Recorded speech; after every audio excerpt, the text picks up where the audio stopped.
Move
it, baby.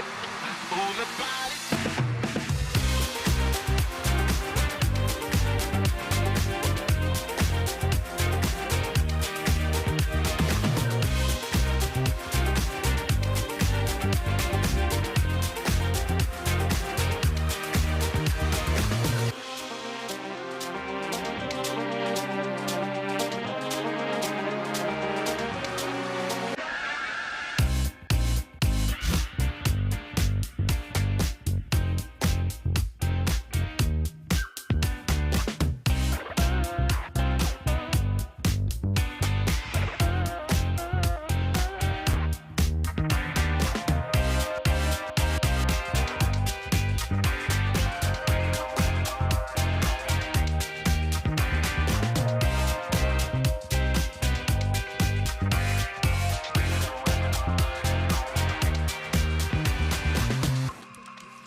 Move it, body, body, move it, baby.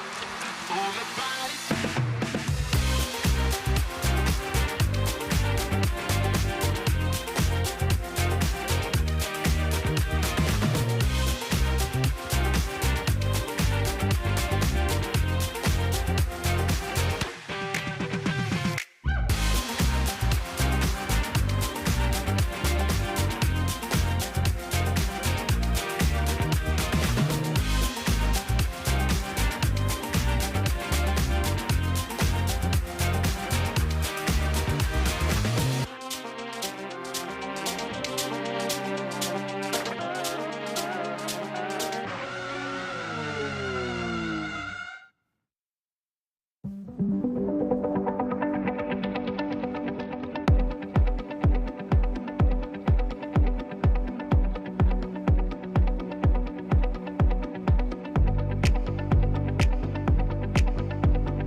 righty, so, Do you want to do another swearing in?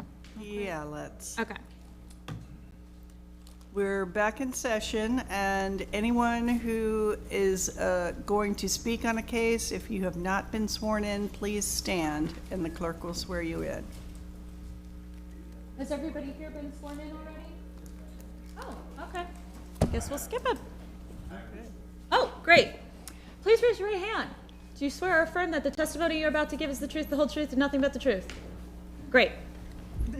All righty, so our next case is number 89. Yes, item number 89, property owner House of God Church, investigator Jose Rodriguez. Is there anyone here for House of God?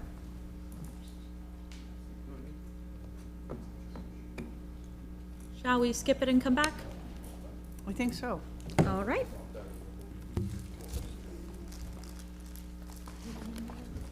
Our next item is number 156. Property owner Stacy Wenger, investigator Timothy Howard.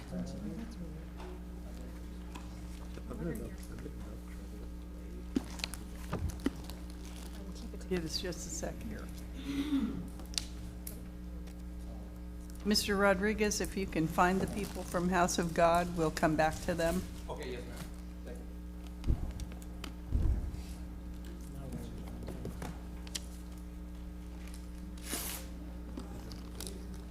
We're ready when you are, Mr. Howard.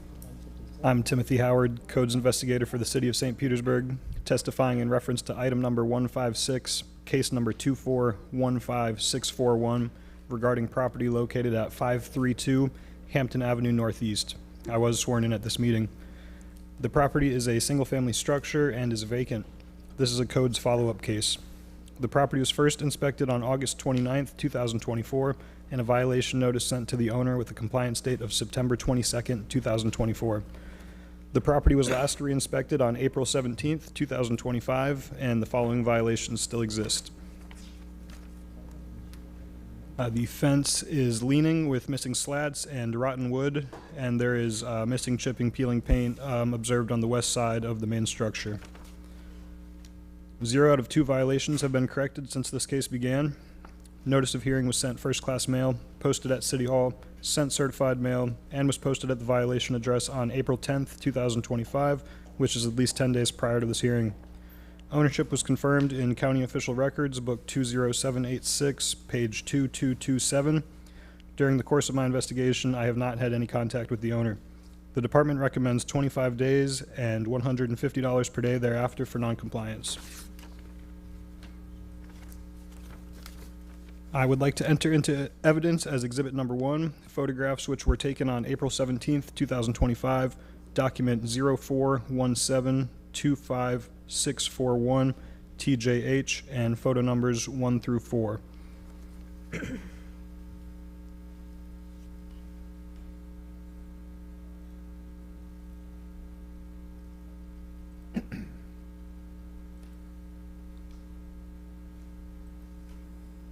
This isn't, oops.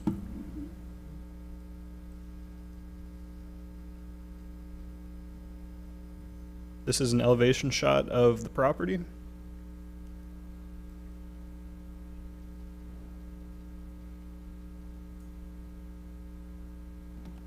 This is the missing chipping, peeling paint on the west side of the structure.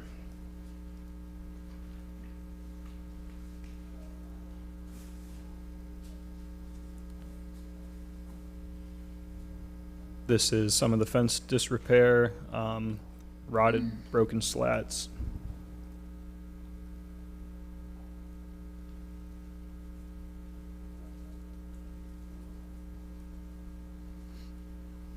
And some further fence disrepair, broken slats, and some leaning. I would like to enter this fact sheet into evidence as exhibit number 2, and this concludes my presentation. Thank you, Mr. Howard. You said it's a codes follow-up case? Correct. Was there previous violations or a problem?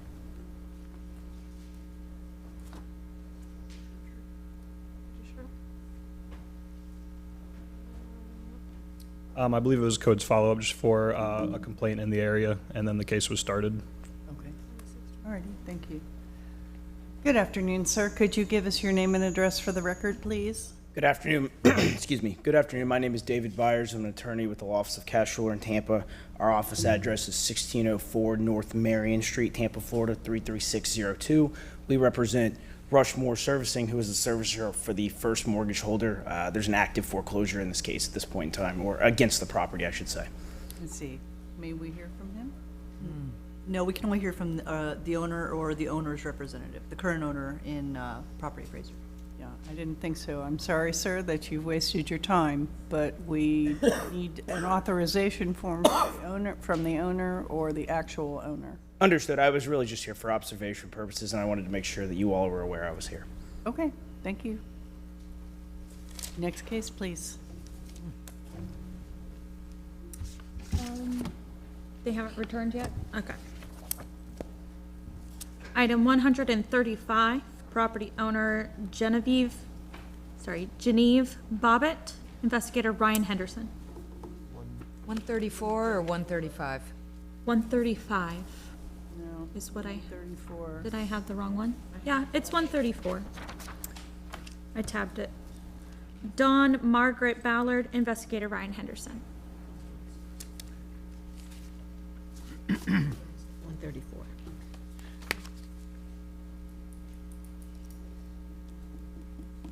Dawn Margaret Ballard. Property located at 3951 First Avenue North.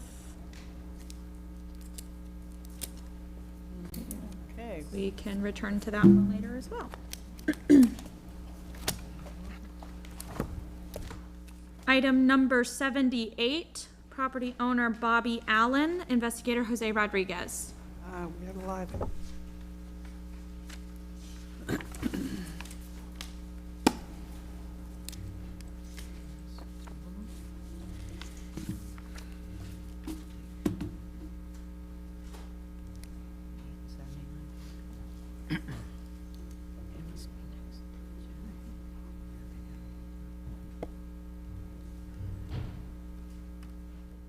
Okay, good afternoon. I'm Jose Rodriguez, Codes investigator for the City of St. Petersburg, testifying in reference to item number 78, case number 24-14317 regarding property located at 1056 Queen Street South, and I was sworn in at this meeting.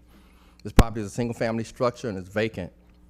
This is a codes follow-up case. The property was first inspected on August 9th of 2024, and the violation notice sent to the owner with a compliance date of September 2nd of 2024.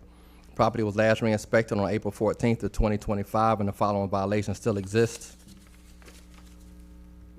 Multiple areas of fascia and soffit in disrepair, chipping and peeling paint on fascia and soffit screens broken, left side of structure, and repair all areas of roof in disrepair. 0 out of 3 violations have been corrected since this case began. Notice of hearing was sent first-class mail, posted at City Hall, sent certified mail, delivered by certified mail, was posted at the violation address on April 9th, 2025, which is at least 10 days prior to this hearing. Ownership was confirmed in County Official Records, Book 07753, page 0217. During the course of my investigation, my last contact with the owner prior to today was on April 14th of 2025. Owner did not indicate when the violations will be corrected. The department recommends 25 days and $150 per day thereafter for non-compliance. Additional relevant facts regarding this case are at time of reinspection, I did observe that active work was being done at property, and I would like to enter into evidence exhibit number 1, photographs, which was taken on April 14th of 2025, document CEB04 1425317 JAR, in pictures 1 through 5.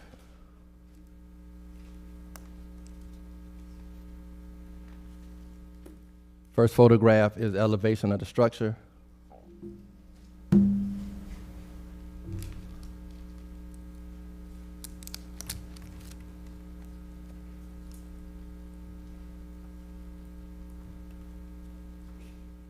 It's a photograph of some of the soffit that's in disrepair.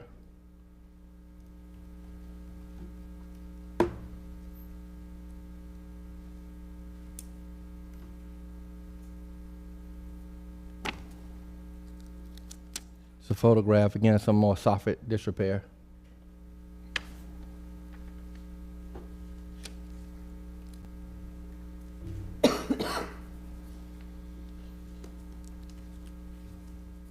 Picture displays, again, more soffit disrepair and roof disrepair as well.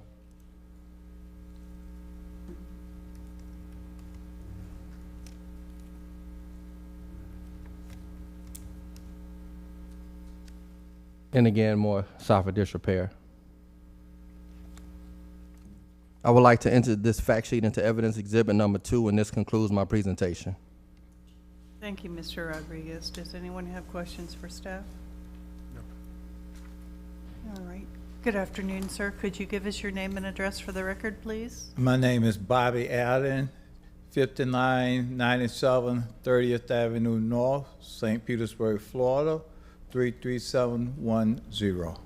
Okay, so we hear that you're working on the house. Yes, all of the chip paint and peeling paint has been removed and repainted as of Monday. All of the broken soffit screen have been replaced with the metal soffit, and the roof itself work are in progress and it's an ongoing thing. Okay, so how much more time do you think you're going to need to get it done? If I could have 90 days on that, everything will be completed. Well, let's see what the board has to say. I have a question for Mr. Rodriguez. Does the roof need a permit? It depends on how much of the roof is in disrepair. So that one picture you did see was an obvious section that it is in disrepair, but the permit is going to be determined upon the amount of the roof that needs to be repaired. If it's the whole roof, yes. And then if it's over the square footage that permitting allows, then yes. But again, that's going to need to be determined between the owner going down and once they pull the permit for, or to evaluate the amount of the roof that needs to be repaired. Yes, ma'am. Have you contacted a roofer? I'm sorry. Can you work with the homeowner to make sure he understands? Oh, definitely. Yes, ma'am. And are you working with a roofing contractor about the repairs? Yes. Okay. Okay, thanks. Somebody read? I'll read. Based upon the evidence presented in this case, I move that the board issue the following findings of fact and conclusions of law. The board finds that the violations of the St. Petersburg City Code as stated by the code's investigator have not been corrected. The board orders Bobby Allen to correct the violations within 60 days or by the date of, I apologize, I didn't have my sheet out, June 22nd, 2025. If this order is not complied with, a fine of $100 per day shall be imposed. Second. Okay, so this is a vacant house? Drop it to 100? I just wasn't sure. Vacant, it doesn't seem like they're getting any rent money from it. It is expensive to go through this process. Happy to amend if other members would prefer a different amount. Okay, and he's asking for 96. Yeah, I kind of split the difference. Okay. Let's vote. Osaklas? Is he gonna amend the fee? No, I don't. He was No. not. Yes. Henshaw? Yes. Hensler? Yes. Wilson? Yes. Okay, sir, you have 60 days on this particular issue. I see you have another one. Okay, Thank you. so stay put, don't go anywhere. Oh, good guy. Good. Item number 79, property owner Bobby Allen, investigator Jose Rodriguez. I am Jose Rodriguez, codes investigator for the city of St. Petersburg, testifying in reference to item number 79, case number 24-14319, regarding property located at 1036 Queen Street South, and I was sworn in at this meeting. This property is a single-family structure and is vacant. This is a codes-initiated case. Property was first inspected on August 9th of 2024, and a violation notice sent to the owner with a compliance date of September 2nd of 2024. Property was last re-inspected on April 14th of 2025, and the following violations still exist. Soffit on porch ceiling has collapsed, and a permit will be required for repairs. Iron posts and railing on porch in disrepair with rust building up. Chipping and peeling paint on fascia and soffit. Disrepair the fascia and soffit with rotted or water damage and broken sections.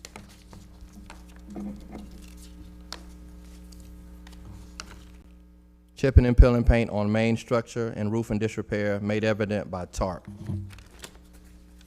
2 out of 7 violations have been corrected since this case began. Notice of hearing was sent first-class mail, posted at City Hall, sent certified mail, delivered by certified mail, was posted at violation address on April 9th, 2025, which is at least 10 days prior to this hearing. Ownership was confirmed in county official records, book 06830, page 0383.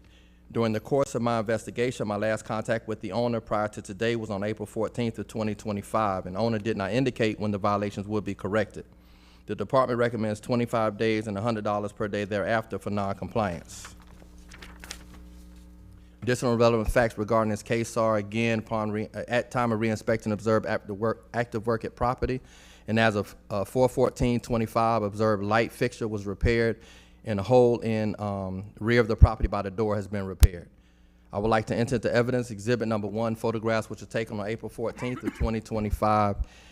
Document CEB 0414 25319 JR and photos 1 through 7. So this first photograph is where you see the front porch area where the ceiling has collapsed, and that's down. And you can see some of the chip and peel and paint on the metal railing there, or support there.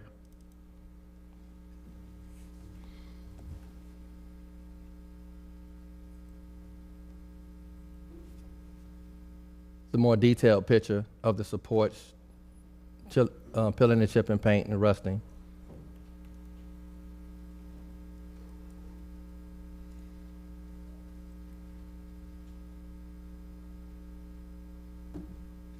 This is a picture of some of the fascia, the roof section that's in disrepair.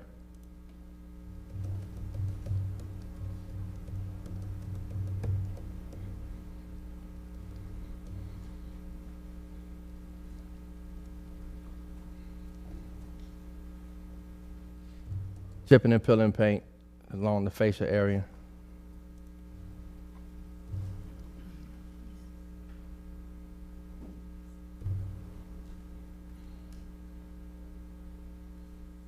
Again, you see chipping and peeling paint on the soffit area.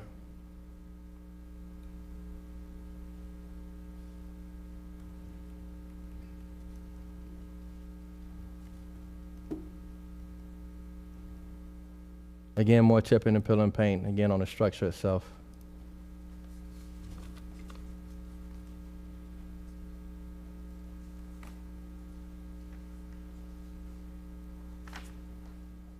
Elevation of structure, and you can see the tarp on the roof still remains. I would like to enter this fact sheet into evidence exhibit number 2, and this concludes my presentation. Does anyone have questions for staff? I do. You said $100 instead of $150? The home's listed as homestead, which is why I wrote the $100 per day. Yes. Thank you. Yes, ma'am. Any questions? All right, sir, we'll need your name and address for the record again, please. My name is Bobby Allen. Address is 5997 30th Avenue North, St. Petersburg, Florida, 33710.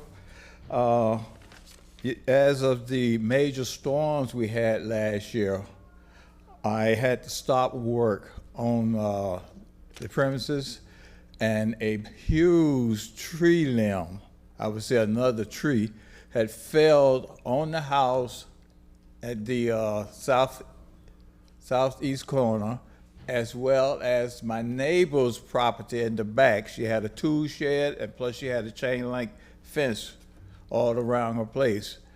The damaged tree done a lot of damage to her property. As a godly Christian, my first obligation was to make her whole again. And it took some time, but we was able to remove the tree, repair the fence, remove the little shed she had, and actually there were 2 senior citizens behind me. So I made sure that I made them whole first. Now, as far as the roof and the porch ceiling, I have a contract with Mitchell Roofing Company to do all of the roofing work, the esophagus work, and the facing work. The contract was signed the 3rd of the month. They indicate that there is a 2-month delay because of their work schedule. As far as the chip and paint, On the structure, work is in progress. We have pressure washed it. We're in the process of sealing it, but the emergency came up on my friend's end, so we're going to restart the work on April the 29th, which is next Tuesday. What I'm requesting is a 90-day extension on that. And I'm doing everything out of my pocket. Alrighty, does anybody have any questions? Was the home damaged when the tree fell? Yes. Tropical Yes. storm Debbie? The last storm done the major of the work, yeah. The one before damaged the front, and the last one with the big limb damaged the corner. No insurance claim? No. Okay, that's fine. Have you had these properties for a while? Yes, I have. My daughter is in the. I'm fixing this up for my daughter and her family.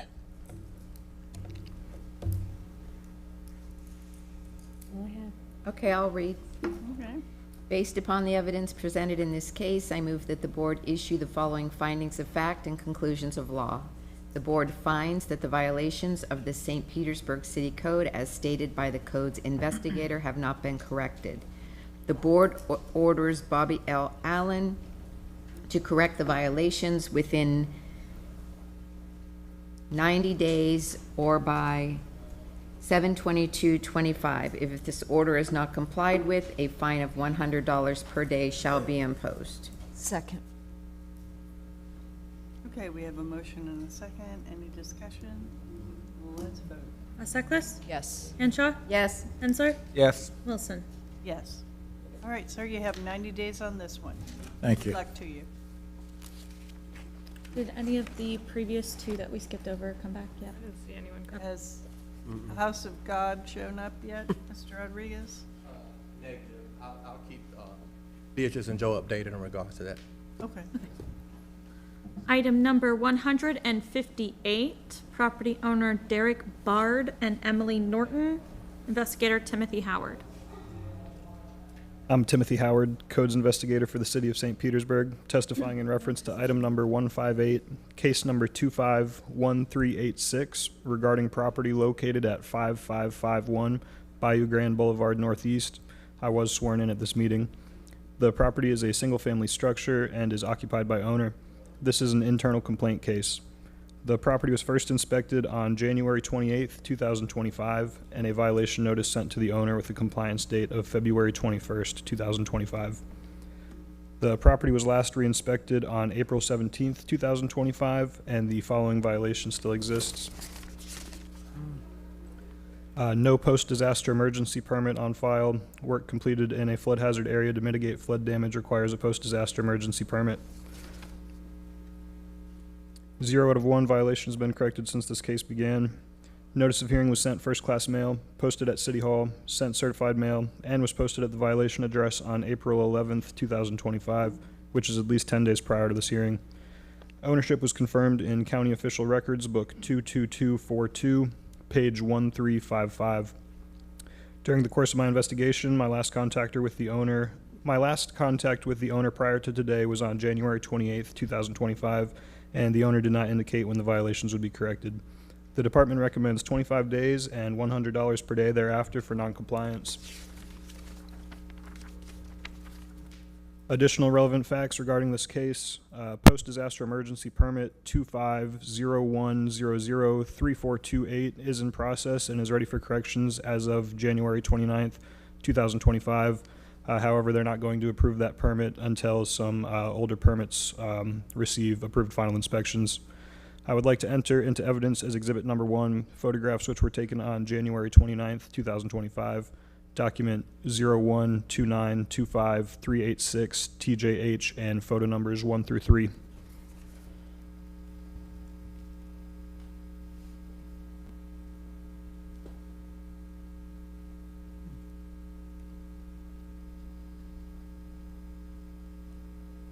This is an elevation shot of the property, and you can see some work going on, some contractors inside, as well as contractor vehicles in the driveway here.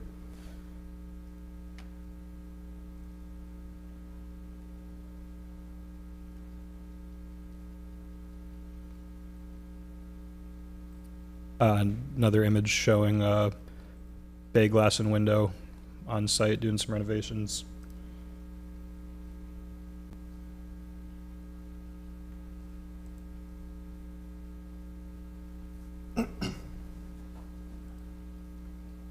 And just one more shot of the contractors on site and some of the materials. I would like to enter this fact sheet into evidence as exhibit number 2, and this concludes my presentation. Okay, Mr. Howard, I'm just going to check with you. It sounds like there's a permit for the work in process, but they're still working on it.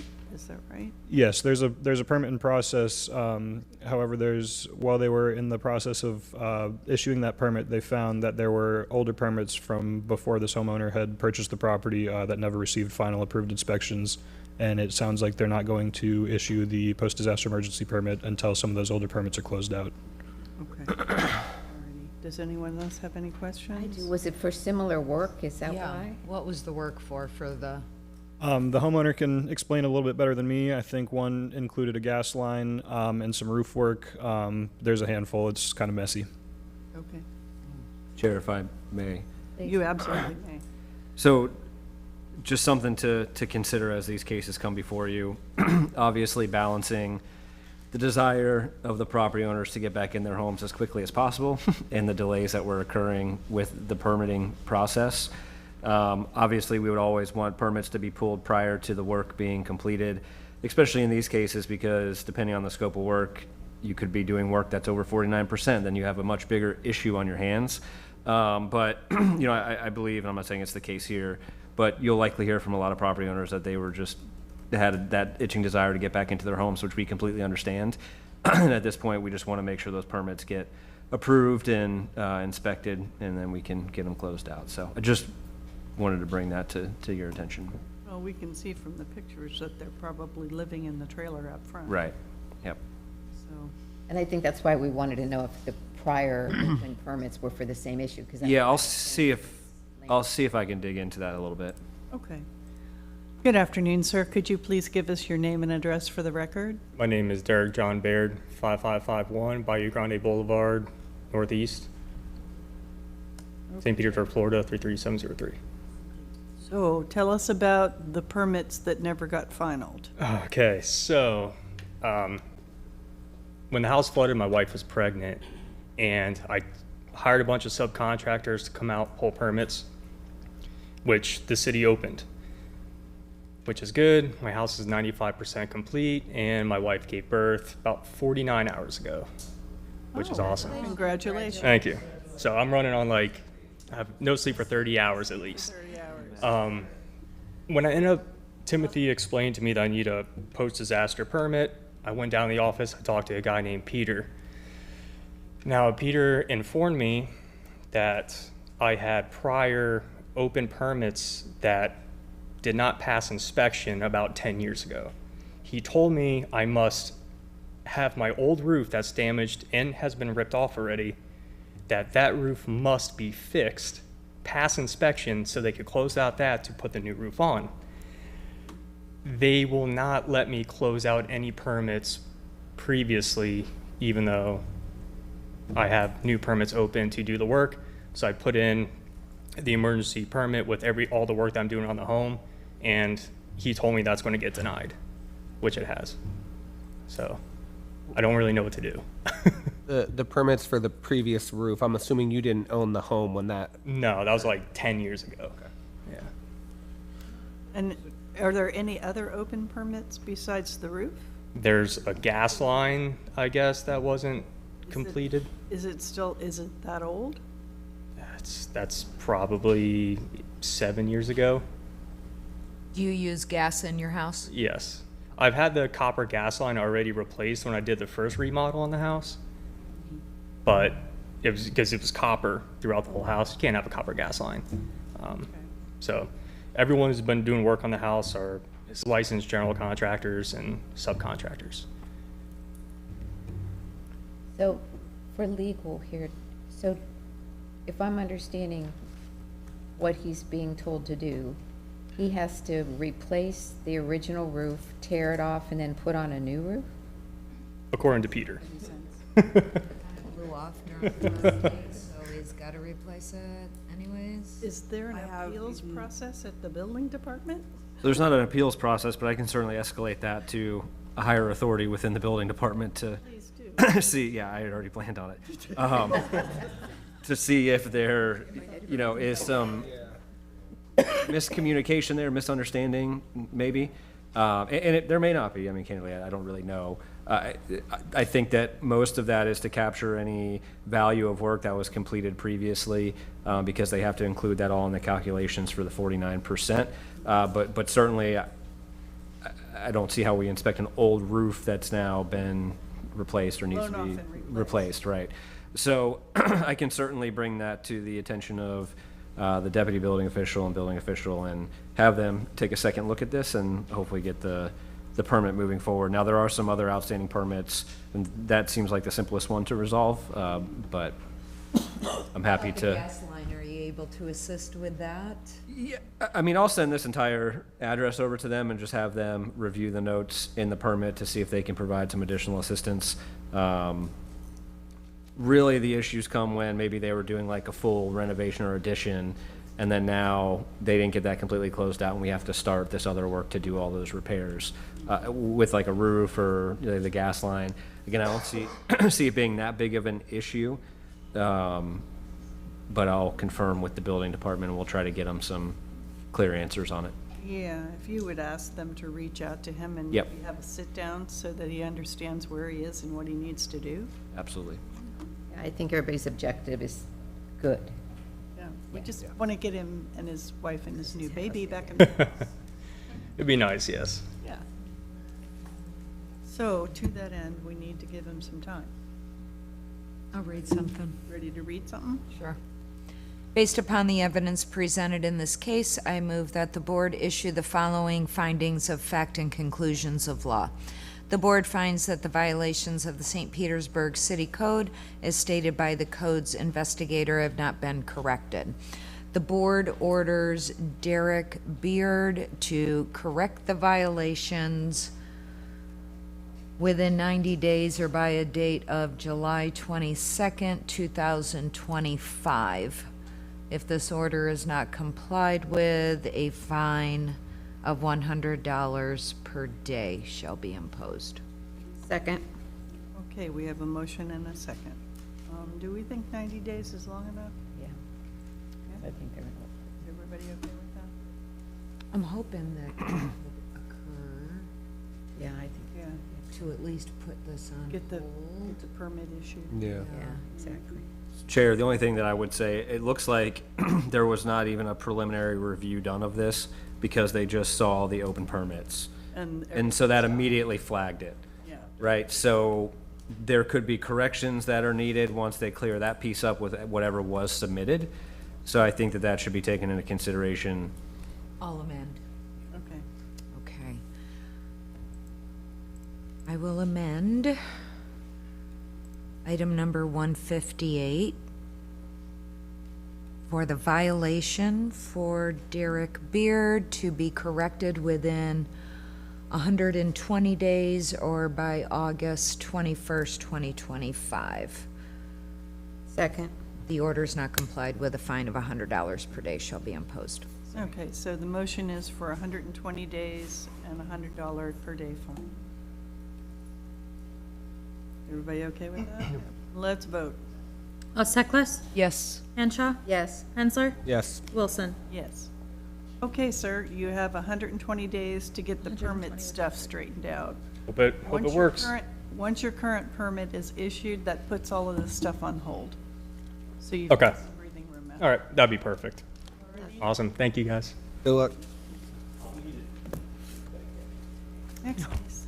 Item number 210, property owner Irene J. Pridgeon and Irene J. Pridgeon Trust, investigator David Walker. Alrighty.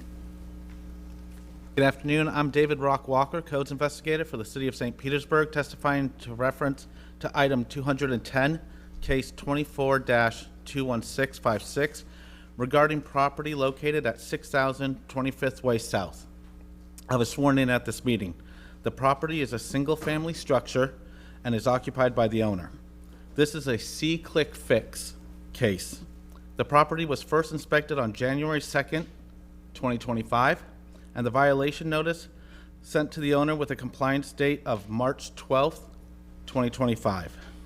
The property was last re-inspected on April 16th, 2025, and the following violations still exist. Fence is in disrepair with broken, missing slats. Area of the fence are completely down.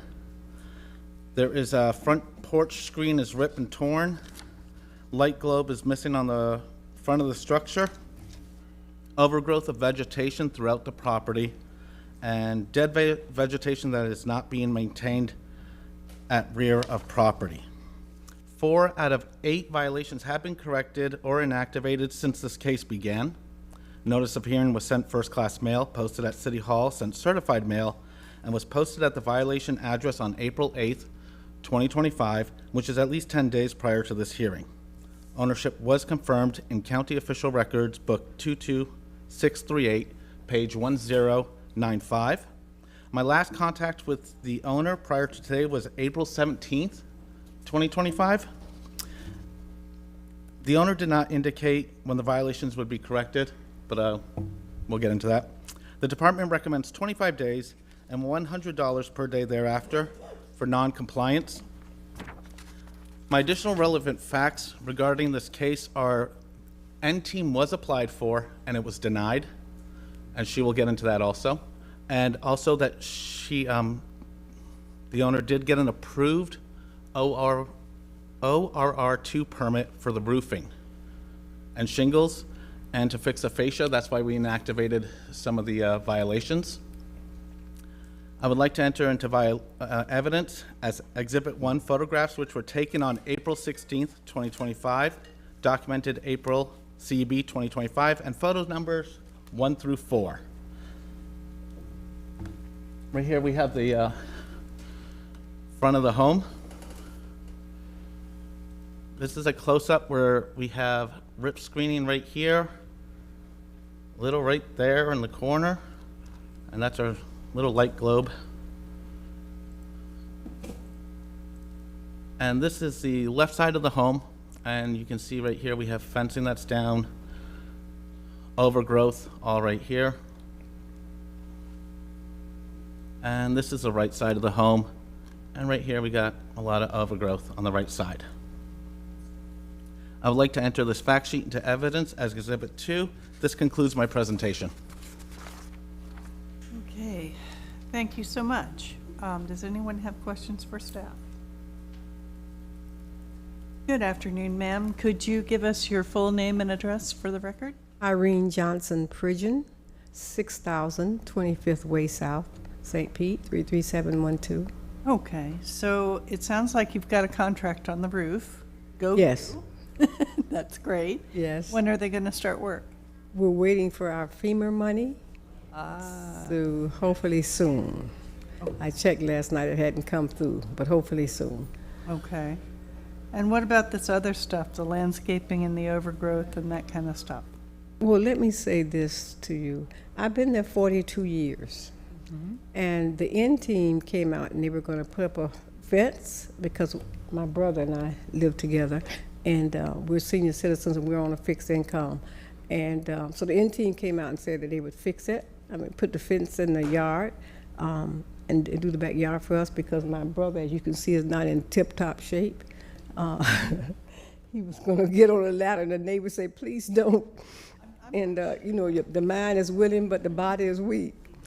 And so we want to keep some professionals, but like I said, we're on a fixed income. The N-Team came out. I hope you can understand this.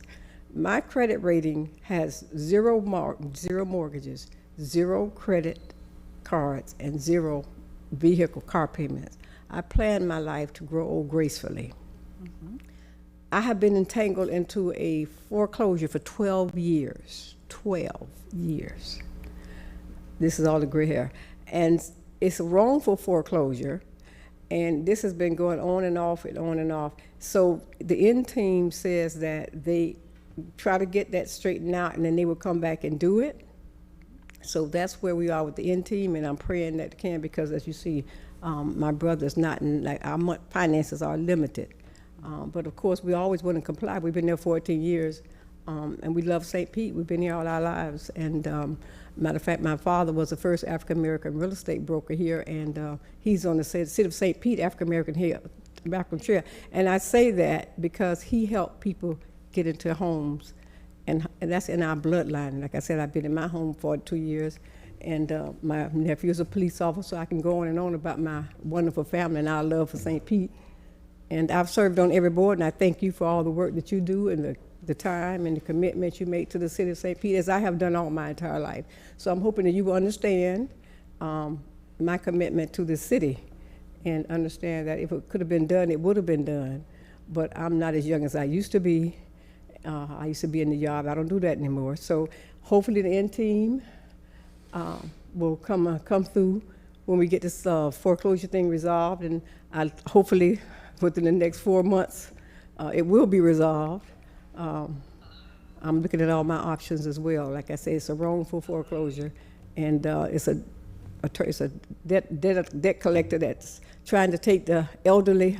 I've heard of elderly abuse and financial exploitation. Well, that's the situation with me. I understand people don't believe it, but it does happen, and I'm one of the victims. So I ask for mercy. The foreclosure was filed against this home? This home in 2012. 2012. Oh my goodness. 2012. Maybe you all can have some mercy and help a senior citizen out, because it's really unfair. So you're looking for 120 days? Is that what I heard? I think we should be wrapped up, and hopefully the end team. I'm talking with them to try to at least come and help put the fence up, and as we kind of resolve the other, because a long time ago, the end team didn't have those requirements.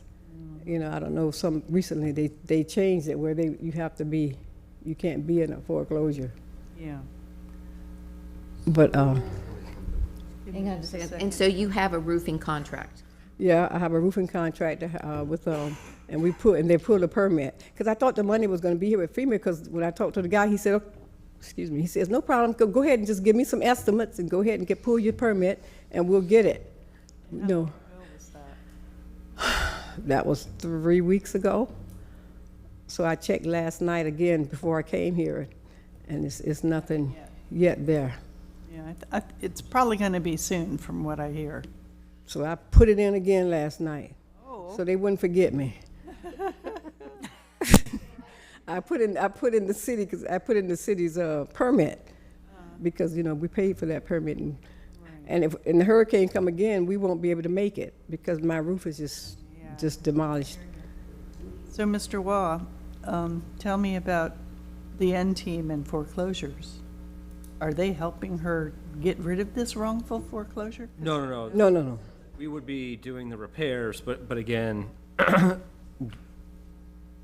we have limited resources, and we want to make sure those resources are going towards long-term solutions, and there's a little bit of a cloud there with the active foreclosure. Right. So certainly as soon as that was to get cleared up, we would be happy to reevaluate that application, make sure they met all the other requirements, and have them enter into the program. And I don't know if this is within the South St. Pete CRA or if there's other legal avenues. It's not, yeah. So we could still offer some assistance with various legal aid groups if she doesn't already have someone assisting her with that. But that really needs to get cleared up before we would be able to provide the end team assistance. Because from what I'm hearing, it sounds like she thinks that the end team is helping her with the foreclosure. No, with the fence. Yeah. With the fence. So who is helping you then with dealing with the foreclosure? Jesus. Uh-huh. No attorney. No attorney. I consult with attorneys, but I can't afford an attorney anymore. They've taken all my money I've had for the last 12 years. That's why I can't fix up my yard, and that's why my backyard looks like it's looking, because I've been fighting to keep my home, a wrongful termination of my home. Right. And like I say, I have nothing on my credit, but yet debt collectors want to take old people's houses. Yeah. Yeah, so she is gonna need some kind of legal referral. So if you can help her with that, Yes, ma'am.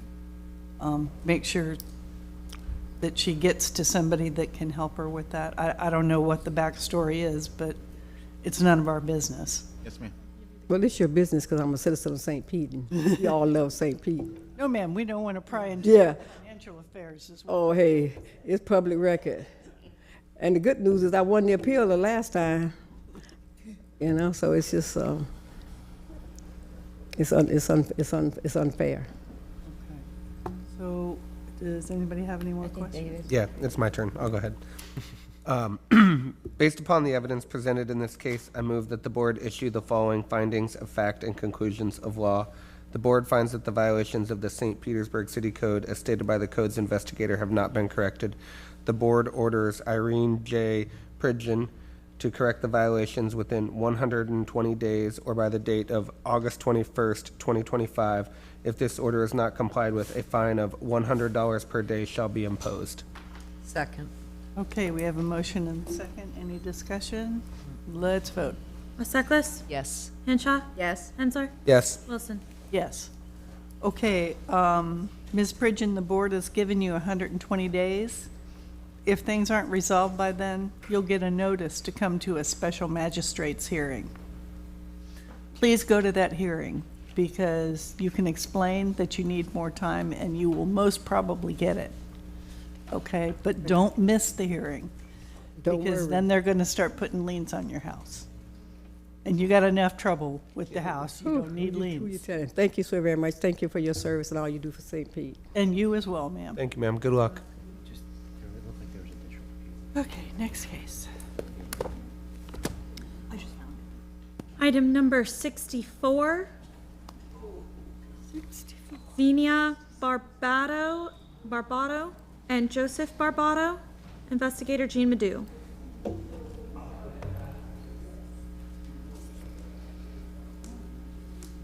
Good afternoon. I am Jean Madu, Codes Investigator for the City of St. Petersburg, testifying in reference to item number 64, case number 24-18352, regarding property located at 1144 21st Avenue North. I was sworn in at this meeting. This property is a multi-family structure and is occupied by owner and tenants. This is a citizen complaint case. The property was first re-inspected on January 30th, 2025, and a violation notice sent to the owner with a compliance date of February 22nd, 2025. The property was last re-inspected on April 17th, 2025, and the following violations still exist.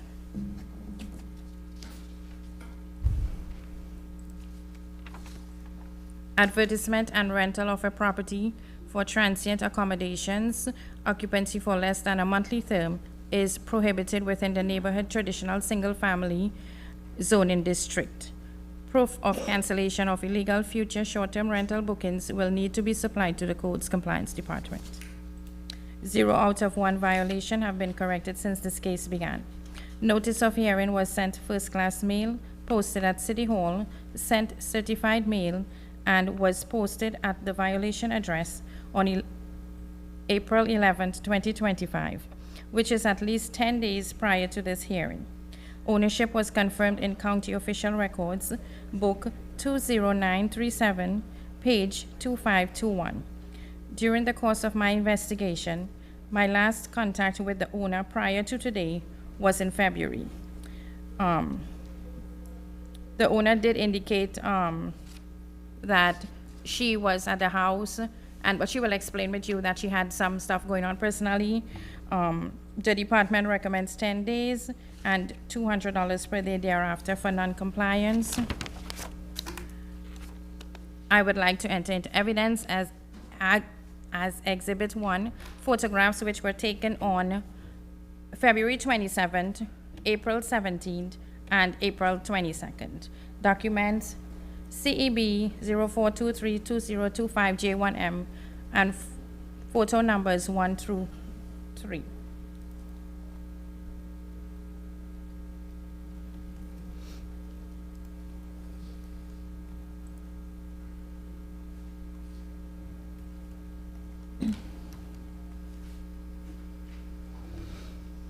This is an elevation shot of the house.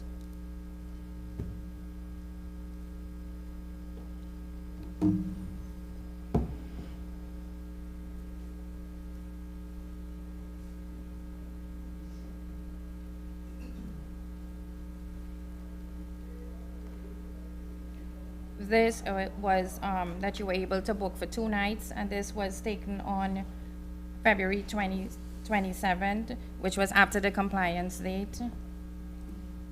And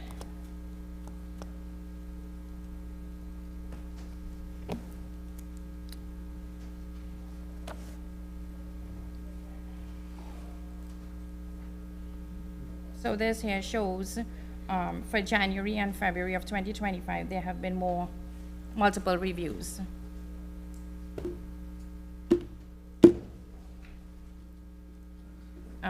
I would like to enter this fact sheet into evidence as Exhibit 2, and this concludes my presentation. Thank you.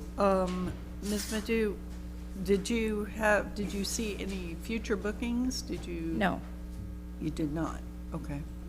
So really all you need. Yeah, the last I checked, it was scheduled for, I mean, it could have only been booked for 30 nights, but I did not see any future bookings. Okay. Alrighty. Any questions for staff? So do you need a cancellation, proof of cancellation, you were saying, or there's nothing to show proof for if there's no future bookings? Yeah, so there was no evidence of future bookings, but as recently as, I think it was 2 weeks ago, there was multiple reviews that indicated that there were stays for less than a week. So as we've talked about before, I know it's been a little while since we've had short-term rental cases, but that's well after the compliance time, so obviously the activity was continuing. And that's the city's position, is violation existed afterwards. While we don't have anything at this point moving forward, you all, from your experience, know that it's very simple just to flip that switch back on, so. Alrighty, good afternoon, ma'am. Could we have your name and address for the record, please? My name is Xenia Barbado, and my address is 1144 21st Avenue North, St. Petersburg, Florida. Okay, and how many units are in this building?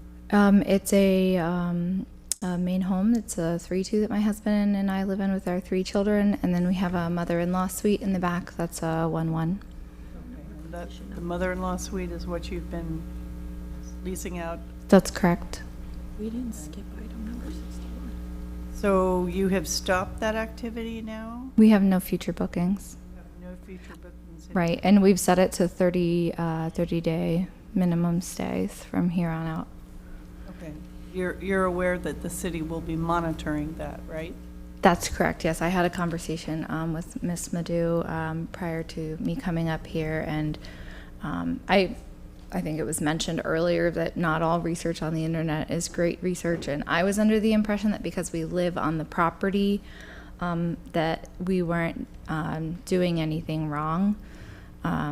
And I mean, just to be quite frank, I mean, we've been running that for about 2 years, and I mean, we're right there to stay on top of anything that has come up. I mean, it wasn't a neighbor who reported us when I researched it, finding out who reported us from the code office. It was an LLC that owns 6 rentals in our neighborhood. So we've been really, we're considerate human beings. Like, I live there with my husband and our 3 small children. I had 3 babies in 16 months. I have 3-year-old twins and a 4-year-old. And so, and when we initially purchased that property, we purchased it with a mother-in-law suite with the intent, because prior to having our children, my husband and I became legal guardians for my aunt with Down syndrome. When my grandmother passed away in 2018, she actually lived with us for 3 years. So the intent was to have that property always available in case we needed to have people rotating through to help take care of my aunt, who lived with us up until she unfortunately had to be put into a nursing home in 2021. So we were living with babies and an extra giant adult baby.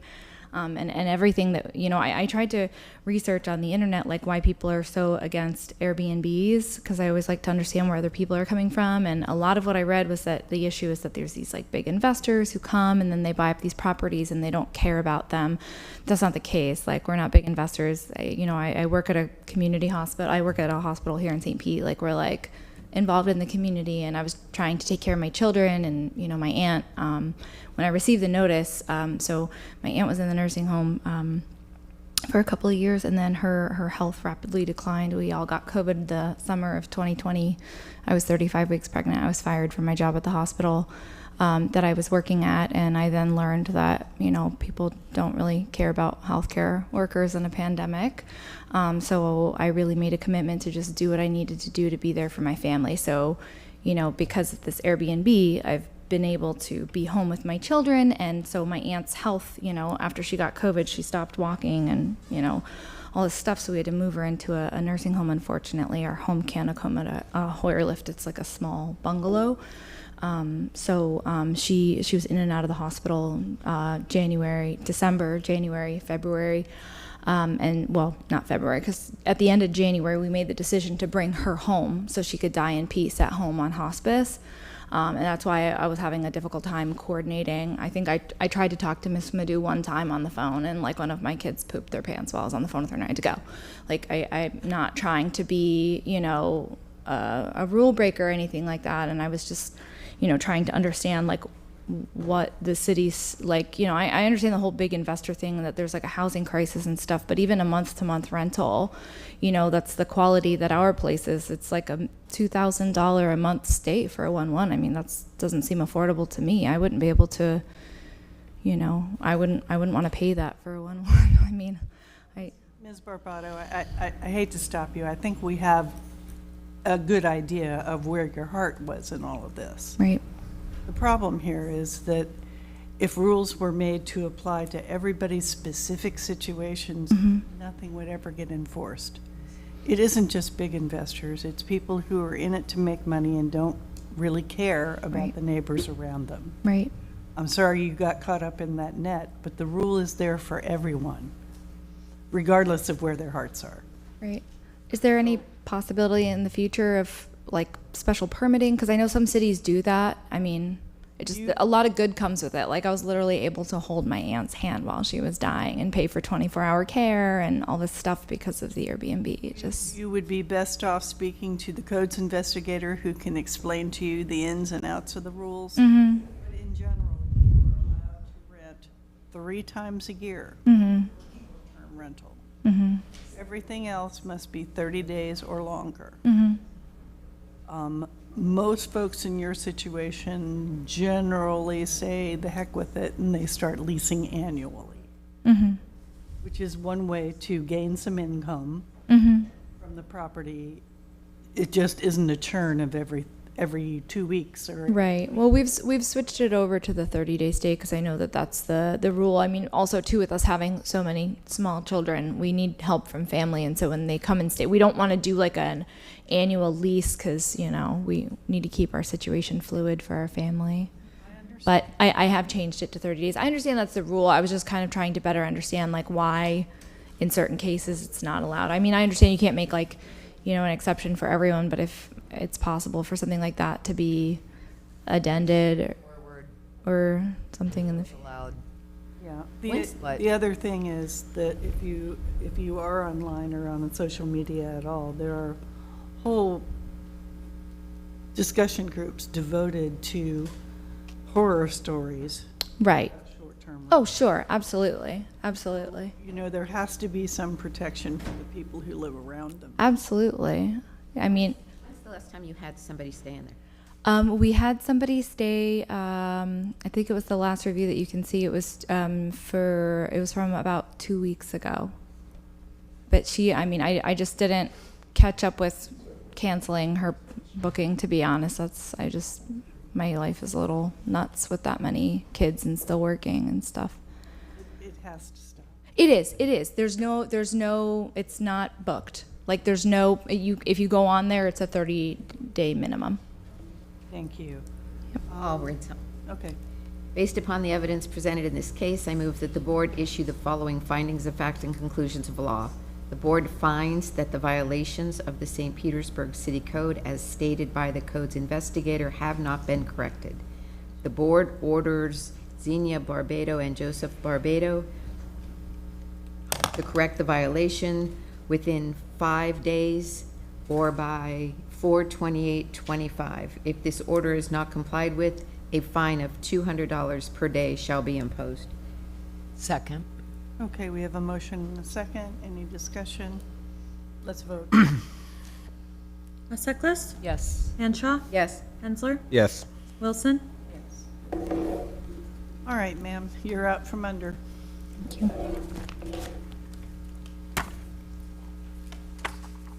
Next case, please.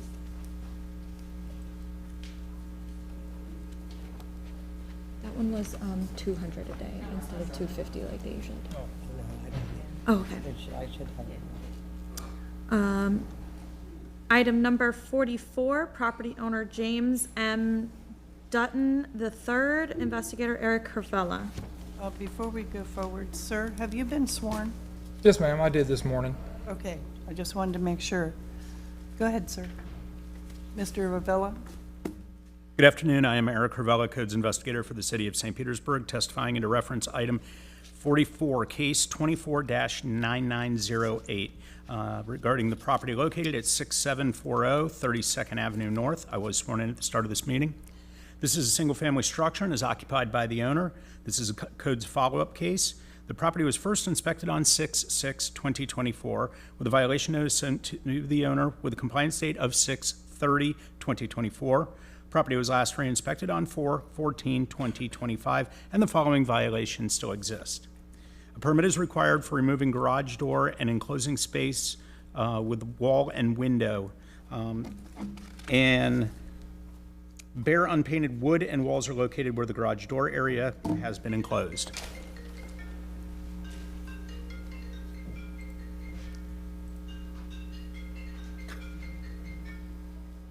Zero out of 2 violations have been corrected since case began. Notice of hearing was sent first-class mail, posted at City Hall, sent certified mail, delivered certified mail, was posted by myself on 4/7/2025. Ownership confirmed in county official records, book 21291, page 0220. During the course of the investigation, I had not had contact with the owner prior to today. The department recommends 25 days, $100 a day thereafter for non-compliance. Additional relevant facts is there was a resubmittal and revisions to the permit that he was applying for this morning. And I would like to enter into evidence photographs that were taken on 4/14/2025.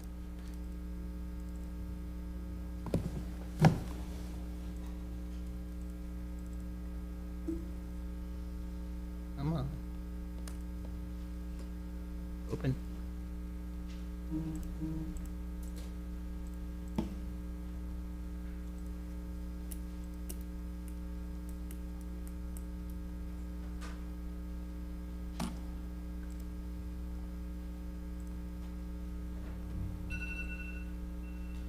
This is the front elevation shot of the house. You can see here where the garage door was, and there is a new wall with a window in it. And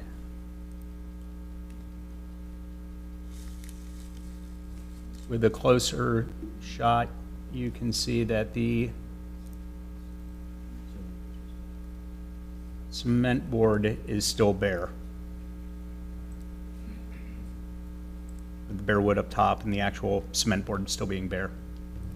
I would like to enter this fact sheet into evidence as Exhibit 2, and this concludes my presentation. Thank you, Mr. Ravella. Does anyone have questions for staff? Good afternoon, sir. Could you give us your name and address for the record, please? Good afternoon. My name is James Dutton. I'm the property owner at 6740 32nd Avenue North, 33710 St. Pete, Florida. Just like to state that originally what came of this was I had a boat in the front yard, and part of my driveway, I have a big 2-area driveway. And upon knocking out the side, like I had a raised garden bed like wall on the side of the house. It's actually one on both sides of the house. But if you're facing the house, the right side, I was knocking that wall out. That way the boat would be able to go to the back side of the house where it's not passing the front. And upon knocking that out, a piece of rock came off, it was a sliding glass window. I've had the property for 8 years, and it's been the exact same window that was there whenever I bought it. And any pictures that I found way back then, it looks like it's been like that for a very long time. So I went to Home Depot, purchased the stuff just to enclose the wall, because at that point I had shattered glass everywhere, and it was either put another sliding glass door in or a wall. I did the hardy board on the outside with the window. City came by about the boat issue and saw that, of course. So I immediately went down, like it was a couple days later, to file for the permit, and basically been jumping through hoops kind of ever since. Kind of inherited the problem that was there whenever I bought the house. It's been like that forever. There's even a raised garden bed in front of the slider, where the slider was, that you can clearly see in the picture with the lattice. So it's been in the driveway for, I don't even know how many years, even before I had the property. I originally drew plans to show exactly what I was getting done for the after the fact permit, where everybody was kind of pointing me around.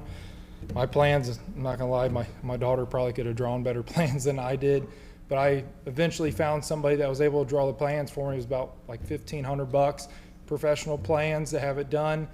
And then every time I was sufficing the codes, the different stuff that they're asking, and I don't quite understand all the verbiage. This is all very new to me, the first time I've ever been here to see you guys about anything. I would suffice certain things, and well, actually the guy that drew the plans for me was kind of explaining to me a little bit more. And as we would suffice, 2, 3 things, then 2 other things would pop up.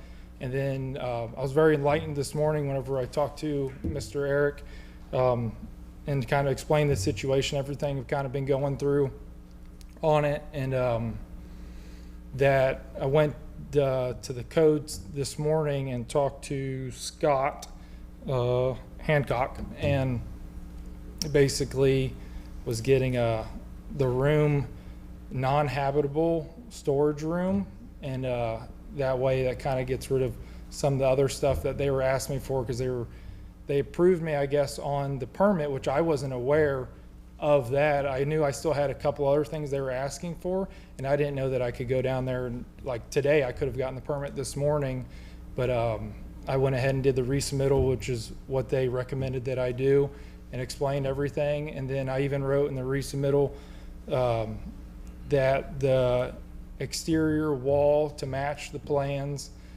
and the wall to be stuccoed to match the existing, outside of the house, and that the room was non-habitable and, storage room. So I've been taking all the steps I can. I run the big party boats out of Johns Pass, and I got pretty busy last year and was trying to do stuff, and every time I get stuff done, it was just kind of like, getting thrown back at me. One time I went down with the plans after I had them drawn out, realizing my plans weren't going to work. I had to have like a wet stamp or a raised seal, so I had to go back to the guy, get the plans for that, and just kind of learning the whole process and trying to figure it out and navigate it myself. And then the hurricane hit, and honestly just got crazy busy, and I wasn't really sure how my work was going to be, and just wanted to get through Christmas and my daughter's birthday, and now we're here. Okay. So how much time do you think you're going to need before? I submitted the thing today, and the gentleman that's Mr. Scott that I talked to, he also told me that I could give, his name to Mr. Eric. That way they can kind of be on the same page. I'm not sure how long the city, permitting is taking. He seems like it'd be good, because I explained the situation. He's going to be the one working on it to approve the permit. So I didn't get the permit I could have got today, so the resubmittal will be just to focus on just the wall, to be able to get that done, get it stuccoed exactly how it needs to be, case closed. I'm hoping, sooner than later, but I would say 60 days, just in case we have any hiccups or anything. And, if I have to submit anything back, I just would like to have the appropriate things done. And Okay. Does anybody else have any questions? I'll read something. Based upon the evidence presented in this case, I move that the board issue the following findings of fact and conclusions of law. The board finds that the violations of the St. Petersburg City Code, as stated by the code's investigator, have not been corrected. The board orders James M. Dutton III to correct the violations within 60 days or by a date of June 22nd, 2025. If this order is not complied with, a fine of $100 per day shall be imposed. Second. Okay, we have a motion and a second. Any discussion? Let's vote. Sutcliffe? Yes. Hanshaw? Yes. Hensler? Yes. Wilson? Yes. All right, Mr. Dutton, you have your 60 days. We wish you the best of luck. Thank you very much, and I hope to never see you guys again. And we hope the same. Good luck, sir. Thank you. Next.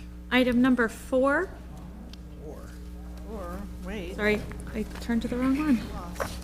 Okay. We're skipping. Where's 4? Where's, It was an error. I tabbed to 46 instead of 42.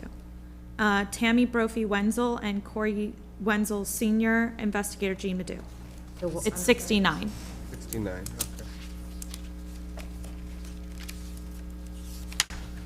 Oh. Item number 69. Okay, Yeah, got it. Sorry.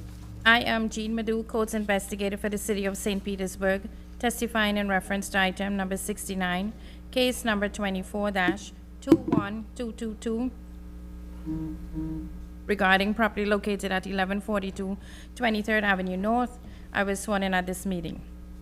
This property is a single-family structure and is occupied by owner. This is a click fix case. The property was first inspected on January 27, 2025, and a violation notice sent to the owner with a compliance date of February 19, 2025. The property was last re-inspected on April 17, 2025, and the following violations still exist.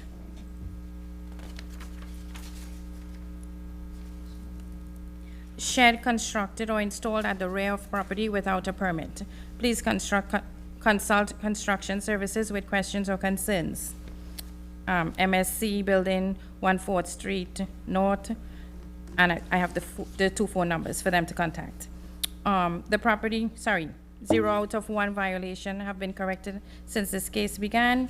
Notice of hearing was sent first-class mail, posted at City Hall, sent certified mail, and was posted at the violation address on April 11, 2025, which is at least 10 days prior to this hearing. Ownership was confirmed in County Official Records, Book 20768, page 0601. During the course of my investigation, my last contact with the owner prior to today was on April 21st, 2025.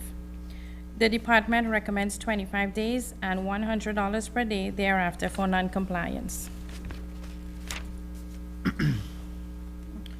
I would like to enter into evidence as exhibit 1 photographs which were taken on April 17th and April 22nd, document CEB 04232025J1M, and photos 1 and 2.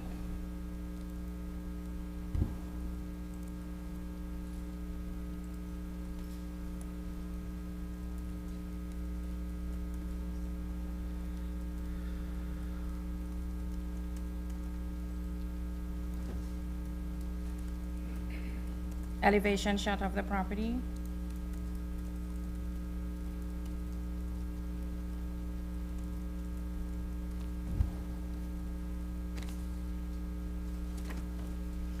And this is the shed that was installed, which is greater than 100 square feet.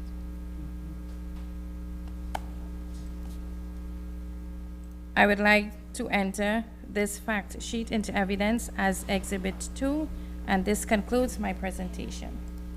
Thank you, Ms. Madu. Is this encroaching, this shed?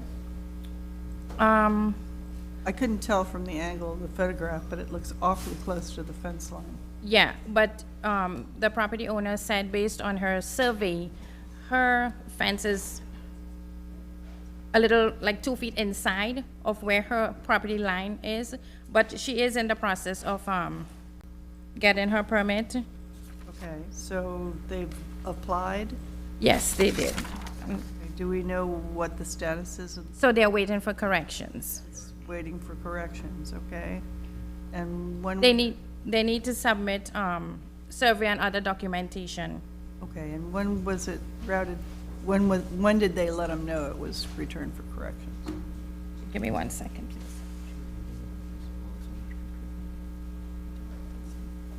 It was ready for corrections as of March 14th. March 14th, okay, so it's been over a month. All right, Chair, good, yes. I'm sorry, I didn't hear all of Ms. Madhu's testimony. I'm not sure if she referenced, you can see in the photographs, there was other construction occurring beyond just the shed. That is not part of what was initially cited, because that had not taken place, I don't think, at the time. You're But talking the roof over? yes, yeah, the pergola tile structure looks like it potentially could be, so that will need to be addressed as with the permitting as well, yeah. All right, thank you for mentioning that. All right, good afternoon, sir. Could you give us your name and address for the record? Yeah, Corey Wenzel. Address is 1142 23rd Avenue North, St. Petersburg, 33704. Okay, so we understand that you're in the process of getting a permit for the Yes. shed. Yes, that's Does correct. that include the pergola that's built over it? Yeah, originally it didn't, but yeah, we'll have to include all of that now. You'll have to include, so you haven't yet, but you're going to. Right, right. We applied for the permit for the shed, because originally we just expanded an existing shed without realizing that we needed that permit to expand what was already there. Okay. But we have applied for that. Okay, so are you aware that your permit needs some corrections? Yeah, we're working on that. We were told we would also need an architect to get involved and provide us with some drawings. We got a survey done. The survey we just received Thursday before the Easter weekend, so we have the survey now, and we're going to work with the architect to get the rest of the information to you as soon as possible. Okay, so how many days do you think you're going to need? I would think about 60. Okay. Does anyone else Yeah, have they any were number questions? 32, so we're going back. Okay. All righty. I'll read something. Oh, good. Based upon the evidence presented in this case, I move that the board issue the following findings of fact and conclusions of law. The board finds that the violations of the St. Petersburg City Code as stated by the code's investigator have not been corrected. The board orders Tammy Wenzel and Corey Wenzel to correct the violations within 60 days or by the date of June 22nd of 2025. If this order is not complied with, a fine of $100 per day shall be imposed. Second. Okay, we have a motion and a second. Any discussion? Let's vote. Moseklis? Yes. Hanshaw? Yes. Hensler? Yes. Wilson? Yes. All right, sir, you have your 60 days. We wish you good luck. All right, thank you very much. Appreciate it. Thank you for your time. We're going backwards now to one that we skipped over Okay, where are earlier. we going? Help me, I need it. Position number 32, item number 134, property owner Dawn Margaret Ballard, investigator Ryan Henderson. 134. Yes, ma'am. Yep. Thank you, Paige.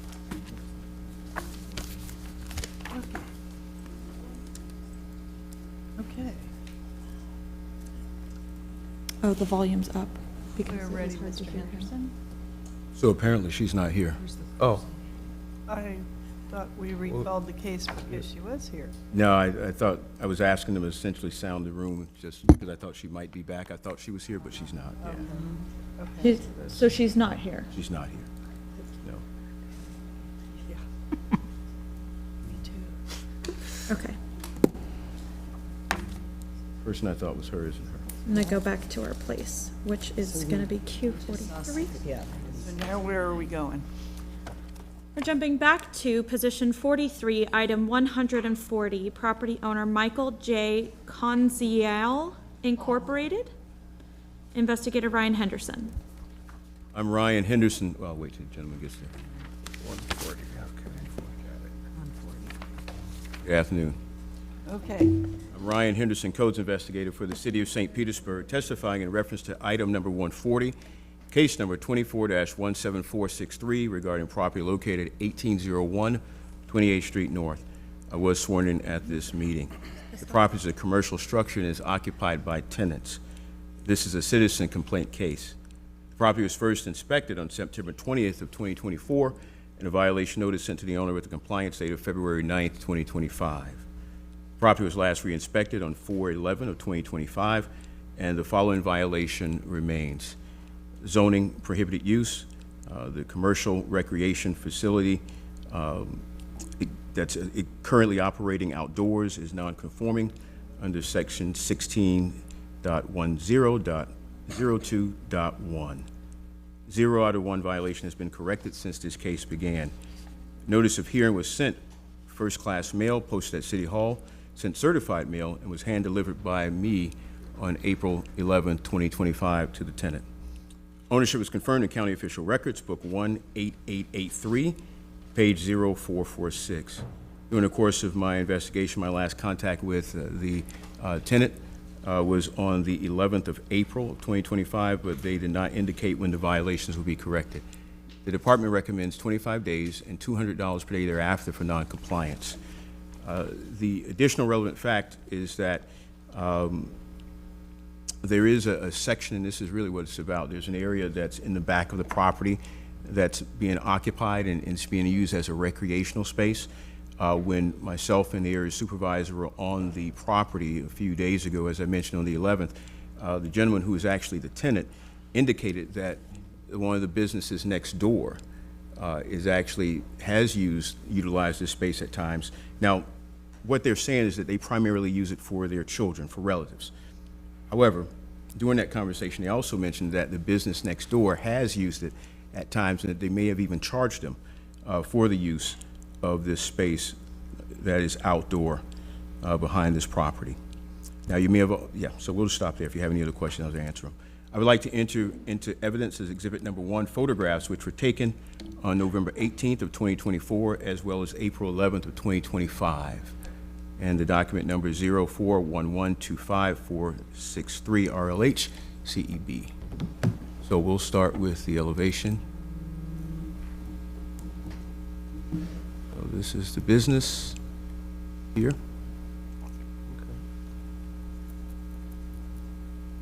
Our second area is, this is a photograph from November 18th. This is the area that's at the rear of the structure. Here is like a batting area, and you'll see it a little clearer in the next photograph, well, a few photos away. This is that outdoor recreation area that we're referring to. Here's another photograph from November 18th. And this is a little area that's being used for baseball, softball, or whatever the case may be.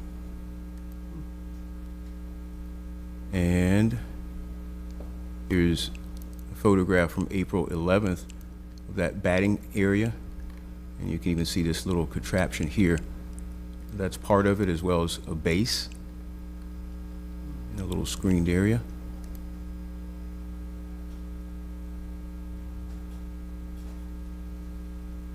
And then our fifth and final photograph.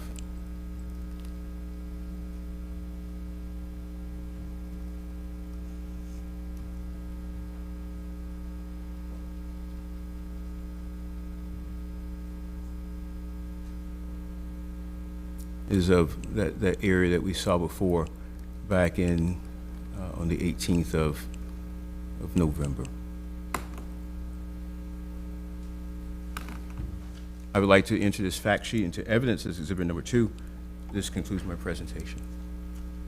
Thank you, Mr. Henderson. Can you tell me, my sheet that I'm looking at said there were 2 violations, Right. zoning prohibited use and permits. Right. So the permit issue was actually inactivated because it was actually for a business that was next door to this one.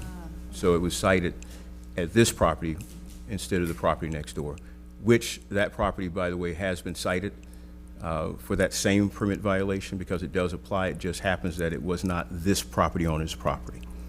Okay.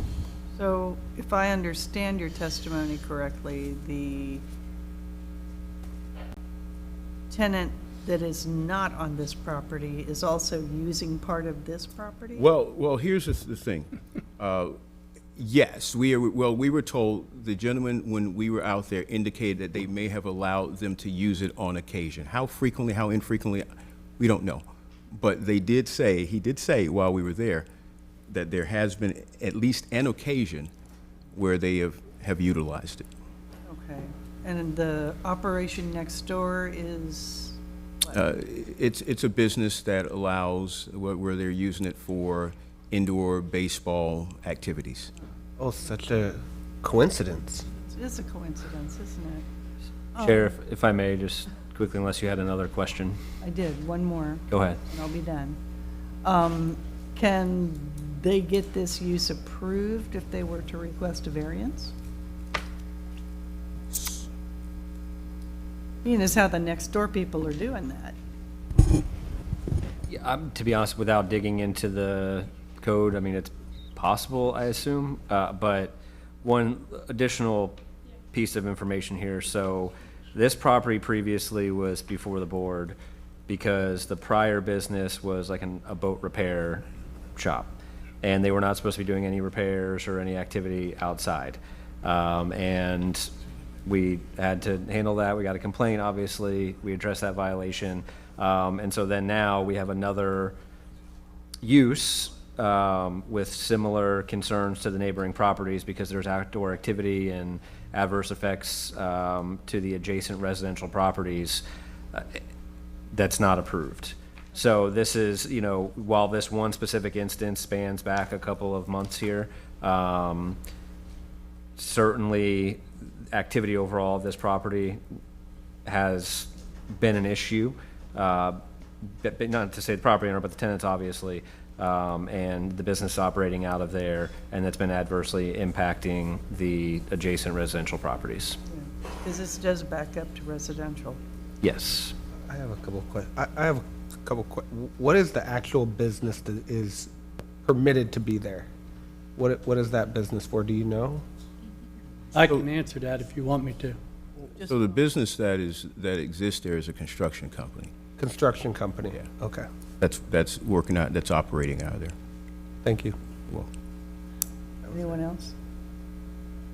I don't think so. Let's hear from the gentleman Yes. and we'll go forward. Good afternoon, sir. Could you please give us your name and address for the record? Michael Joseph Conzel. I reside at 1530 57th Avenue North, St. Petersburg, Florida. And I own the property at 1801 28th Street North under a corporation, and I purchased it in 2001 and was running the business of Northeast Marine out of the property Okay. with no problem other than the neighbors behind it. Before I bought the property, I was warned by the previous owners they are constant complainers. Constantly. So when I opened my business in '01, I got along with the people and everything up till 2000. I mean, there were some violations where they said, don't run your outboards by my fence. They had the EPA coming in and said, he's running outboards illegally, making smoke. The EPA, the government came into my business and said, you know, he's not doing anything illegal. He's running an outboard. The smoke from the outboard is not, you know, it's been passed by the government, so there's nothing we can do. These neighbors have been chronic complainers. I mean, so the business, the $5 million business was shut down by the city of St. Pete. So I went and written, you know, they said we could not do business there anymore after 17 years. So I said, all right, no problem. So the business, I had sold it in 15. They moved on. I rented it to Voltage Solutions, an electrical contractor. In 2000, no, it was later than that because I got the lease. They're in the third year of the lease right now, in the process of buying the building. Voltage Solutions, it's the father owns is the overseer of the two sons. Voltage Solutions and Local Builders. Both of them are contractors. One's an electrical contractor, one's a home contractor. And they're both brothers inside the building. My first violation notice I got was from the city, from Mr. Henderson. It said that permits for interior alterations and a change of use building approved are required to convert the commercial building into the bird cage, B-U-R-G cage, from its original condition. I emailed Mr. Henderson and said, I do not know what you're talking about a bird cage. Okay, so this was for mistakenly for the. This is from the wrong information he received from the neighbors. Okay, all right. So I informed him, I said, I've been in the building, there's no modifications or anything done. The only thing that was done was the tenants, both of the tenants are fathers with sons from 7 to like 12.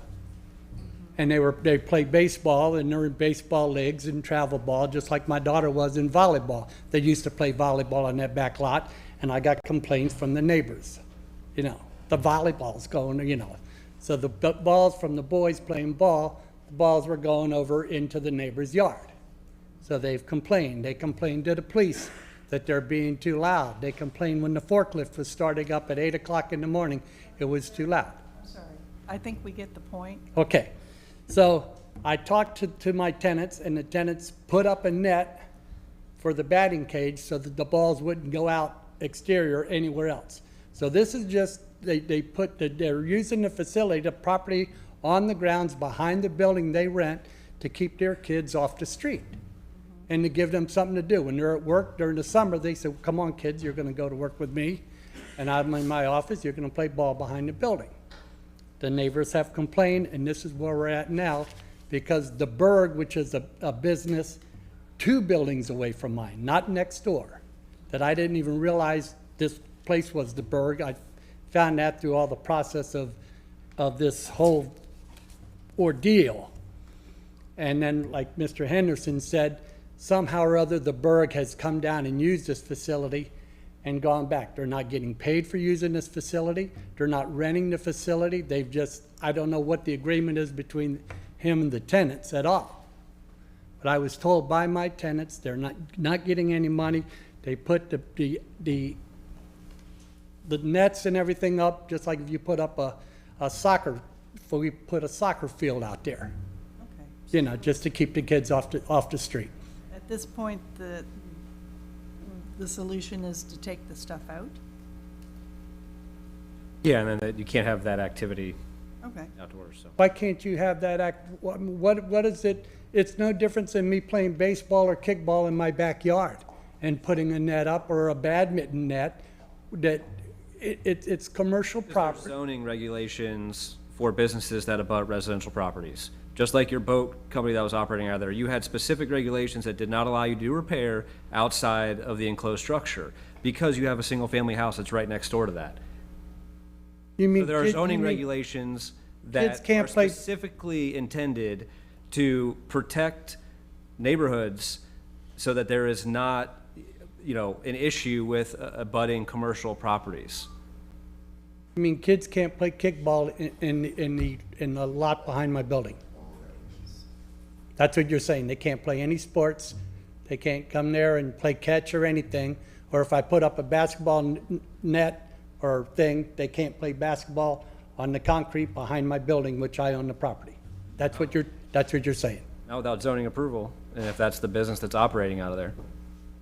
They're not operating a business. It's like my kid, when he come, I could take him to work, my daughter, she would go out back and she would shoot hoops. And now you're telling me she can't play basketball in my lot behind my building? I think it's clear that there's a business operating, whether it's in your location or 2 down, that is intended to have kids there to play baseball. They're receiving money to do that, and that activity is now fallen down to your property.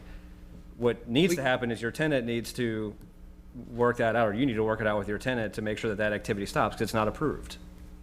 Well, so what you're saying is the bird cage can't use the property, but his kids and his employees' kids can use the property. No, you have to take the equipment out. Yes, not Period. with that equipment back there. All the equipment has to go.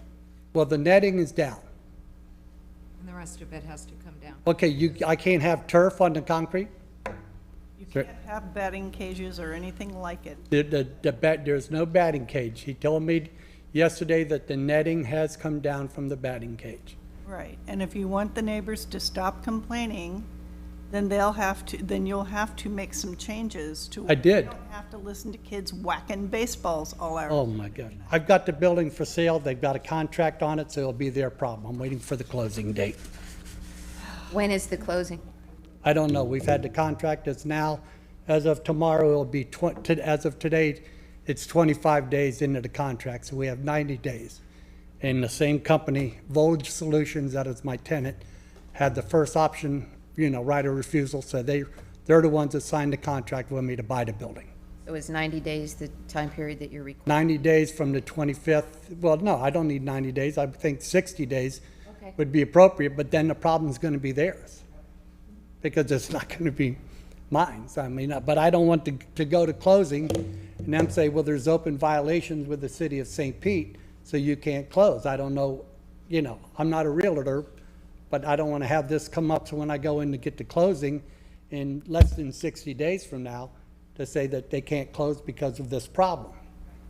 So we're going to try and help you do that. I can read something. Okay. Based upon the evidence presented in this case, I move that the board issue the following findings of fact and conclusions of law. The board finds that the violations of the St. Petersburg City Code, as stated by the code's investigator, have not been corrected. The board orders Michael Hansel. Hansel, thank you, Inc., to correct the violation within 60 days or by 6/22/25. If this order is not complied with, a fine of $200 per day shall be imposed. Second. Okay, we have a motion and a second. Any discussion? No. All right, let's vote. O'Seklis? No. Hanshaw? Yes? Hensler? Yes. Wilson? Yes. All right, sir, you've got your 60 days. Thank you. Item number 4, property owner Elena Maynard, investigator Anthony Rivers.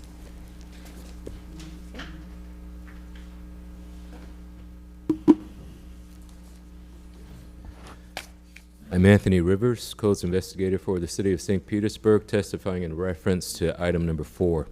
Case number 24-14093, regarding property located at 5864 Fifth Avenue North. I was sworn in at this meeting. The property is a single-family structure and is occupied by the owner. This is a codes-initiated case. The property was first inspected on August the 7th of 2024, and a violation notice sent to the owner with a compliance date of September the 3rd of 2024. The property was last re-inspected on April the 17th of 2025, and the following violations still exist. That is fascia disrepair around the structure, as well as peeling paint along the trim and fascia boards. 2 out of 4 violations have been corrected since this case began. Notice of hearing was sent first-class mail, posted at City Hall, and sent certified mail. Also, it was posted at the violation address on April the 9th of 2025. Ownership is confirmed in county official records, book 4888, page 983. My last contact with the owner prior Excuse to... me, Mr. Rivers, Mr. Wah, I've just been informed that one of our Codes Board members has to recuse on this case. We can't hear it. Okay. The other side of the street. Yeah, nope, definitely can't do that. So unfortunately, Sorry. with her having to recuse herself, we don't have a quorum Correct. to hear it. Correct. So what we can do is it will just get pushed to next month Sorry. and then come back. We can have a conversation to see what the current status is of everything as well. And Okay. I'm hopeful, since it looks like he's cleared some of them, that he's working on it, and maybe we won't have to. right. That would be our desire too, so. Lonnie, can you explain that? Excuse me, can you tell me what you're talking about? Because I don't know anything about that. Anything wrong. You didn't do anything wrong, everything's okay. One of our board members. It would have to be pushed to the next hearing. I live very close. I cannot vote. I'm sorry, ma'am. Yeah, we need 4 votes to issue an order. Don't they have somebody else that can vote? It's been a long day. I know, unfortunately, we only have 4 board members here today. Okay. Sorry, I just figured before we got. Yeah, no, I appreciate that, yep.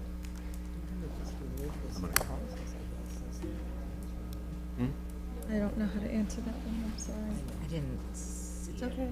Yeah, don't worry about it. Yeah. It's okay. Going into it with, yeah. No, let her deal with it. So So we're going to 101? It's not a good time to do a break. I need one. I feel bad. Well, 101? I think that they're still discussing what's going on. Yeah.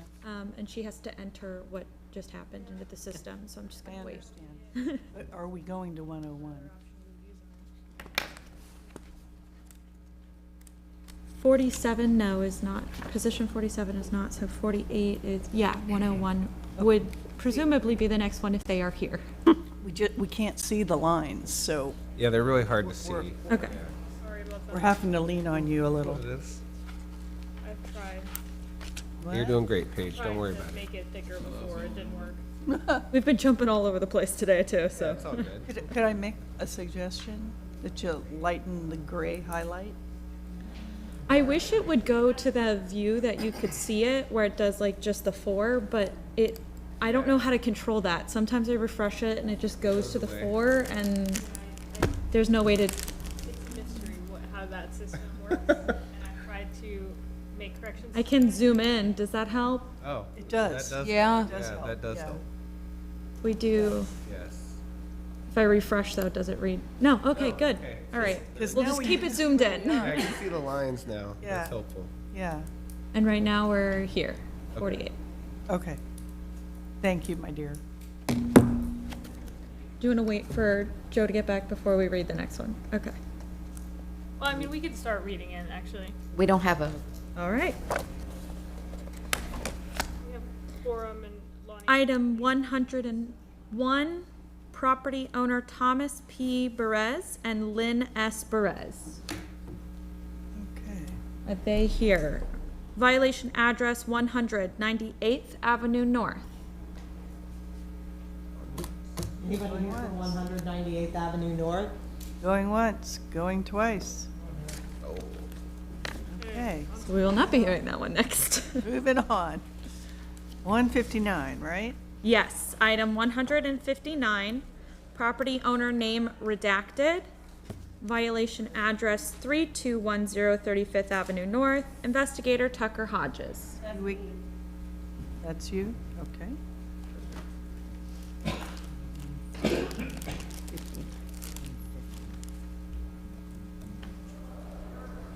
Just a moment.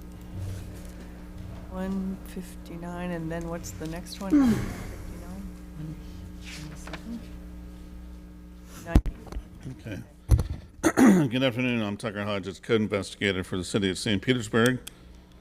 Testifying in reference to item 159, case 24-1860 regarding property located at 3210 35th Avenue North.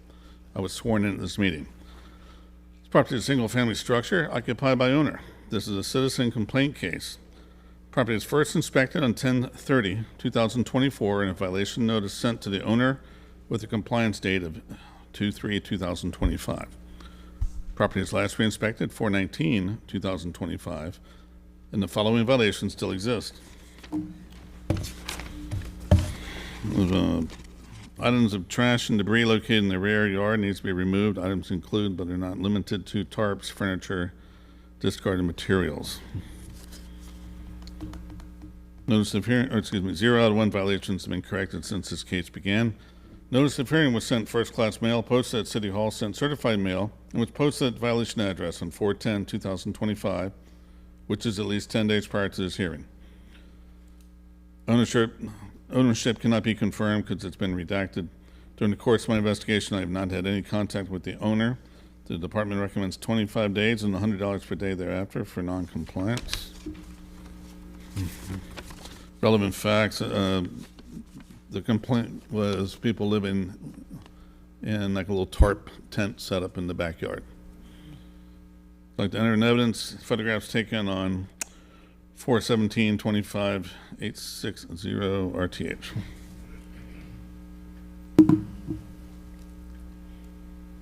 This front elevation of the property. That's not it.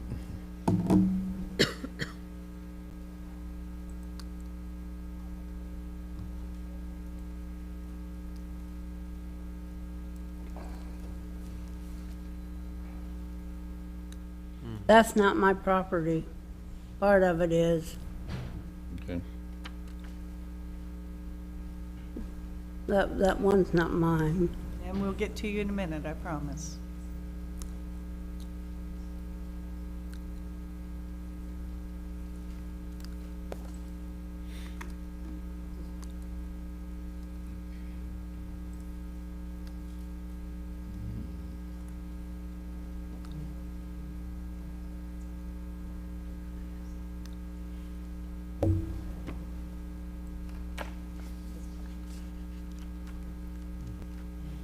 And that's where everything was moved over to. It's just a shed located in the back of the yard. Appears someone living in it. All right, let's like to enter this fact sheet into evidence as exhibit number 2, and this concludes my presentation. Does anyone have any questions? What was the alleyway that you did? Ma'am? What was the alleyway? Be quiet for just a moment. We'll get to you, I promise. Can't hear you. We will get to you in just a moment. Okay. Okay, hold on. Does anybody have questions for staff? Nope. All right. Could you please give us your name and address for the record? My name is, Hold on, Madam Chair, because this is a protected address, we don't need her name, but we would just need her relationship to the property. So if you are the owner of the property, we would just need you to state that, and you don't have to give your name. yeah, I am the property owner. Okay. So you need to clean up your backyard. Huh? You need to clean out your backyard. What it is, that's not my stuff. It doesn't matter. It's your property. I know, but I've been trying to tell what it is. I have a couple that are staying back there temporarily. What it was, they came to me in November. They lost their place they were at and their storage shed from the hurricane. So they asked, can they come and stay in my backyard? I didn't know it was a code violation at all when I said they could come back there and stay. And I just found out when I got these notes in the mail that it was a code violation. I had no idea. Okay, so that's been since October. Huh? You got the notices in October. No, I didn't. I didn't get no notice in October. The first one I got was January 15th. Okay, but they're still there and all the trash is still there? What trash are you talking about? Stuff we just saw in the pictures, ma'am. Well, I don't know what, I saw one picture, but I didn't see what the other one was. Can I see it again?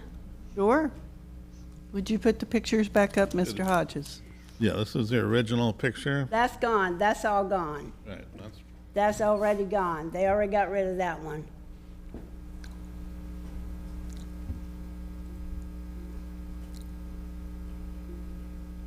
Are there people still living in the back Yeah, I've area? been trying to tell them they need to leave, but they haven't left. Okay. And some of that's gone already too. It all needs to be gone, all of it. And the You know, people I'm can't trying to be get them to get rid of it. It's just having a hard time. and the people can't be living back there. I know. Well, I didn't know that at the time. Okay, did you have another picture too, Mr. Hodges? Sure.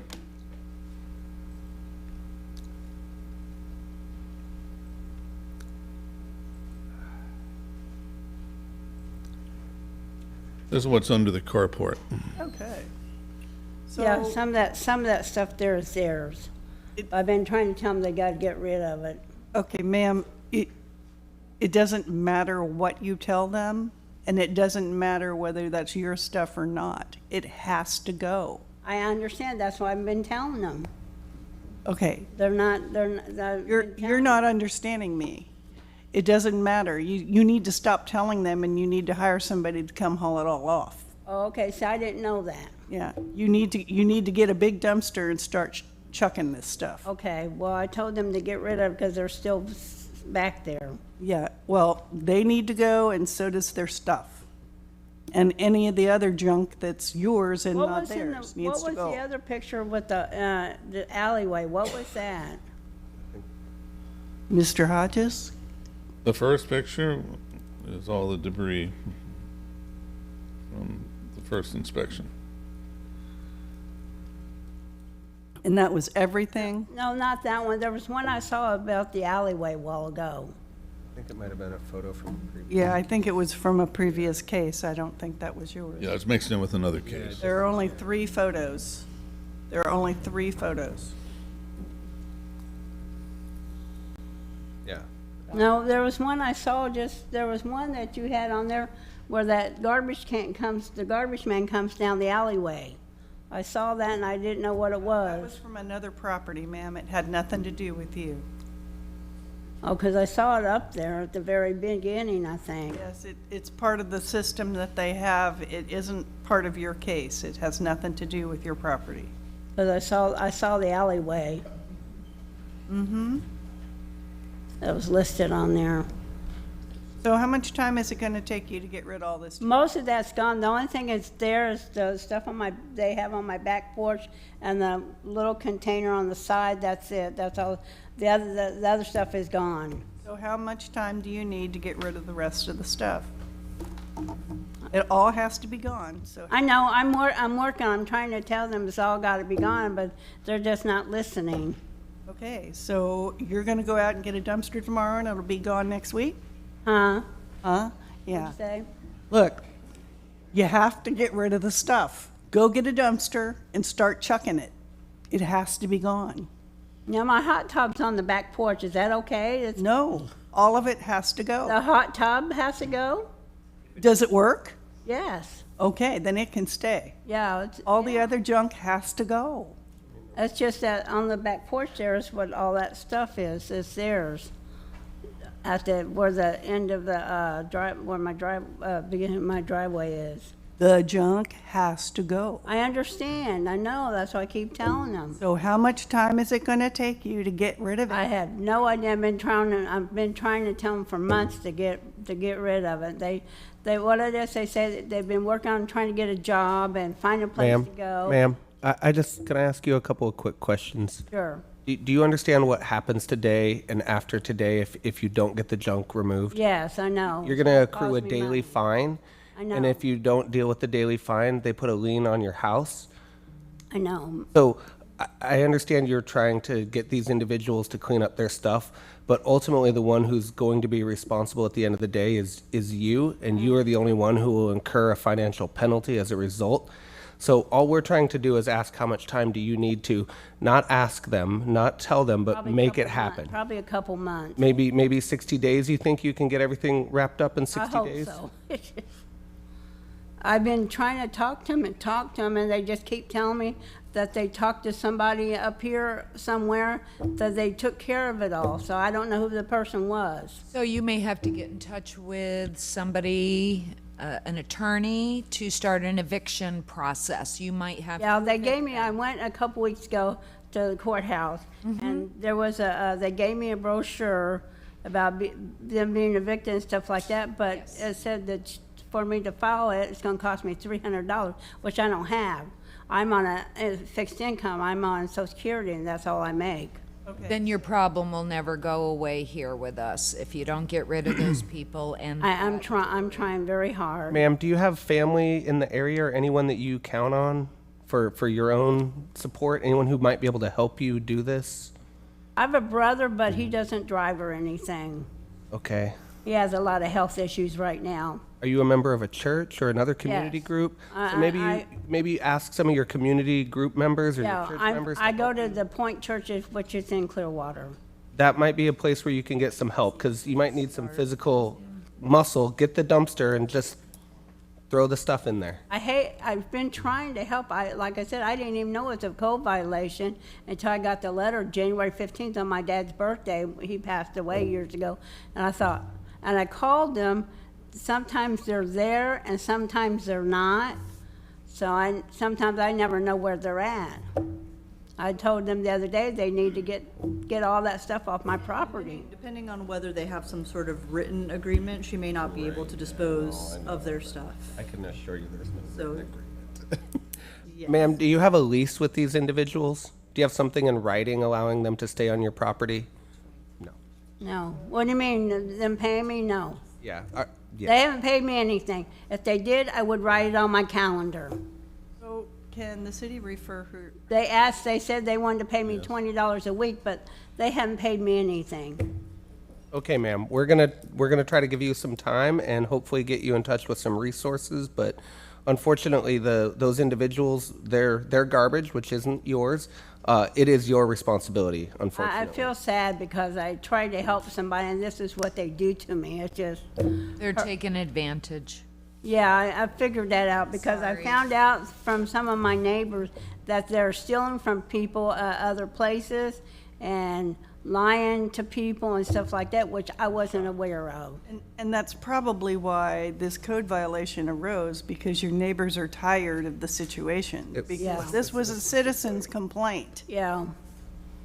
It's just, I have a neighbor next. With the investigator, when we're done here, to help you possibly with maybe a legal assistance to start Well, yeah, I got a thing from the court. There was a lawyer over there, but they said it cost me money to for every 15 minutes. I said, gee, that's not going to help me. I don't have that kind of money and stuff like There are that. ways around that, and you can get a referral to some legal advice that won't cost you, okay? So we're gonna read something and give you time to get all that in place. I appreciate it. It's been hard for me. Based upon the evidence presented in this case, I move that the board issue the following findings of fact and conclusions of law. The board finds that the violations of the St. Petersburg City Code, as stated by the code's investigator, have not been corrected. The board orders redacted to correct the violations within 60 days or by the date of June 22nd of 2025. If this order is not complied with, a fine of $100 per day shall be imposed. Second. But you're talking about they had to get rid of that stuff that's I'm on my sorry, back. One second, ma'am. On the back porch You're gonna have to too. wait for just a minute. All right, can we vote now? Seklis? Yes. Henshaw? Yes. Hensler? Yes. Wilson? Yes. Okay, now, what? Is it that stuff that you said beside the other stuff that's Okay, on my you'll back need- porch? You need to talk to the codes investigator out in the hall, and he will help you with it. Okay. Thank you, Mr. Thank you, ma'am. for coming in, ma'am. Thank Good you. luck. It's hard, trying to help people and they do that to you. Item number 101. Are we going back to something else? You're driving, Paige. Huh? You're. You go back going there. on? Is it 90 or what? She said 101. 101? 101 didn't come back. 101 didn't come back? Okay. Still a So no-show. So we're going forward to 51. Whoop.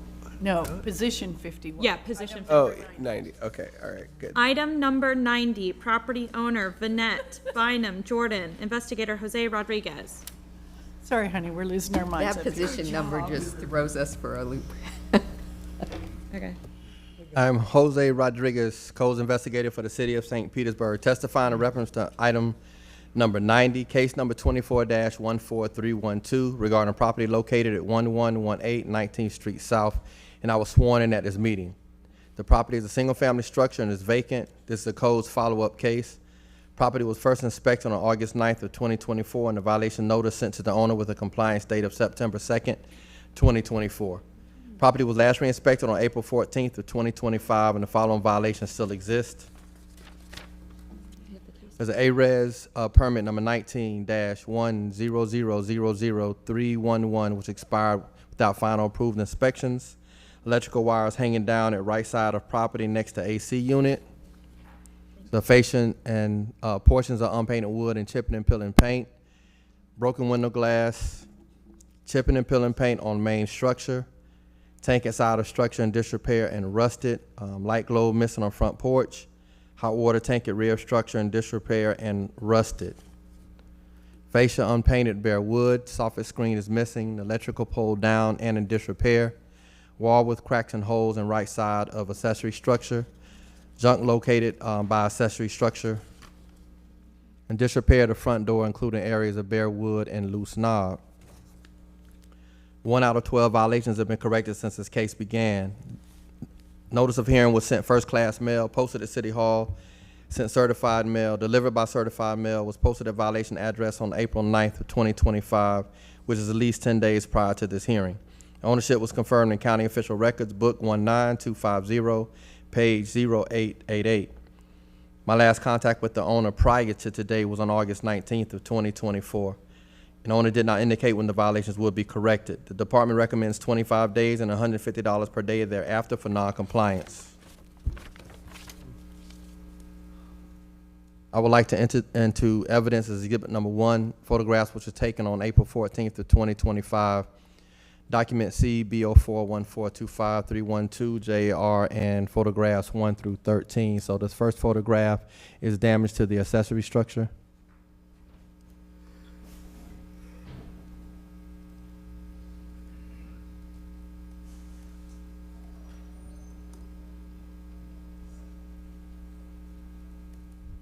This is a photograph of bare wood.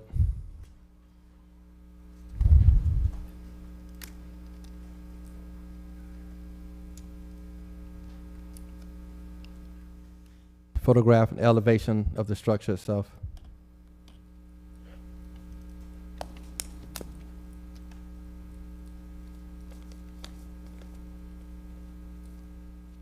This is some of the electrical wires that are hanging down the side of the structure.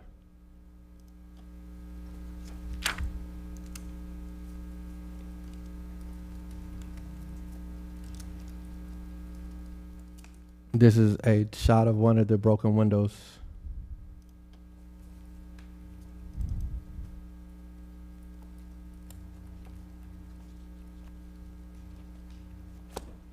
Photograph of the water heater in disrepair.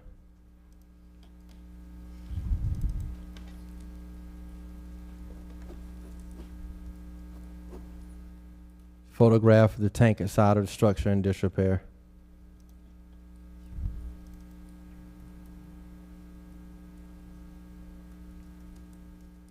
Photograph on the junk trash and debris and electrical mass pole that's down in the rear of accessory structure.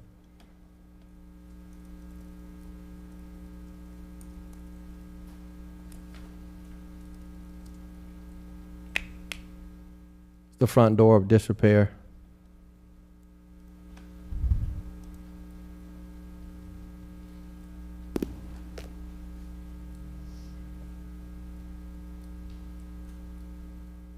This is the light fixture that needs to be covered.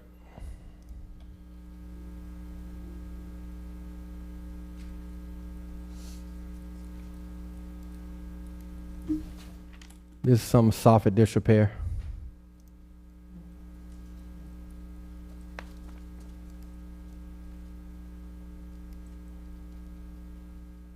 And again, on the painted wood, disrepair to the fascia.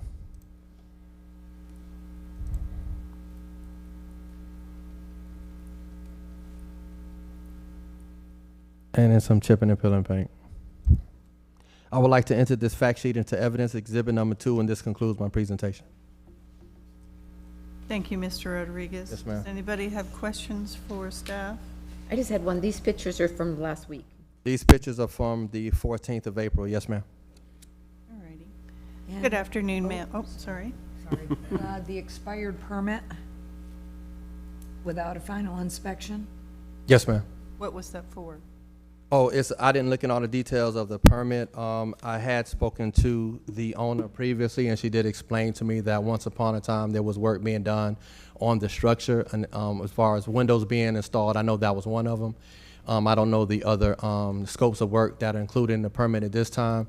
However, it did expire, and she's in the process of working with another contractor at this time. So we did have a conversation in the hall prior to reading this in. Yes, ma'am. Okay. Yes, ma'am. So she's in the process of that as far as I know. Yes, ma'am. Sorry for the delay. Good afternoon, ma'am. Could you please state your name and address for the record, please? My name is Vanette, maiden name Bynum, last name Jordan.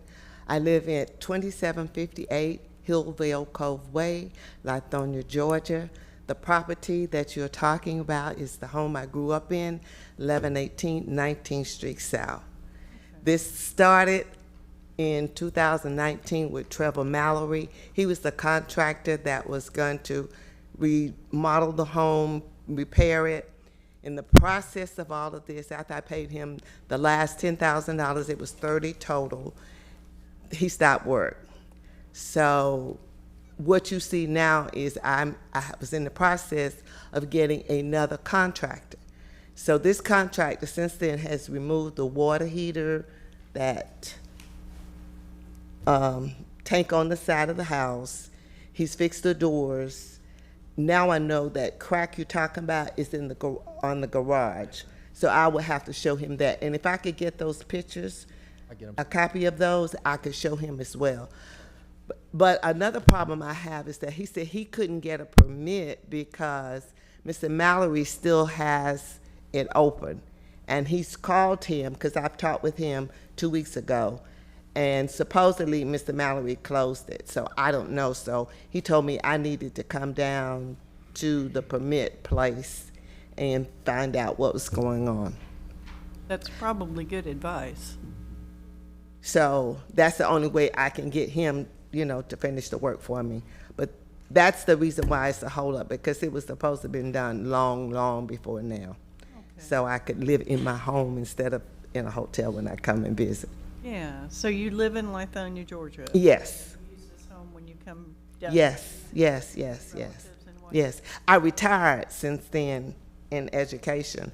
And so I wanted to come, here and stay. But because I've been given the runaround, my son and I, so now I had to get a new contractor. So my problem is I really wish that we had some reliable people that we could go to, because I'm not a contractor, so I don't know what needs to be done. I can see the little things, but not the overall major things. And so when Mr. Rodriguez sent me the list, I sent the list to the new guy. So that's where we are now. Ma'am, do you intend to keep the home once you get it fixed up? Yes. And it's been in your family for a while, it sounds like. Yes. Not a short-term rental either, right? No. I'm learning a lot since I've been here today. You do learn a lot. I'm 75 years old, so I plan on keeping it, and my son wants to keep it too. That's great. That's wonderful. Thank you. I had a question for legal. From 19, this permit would have been long ago expired. Do you still have to close an expired permit? That would be a question for the building department, I'm not sure. Do I have to close it? If you go down and talk to the building department, I'm pretty sure that they'll be able to tell you what you need to do and Okay. how you need to get there. Okay. They may be able to reactivate it for a lower fee than simply starting a new permit. If the scope of work is the same, you could possibly just do a change of contractor. So you remove the old contractor, put the new one on, and then you don't have to go through the whole process to resubmit plans and do all that. But that's all what if. Right. So go to the building department and lay the problem on them and have them tell you what you need to do. Okay, I will do that. Have we asked? But I'm gonna need time, right? Because I don't know how long it takes to get permits. We'll discuss. Okay. Give you time, vote, and go from there. Okay, I will do that. I'll read something. Hang on. Oh. So she really has no idea. No. No. A lot of unknowns. Longer, like Yeah. 90 days. Yeah. Read something. Based upon the evidence presented in this case, I move that the board issue the following findings of fact and conclusions of law. The board finds that the violations of the St. Petersburg City Code as stated by the codes investigator have not been corrected. The board orders Vanette Bynum Jordan to correct the violations within 90 days or by a date of July 22nd, 2025. If this order is not complied with, a fine of $100 per day shall be imposed. Second. Okay, we have a motion and a second. Any discussion? All right, let's vote. Alseckless? Yes. Henshaw? Yes. Hensler? Yes. Wilson? Yes. Okay, ma'am, you have 90 days to try to get things straightened out with the building department and get this on the road, okay? All right, thank you so much. Stay in touch with your codes investigator and let him know how things are going. Okay, I will. Thank you. Good luck, ma'am. Thank you. Item number 166, property owner NY Doctor Altai Medical PC, investigator Tucker Hodges. Good afternoon. I'm Tucker Hodges, code investigator for the city of St. Petersburg, testifying in reference to item 166, case 24-20755, regarding property located at 3611 Overlook Drive Northeast. I was sworn in at this meeting. Property is a single-family structure occupied by owner. It's a citizen complaint case. Property is first inspected on 12/12/2024 and a violation notice sent to the owner with a compliance date of 2/6/2025. Property was last re-inspected 4/22/2025, and the following violations still exist. Permit required for renovations made to a property in a special flood hazard area. 0 out of 1 violations have been corrected since this case began. Notice of hearing was sent first-class mail, posted at City Hall, sent certified mail, and was posted at the violation address on 4/10/2025, which is at least 10 days prior to this hearing. Ownership was confirmed in County Official Records Book 22968, page 0938. During the course of my investigation, prior to today, I have not had any contact with the owner. The department recommends 25 days and $100 per day thereafter for noncompliance. Relevant facts, the post-disaster emergency permit is in process. Applied 1/23/2025. It's on hold for the notice of commencement. Had corrections as of 4/5/25. However, plan tracking did not show that the building department has approved, and there are no issued permits. I'd like to enter into evidence Exhibit 1, photographs taken on 4/22/25. It's front elevation of the property. A couple other pictures.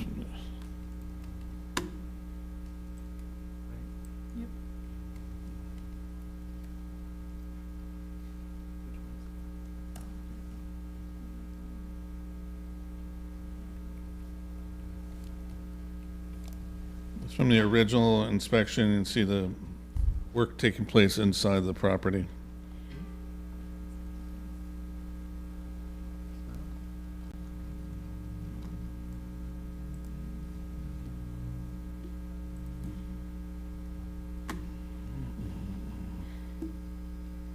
And just more of the signs of the work taking place, tile and grout and spackling.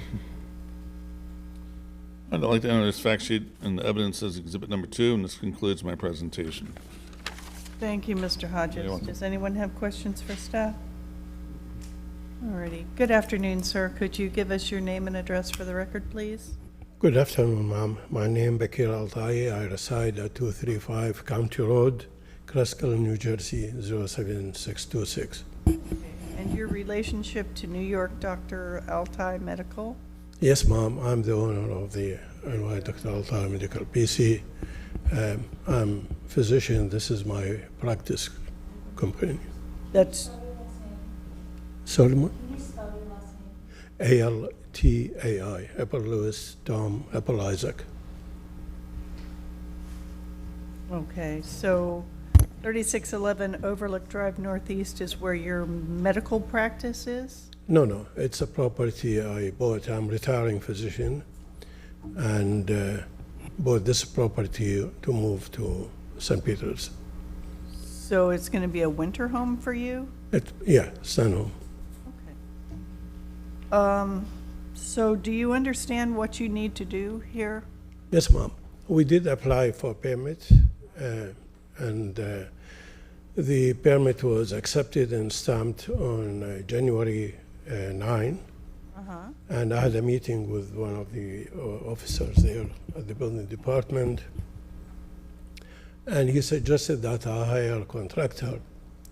And apparently I wasn't aware that the previous owner has converted the garage into a home office or a living space. But he did say that he would grandfather me the situation and doesn't need any permit.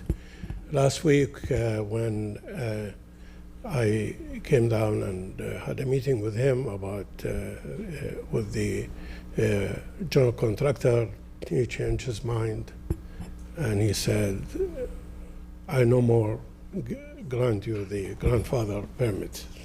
Okay. He doesn't like, I guess, color of my shirt. Changed his mind. So he wants now to apply with another permit for the garage and together with a new permit for the construction. So we need to apply all these two permits together, and I need to have an architect drawing and a new plan. And so I need more time, more than 25 days. Okay. And if you grant me as long as possible where I could get the permit done. As you know, Shore Acre, there's a lot of permit and works. The building department might take longer than usual. Yeah, we're familiar with the problems out there. Yeah. Does anybody have any other questions? So we're waiting for an NOC, which is the notice of commencement or a change of contractor? Notice of commencement. Notice of commencement. And corrections that were made, that were suggested on April 5th. Yes. Yeah, so the permit has not been approved yet. Right. So it's not a situation where it's on hold for notice of commencement. It's, the original submission was reviewed. During that review, they saw that the carport was enclosed and never permitted. And so now they have to address not only the storm damage repair, but then also that carport. So we're a ways away from having an approved permit. Yep. I gotcha, okay. Okay, I'll read something. Okay. Based upon the evidence presented in this case, I move that the board issue the following findings of fact and conclusions of law. The board finds that the violations of the St. Petersburg City Code, as stated by the code's investigator, have not been corrected. The board orders New York Doctor Altai Medical PC to correct the violation within 90 days or by 7/22/25. If this order is not complied with, a fine of $150 per day shall be imposed. Second. Okay, we have a motion and a second. Any discussion? I personally think it's not enough time and it's too much money, but that's just me. I kind of felt that way about the money. Oh, The one, yeah, I like the 100 myself, but. yeah. I can amend it. Are you okay with the 90? Is it possible to get 120 days, just in case? Okay. All right, let me try this again. Based upon the evidence presented in this case, I move that the board issue the following findings of fact and conclusions of law. The board finds that the violation of the St. Petersburg City Code, as stated by the code's investigator, have not been corrected. The board orders New York Doctor Altai Medical PC to correct the violation within 120 days or by 8/21/25. If this order is not complied with, a fine of $100 per day shall be imposed. Second. Okay, are we all better with that? Let's vote. Osseklis? Yes. Hanshaw? Yes. Hensler? Yes. Wilson? Yes. All right, sir, you have 120 days. Thank you, Mom. Thank you, boards. And welcome to St. Pete. Welcome to St. Pete. Jeez. Item number 127, property owner Mary Ann Lynch, investigator Carl Gordon. Property manager isn't here.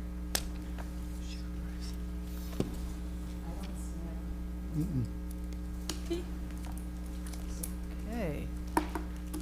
Moving on.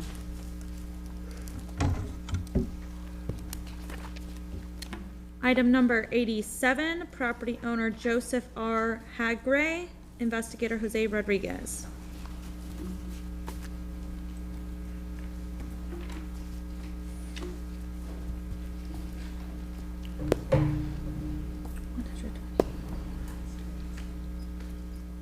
Y'all forgive me, I'm coming. What? You again?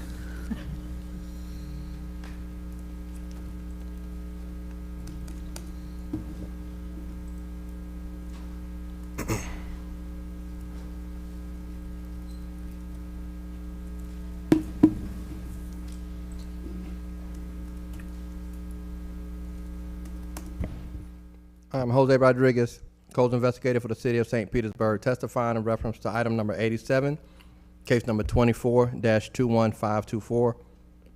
regarding property located at 1618 12th Street South. I was sworn in at this meeting. Property is a single-family structure and is occupied by tenants. This is a tenant complaint case. Property was first inspected on January 14th of 2025, and a violation notice sent to the owner with a compliance date of February 7th of 2025. Property was last re-inspected on April 15th of 2025, and the following violations still exist.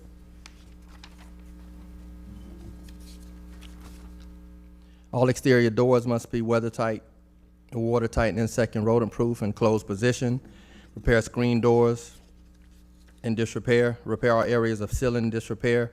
Support beam in living room is damaged and cracking, and an engineer's report may be required. Floor tiles in downstairs bathroom damaged due to water intrusion. Repair all outlets in disrepair. Repair light in downstairs bedroom. The light does not work. Hot and cold knobs in downstairs shower are difficult to operate and water constantly runs. Water in upstairs bathroom comes out of faucet with a rust-type color. A report may be required from a plumber stating pipes are, at property are in good condition. 0 out of 6 violations have been corrected since this case began. Notice of hearing was sent first-class mail, posted at City Hall, certified mail. Was posted at the violation address on April 9th of 2025, which is at least 10 days prior to this hearing. Ownership was confirmed in county official records, book 06065, page 0164. During the course of my investigation, my last contact with the owner's grandson was on March 31st of 2025, and he did not indicate when the violations would be corrected. The department recommends 25 days and $150 per day thereafter for non-compliance. I would like to enter into evidence as Exhibit 1, photographs which are taken on April 15th of 25 and January 7th of 25, also January 9th of 25, folder CEB 0415255552JR, and photos 1 through 12. First photograph is the rust type color on the water that's coming out in the upstairs bathroom.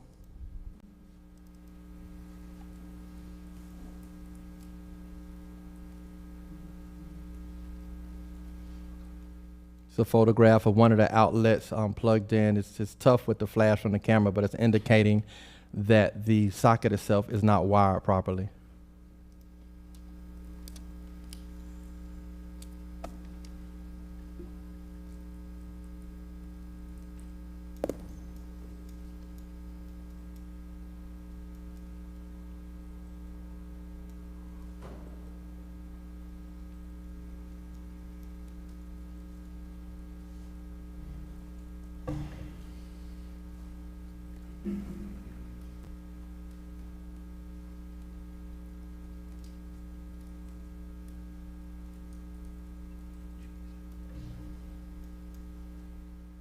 Photographs elevation of the structure.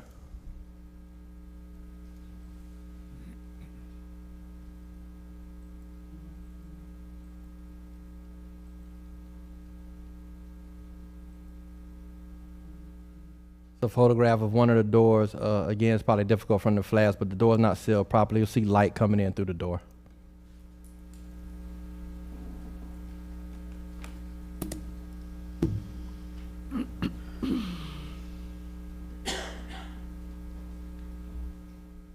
This is a photograph of one of the screen doors that's in disrepair.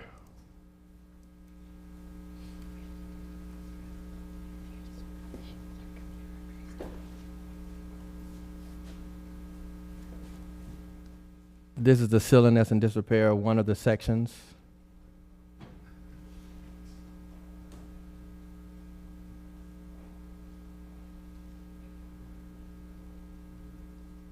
This is the support beam that is cracking. That's also in the living room area. So this is the same area the ceiling is in disrepair.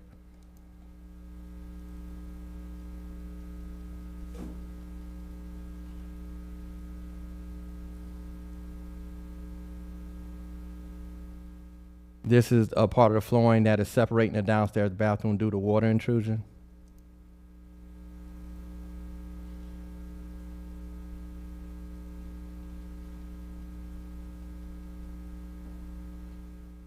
This is a picture of the downstairs bathroom where the valves are difficult to operate and the water constantly runs.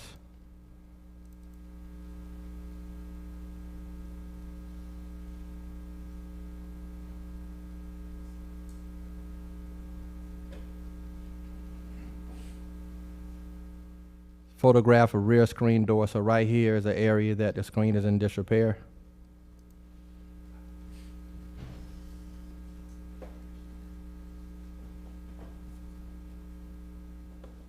The photograph, again, the same screen door, and it's not actually attached properly at the top of the screen door itself by the hinges.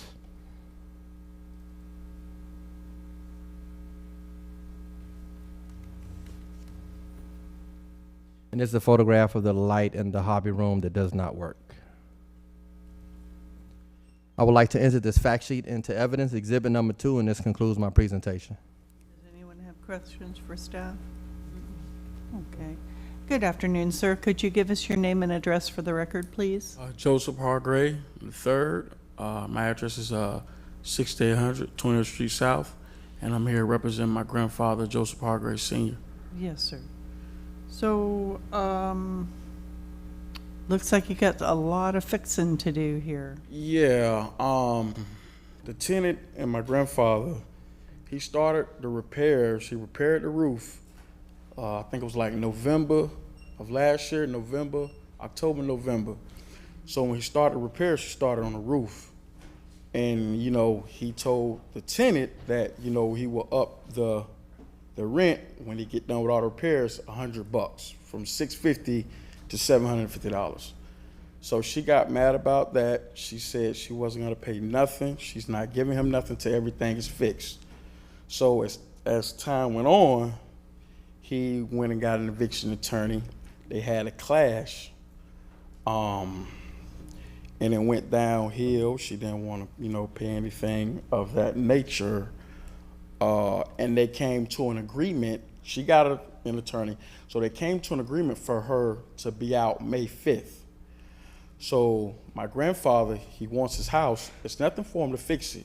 So until May 5th, that's when he would start, you know, doing the repairs, you know, to get the codes handled and stuff in that nature. So she has so much stuff in the house that he can't even come in and do anything, you know, as far as that nature. So they agreed to May 5th, and that's not here yet. And he's gonna start, you know, repairing and doing stuff in that nature. The tenant's gonna be out on May 5th. Yeah, they agreed, in civil court, on eviction, they agreed. And how much time after May 5th is? Well, with my grandfather, he's 82 years old, diabetic. I caretake for him, so he moves at a sudden pace. He has the finances. He has plenty of property. He has a team to come in and do it. I mean, he would like, not me because it's not mine. He would like 90, but he would be grateful if you give him 60. But he said he would ask for 90, but 60 he'll be thankful for, because he's not behind on anything. He's scared of fines. He can't be here today, and it's like it's getting to him. So, and not to go off track, the tenant that was his companion sister, he let her live. She's been living there 20 years. It was just a family thing. Helped out, let her live there, let her mom live there when she passed, and it was just he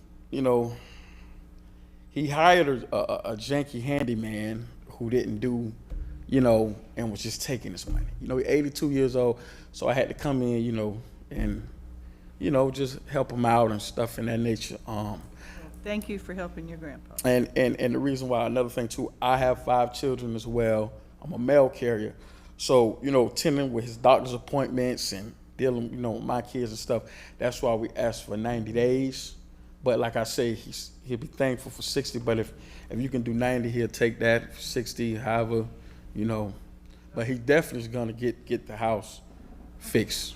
Let's see what the board has to say about it. I see you have another case on the outside of the house. Yeah, exterior, yes ma'am. Okay. You're not going to have a tenant in there until the work's all done, are you? Because that's in really bad shape. No. That's why he's waiting when she leaves. No, he's not gonna put nobody in there. He had, like I say, he has a team. They're gonna fix it while it's vacant. Then he's gonna rent it back out. I'll make a motion. All right. Based upon the evidence presented in this case, I move that the board issue the following findings of fact and conclusions of law. The board finds that the violations of the St. Petersburg City Code, as stated by the code's investigator, have not been corrected. The board orders Joseph R. Hargray to correct the violations within 90 days or by July 22nd, 2025. This order is not complied with. A fine of $150 per day shall be imposed. Second. Okay, we have a motion and a second. Any discussion? All right, let's vote. Seckless? Yes. Henshaw? Yes. Hensler? Yes. Wilson? Yes. All right, sir, you got 90 days on this one. Stay put, and we'll Okay. be outside now. Okay.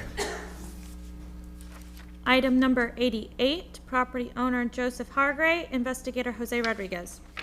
I am Jose Rodriguez, codes investigator for the City of St. Petersburg, testifying in reference to item number 88, case number 25-550 regarding property located at 1618 12th Street South.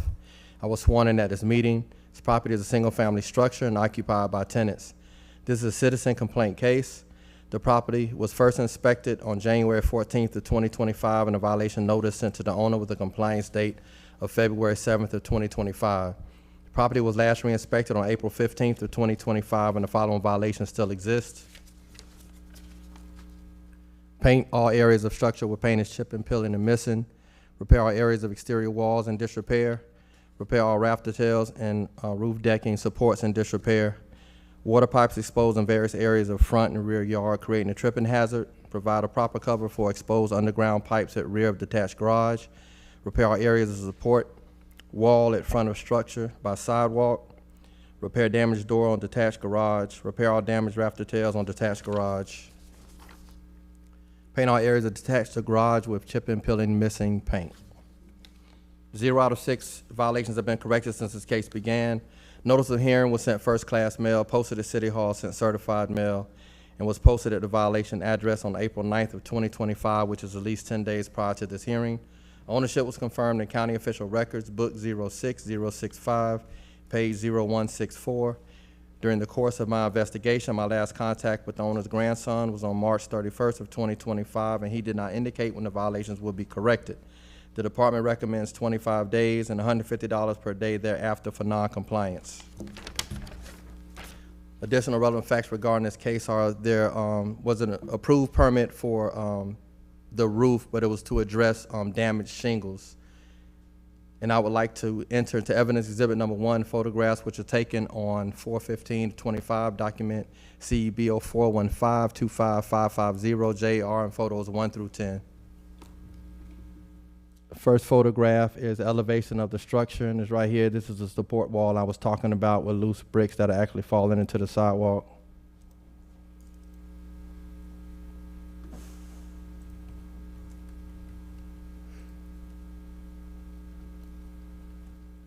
This is one of the areas of the damaged siding that needs to be repaired.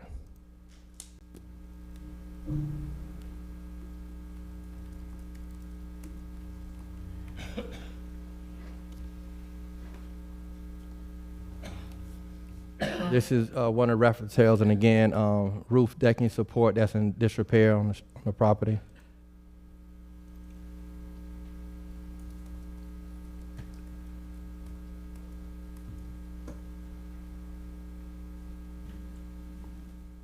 This is one of the pipes coming from the structure that's considered a tripping hazard.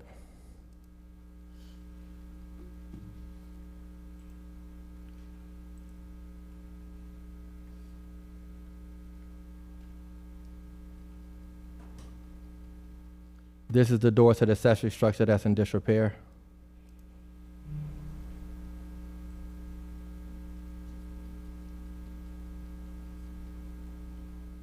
This is parts of the accessory structure that are in disrepair, rafter tails, chip and peel and paint.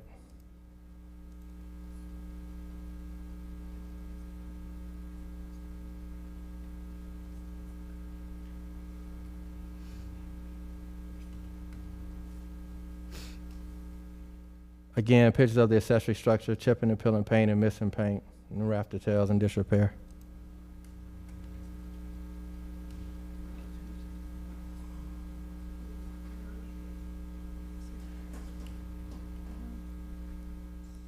Again, exposed pipes around the property that are tripping hazard.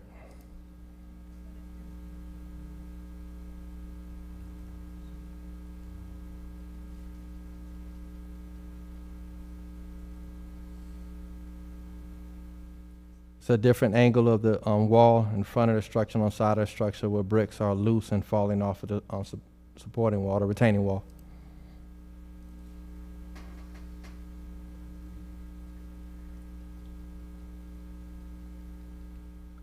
Chipping and peeling paint, again, chipping and peeling paint on the structure.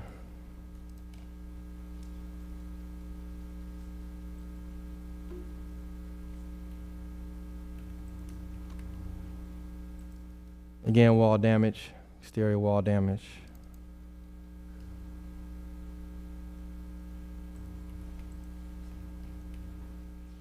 And this is a picture of the exposed, there are pipes underneath here. I'm not sure what the purpose they serve, but there are pipes down here, and this is not a proper way to enclose this opening at the rear of the detached garage. I would like to enter this fact sheet into evidence exhibit number 2, and this concludes my presentation. Thank you, Mr. Rodriguez. Yes. Does anybody have questions for staff? I had one. That picture of the back door, it looked like there was a pile of debris back there by the back door, but I didn't see a violation for debris. Is that recent or That enough and you just? That may have been something that I may have spoken to the tenant about the time when I had the access to go out there and actually do the inspection, and she is in the process of moving. So it may have been some of her items. She said her brother was assisting her, so that's why I did not address that at the time. Understood, thank you. Yes, ma'am.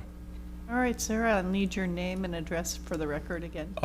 Joseph Hargrave III, 6800 20th Street South. And I'm here represent my grandfather, Joseph Hargrave Sr. Okay, so are you gonna need 90 days on this part of it too? Yes, because of not a lot of it, but some of that stuff came from the storm. And like I said, man, her and my grandfather had bad blowouts that she wouldn't even let nobody come look at the property because of financially she didn't want to pay the extra $100.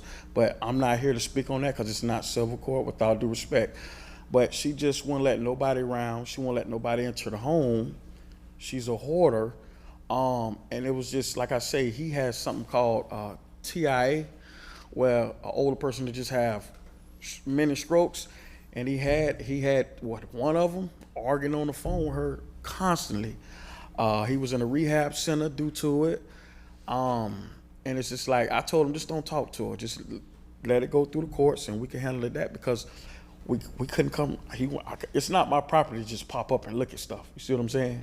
And she would tell him, I don't want nobody around here. It was just a mess. But sir, at this point, you're less than 2 weeks away from May 5th, so. Right. Almost over, you're right. Yeah, and like I said, it was just a big headache.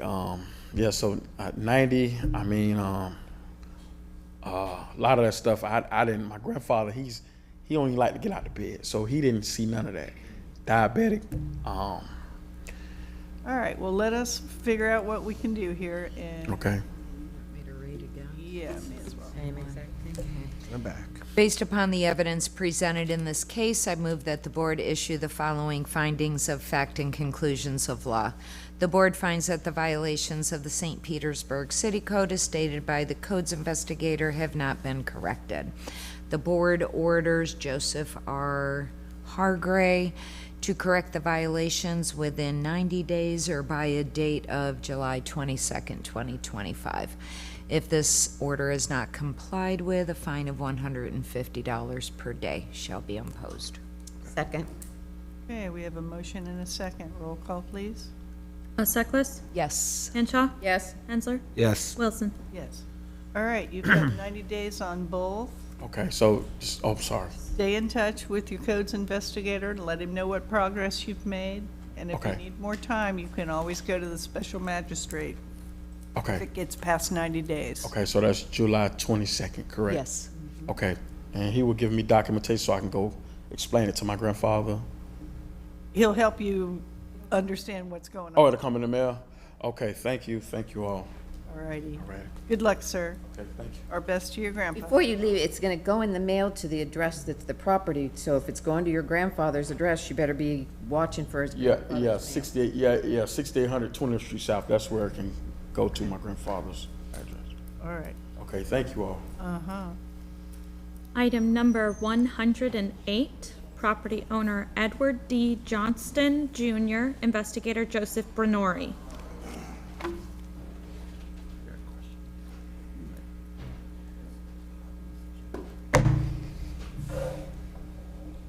I'm Joseph Bernori, Codes Investigator for the City of St. Petersburg, testifying in reference to item number 108, case 2511494, regarding the property located at 400 Batika Road Northeast. Was sworn in at this meeting. This property is a single-family structure and is occupied by owner. It's a codes follow-up case. Property was first inspected on February 3rd, 2025, and a violation notice sent to the owner with a compliance date of February 26, 2025. Property was last re-inspected on April 9th, 2025, and the following violations still exist. It is prohibited to park store motor vehicles on an unapproved parking surface in the front or side street yard area of a residentially zoned property. It is prohibited to store inoperative motor vehicles on a residentially zoned property outside of a fully enclosed structure. Numerous boats and trailers improperly stored on residential property. It is prohibited to park, store domestic equipment in front or street side yard of a residentially zoned property during prohibited hours on prohibited days. No more than 2 domestic equipments can be properly stored in interior side yard or rear yard of property. There are building materials, motor vehicle parts, an engine, and other miscellaneous items stored outside a fully enclosed structure, and numerous boats and vehicles being worked on outside a fully enclosed structure. 0 out of 5 violations have been corrected since this case began. Notice of hearing was sent first-class mail, posted at City Hall, sent certified mail, delivered by certified mail, was posted at the violation address on April 9th, 2025, which is at least 10 days prior to this hearing. Ownership was confirmed in County Official Records Book 22227, page 0120. During the course of my investigation, I have not had any contact with the owner, and the owner did not indicate when the violations would be corrected. The department recommends 25 days and $100 per day thereafter for noncompliance. I would like to enter into evidence as Exhibit Number 1, photographs which were taken on April 9th, 2025, document 0409254494 JCB and photos 1 to 10. It's an elevation shot, and you get look at one of the vehicles parked in the yard, and also no plate on that vehicle.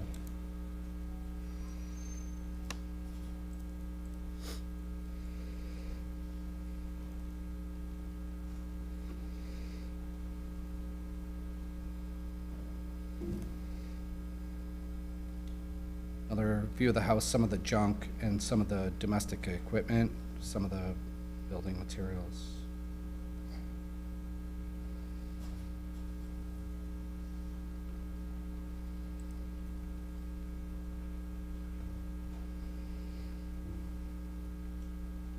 Different view, some more of the domestic equipment.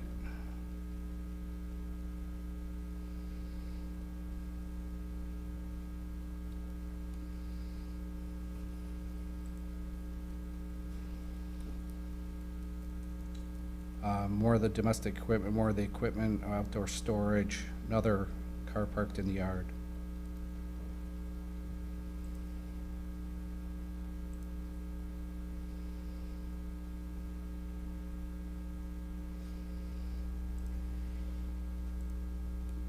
Here you have a couple of the other pieces of domestic equipment, a little clearer view, yard parking.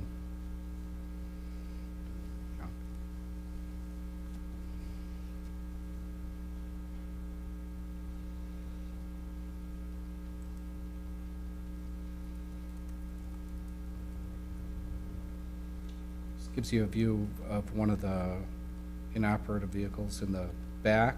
There were 3 this day. A view of some of the domestic equipment.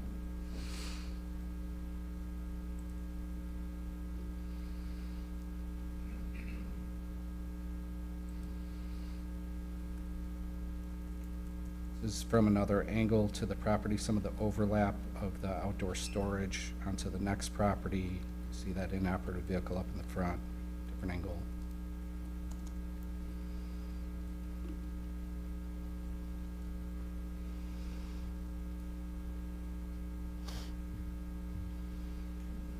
Another view of that rear vehicle.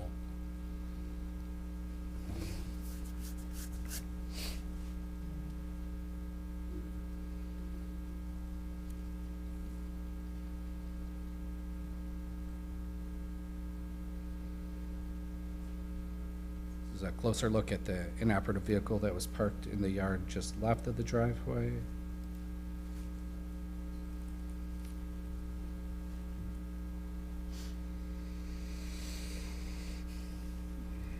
And another close-up look of the vehicle that's parked in the far left of the property without the proper registration. I'd like to enter this fact sheet into evidence as exhibit number 2, and this concludes my presentation. Thank you. Does anyone have any questions for staff? I do. Is this near another house? Because it looked like a huge, like in the middle of nowhere. This isn't in the middle of nowhere, right? It's in a residential neighborhood. Okay. You're going to ask about I just had a general question for my education. Hobbies generally, what violation was that? What does that mean? So there's a section of code that references hobbies as if you're working on vehicles, boats, things of that nature, where it's not necessarily tied to a business use. We understand that there's going to be individuals that may want to repair their boat or build a car or do those types of activities. And we don't want to prohibit that within a residential neighborhood, but again, we want to make sure that it's done in a manner that minimizes impact to the surrounding properties. So I believe Mr. Bernori referenced, the fact that there was work going on outside a fully enclosed structure, so that's what's referenced there. That's much less exciting than I was hoping it was going to be, but thank you. And the stuff is actually spilling over onto somebody else's property? No, that's not the case. It's all on my property. Okay, go ahead. Get your chance in just a minute. At times, there's boats that are parked in the street. Okay. Yeah, there, on the street. several had been removed this day that I took photos. Okay, so we're not talking, it's not encroaching on somebody else's land, it's out in the street. Yeah, city right of way. I believe in the one picture, it looked like where the engine parts and stuff were that, I'm assuming, Mr. Bernori, you're taking that from the street? Yeah. Yeah, so that would be city right of way there, obviously. Okay. Yeah. All right. Thank you, I appreciate it. All right, sir, now it's your turn. Good Sorry. afternoon. I'm Could sorry, we good get afternoon. your name and your address for the record, please? It's Edward Johnston, 400 Patica Road, Northeast, St. Petersburg, Florida, 33702. Okay, and you're a man who likes his metal. Yeah. So unfortunately, and I'm sure that the inspector will agree, a lot of this stuff was generated after the storms of Helene. I own probably 20 vessels, boats. The marina where I had several of these vessels was destroyed during Helene, so I had no place to put them. I had to remove them from the marina, in order to get them back out into the water. So I had several vessels. I'm now down to 2. There was probably 7, I think, at one point. Most of them are gone. The debris, I had 5 foot of water in my home. My entire downstairs, my kitchen, my motorcycle was completely underwater. I lost my brand new truck, flooded out, my wife's Mercedes. So some of the juggling of vehicles without tags and whatnot is because of that. We've had to go to auction and buy a vehicle just to get by. I mean, I lost a $70,000 truck. Didn't have the proper insurance because it was paid for in cash. And so I lost that. We lost our entire downstairs. So we're still reeling and recovering from the storms. And a lot of the debris there is still storm debris. As a matter of fact, the pile that's out there now was dug out of my pool. So I had barnacles growing on the tile in my pool when I cleaned it out, when I could get to that point, because I've got so much going on. Plus I have to work, So a lot of this is due to that storm. And like I said, most of the vessels have been removed. I'm down to 2 right now. And I suspect they'll be out within the next 30 days. I'm working on cleaning up debris as well. It's just been a challenge, and a lot of it is due to the storms. And for sure, the boats and things are definitely a part of that, and as well as the cars. Like I said, we've lost everything, so we've been shuffling cars and And, and so that's been an issue, but that's where I'm at. So can you give us sort of an estimate of how long it's? Yeah, I mean, if you give me 60 days, I can have the yard back to normal and everything out of it. Okay. And it looks like that's all the items are just exterior related things with. Yeah, if you look at I don't know if he's got previous pictures, but it was worse. It's gotten better. We like that honesty. Yeah, we like that honesty. Yeah, thank you. I can read something if no one has any other questions. Sure. Based upon the evidence presented in this case, I move that the board issue the following findings of fact and conclusions of law. The board finds that the violations of the St. Petersburg City Code as stated by the code's investigator have not been corrected. The board orders Edward D. Johnston, Jr. to correct the violations within 60 days or by the date of June 22nd, 2025. If this order is not complied with, a fine of $100 per day shall be imposed. Second. Okay, let's roll call. Alseklis? Yes. Hanshaw? Yes. Hensler? Yes. Wilson? Yes. Good luck, sir. Thank you very much. Chair, if I could quickly. You could quickly. I want to interrupt for a moment. I didn't have an opportunity to say anything at the beginning of the hearing, and we're coming up to the end of the day. And I know our administrative staff that works back in the office usually watches these hearings, and it's administrative support day. So I wanted to just take the opportunity to thank them. There is a ton of work that goes into everything before we get to this point. And it's beyond just Lonnie and Paige who sit down there and get the hearings going every day. I like to reference our admin staff as kind of the engine room of the department. So they never get to be here in person. A lot of times they don't ever get seen, but they do an amazing amount of work, and they all do a great job and keep the office lively and fun. So I just wanted to take the opportunity to publicly send them some appreciation today and thank them for everything that they do. And hopefully they were watching and saw this, and I caught them before they left for the day. So. And you didn't have to buy quick. Yeah.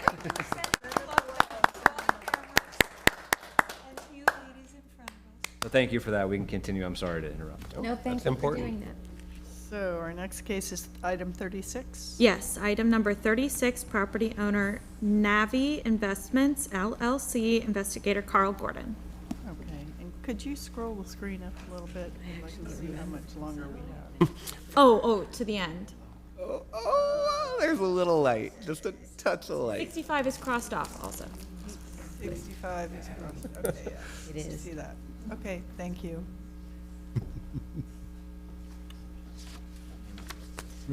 We're ready, Mr. Gordon. All right. I'm Carl Gordon, Codes Investigator for the City of St. Petersburg, testifying in reference to item number 36, case number 25-3029, regarding property located at 2250 Queen Street South. I was sworn in at this meeting. This property is a single-family structure and it is vacant. This is an internal complaint case. The property was first inspected on January 23rd, 2025, and a violation notice sent to the owner with a compliance date of February the 7th, 2025. The property was last re-inspected on April the 11th, 2025, and the following violations still exist. Per city building official, fire damaged structure is unfit and unsafe for human habitation and use. Repairs must be completed by a licensed contractor with approved permits. 0 out of 1 violations have been corrected since this case began. Notice of hearing was sent first class mail, posted at City Hall, sent certified mail, and was posted at the violation address on April the 11th, 2025. Ownership was confirmed in County Official Records Book 18007, page 0732. During the course of my investigation, my last contact with the owner prior to today was on March 28, 2025, and the owner stated that she was working on it. The department recommends 5 days and $250 per day for non-compliance. I would like to enter into evidence as exhibit number 1, photographs were taken on April the 11th, 2025, document 0411250029, CBG, and photo numbers 1 through 5. Here is a front view of the structure itself.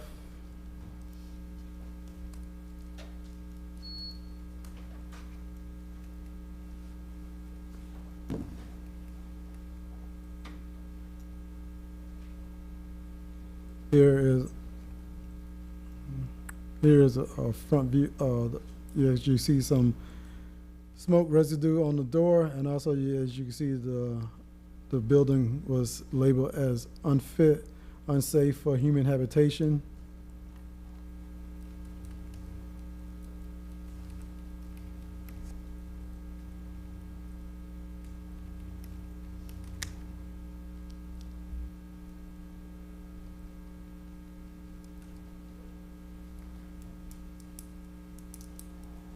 Here, as you see, fire damage located on the structure here.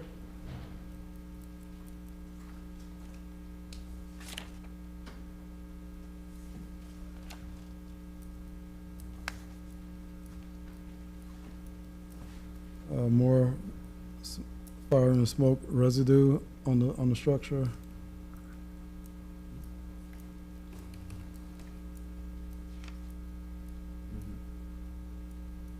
And then here is a view of the inside of the structure here, where you, as you can see, fire damage was inside the structure itself. I would like to enter this fact sheet into evidence as exhibit number 2, and this concludes my presentation.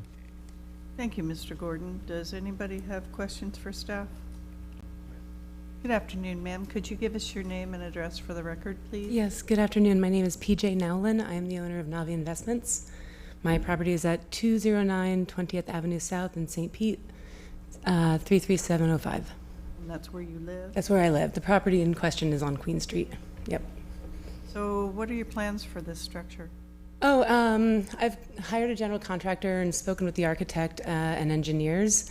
In fact, earlier today, while we were waiting, I took the liberty of forwarding via email the architect's rebuild drawings, as well as a detailed sort of checklist from the president of the construction company, detailing how it will move forward, and that we're very aware of all the steps that need to be done.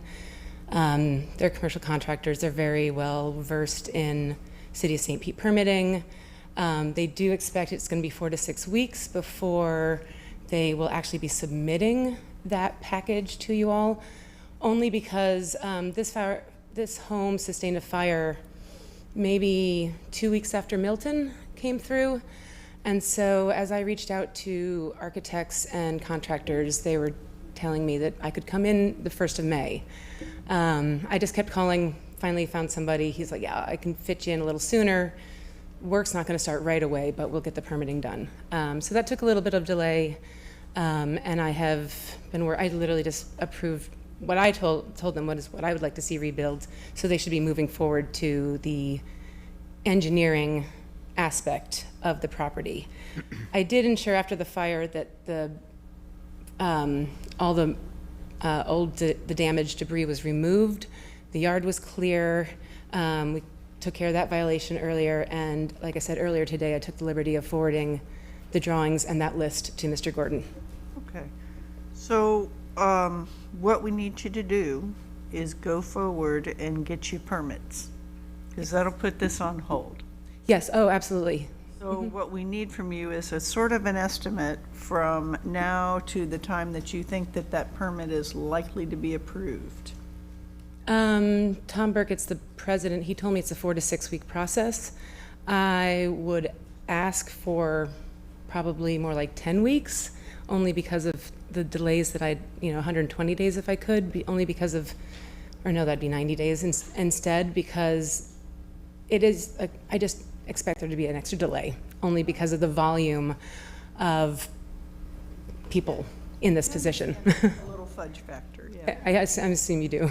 I think, just so I'm clear on the dates, I think you said that 4 to 6 weeks until they submitted the application. Yeah. Yes, because the engineering firms are so backed up on that, yeah. Okay, and is this going to be a demo? No, we don't expect it to be a demo. We expect it to be a rebuild.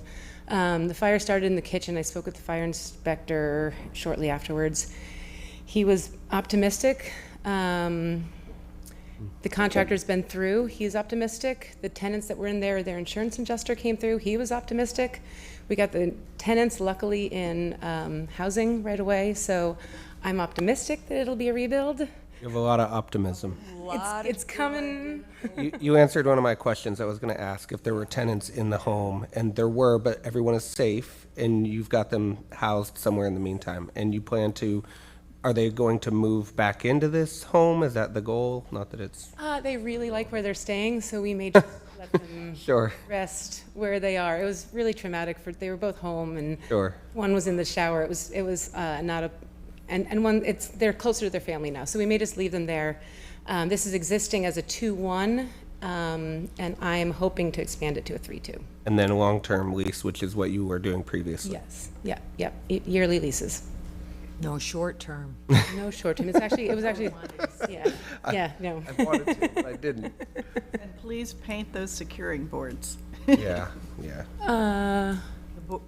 Oh, the plywood? It's over the windows. Oh, Paint on those. I can get that done next week. Yeah, sure. I didn't even think about that. We just boarded it up because I wanted to make sure Absolutely. no looky-loos were climbing around and But we making need it to see unsafe. somebody cite you for that. Right, exactly. Okay, I'm on it. I can go ahead and read some. Okay. Based upon the evidence presented in this case, I move that the board issue the following findings of fact and conclusions of law. The board finds that the violations of the St. Petersburg City Code as stated by the code's investigator have not been corrected. The board orders Navi Investments LLC to correct the violation within 120 days or by 8/21/25. If this order is not complied with, a fine of $100 per day shall be issued. Second. Okay. So $100 a day for rental? Vacant from the fire. Okay. Since I guess that's the way I'm looking at it. It's been vacant since January. I mean, you can pick whatever dollar. Oh, sure. Okay, so, any other discussion? Let's vote. Sutcliffe? Yes. Henshaw? Yes. Hensler? Yes. Wilson? No. All right, ma'am, so you've got 120 days? Okay. Busy. Oh, I don't expect it to be that long. I just want the cushion. Great. Thank you very much for your time. Good luck. I love the optimism. I wish I had some.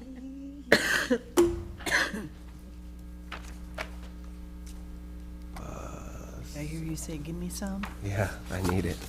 Item number 65, property owner Alan P. Cloman, investigator Jean Madu.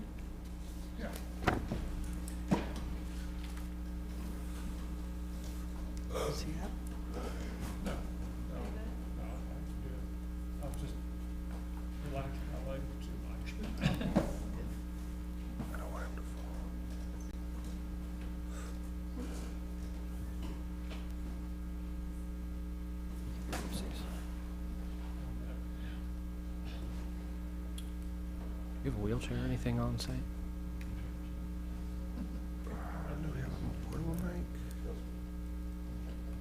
there a rolling chair or anything that we can?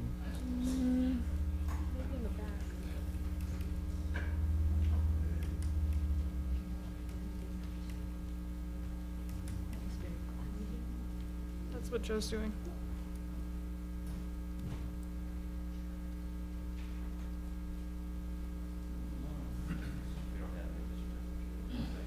Chair if he wants to sit.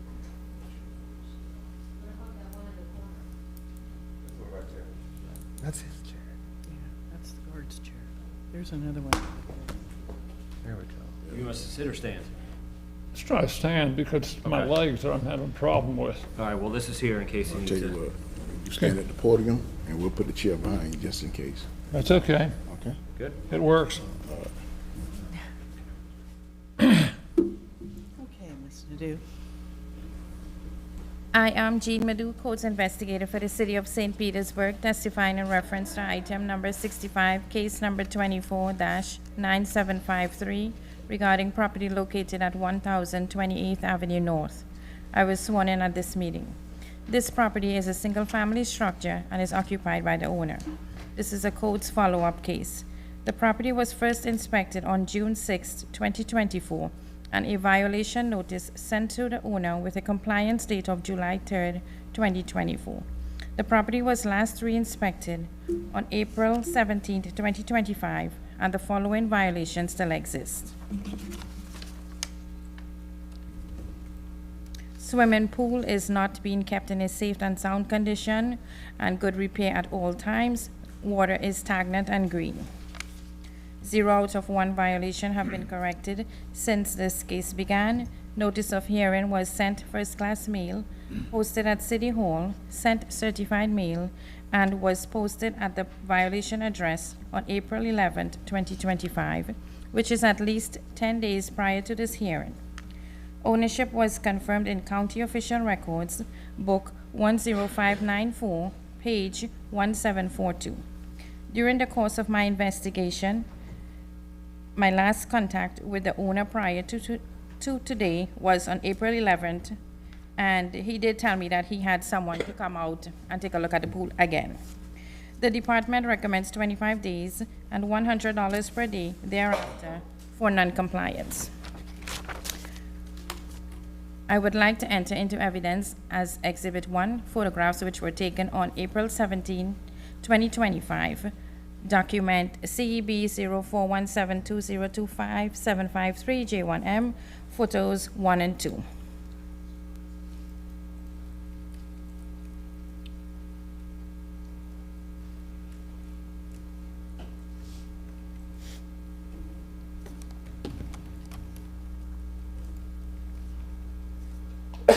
This is an elevation shot of the house. And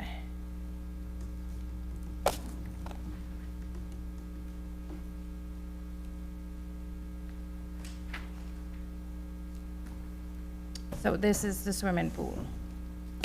Used to be a nice pool.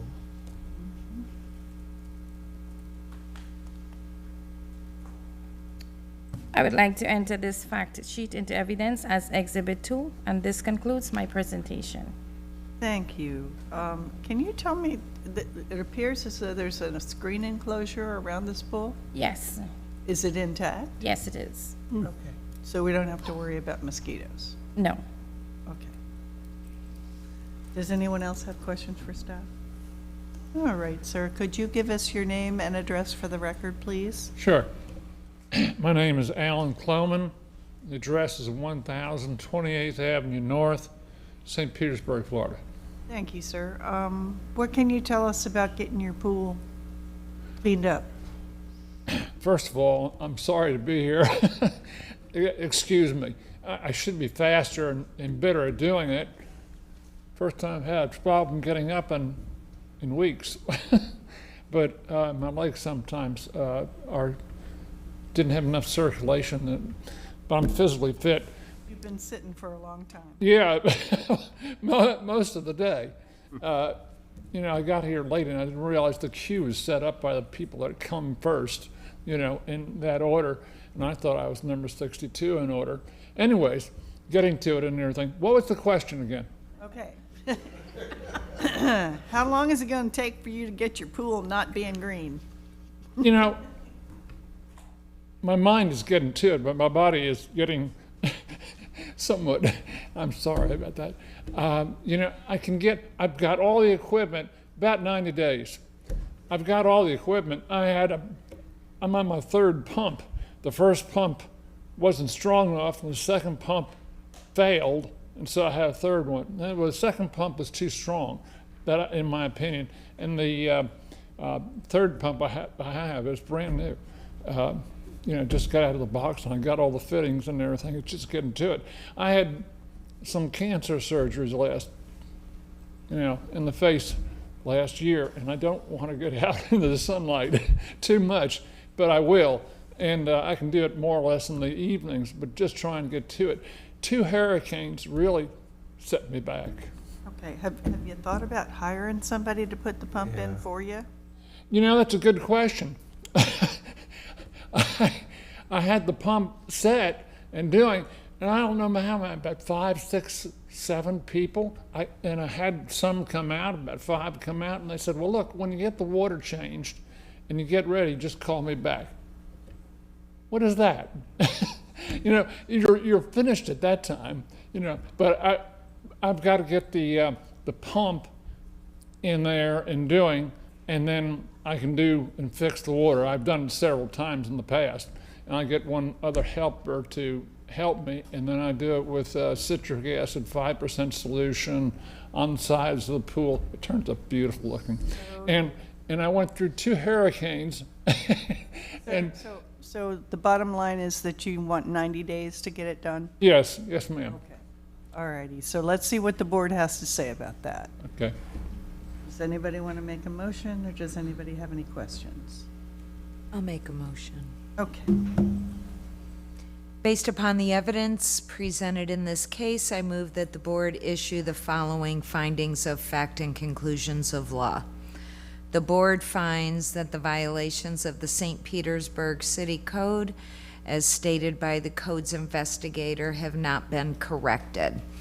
The board orders Alan Kloman to correct the violations within 90 days or by July 22nd, 2025. If this order is not complied with, a fine of $100 per day shall be imposed. Second. Okay, we have a motion and a second. Any discussion? Could we vote, please? Altseklis. Yes. Henshaw. Yes. Hensler. Yes. Wilson. Yes. All right, sir, you have 90 days. Well, thank you very much. Gene has been very good. Coming by, trying to motivate me, but I thank you all very much, and sorry for taking up your time. No. Thank you, worries. sir. Good luck. Thank you, sir. Good luck. And sir, I just wanted to acknowledge you for your help. Thank you for your assistance. I don't think He didn't hear. Thank you for your assistance. I appreciate it. Item number 1, property owner Kevin D. Barnes, investigator Anthony Rivers.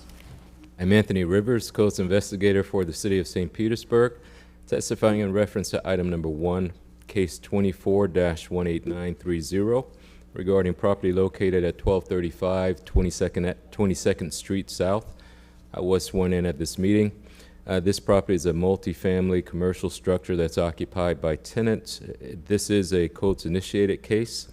The property was first inspected on October the 30th of 2024, and a violation notice sent to the owner with the compliance date of November the 19th of 2024. The property was last re-inspected on April the 17th of 2025. The following violations still exist, that is, unpermitted and uninspected roofing and building work being done on multifamily commercial structure, permits and approved inspections required for exterior and interior trades, including roofing, building, drywall, electrical, and plumbing. 0 out of 1 violation has been corrected since this case began. Notice of hearing was sent first-class mail, posted at City Hall, and sent certified mail, as well as delivered by certified mail and posted at the violation address on April the 9th of 2025. Ownership is confirmed in County Official Records, Book 20081, page 1426. Prior to today, I've had no contact with the owner. The department recommends 25 days and $200 per day thereafter for noncompliance. As far as additional relevant facts regarding this case, the record check that we made this afternoon, it indicates on record that a PDEP or post-disaster emergency permit application has been submitted to our building department today. And the status of that permit application is a PA or pending verification status right now. So I'd like to enter into evidence as exhibit number 1, photographs which were taken both on October the 22nd of 2024 as well as April the 17th of 2025.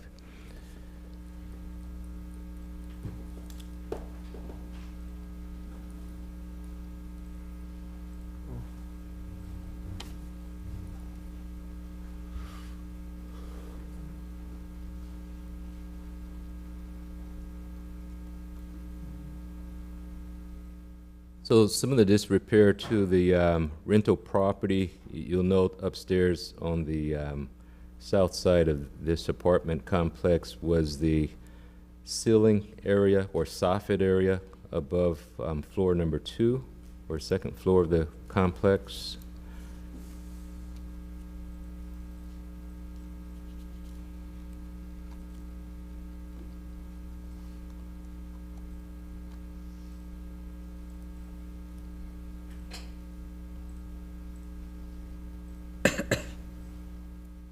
More disrepair along the north side of the property.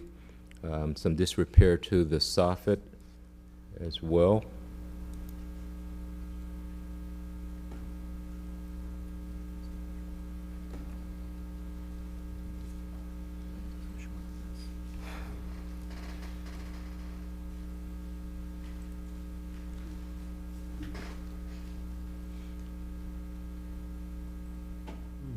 Here's just a another shot back again in October 22nd of some of the disrepair that we saw on the building at that time.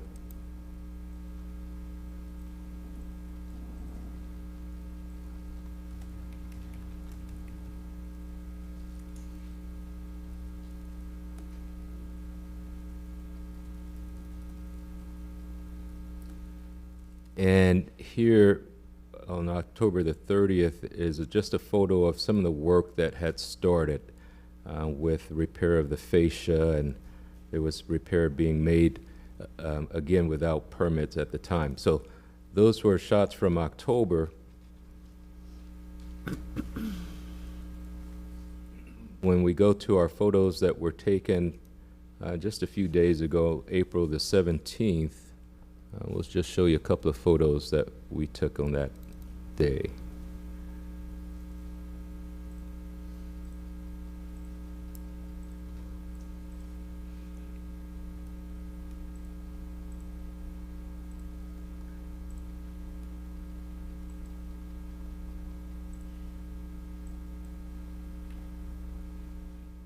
Just the front of the building that we're discussing at this time.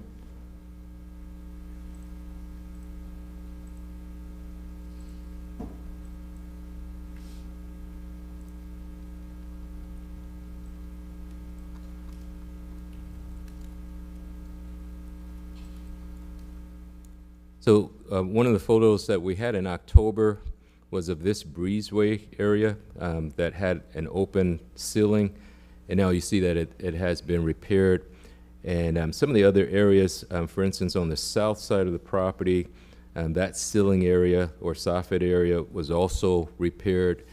And so since the time of October till now, those repairs have been made without permits, though we have seen some disrepair that is still in some of the units that are being occupied. So I just want to show you one or two more photos of that.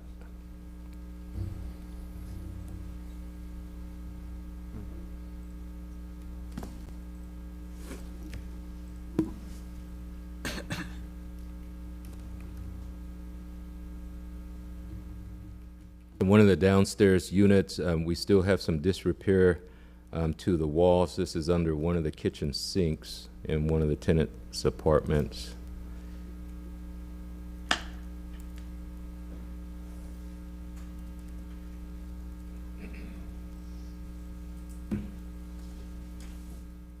And again, and that's one of the pictures that we had back in October where the ceiling was open. Now it's been repaired, but still some disrepair inside some of the units, the tenant units on the outside of the property. It appears that most of that, the damage that was done has now been repaired, but again, all without active permits.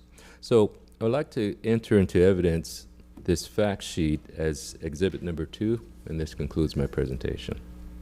Thank you, Mr. Rivers. But you said that they have applied for a permit as of today, right? Yes, so this afternoon or sometime this morning on one of our breaks, the owner went down with a contractor to submit a permit application, and so it's pending verification. Wonderful. Yeah. Thank you. Mhm. Good afternoon, sir. Good afternoon. Could we get your name and address for the record, please? My name is Kevin Barnes. My address is 909 Aaron Avenue, Orlando, Florida. The property in question is 1235 22nd Street South, St. Petersburg, Florida. Alrighty, and so we know that you've applied for a permit, Yes, and you're gonna need some time because there's a back and forth that goes on. yes, it is. How much time do you think you need? I'll be gracious if you give me the 90 days, because it's tough on us because my representative, which is my sister, she's got some challenges. She's 86 years old. I'm a caregiver, and she's a caregiver as well. So anywhere from 90 to 120, I'd be gracious. I went down there, and permitting says they don't run in sync with you guys. They said they're backlogged, and that was what they told me. And so permitting won't be coming. They said they couldn't give me a timeline because, like they said, you're gonna be honest with me, they were backlogged. So I like, okay. So that's why I came back, because I met with Mr. Rivers this morning, and I was just gonna head back to Orlando. But I realized that 25 days definitely wouldn't be enough. So I came back and stuck around All right. to see if I could get. We're gonna talk about it up here on the board, and we'll see what we can do for you, okay? I appreciate it. Oh, you absolutely can. I'll be gracious for whatever you do. You hired a contractor to do all this work, and the contractor did all this work, and he never went down and pulled a permit. No. I was under the impression that I'm the owner and it's my property, so I took upon to do the repairs, and I had a crew that did the repairs. And then when I realized, when Mr. Rivers said, stop the work, I stopped the work. So now you have a contract. We haven't did, and that's why you see a big difference in the time frame with the before pictures and after pictures, because inside the units that he took the pictures of, they're still unoccupied. So I stopped the work until I can get a licensed contractor to complete the work. So now you have a contractor. Yes. Okay. Are all of the units vacant in the building? No. So some of them are rented currently? Yes.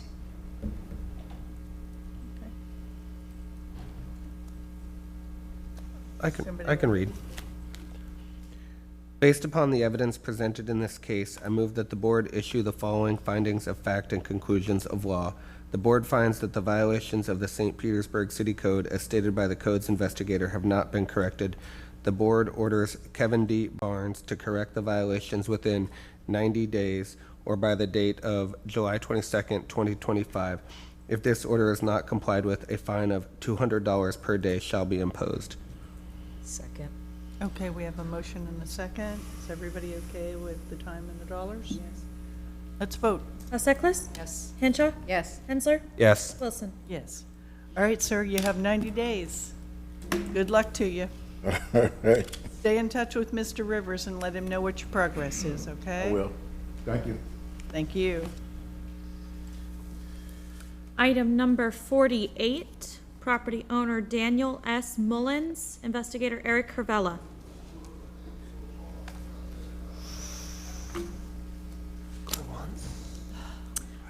Violation address 7245 35th Avenue North.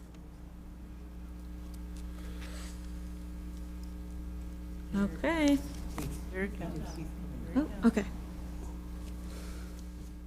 Good afternoon. I'm Eric Ravella, Codes Investigator for the City of St. Petersburg, testifying into reference item 48, case 24-12212, regarding property located at 7245 35th Avenue North.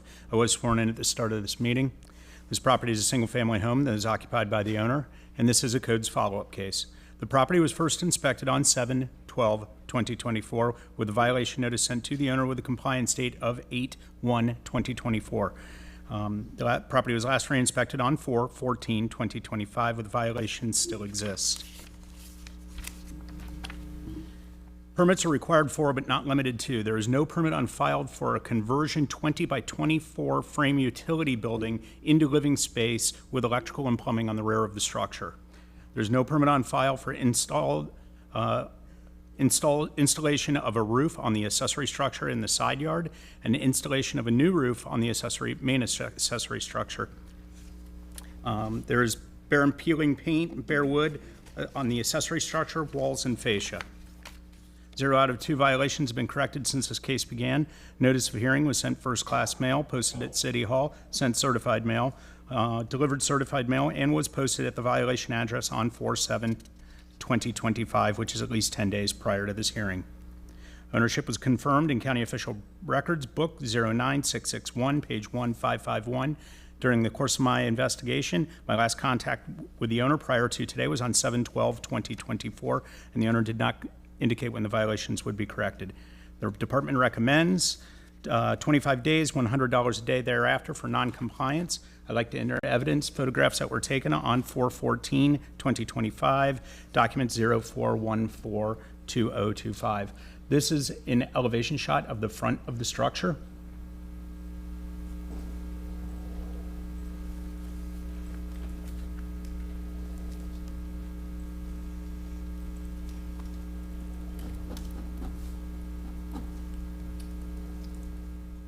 This is the accessory structure in the rear. It is a shed that was built. And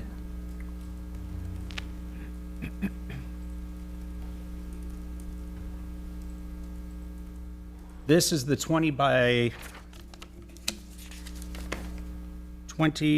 24 utility room in the rear that was converted into habitable living space with electric power and water. I'd like to enter this fact sheet into evidence. Well, additional relevant facts is this is code's follow-up case because this was rewritten from a prior case where we had done an interior inspection on the accessory dwelling unit in the rear that was occupied at the time. Okay. I'd like to enter this fact sheet into evidence, and this concludes my presentation.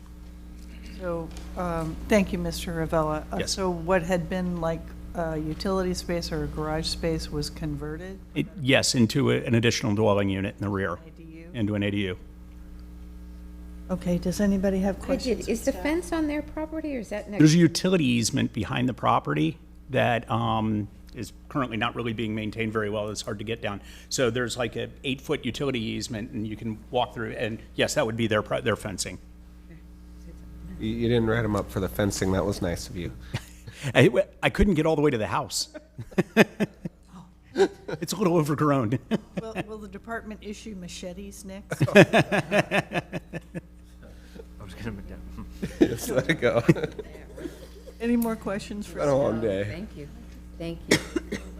All right. Good afternoon, sir. Could you give us your name and address for the record, please? Yes, my name is Daniel Mullins. I live at 7245 35th Avenue North, St. Petersburg, 33710. Okay. So what are you doing about the permits? Okay, I was getting all this stuff done here, and I went through a divorce. Finally, it happened 4 weeks ago, but I've been going through a divorce, and I had gotten a protective order on my wife for me. I mean, I got it for. It wasn't put on me; it was put on her, and I had got diverticulitis and had to get 3 foot of my colon removed, and then I ended up getting neuropathy. And now I'm learning how to walk again. All that stuff that he just showed you, that access on the back of the house has all been fixed, put up new fence. The new roof, there has never been a new roof. I've had that house since I was 23 years old, and there's never been a roof. When Shelley, I believe, was the last lady, was the inspector, I believe her name was, or Kelly, or whatever, but she came out, inspected the shed that didn't have the roof on it, which was blown off during the hurricane. The one that you could see one, and then the other building was there since 1970 something. That's why I bought the building, for a workshop slash laundry room slash little office for my business, because I am a contractor. That's what that 24 by 24 building is. It's not really used for a living area. It's just kind of a hangout. But a lot of stuff has been done. The fascia board that I was supposed to have done is done. The fence is done. A window was done. Some other things that was all. But when I put that protective order on my wife, and I went to the hospital and I needed to have assistance, she moved in, and when you have a protective order, you're not allowed to contact and 500 feet and all this kind of crap. So until I could get her out, I couldn't do anything on the home. So that set me back, and you guys are charging me almost $100,000 for this. And now I'm trying to sell the house, and I can't sell the house because, this is my retirement since I was 23 years old.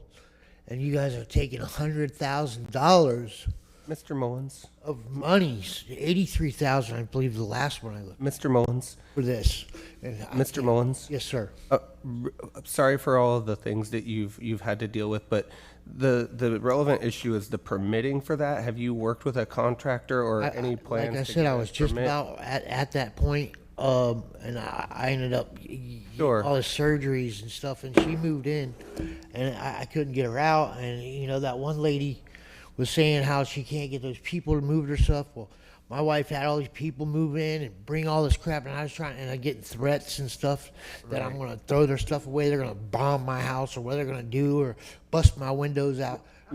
Mr. Mullins. Sir. How So about your just- permits? So, and my question is, Okay, you're a contractor. there's a, and I am a specialty contractor of painting, but, I did have to do all the schooling, but, business and law and everything. But, I have I think you guys missed something. It was an outdoor shower that, was supposed to be permitted, which I'm gonna cap off. And, I do have money in escrow for the citizens insurance for a new roof. I just haven't got to it, right, because of my health. And I do have a bid for a contractor to come out and put a new roof on for $10,000, which I thought was a pretty good price. Okay, sir, the issue is that Well, yeah, 20 by 24 utility space needs a permit. okay, I'll get. How long is it gonna take you to get one?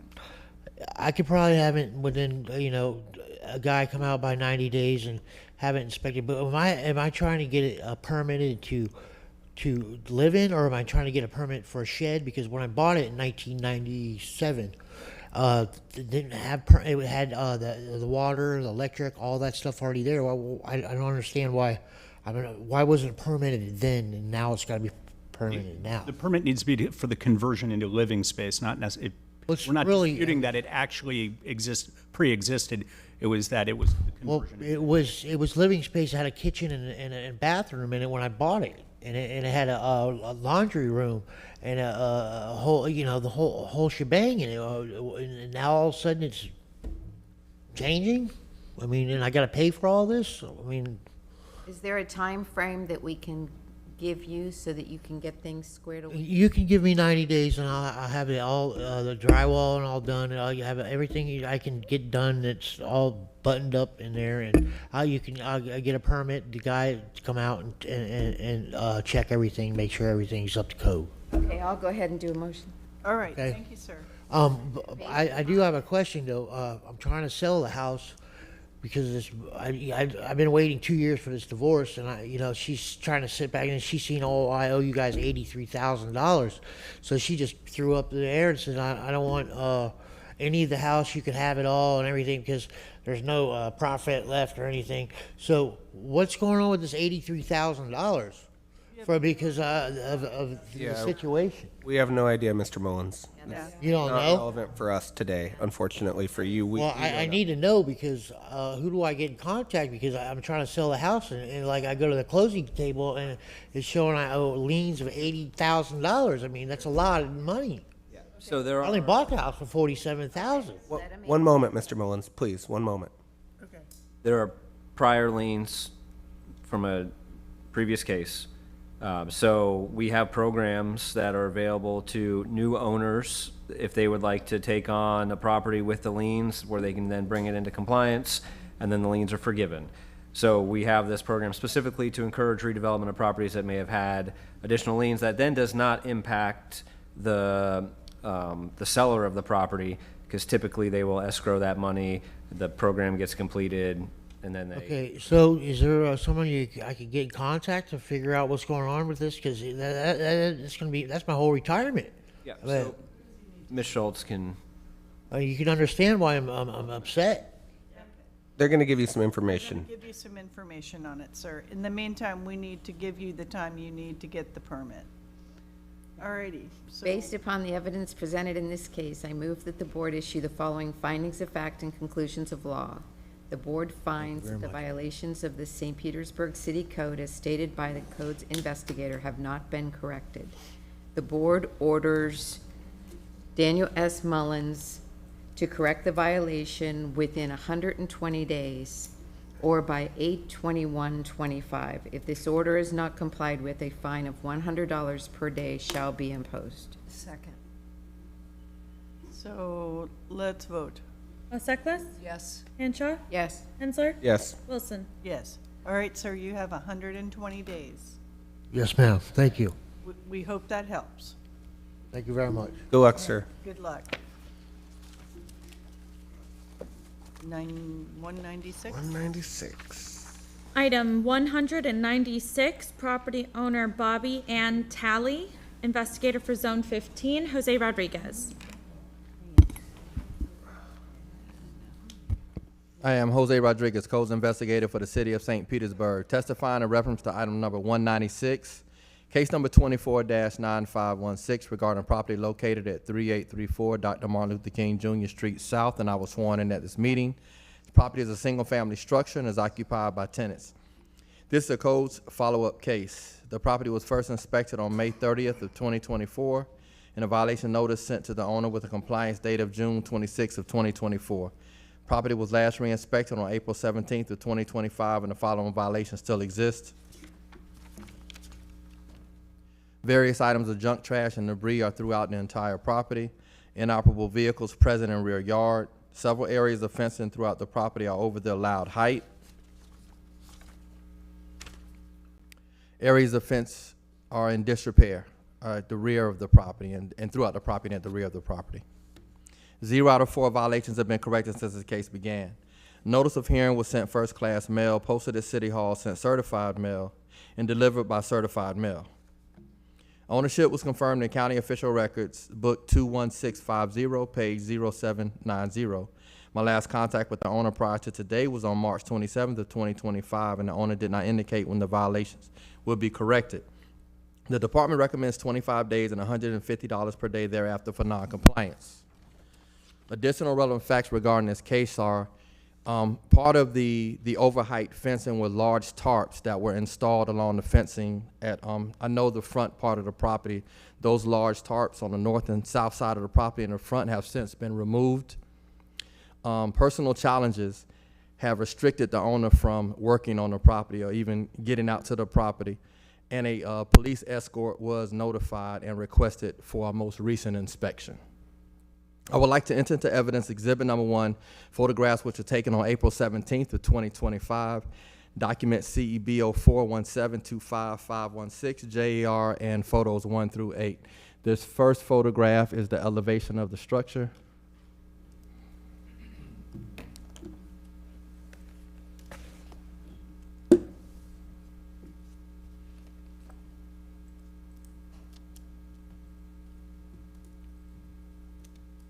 This is a photograph of the front of the structure. So right here, you'll see the 6-foot fence that extends beyond the front buildable area of the property. This needs to be reduced down to 4 foot in height. And this was one of the areas where the tarps were installed previously, and they went about 10 plus feet in the air, and those have been removed.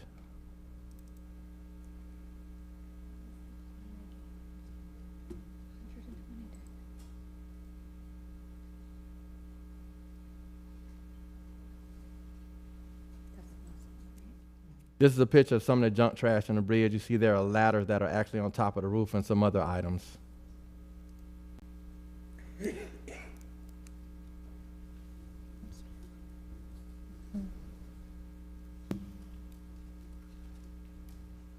This is a picture of the rear yard. This is some of the junk trash on the bridge. This is actually an ambulance that is not registered. This truck is neither registered. So these are some of the inoperable vehicles.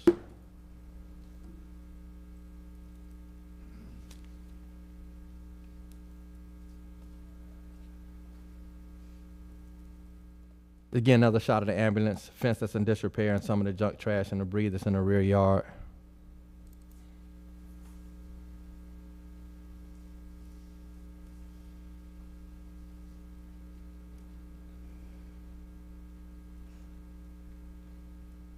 Again, some more items, another inoperable vehicle, and some more of the junk trash and debris.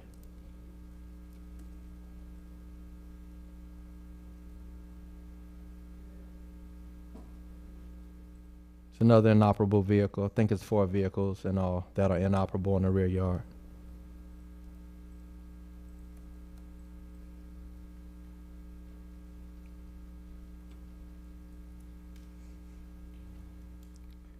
And this is a picture of a section of the fence that is in disrepair. I would like to enter this fact sheet into evidence, exhibit number 2, and this concludes my presentation. Thank you, Mr. Rodriguez. Can you tell me who was it that needed the police escort? And we did as codes. There is, and the owner will be explaining that situation to you. Okay. Yes, ma'am. Alrighty. Does anyone else have questions for staff? Nope. Alrighty. Good afternoon, ma'am. Good afternoon. I'm Bobby Talley. I am the owner of 3834 Dr. Martin Luther King Jr. Street South in St. Pete. I have family member living in that location. We need a home address for you. Oh, okay, 2850 4th Avenue North in St. Pete, 33713. Thank you. So you have a relative living in this home? My daughter. Your daughter. And I have been dealing with issues on the property for about 18 months. I'm sorry. She is dealing with personal mental illness, and the police have been called out to that location probably 25 times. I have been warned by the police to not go to the property. Every time I have a repair guy going to the property to fix something, she runs them off either with a gun or just screaming at them. I have kept in contact with Mr. Rodriguez through all of this. I'm also very ill. I have cancer, and I have a letter from my doctor that I brought for you guys. I am trying to get my daughter mental illness help without going into a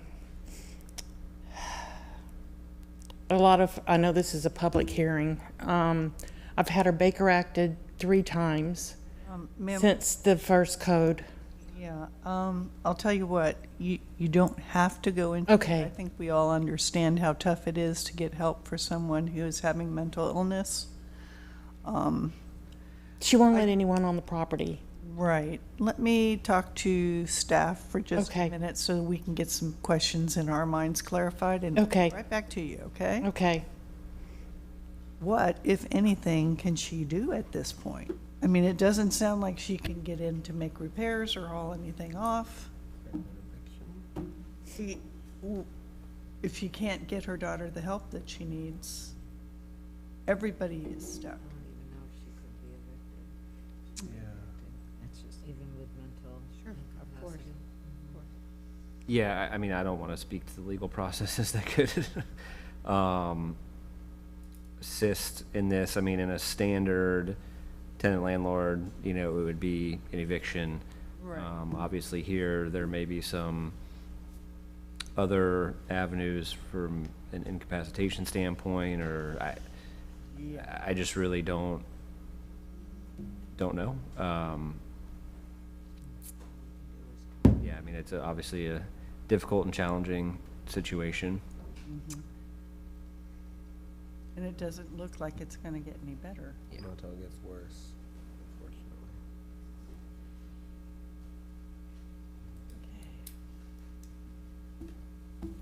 We're in a really tough spot here because we are desperately anxious to help your situation. Yes, and we ma'am. have very limited tools to get that accomplished.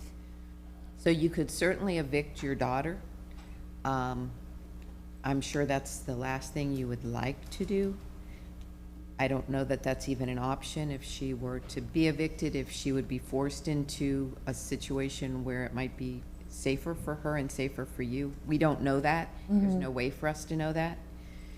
So the very best we can do for you is ask you if you in your mind have some sort of time frame, because when she's Baker Acted, obviously you get access to the property. It might be a limited window, but you get access. Right, and that's what I've done every time she gets Baker Acted. I send somebody over there to try to get something done. Right. So is there a time frame that we can offer you that will give you an opportunity to try and put some things in place? I've hired an attorney to help me through this.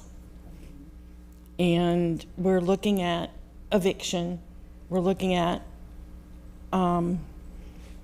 abandonment. We're looking at several things to have her Baker Acted again. I would think, I hope that 90 days to 120 days would, I should be able to have her put into some type of long-term facility is what I'm trying to do, but she's not, she's dangerous at this point. At this point, you'd almost have to have her declared incompetent to do that. Ma'am? I said you'd almost have to have her declared Right. incompetent to do that, and And they keep saying she's incompetent when she goes into the hospital or Baker Act, and then after 5 days, they let her go. because she's taken her meds and. Okay. And she's back, you know, for a few weeks, she's okay, and then she goes off the rail again. It's unfortunately a very common story. We feel bad for you. And the good thing is, the things that you need to do are cleanup things, so you don't need I permitting. have you don't hired, need I got contractors. quotes It's just cleanup. to have the property cleaned up, but she is threatened. Right, so we hear you. So once you have access, it should be a pretty quick turnaround time to get into compliance.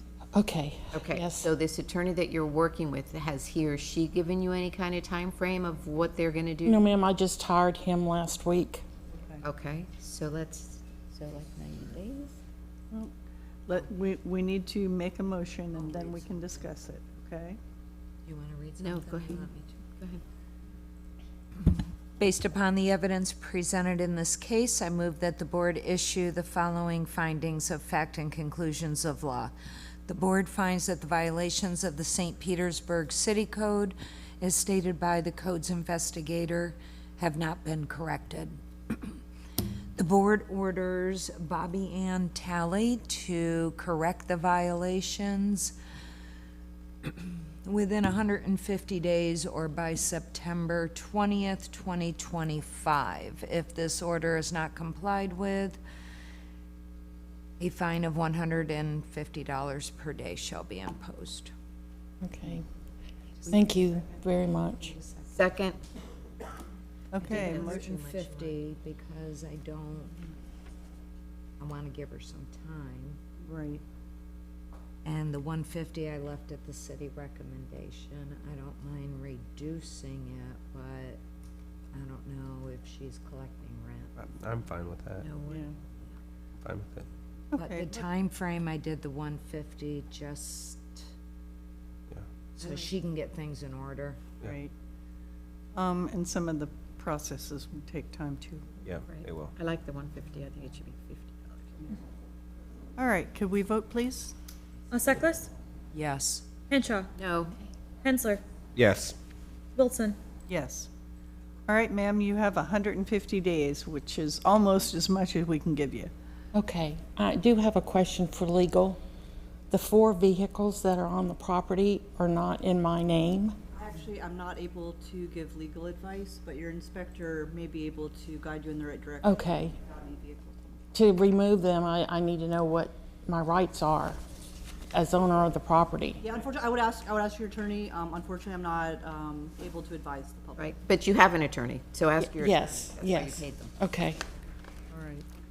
We wish you good luck, ma'am. thank you very much. Next case, please. Item number 227, property owner Pathway to Success Incorporated, investigator Zoraida Melendez.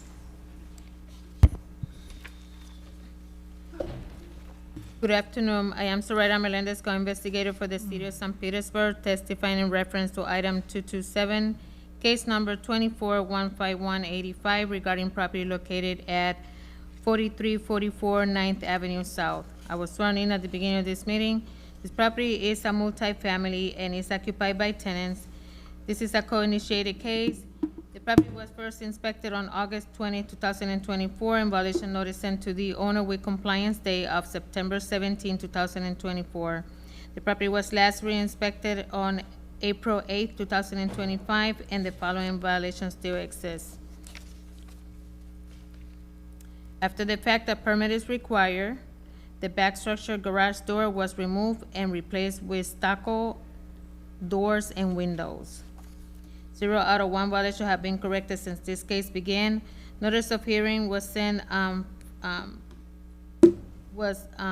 first-class mail, posted at City Hall, and it was delivered, and it was posted at the violation address on April 8, 2025, which is at least 10 days prior to this hearing. Ownership was confirmed on the county official record book 21401, page 2691. I haven't had any contact with the owner since this case began. The department recommends 25 days and $150 per day thereafter not in compliance.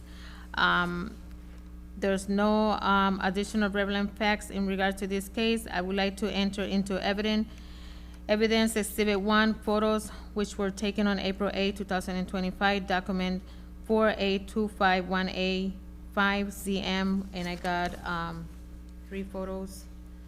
So this is the back building where the doors was removed.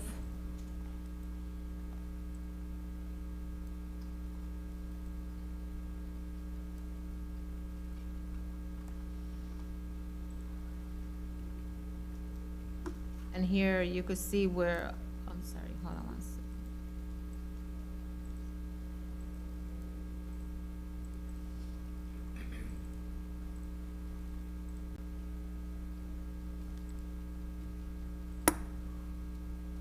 And here's the doors, the doors, garage was removed, there's a door and also windows. I would like to enter this fact sheet into evidence exhibit 2, and this will conclude my presentation. All right, thanks, Ms. Melendez. Can you tell me how many units are on this property? There's a single home in the front, and it looked like there's an apartment upstairs, and then downstairs, I'm not sure there's another apartment, So but it's supposed to be garage. So it might be 3? If possible, or maybe more, who knows? Okay. Yeah. Alrighty, thank you. Does anyone else have questions for staff? No, ma'am. Were you here this morning for swearing in? No, I was here No. for the second one. For the second one? Okay, great. Good afternoon, sir. Could you give us your name and address for the record, please? Christopher Jackson, 4604 49th Street North, St. Petersburg, Florida, 33709. Okay, do you live there, sir? That's my business. Okay. Your relationship to Pathways to Success? I'm the CEO and the president. Okay. Do we need his home address? Typically, we would allow business addresses, so I think either, He's given us the property address for his business address. It's a corporation. if you feel better, you can ask, I mean, I don't know that we need the home address, but Okay. since we do typically like to have it if they're, Yeah. We really do need your home address, sir? State of Florida has 4604 49th Street North, St. Petersburg, Florida, for Pathways to Success. That is the address for what she's complaining about. we need your residence address. I don't live in here. I don't live in Florida. Where do you live? We still need. Indiana, We get your Indiana address? We just need it for the record. 630 Haney, South Bend, Indiana. Thank you, sir. I appreciate it. So, they say that the garage in the back building was converted to dwelling space without a permit. That's what she said. What do you say? What happened was there was a garage there. When I bought the home, the older lady that lived there, she wanted it to stay there. I'm on contract. I could take it off, but she said just leave it there. It's a back room. I don't want to take it off. I did more investigation with dogs back there, so we had the dogs removed. That's why she didn't want it taken. So 2023, storm came through, snatched the garage away. There was a window there, but it was a broken window there. It's a block building. It's a construction building. To change wood for a door, you don't need a permit. I'm not changing the frame, changing a bad piece of wood. That garage door came off. I stuccoed that. That stuccoed 2.5 years ago. I just never painted the building. You just got in the area last spring, and you used to work for Housing Authority. You were the inspector for 4344 in the front home. You were. So I'm trying to figure out how you got to the back of the home when there's no inspection back there. If you want to direct your questions to us. No. She brought me in here, and she never returned none of my phone calls because me and her don't have good blood together. She used to work for Housing Authority. So me and her don't have good blood together. Never got any phone call from him. Ma'am, I can pull up the records and I bring them back in here. I called you twice and I said, please give me a call back and let's meet at the property so we can discuss this. You never returned the call. Sir, I don't believe you were here at the beginning of the hearing when the chair referenced the rules for how the hearing is going to proceed.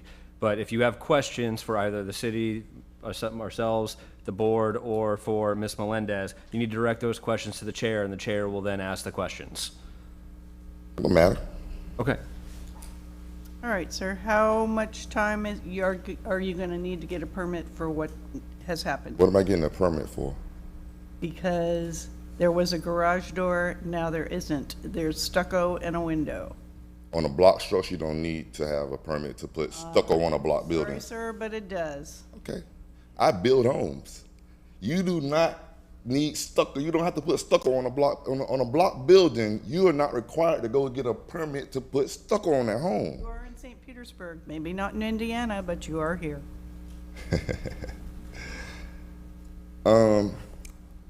So you're telling me I need a permit to put stucco on a concrete building? Yep, you sure do. That's not right though. I'll get the information from permitting and show you that that's not right. Well, you're not going to show me. You're either going to comply with what the rules say that you have to do, or fines will start accruing against your property. Well, it doesn't matter what you do. So give me 120 days, have a good luck, and we're out. 120 days, that's what I need.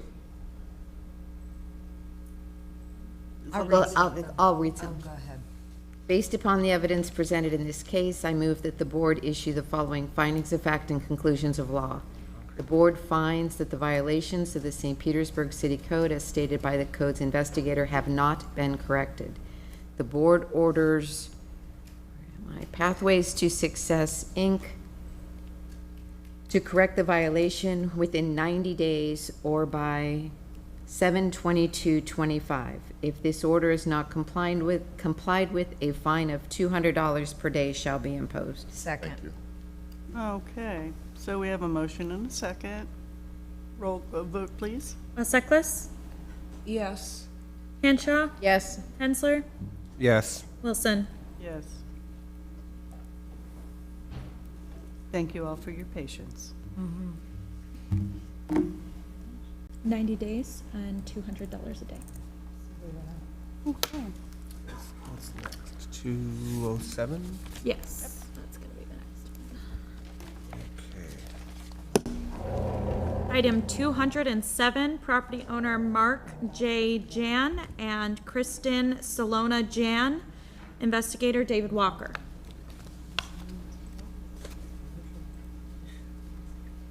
Good afternoon. I'm David Rock Walker, Codes Investigator for the City of St. Petersburg, testifying in reference to item 207, case 25-3031, regarding property located at 6129 Leland Street South. I was sworn in at this meeting. The property is a single-family structure and is occupied by the owner. This is a C-Click Fix case. The property was first inspected on January 23rd, 2025, and a violation notice was sent to the owner with a compliance date of February 17th, 2025. The property was last re-inspected on April 15th, 2025, and the following violations still exist. Advertisement and rental of a property for transient accommodations is prohibited within a neighborhood suburban single-family zoning district. 0 out of 1 violations have been corrected since this case began. Notice of hearing was sent first-class mail, posted at City Hall, sent certified mail, and hand-delivered by myself on April 8th, 2025, which is at least 10 days prior to this hearing. Ownership was confirmed in County Record Books, County Official Record Book 21667, page 2373. During the course of my investigation, my last contact with the owner prior to today was April 16th, 2025. The department recommends 10 days and $200 per day thereafter for non-compliance. Additional relevant facts are the owner did change the rental site for a 30-day minimum, but we did not receive any cancellation emails about the short-term cancellation. I would like to enter into evidence as Exhibit 1, photographs which were taken on January 23rd, 2025 and April 15th, 2025, documents April CB 2025, and photo numbers 1 through 4. Right here we have the landing page of the VRBO.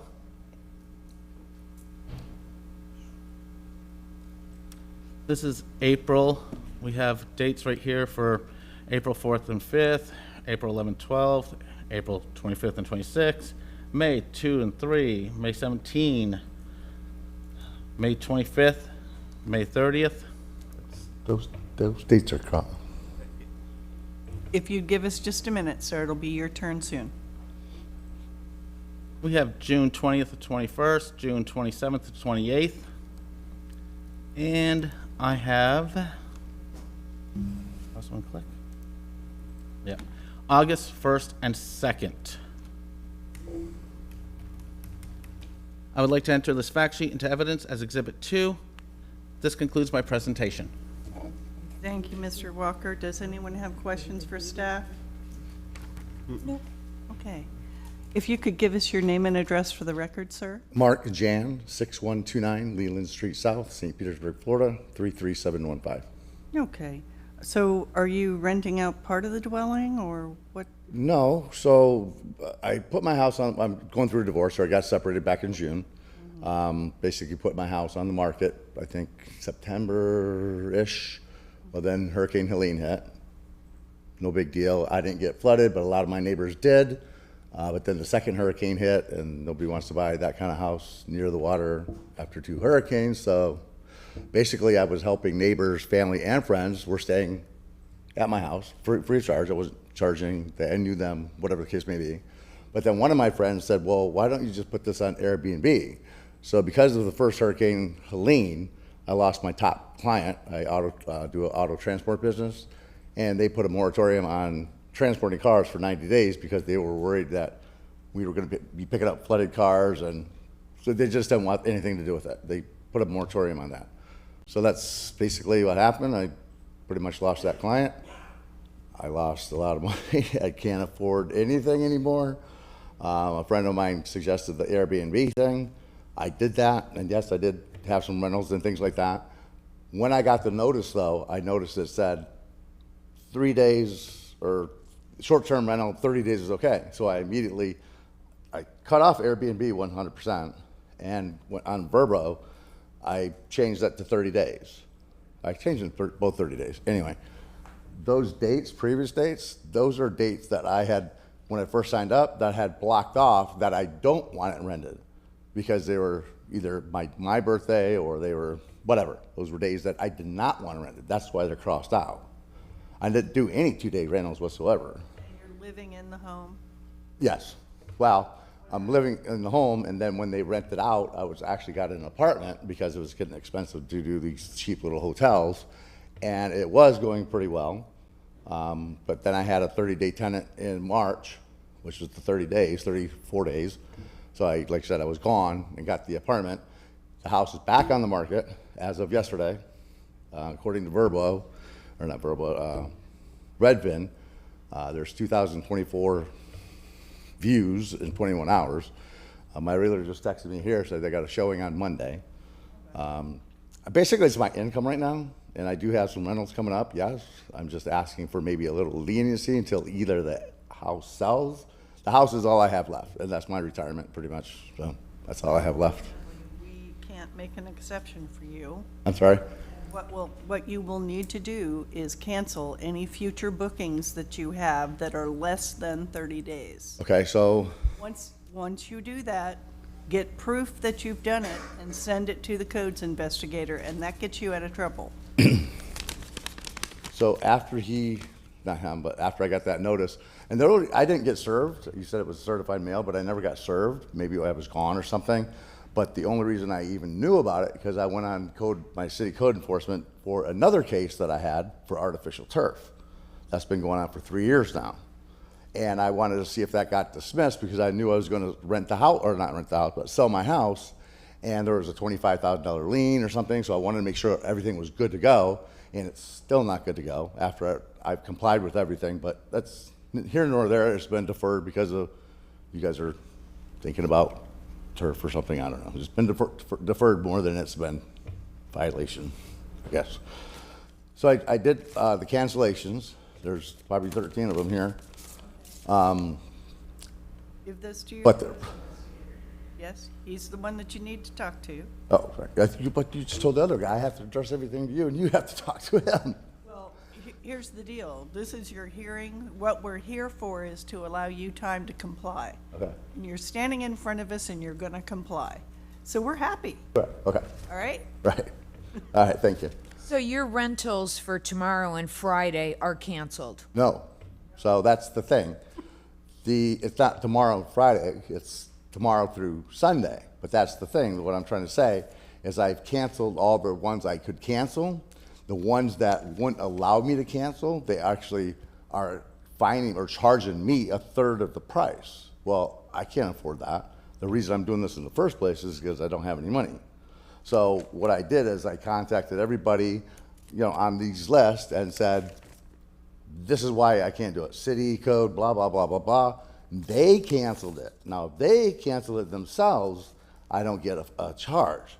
If I cancel it and they don't comply, then I get charged. So there are probably probably five more bookings, something like that, still active. Over a period of the next few months. Pardon me? Over a period of the next few months. A few months, so correct. June or something like that. That's a problem. So that's what I was asking, is maybe a couple more leniency, I don't know. We can't make exceptions. Okay. Here's my other proposal. Oh, gee. Why? Do tell. You could charge me $100 a day, fine. No. Okay. Okay, this is not let's. No, I would just, once again, it was just a proposal. Everybody's winning if you guys get money and. Ask. People, I mean, people, I feel bad because people actually booked all these in January. And they've already bought plane tickets and and before this, I even knew this was not allowed. So you have families with kids and whatever. Now, the ones I did cancel were 9 adults. Who cares? You know what I mean? But not 2 adults, 3 kids, or this is their family vacations and he bought plane tickets. That's probably why they're charging, because they're giving them some kind of a reimbursement or something, I guess. I don't know. Yeah. Yeah. Pardon me? This is cancel those listings or else you're gonna get fined. You might want to get an Excel sheet and do the math. What you're going to make on those rentals, you may lose on the fine that we're going to impose upon That's you. why I was suggesting the $100. It doesn't work. We're not going to negotiate with you, but Well, I just said it was a negotiation. I'm just offering you some kind advice that you might want to do the math of what's a better business proposition for you, losing all the money up front from canceling or not canceling, and we fine you $250 a day. Do you see what I'm saying? There's a math problem Why there. would it have to be $250 a day? Because we're consistent. I canceled everything. I'm trying. I was just hoping maybe you can see some of it my way. $100 a day, $150 a day. I don't know what you're going to do with the maximum. We're pretty consistent with short-term rentals. I know. I heard. And once again, I wasn't doing this to make a business or anything like that. I was just surviving. Yeah, I would argue you're right. It's not actually a business for you because it doesn't seem to be working out in a business sense. What do you mean? Don't worry about it. Don't worry about it, it's okay. So let's read. Sure. Based upon the evidence presented in this case, I move that the board issue the following findings of fact and conclusions of law. The board finds that the violations of the St. Petersburg City Code as stated by the code's investigator have not been corrected. The board orders Mark Jan to correct the violations within 5 days or by the date of April 28th, 2025. If this order is not complied with, a fine of $250 per day shall be imposed. Second. All right, we have a motion and a second. Vote, please. Moseklis? Yes. Henshaw? No. Hensler? Yes. Wilson? Yes. All right, so. I have one question. Is the $250 a day violation when every single day of the month, or is it the date that the people actually are there? It's from 5 days from now forward until you get all the cancellations in to your codes investigator. Okay. Yeah, so after 5 days, it's every day that ends in Y is $250 a day. Gotcha. It would.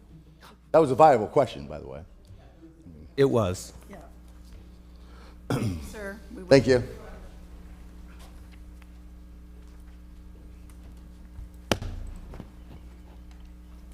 Item number 147, property owner Alex DeWorkin and Jessica McCann, investigator Timothy Howard. I'm Timothy Howard, Codes Investigator for the City of St. Petersburg, testifying in reference to item number 147, case number 2421400, regarding property located at 2050 Bayou Grand Boulevard Northeast. I was sworn in at this meeting. The property is a single-family structure and is occupied by owner. This is a codes-initiated case.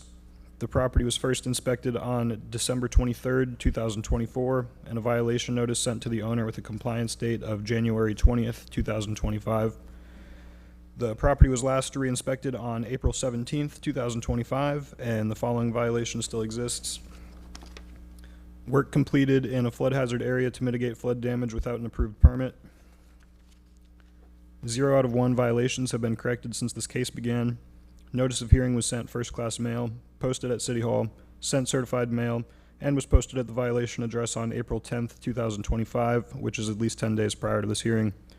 Ownership was confirmed in County Official Records, Book 22275, page 0894.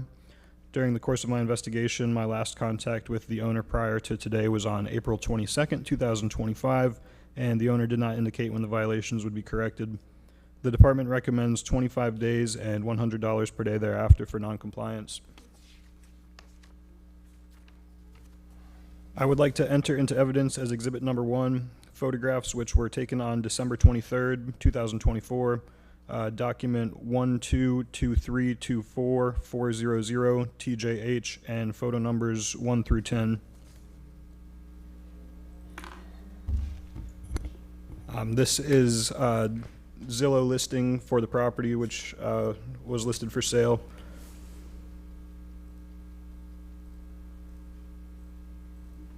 This is the description on the Zillow listing for the property, which states that the property was impacted by Hurricane Helene, was professionally remediated and renovated. This mentions high-end oak hardwood flooring, which the damage assessment for the property shows that the property was inundated with 3 feet of water. So you'd have to imagine that is new flooring with no permit on file.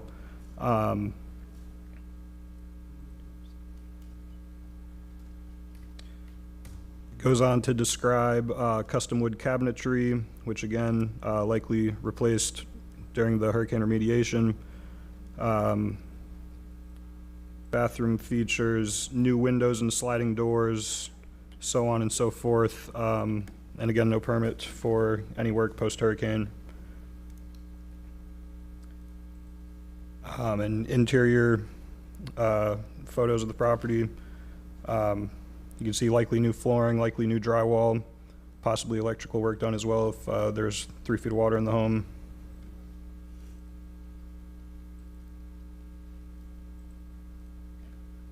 More interior photos.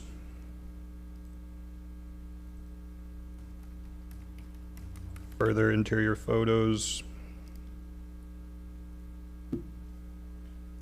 Photos of the kitchen and the likely replaced cabinetry.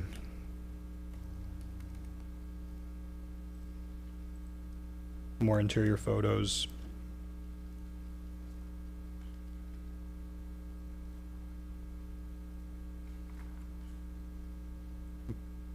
Likely renovated bathroom area.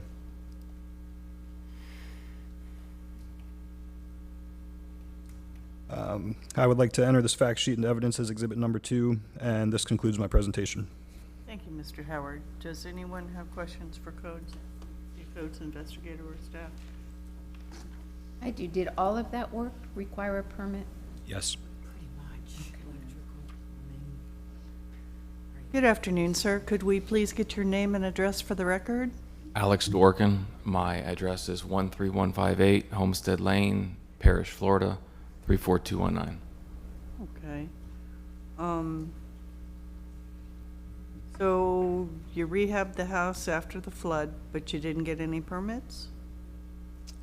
I rehabbed the home. The scope of work that is believed to be done is different than what I did, but yes, I did do it in 31 days after the flood, but was not made aware or didn't know that I needed to pull a permit for flooring replacement or baseboard replacement, or really we lost everything. So my goal was just to move as quick as possible, attempt to sell the home, which is what the gentleman has posted on there. There was never a formal inspection done. It was just by way of the internet, I guess, them watching Zillow.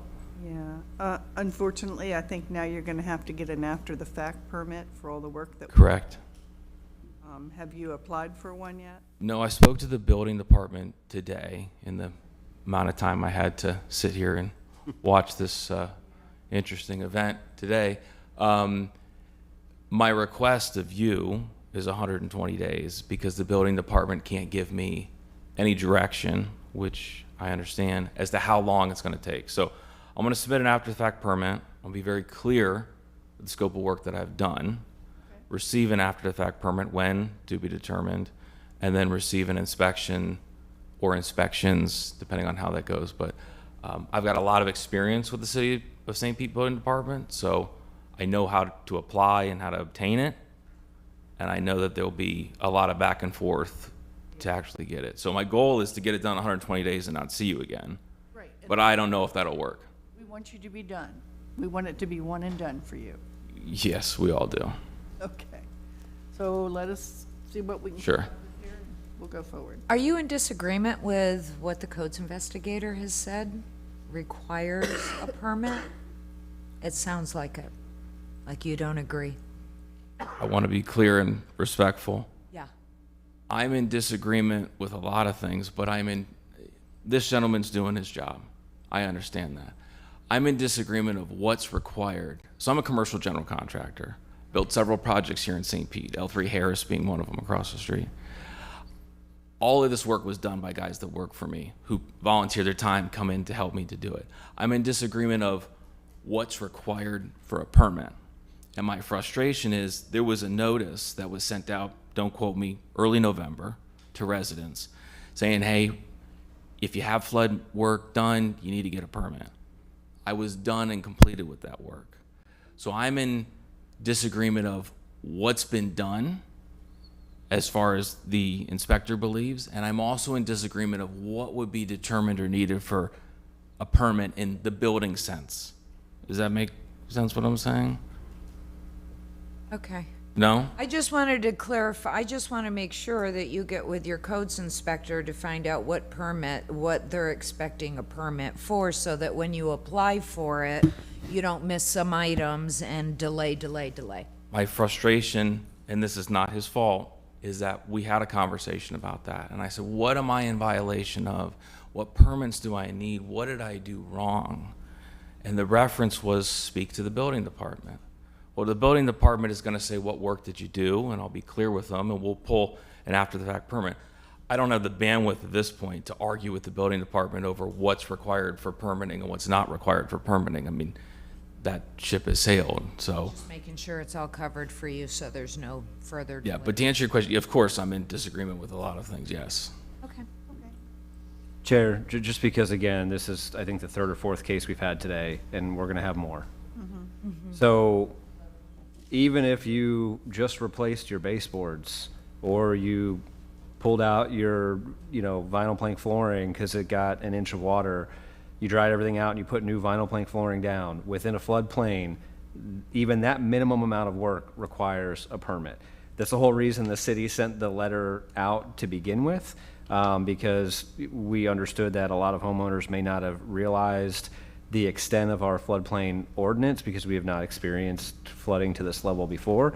It's unfortunate in a situation like this. I mean, obviously we were focused on the immediate recovery, and we got that letter out in November. We're going to have some of these situations where the properties have already been rehabbed. But as I spoke to earlier, FEMA requirements, making sure we are meeting that to sustain our discount that we've received from them, that we have funding for debris removal and anything else that may happen in the future. And if we don't do this, that could potentially go away. And in cases like this, and I'm not blaming this gentleman for this at all, I'm sure he's got competent workers and there wouldn't be any safety issues or anything like that with the work that was done. But we also know there's a lot of fly-by-night people who come through those neighborhoods directly after a storm. They're not licensed, they're not anything. They completely flip a house, and then the next person buys it. And we already had a person here earlier today who got left with a whole entire house that was rehabbed and none of the permits were obtained. We're trying to avoid that from happening too. So there's multiple goals here. We understand that it's different. It's not something that many of these property owners are used to. We understand that there may not be a lot of agreement to it, but we believe it's important work that needs to be done. And, as the gentleman stated, he'll go get his permits, and the building department has all of the data because they were the ones that did the damage assessments. So they will see this potentially had 3 feet of flooding. So how much drywall did you cut out? How many linear feet of flooring did you replace? All that stuff. Square footing, so they'll be able to make that assessment based on what's provided to them, what they know from the damage assessments, and then be able to issue the permit, and then everybody's happy. Okay, so let's give the gentleman some time to get it together. I'll read. Okay. Based upon the evidence presented in this case, I move that the board issue the following findings of fact and conclusions of law. The board finds that the violations of the St. Petersburg City Code as stated by the code's investigator have not been corrected. The board orders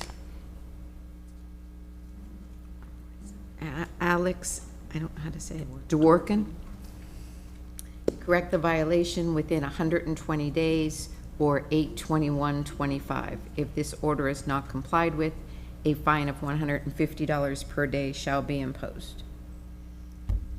Second.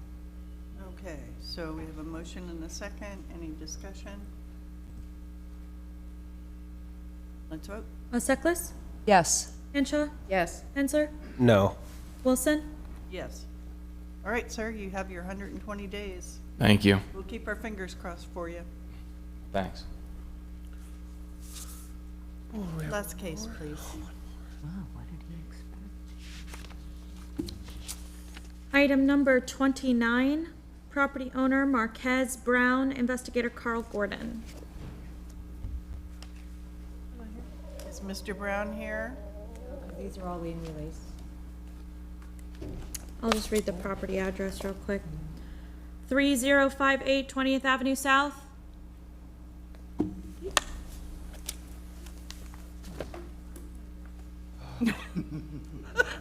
Goodbye. All righty. So let's start with the read-in.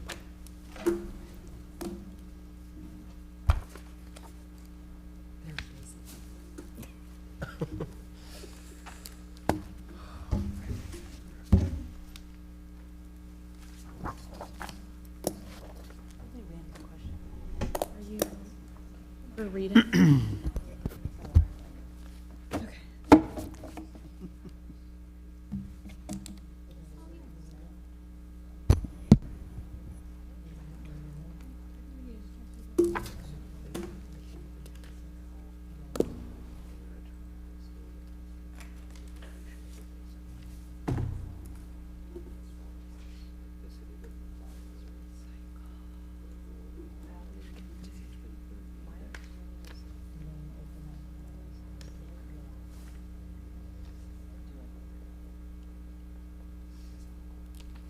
Okay, so who wants to do the reading after the read-in is done?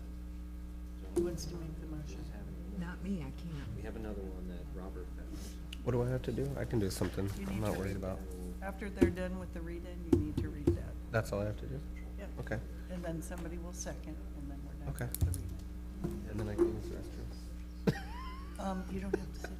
As soon as they start the Oh, reading, that's you right, can that's go right. back. Okay, yeah, you're right. I forgot. I forgot all about that. Yeah, as soon as they start the reading. Oh, boy. Yeah. Oh, I know.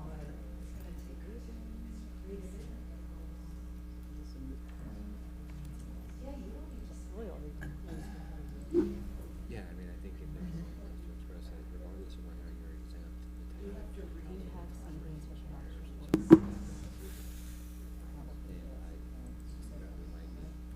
How are we going there, ladies? Just a second. You know, I always wonder why. Yeah. Maybe they do. But again, I think. They don't. So the lien release people, like, you can go for silver living homes. Just start checking back around 3 o'clock. And actually, you could even just look online and see where we are. It's there? Let me just refresh this and see. No, yeah, that's, but at least you could go and come back at like 2. I'd like to see it. 3. Happens and it goes slow and you miss it. You got 40 grand on it. Yeah. Yes, you do say that. Yeah, we had that guy one time. He came from New York. Okay, we're ready. Have you been sworn in? Ooh, Yeah. Okay. ooh, good catch. Please raise your right hand. Do you swear or affirm that the testimony you're about to give is the truth, the whole truth, and nothing but the truth? I do. Thank you. All right. Item number 2's been closed. Item number 3's been closed. Item number 4's been removed. Item number 5's been closed. Item number 7's been closed. Item number 8, Akin Holdings LLC. I'm Margie Nichols, Code Supervisor, testifying on behalf of the City of St. Pete Codes Compliance Assistance Department in reference to Item 8, Case 24-20855. Address is 501 54th Avenue North, and the department recommends 25 days and $150 per day thereafter for noncompliance. Fact sheet and evidence. Item number 9, Akin Holdings LLC. Case 2420999, address 501 54th Avenue North, and the department recommends 25 days and $150 per day thereafter for noncompliance. Fact sheet and evidence. Item number 10, Bradley L. and Bradley L. Carpenter Jr.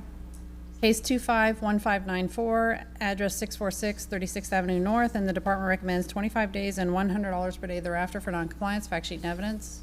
Item number 12 has been removed. Item number 13, let's see, Hero Perez Estate Land Trust. Case 257480, address 639 37th Avenue North, and the department recommends 25 days and $150 per day thereafter for noncompliance. Fact sheet and evidence. Item number 15, Northeast Little League Incorporated. Case 24-18821, address 211 45th Avenue North, and the department recommends 25 days and $200 per day thereafter for noncompliance. Fact sheet and evidence. Item number 16, Paddington the Dog LLC trustee, 227 46th Avenue Trust. Case 25666, address 227 46th Avenue North, and the department recommends 25 days and $150 per day thereafter for noncompliance. Fact sheet and evidence. Item number 17, John K. Briggs. Case 247820, the address is 5421 13th Street North, and the department recommends 25 days and $150 per day thereafter for noncompliance. Fact sheet and evidence. Item number 18 has been closed. Item number 19, Nancy M. Ott Estate. Case 25579, address 1029 56th Avenue North, and the department recommends 25 days and $150 per day thereafter for noncompliance. Fact sheet and evidence. Item number 20 has been removed. Item number 21 has been closed. Number 22 has been closed. Number 23, Chong Tran. Case 2416059, address is 1129 57th Avenue North, and the department recommends 25 days and $150 per day thereafter for noncompliance. Fact sheet and evidence. Item number 25, Affordable Properties Realty. Case 252277, address is 1925 21st Street South, and the department recommends 25 days and $150 per day thereafter for noncompliance. Fact sheet and evidence. Item number 26, Affordable Real Estate Network. Case 2418104, 2235 Union Street South, and the department recommends 25 days and $150 per day thereafter for noncompliance. Fact sheet and evidence. Item number 27, Affordable Real Estate Network. Case 2418649, 2235 Union Street South. The department recommends 25 days and $150 per day thereafter for noncompliance. Fact sheet and evidence. Item number 28, Affordable Real Estate Network. Case 2418697, 2235 Union Street South.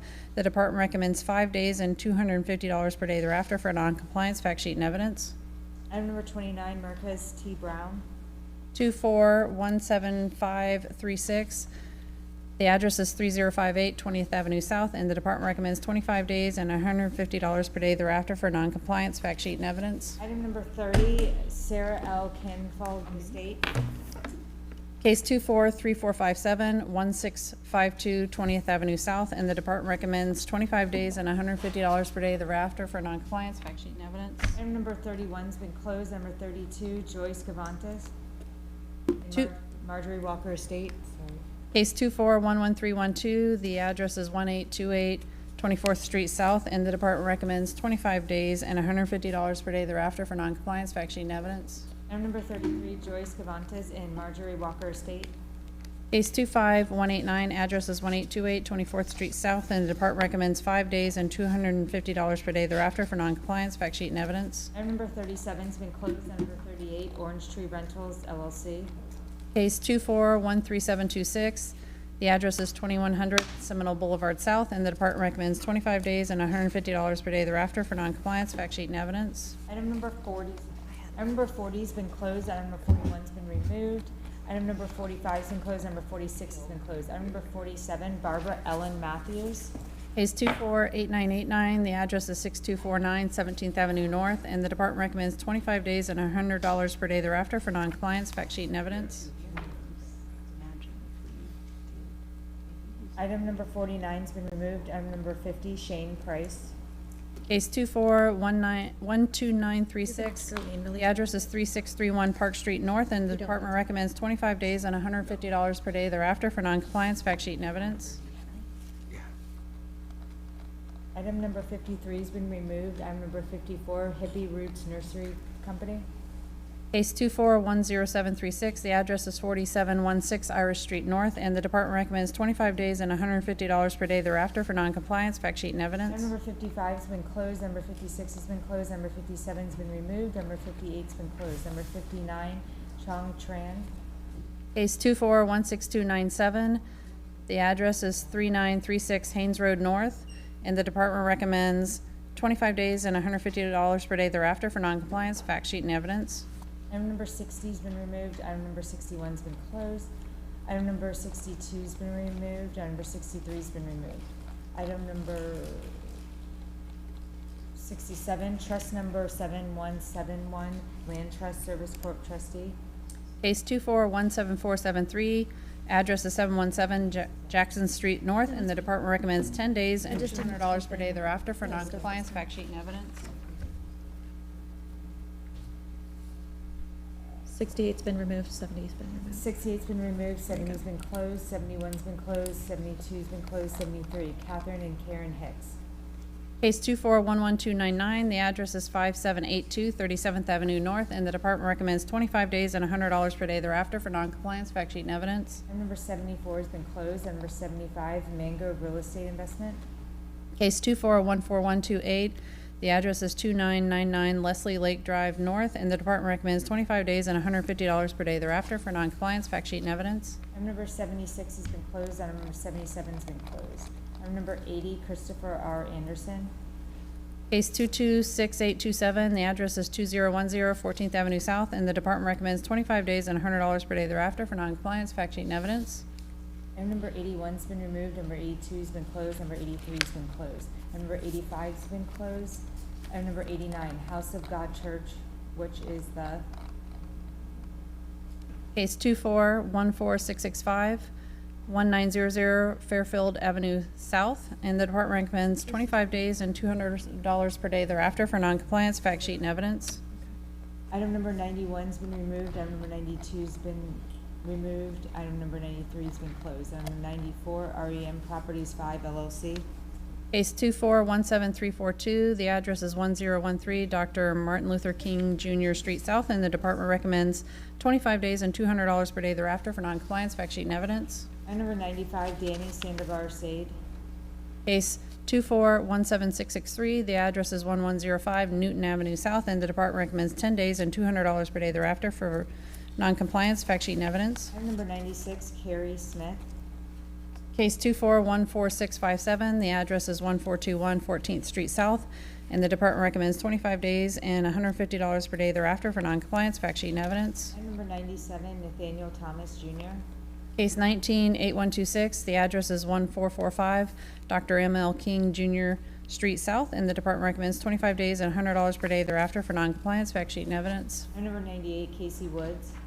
Case 2414642, the address is 1139 12th Avenue South, and the department recommends 25 days and $200 per day thereafter for noncompliance, fact sheet, and evidence. Item number 99 has been closed. Item number 100 has been closed. Number 101, Thomas B. Perez and Lynn Esperez.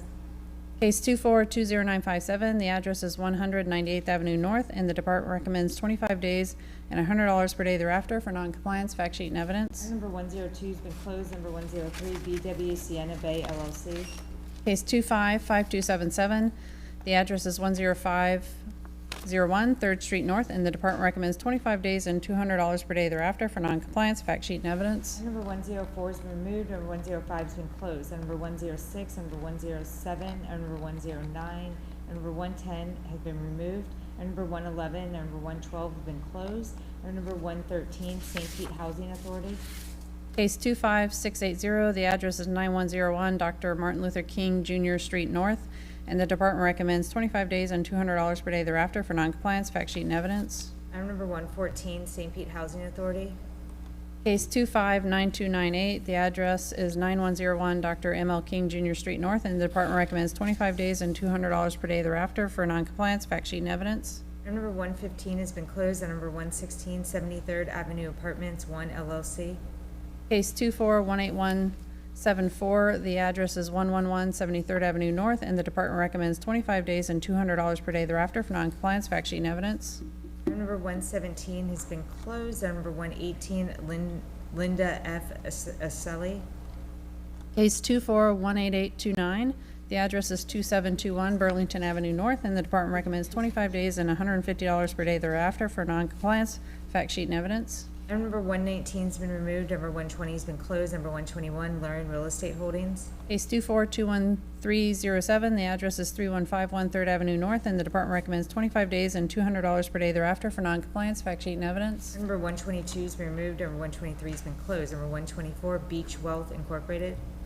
Case 25122, the address is 2310 East Harbor Drive South, and the department recommends 25 days and $150 per day thereafter for noncompliance, fact sheet, and evidence. Item number 125, William Carpenza. Case 25861, the address is 845 Newton Avenue South, and the department recommends 25 days and $100 per day thereafter for noncompliance. Fact sheet and evidence. Item number 126 has been removed. Item number 127, Mary Ann Lynch. Case 2420225, the address is 545 18th Avenue South, and the department recommends 25 days and $200 per day thereafter for noncompliance. Fact sheet and evidence. Item number 128 has been closed. Number 129, Michelle E. Marshall. Case 2410640, the address is 2619 Bayside Drive South, and the department recommends 25 days and $150 per day thereafter for noncompliance. Fact sheet and evidence. Item number 130 has been removed. Number 131 has been closed. Number 132, Stephen L. Watson Estate. Case 2321134, the address is 125 24th Avenue Southeast, and the department recommends 25 days and $150 per day thereafter for noncompliance. Fact sheet and evidence. Item number 133 has been closed. Number 134, Dawn Margaret Ballard. Case 2411447, the address is 3951 First Avenue North, and the department recommends 25 days and $100 per day thereafter for noncompliance. Fact sheet and evidence. Item number 135, Genevieve J. Bobbitt. Case 2322062, the address is 1320 26th Street North, and the department recommends 25 days and $100 per day thereafter for noncompliance. Fact sheet and evidence. Item number 136 has been removed. Item number 137, Karen Greto, Revocable Trust. Case 2419059, the address is 3501 18th Avenue North, and the department recommends 25 days and $150 per day thereafter for noncompliance. Fact sheet and evidence. Item number 138, Catherine A. Hubbard and Brent Patterson. Case 2413382, the address is 2835 13th Avenue North, and the department recommends 25 days and $150 per day thereafter for noncompliance. Fact sheet and evidence. Item number 139 has been removed. Item number 141, Tyler Ozog. Case 2421211, the address is 1021 26th Street North, and the department recommends 25 days and $100 per day thereafter for noncompliance. Fact sheet and evidence. Item number 142, Teresa P. Seto. Case 2499740, the address is 3853 3rd Avenue North. The department recommends 25 days and $100 per day thereafter for noncompliance. Fact sheet and evidence. Item number 143 has been removed. Number 144 has been closed. Number 145 has been removed. Number 146 has been closed. Number 148 has been removed. Number 149, Jeremy Miller. Case 2488805, the address is 1763 Shore Acres Boulevard Northeast. The department recommends 25 days and $150 per day thereafter for noncompliance. Fact sheet and evidence. Item number 150, Gina and Jason Missenholder. Case 2420958, the address is 5213 Venetian Boulevard Northeast. The department recommends 25 days and $100 per day thereafter for noncompliance. Fact sheet and evidence. Item number 152 has been closed. Number 153 has been removed. Number 155 has been closed. Number 156, Stacy A. Wegner. Case 2415641, the address is 532 Hampton Avenue Northeast, and the department recommends 25 days and $150 per day thereafter for noncompliance. Fact sheet and evidence. Item number 157 has been removed. Item number 160, Mark Greenbaum. Case 2416440, the address is 2427 39th Avenue North, and the department recommends 25 days and $100 per day thereafter for noncompliance. Fact sheet and evidence. Item number 161, Brenda M. Hurd. Case 2416104, the address is 4201 25th Avenue North, and the department recommends 25 days and $100 per day thereafter for noncompliance. Fact sheet and evidence. Item number 162, Teresa Myers.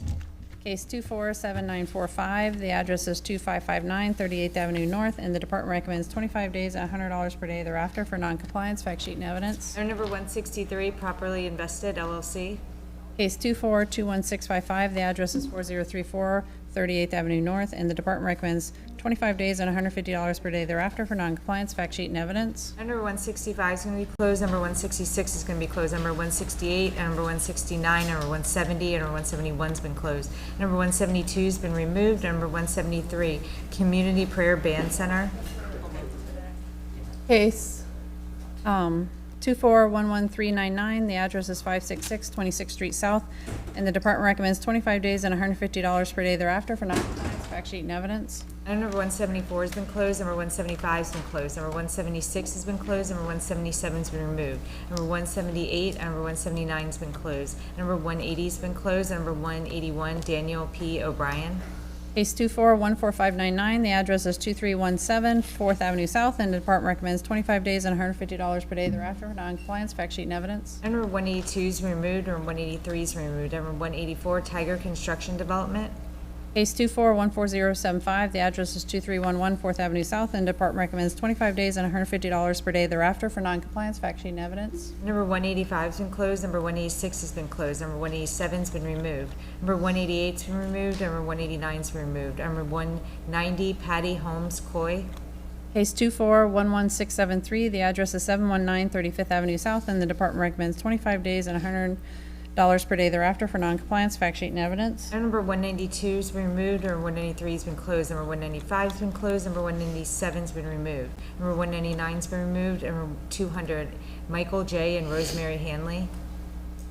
Case 24-14042, the address is 655 10th Avenue North East, number 4. The Department recommends 25 days and $150 per day thereafter for noncompliance, fact sheet and evidence. Number 201's removed, number 202, Tanzanite Investments LLC.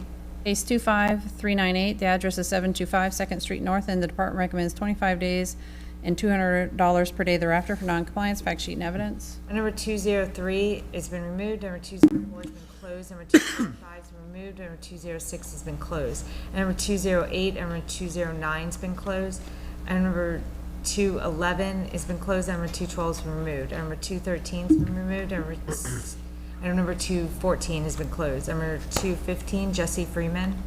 Case 24-13693, the address is 4600 12th Avenue South, and the Department recommends 25 days and $100 per day thereafter for noncompliance, fact sheet and evidence. And item number 216 has been removed. Item number 217 has been closed. Item number 218, APPCR Holdings LLC. Case 24-11873, the address is 1620 39th Street South, and the Department recommends 25 days and $150 per day thereafter for noncompliance, fact sheet and evidence. Number 219 has been removed. Number 220 has been closed. Number 221, Elizabeth Robinson Curry and David Lee Curry Jr. Case 24-13570, the address is 3705 18th Avenue South, and the Department recommends 25 days and $150 per day thereafter for noncompliance, fact sheet and evidence. It says $100. Is it $150? Says 25 days and $150 per day thereafter for noncompliance. Oh, this is the one that, this one ZZ emailed us to change. Does she not want it changed? Well, Her email said 100. I don't know, I was not involved with that. Okay, well, what would you like us to do? Which one do you want me to read in? What do you have on there? I have 100. ZZ made a special note to make change it to 100. I changed it. Yeah, I mean, I'd go with a lower amount. Okay, so we will read 25 days at $100 a day. Item number 222, Katrina J. Downer. Case 24-10713, the address is 4150 15th Avenue South, and the Department recommends 25 days and $150 per day thereafter for noncompliance, fact sheet and evidence. Item number 223, Kevin Falanga. Case 24-14300, the address is 4215 Fairfield Avenue South, and the Department recommends 25 days and $150 per day thereafter for noncompliance, fact sheet and evidence. Item number 224, Mindy S. and Maurice J. Hostin Jr. Case 24-10422, the address is 3556 6th Avenue South, and the Department recommends 25 days and $100 per day thereafter for noncompliance, fact sheet and evidence. Item number 225 has been closed. Number 228 has been closed. Number 229, Sheikah Starks and Cassandra Crumpty. Case 246768, the address is 2326 35th Street South, and the Department recommends 25 days and $100 per day thereafter for noncompliance, fact sheet and evidence. Item number 230, White Acquisitions LLC. Case 2413550, the address is 4701 17th Avenue South, and the Department recommends 25 days and $150 per day thereafter for noncompliance, fact sheet and evidence. Item number 231, Parker Riley White and Lisa Elizabeth Salisbury. Case 24-12395, the address is 2434 37th Street South, and the Department recommends 25 days and $150 per day thereafter for noncompliance, fact sheet and evidence. Item number 232 has been closed. Number 233 has been removed, and that concludes the read-in. Okay, I'm up. I move that the board make the findings of fact and conclusions of law as set forth in the standard written order of the board in each and every case just presented by the codes investigator, and order that the compliance timeframes and penalties as recommended be imposed for each case. Second. Is there any debate? No debate. Let's vote. Alseckless? Yes. Hensler? Yes. Henshaw? Yes. Wilson? Yes. And this concludes the April 2025 Code Enforcement Board evidentiary hearing. We will now move to the lien release hearing for April 2025. If anyone here has not been sworn in, please stand and the clerk will swear you in. Oh, they're all on the side. Okay. Please raise your right hand. Do you swear or affirm that the evidence you're about to give is the truth, the whole truth, and nothing but the truth? Thank you. You can be seated. Is one gonna be a no-show? One is a no-show. Okay. Which one? LR1. LR1, okay. Literally. Literally, yeah.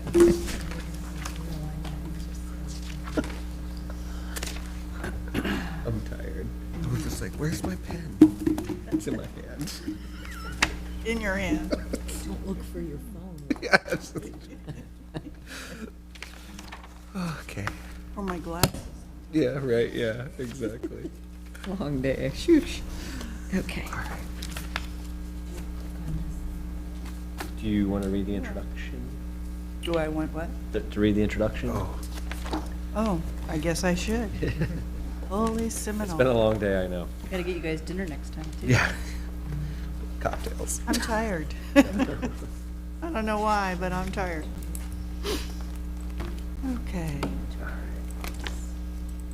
Welcome to the April 2025 Code Enforcement Board hearing. At this time, we will hear lien release requests. The lien release hearing is for cases where a code enforcement lien has been certified and the property owner or their agent is now seeking release of the lien. We have received a written report regarding each of these requests. These cases will be heard as follows. The City Codes Compliance Department will announce each case with the address, applicant, case number, and applicable liens. We will hear testimony from the applicant regarding the request. We may ask any questions of either the applicant or staff. After hearing the testimony and answers to any questions, we may do any of the following. Take no action, which will leave the existing liens in place, or take affirmative action to direct staff to release the lien in its entirety, or release the lien in consideration of a payment of a specified amount of the lien within a specified period of time.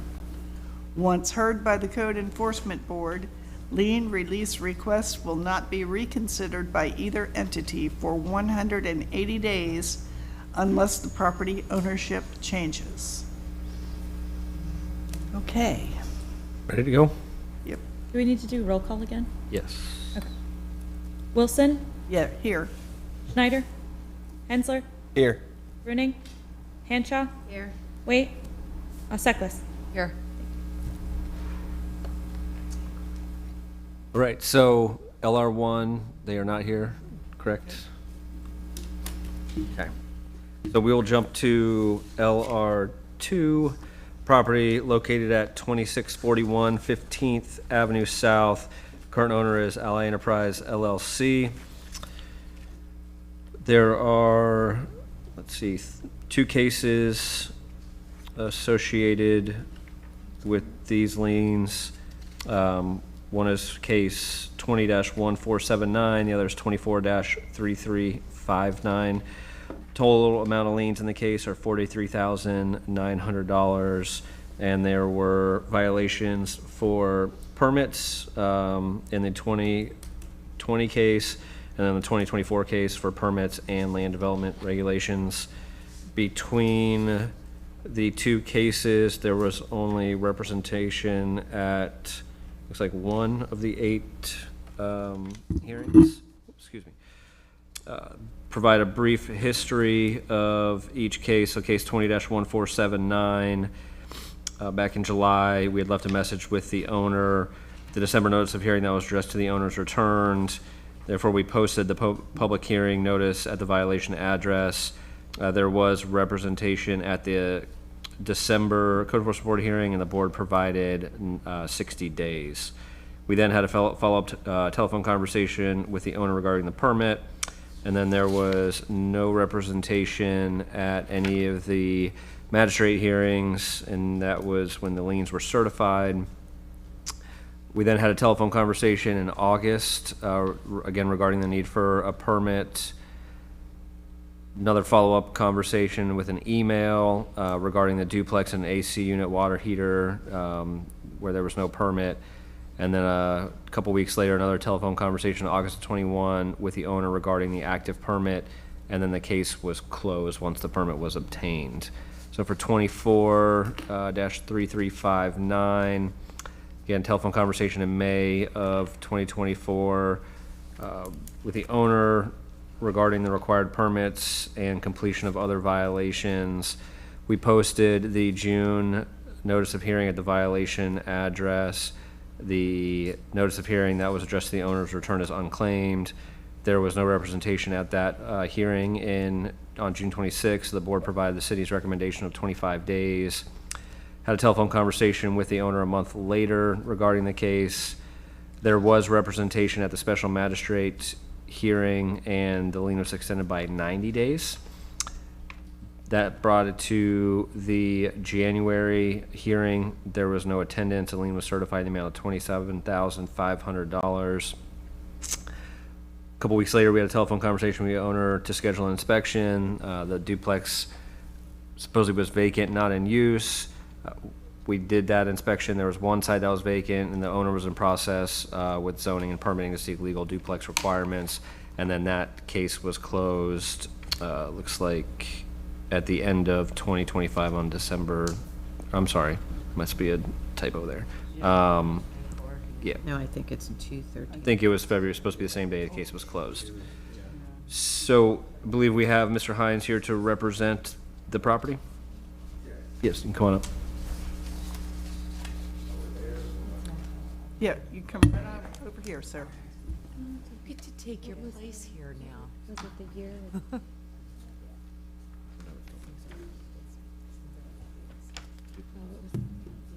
All right, sir, could we have your name and address for the record, please?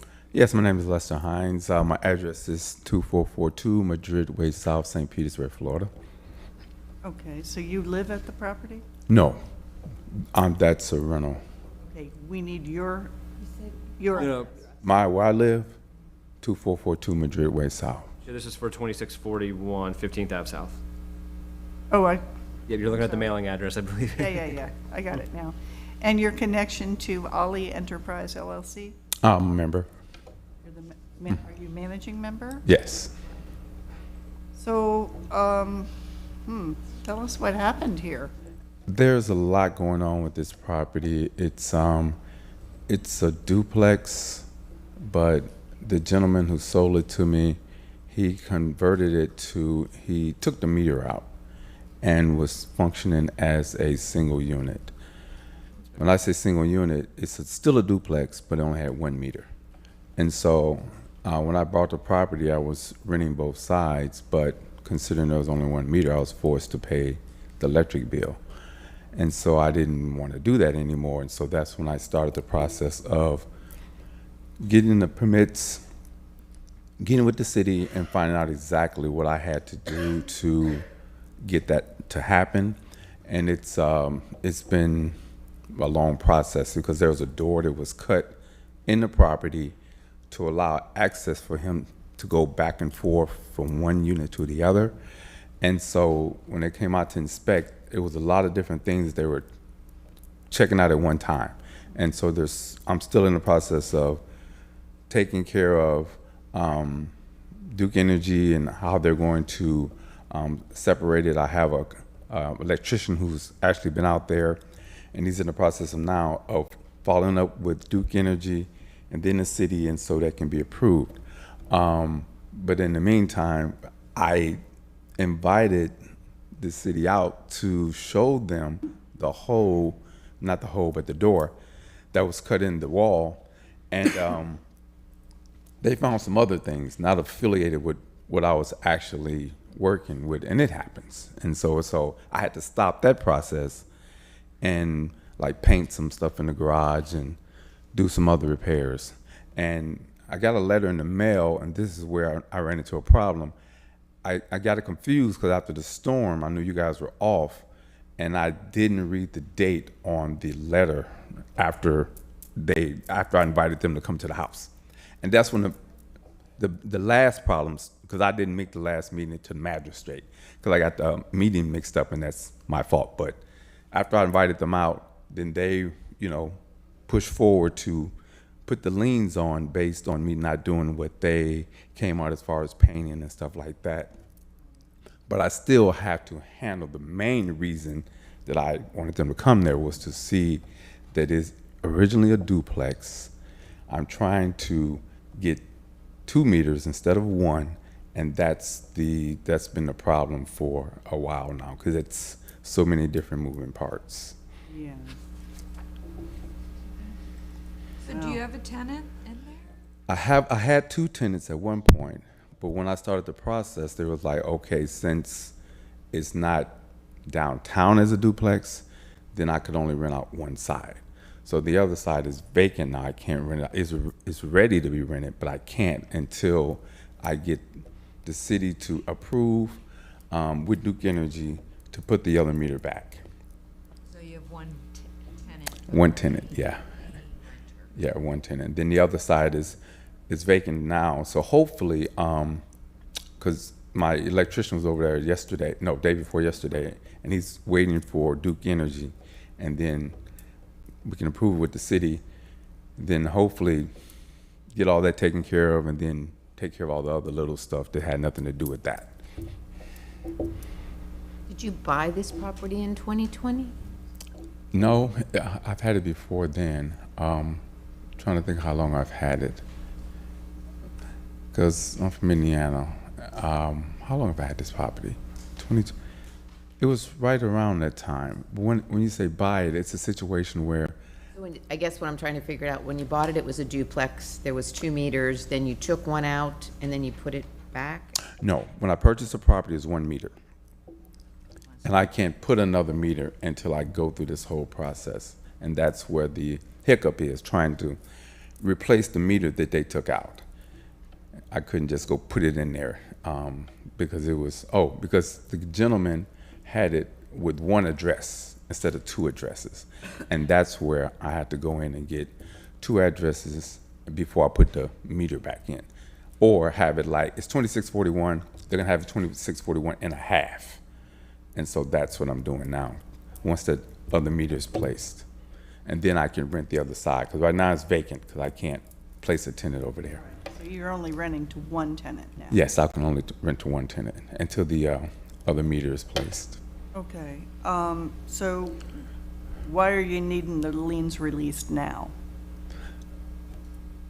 Because I need the money to repair the property, and I just don't want any liens on the property. I just want to fix everything and have everything taken care of, so when I'm done, I'm done. Question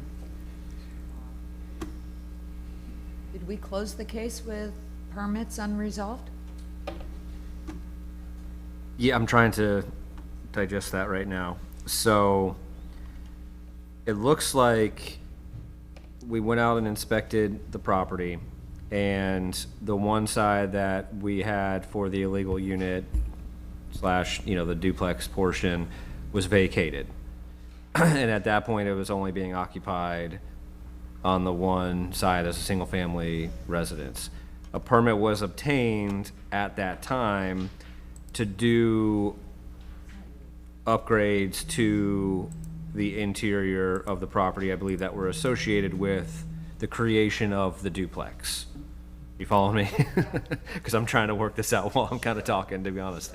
So at this point in time, that permit to do the upgrades is now expired, and it did not have any final approved inspections.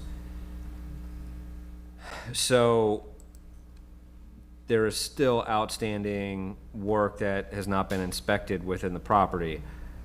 The overarching issue for the desire for the property to be used as a duplex has not even begun to be addressed yet, because that would require the change of use from a single family to a duplex.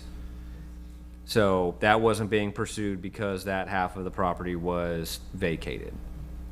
But in the meantime, from when the case closed and now, that permit to do the upgrades has expired. So he needs to get it finalized, right? Correct, that would need to be finalized. Second unit, correct? Either way. Either way, it needs to be final because those upgrades were never permitted to begin with. So it was almost like we were rather than go through the change of use, we're going to just convert this back to a single-family use, permit the other things that weren't originally permitted, and it's not functioning as a duplex, it's still functioning as a single-family home. But there's outstanding permitting issues right now. Okay. And are you gonna cite him for that? I mean, it needs to be corrected, yes. Candidly, if this would have been brought to our attention prior to scheduling it for you, they wouldn't have been able to come. Are you waiting for Duke Energy to put a second meter in to make good with the city on what's left? I'm waiting on several things. I'm not gonna sit here and tell you everything because I'm confused. Okay. And it's a lot, it's intense because Yeah. the whole situation where it's been functioning as a single unit for all this time, even though it's a duplex. But for me to put the can back and then, they say, okay, you have this you're doing as a single family. And like he indicated, you're trying to make it a duplex. But I have my engineer, architects, contractors pulling permits and just trying to go down the line. As you indicated, there's certain things that need to be done and then go back and pull a permit. And so I'm just trying to do it all at once. And that's because I'm confused. So I'm just like, hey, just go in and do what you need to do. I'll pull the permits I need to pull. I have my architect on it, I have my electrician on it, and they're just trying to get it done at this point. Because it's confusing, it's a lot. So is there an open permit right now for this work to be It's an done? expired permit, It's an expired permit. but it has never been finalized. Okay, so when you say you've got your people in there getting permits, they haven't been filed yet, they're working on drafting them? Yes, I have an architect who has drawn up all the plans and all that and submitted it to the city. And as far as which permits haven't been pulled, I can go back down and find out. I'm just continuing to move forward as, and it's a confusing process. I'm trying to make sure that I do everything right and get the right people in place. As it stands right now, you need to get that old permit taken care of. Okay. One way or the other, that has to happen. So I think that's the problem, that old permit. Because chances are if you go to apply for a new permit, they're gonna require the old one be closed first anyway. Okay. So let's not put the cart before the horse. Let's get that old permit closed. Come back and see us and we'll talk about this lien. Okay. And then you can go forward with your new plans and finally get your duplex. Okay, so go get the old permit because that's what's holding everything up. Take care of that. Okay. Reopen it. Reopen the old permit. Oh, so just reopen it. Okay. And it's cheaper that way too. Yeah. And then One it's bedroom or two bedroom for your occupied unit? it's 2 bedrooms on one side and then it's 1 bedroom on the other side. Okay. Alrighty. So reopen the permit, not get a new one. Reopen the old permit. Clean it up. Okay, and then go to the next step. Okay, I gotta come back to y'all first. Y'all like me that much? Okay. We can't really do much because you've got that open permit situation. So Okay. we really shouldn't. The open permit, you gotta close, reopen it. Okay. And then move forward with the permits you need to actually do your duplex. Okay. Okay? Chair, what I might suggest in this situation, if the board makes a ruling taking no action, that would mean that the property owner couldn't come back before, for 180 days. So I recommend in this situation that a motion be made to table this matter for a future meeting. And that way, since the decision wasn't rendered, he would be able to come back in less than that 180 days Right. to see you and again. I was coming to you next. Yes, I didn't want to make him wait 180 days. Is there particular language for that? It would just be to make a motion to table this lien release request. Or continue the hearing? Or to continue the hearing to a future hearing date.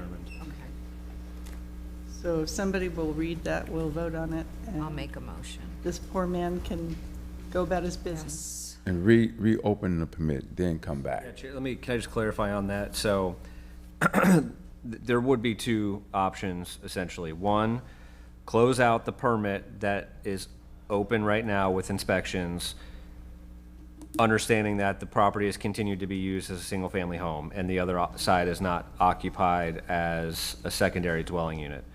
Or that work is going to have to get covered under the scope of the new permit to legally turn it into a duplex. So they could also make the decision to, we're going to forego closing out this permit. Let's get the bigger picture done, go for the full duplex approval, and then Right. everything is good to go. Then they could come back and ask for the liens to be released. Yeah, but whatever, I think what Devin said about deferring it to a future meeting is better. Yes, that was my recommendation, to find a way to continue it rather than make a ruling. That way we weren't trying to figure out how to get them back 6 months. Exactly, Yeah. yeah. So, Ally?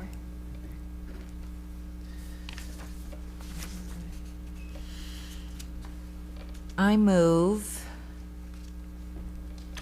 in this matter, the property address 2641 15th Avenue South be deferred and continued at a future meeting. Needs a second. Second. Okay. Do we need a date on the future hearing? No, it could be, you could add to a date to be determined. You know, we don't know when he'll be ready to come back. So, LR2, So I think they. I believe your motion was fine, and it's been seconded, so I think you can vote. okay. No date Yeah, it's okay with that. at this time. It's open-ended. Open date for a future meeting. Okay. Who was the second? Me. Seklis? Yes. Hensler? Yes. Henshaw? Yes. Wilson? yes.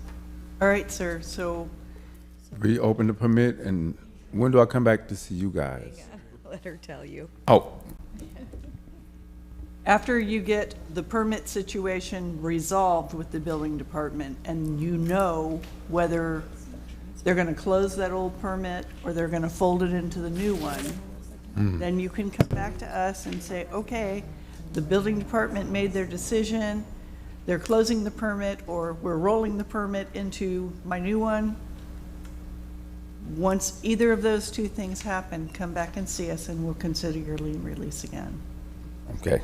Now, does he have to pay another fee? No, Since we're because continuing? that's the other thing. You continued the hearing, so we'll just verify. No fee when you come back to us. Yes, we'll just verify that everything is okay to come back before the board, and then we'll get it scheduled. No fee, no new application. Okay. So I just get with Lonnie to say I'm done? Yep. Yeah. Okay, I know where she's at, so. Everybody knows where Lonnie's at. We wish you luck, sir. Thank you, I need it. This is breaking my brain. Yeah. It's hurting mine too, and I was looking at it. Yeah, it does. Yeah, no. That's before 6 o'clock. All right, moving right along, we will jump to LR3, property address 8056 28th Avenue North. Current owner is Elliott Investments LLC. This is associated with case number 23-20520. and the total amount of liens are $9,750. It was for a permit violation. There were no hearings that were attended.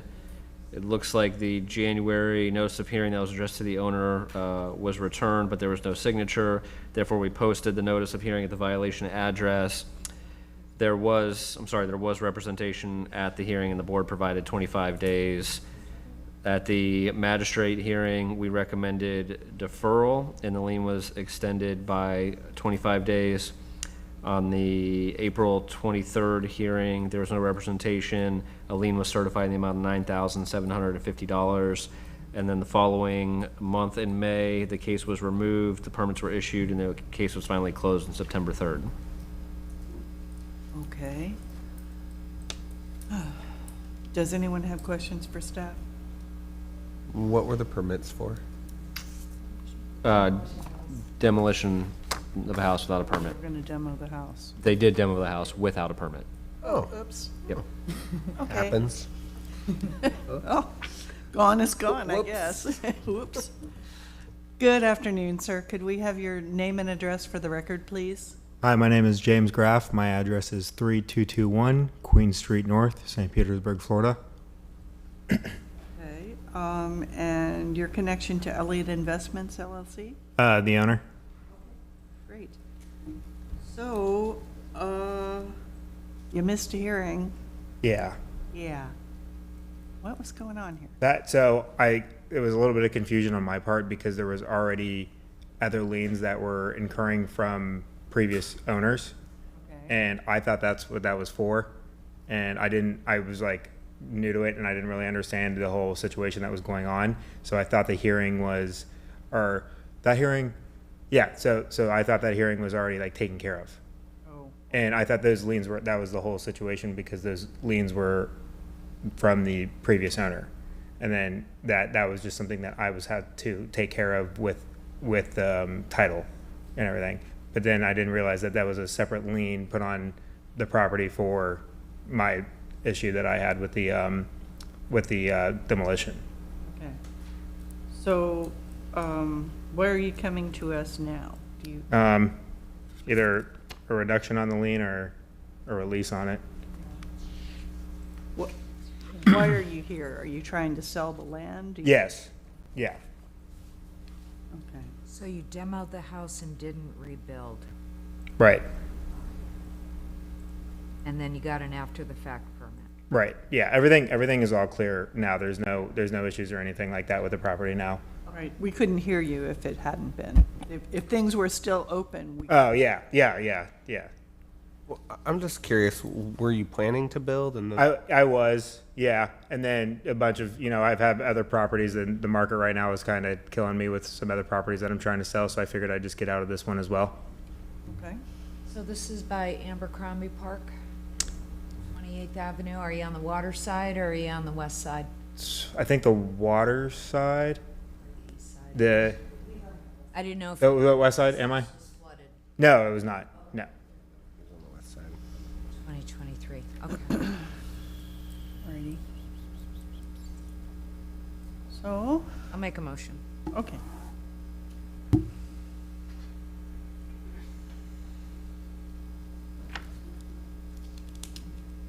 I move in this matter, the liens be released in consideration of payment of $2,500 within 60 days. Second. Sorry. Okay, so we have a motion to release the liens from $9,750 down to $2,500 within 60 days, you said? Correct. Okay, any discussion? I think that's pretty fair. Yes. Okay, let's vote. I'll take it. Alsteckless, Yes. Hensler, Yes. Henshaw, Yes. Wilson. Yes. All right, sir, so the board has voted to reduce your liens instead of releasing them. Yeah, I appreciate it. Thank you. 2,500 within 60 days and you're gold. Awesome. Thank you very much. I really appreciate it. All right. Have a good Good day. luck. Thank you. They'll give you some paperwork for that. Wait, right here. Introduction. She'll give you some paper. Last but not least. Yeah. Last but not least, we have LR4. Property address is 3010 82nd Way North. current owners are Lawrence Myers and Margaret Myers. The liens are associated with case number 24-6822. Total amount of liens, $19,100. Violations for fence wall hedge, residential, parking, residential maintenance, junk outdoor storage, tree branches overhanging the right-of-way, and overgrowth. There was no representation at the Code Enforcement Board hearing, and no special magistrate lien hearings were attended. The July notice of hearing that was addressed to the owner was returned because the property was vacant. We posted the notice of hearing at the violation address. Again, no representation at the board meeting. The city's recommendation of 25 days was provided. And then there were subsequent liens in the amounts of $900, $2,800, and $15,400 that were certified. In March, we had a telephone conversation with the owner regarding the violations, and then a couple of weeks later, the case was closed. And I believe we have Ms. Hellickson here to represent the property. All righty. Does anybody have questions for staff? Okay. Good afternoon, ma'am. Could we have your name and address for the record, please? My name is Catherine Hellickson. Do you want my address, or I'm here on behalf of my parents? We need your address. My address is 1220 Royal Palm Drive South, Gulfport, Florida 33707. Okay. So you're here on behalf of your parents, who are the Myers? Correct. Okay. Can you give us a little background here? What happened? Sure. So my parents bought a house in St. Petersburg, where I live in St. Pete. My parents live in Bradenton now. They bought a house in St. Pete that they loved. It had stairs, elevator, everything. When they went for their inspection on it, a lot of things happened, and when at their inspection, we had just found out that my son was diagnosed with leukemia, so they ended up not moving up here, and they are just trying to sell the house. So just a lot of things happened, and I guess that they also said when we talked to the code enforcement that they were mailing it to that address instead of their mailing address, which was in Bradenton. So I don't know how I'm just here because they aren't in very good health. But I talked to the person in code enforcement, and my father did, and they've closed out, they've taken care of the hedge and all of the things that needed to be done. So they're trying to sell the house. So they need the liens removed. Correct. Do they have a buyer? I'm sorry? Do they have a buyer? Not yet. They just put it on the market, I think like 10 days ago. Okay. All righty. Does anybody have any questions? Somebody care to make a motion? I will. Okay. Motion to, I move that in this matter, the lien be released in consideration of payment of $1,000 within 60 days. Second. Okay, we have a motion to reduce the liens from $19,100 down to $1,000 to be paid within 60 days.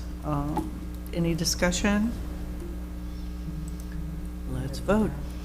O'Steckles? Yes. Hensler? Yes. Henshaw? Yes. Wilson? Yes. All right, ma'am, you'll have some paperwork here.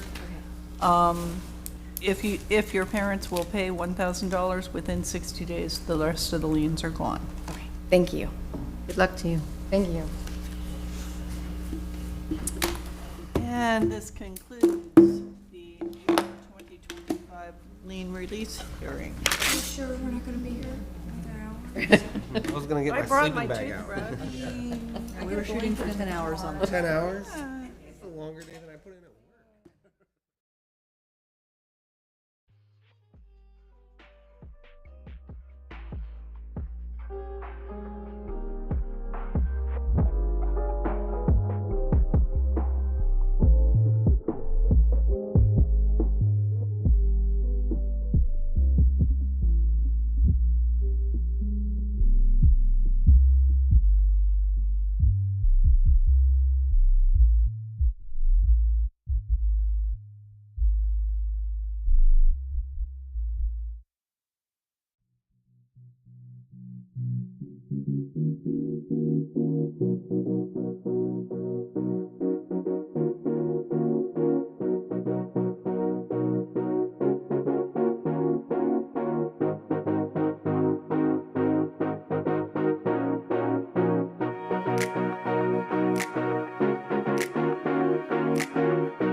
I am going to invite Renee Edwards from Saturday Shops and Chris Steinarker, the president and CEO of the St. Petersburg Chamber of Commerce, to say a few words, Madam Vice Chair.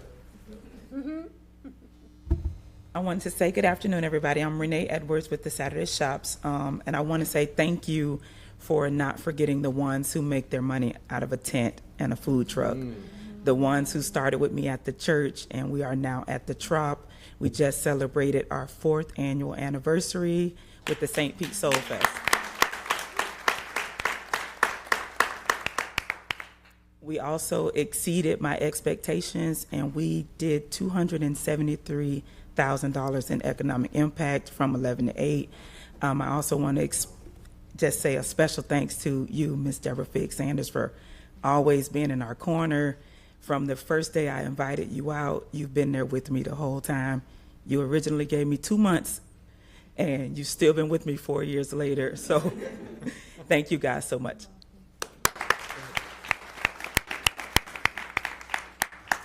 Hi, good afternoon, Council and honored guests. On behalf of the Greenhouse and Tracy, co-manager of the Greenhouse, who sends her regards, thank you for this meaningful proclamation recognizing National Small Business Week.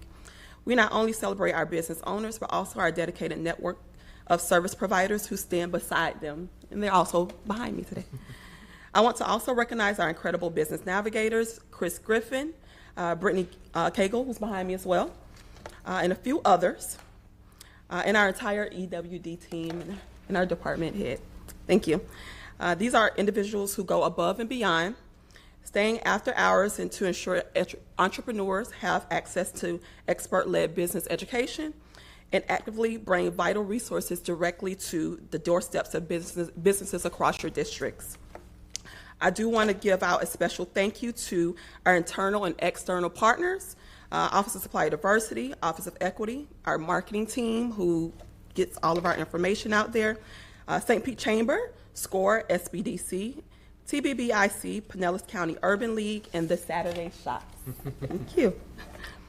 Together, we work to ensure that entrepreneurs have access to resources and support they need to start, grow, and thrive in St. Pete.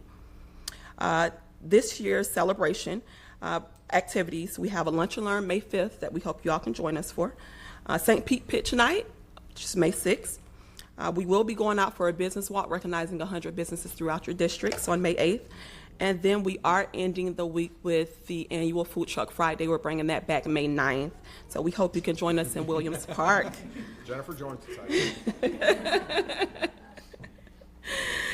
us. Thank you so much, and we appreciate all that you do.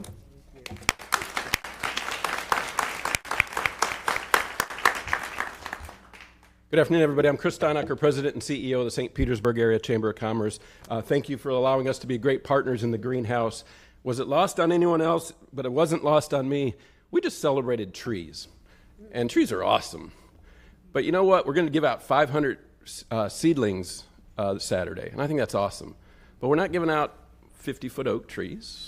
We're not giving out 40-foot trees. We're giving out seedlings. That's what we're doing every day. All these folks take care of those seedlings every day. Some of our seedlings got overwatered in the fall. You don't want to overwater them. But the care that our teams all provide to small business is only fueled by the passion we see from those. I've done over now, as a chamber, over 1,000 ribbon cuttings. 90% of them are a family of people that just want to do something good for our community. They are starting with an idea. They are just that seedling that says, maybe I can bear fruit. But what happens if you seed and then you water and you feed them with the right kind of resources? They become big trees. You have one on your city council right now, a small business that now has become a big shade tree that provides fruit of the gods, but fruit in what they do. So why we have always said, let's be the best place on earth for the entrepreneur is because it's for real. The entrepreneur enhances all of our lives because they spend money on crazy things like floors and paint and walls and equipment.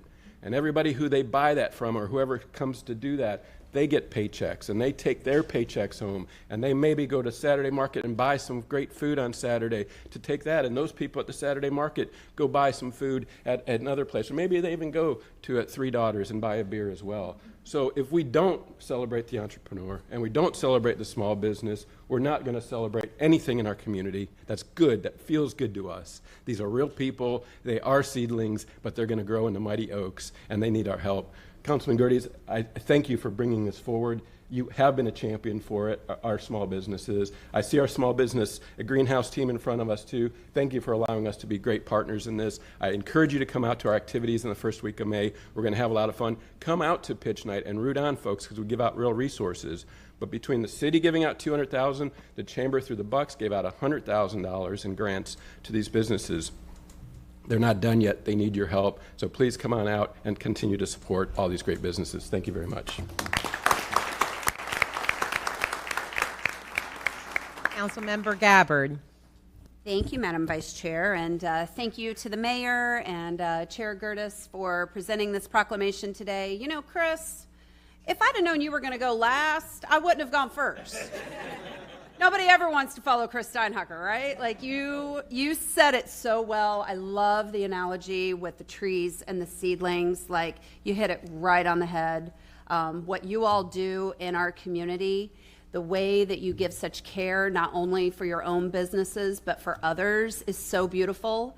I've owned 2 small businesses in my life, and I know that grit and that persistence and that you got to get up every day and put your bootstraps on and go get it and hustle for every single thing that you have. And that alone brings so much talent to our city. And we just appreciate you so much. I'm glad that you recognized our colleague here, because the work that he has done in the small business community is one to be emulated. And so just very proud of you as well. You know, I don't want to forget, I want to give a shout out to our home-based businesses. I think everybody's tired of hearing me talk about them, but I always want to make sure we don't leave them behind, because all of those entrepreneurs sitting at home making something happen every single day are just as worthy of our gratitude. They are a critical part of our community as well. So I shout out to them and just really want to thank our city team. I want to thank the Urban League for what you do to support small business as well. And really, you know, the Chamber, well, I can't say enough about the Chamber, because thank you so much, Chris. Your continued commitment, your passion, your energy, the greenhouse, everything you all do every single day. We owe a debt of gratitude to you. We could not be St. Pete without you, so thank you so much. Councilmember Fig Sanders. Thank you. Councilmember Gabbard said it all. Really, she did. I had to do Chris up. I can't, what? Hey. What are you going to do? Listen, you did a great job. But I will say this, and those that know me well, small business has always been my thing. It's not new to me. I'm true to it. We're also a small business because y'all don't like to be hot. Thank you. And so I understand what it takes. But I am looking at, first of all, Renee, they know you now, right? They know you now because you've actually went and you've proven the fact that small business works, but nobody gives you anything. You worked for it, and I am so, 4 years later, but actually 10, 15 years later, yeah, I made Renee do her first public speaking gig, and she did a great job. So yeah, she's been out there for a very long time. But I see Nikki Gaskin-Capehart, who I am going to acknowledge as being someone who has been strong in our community on all fronts. I don't know why you didn't speak, because you have a lot to say on small business. But I'm not going to have the executive director of Pinellas County Urban League, who has done so much, not be recognized for the work that you've done. And you know, you've been consistent. Every time I see you, you've always been consistent. You've always been giving. A lot of our small businesses know who you are, and everybody, when it comes down to resources, what do they say? The Urban League. Right. The Urban League. The Urban League. And that says volumes for what you've contributed to the community. So for all of the small businesses that are here, that are represented, that are not here, we truly make our city function. We truly make our world here go around. And so when it comes to small business, I'm going to always be one of your loudest advocates and biggest champions, because I'm so proud of those that get up every day. I don't see my husband half of the time. But you know, I'm proud of what he does for everyone and who he helps and who his market is. But again, thank you for bringing this. Thank you, Chris. Of course, you always get to the mic and show out, but thank you so much. I love the seedling analogy, because you're right. A lot of these businesses, especially with Saturday Shop, they were selling out of the trunks of their cars. And she has now a store in Brandon Mall across from the Apple Store. Yay, go everyday shop. So we're growing and we're doing things. And it's because of people like you, Chris, and people like you, Nikki, that really thought it not robbery to help our small business and to get it done. So I just want to congratulate all of you. Thank you, Chair. Councilmember Harding. Thank you, Vice Chair. It is a very unique American thing. It is what makes America different, the concept of entrepreneurship. But it is also scary, wickedly scary. And I admire the people who eventually dive into the deep end of the pool, and they generally have, or they will have, a core competency. They're great at making something, They're great at hot dogs. They're great at selling paint. They're great at something, and they're going to go after this idea. But along the way, they also need to very quickly develop skills in procurement, in logistics, in marketing, in advertising, in accounting, and I can keep going, right? In HR, and that's where scary gets even more scary. The fact that you're willing to put your heart and soul into a hot dog cart, but you don't know anything about work comp, and that is why I admire. In my previous life, my job took me all the way down to Key West, and we belonged to 8 different chambers, and I can tell you that without a doubt, our chamber is hands down. It's not even in the same league. You can't say they're better than everyone else. It's just completely different.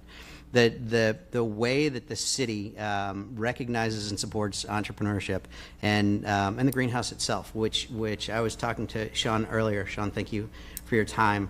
And I am not as familiar as I would like to be. And I said, what do you help with? And she just kept going with just about anything that you could need is involved in how we support entrepreneurs. So I mirror my colleagues. Thank you very much. Congratulations. This is not enough recognition for the behind-the-scenes service that you provide our entrepreneurs, and it's greatly appreciated. So thank you.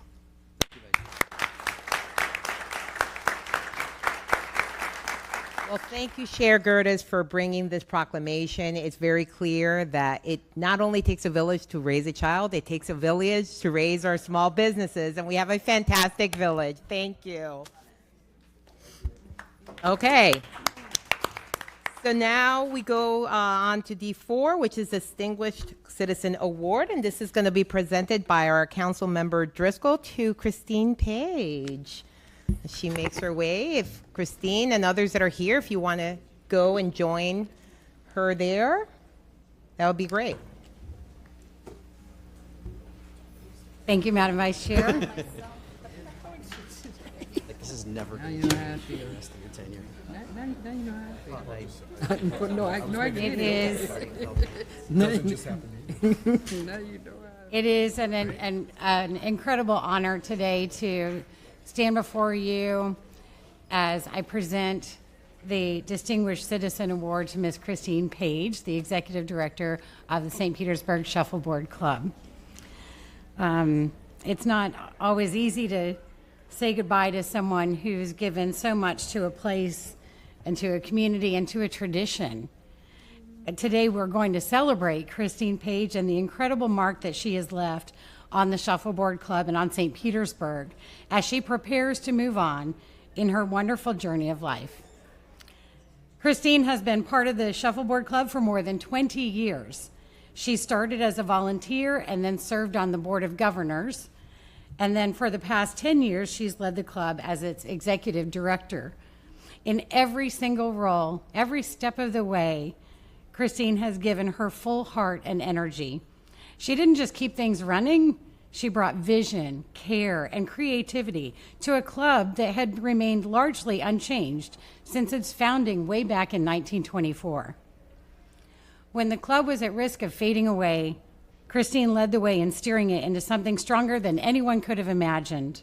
She helped turn it into what it is now, a lively, welcoming, and deeply rooted part of our city's cultural landscape. It's a place where people gather, play, connect, and return week after week. Christine has honored the club's history while finding new ways to keep it relevant. Christine built partnerships, supported the volunteers, many of which are standing here with us today, and opened the doors to a broader community. She made shuffleboard fun and meaningful again for everything from social events to international competitions. Many of us have personal memories tied to the club that wouldn't exist without her. I personally met Christine before I was on City Council, serving on the Downtown Neighborhood Association's board, and wanted to start doing cleanups around Mirror Lake, which led to a big project to replace and restore the shuffleboard benches, and it just went on and on from there. And she hasn't been just a great partner, but she's become a wonderful friend. So whether it was Friday night shuffle or a league or a tournament or just time spent at the club with friends, Christine's work has helped to make those moments possible. Christine, I want to thank you for your leadership, for your patience, your sense of humor, and your steady belief in the St. Petersburg Shuffleboard Club and in our city. You've helped to create something that will last and will always be uniquely St. Pete. So while we're sad to see you go, we're proud that we're going to be able to carry forward all that you have helped to create. The official length of a regulation shuffleboard court is 52 feet, but the gratitude that we have for you is endless.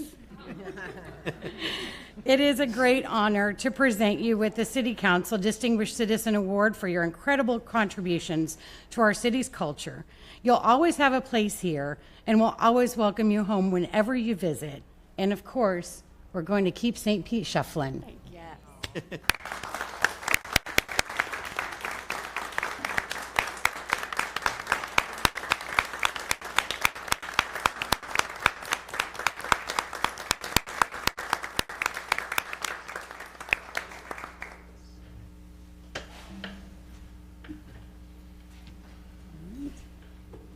And next, I want to invite our Community Enrichment Administrator, Mike Jeffries, to say a few words about Christine.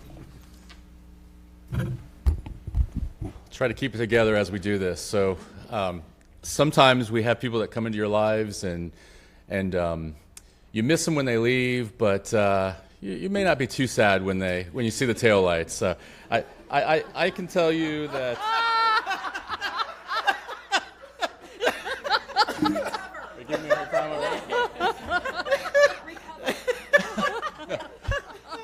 Totally going to recover. What I'm going to say about Christine is that she is unlike that scenario that I just presented. I thought she was doing bunny ears, which I would have totally anticipated her doing. Christine and I have been working together for longer than I can even remember, and I travel all throughout the country and present to other parks and rec departments in other cities, and I talk about partnerships, and I always use the partnership that we have with the Shuffleboard Club. And I was around when the Shuffleboard Club became a city asset.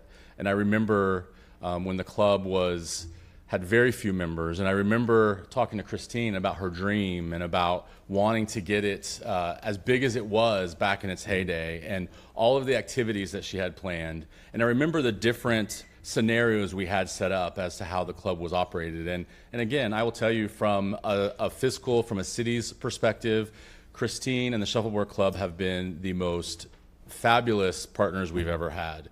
We have a city facility that we have out at Muir Lake that is run by an amazing organization that is bringing in revenue, is sustainable, is helping us with capital improvements. It's a pleasure for us to go before the mayor, to go before Rob and council, and to ask for improvements, which we've done so many times throughout the years. I still remember sitting in the solarium without the air conditioning, and I remember how miserable that was. So it was a fantastic CIP project to get that moving forward. But we absolutely wish Christine nothing but the best. We know that her new endeavors, rescuing barns, which will be very exciting and right up her alley, but we know that she is going to bring that fire and that energy wherever she lands. We're hoping that this is temporary. At our last coffee, we discussed some different options, so we're excited about the future for Christine, and we absolutely wish her nothing but the best, and just want for her to know that it has been a pleasure to work with her, and that she's been the absolute best partner we've ever had, and I will miss our coffees and our teas together. So, congratulations.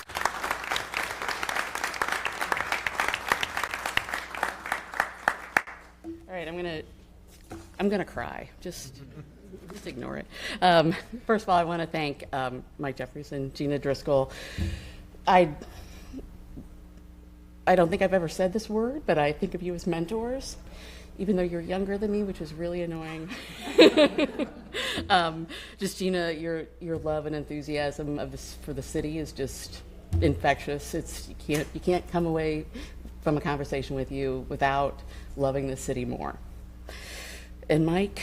You know, I've learned from you how to build and nourish relationships, and how you do that is so respectful, and I'm taking that with me wherever I go. So thank you.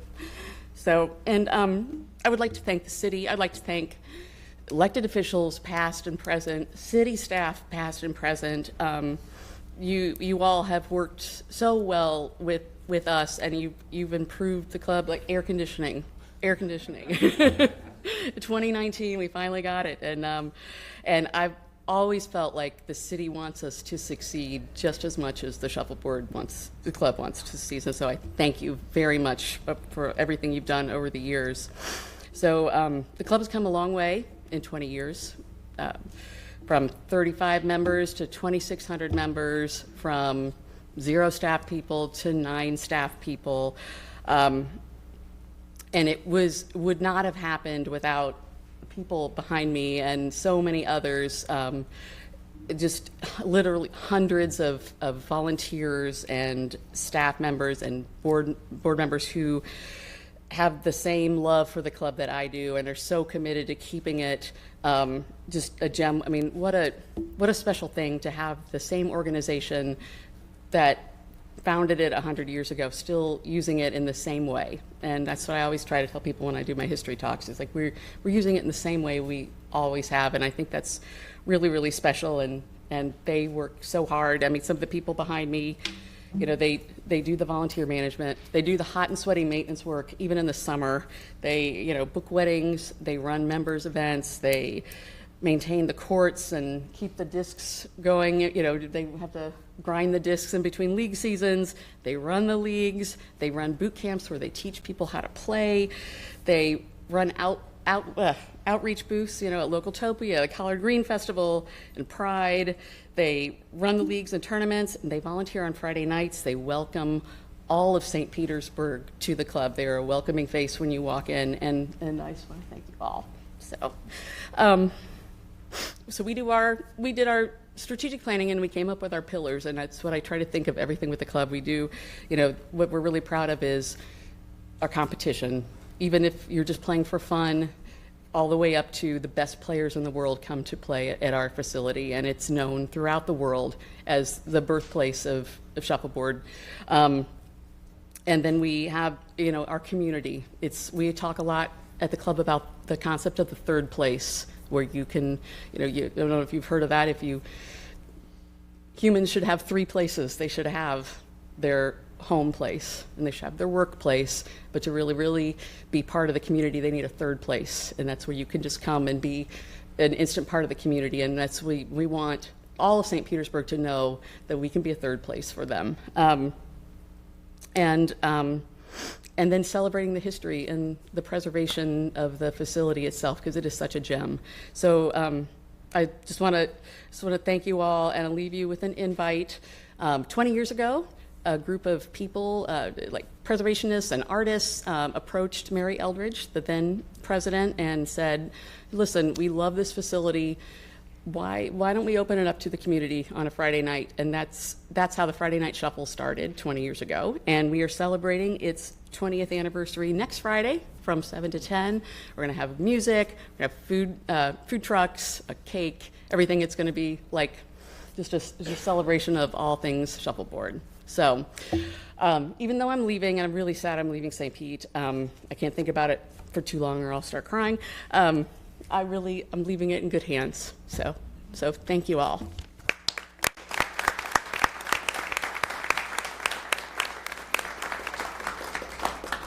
Vice Chair Hanowitz.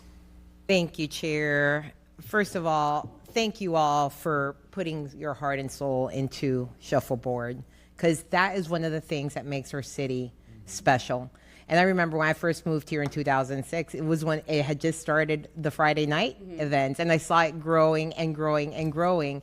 And every time I would bring family members or people would come visit and you pass by, it's like, oh my God, look how cool this is. You don't see this anywhere. And that is special. You grew that. And we had events there. We had neighborhood events there. We had competitions between neighborhood associations with Kona. And it was fantastic being in a place that was the epitome, I think, of what our city is about. That's how I feel about Shuffleboard. And then bringing neighborhoods together there, people from different parts. And by the way, I found out after the fact there were some really good shuffleboard players in my neighborhood that could have been part of the team. But you find out so much about people in places like the shuffleboard courts. And we had neighborhood awards there. The city presented neighborhood awards there. And I've gone through so many events there that you're out there, it's a Friday or Saturday or Sunday night, it's a beautiful sky, the lights are out, people are having a good time. And I think, oh my God, only in St. Petersburg you have a place like this. So Christine, thank you for making that happen. You have left a mark on our city, and thank you all for being part of that history. Thank you.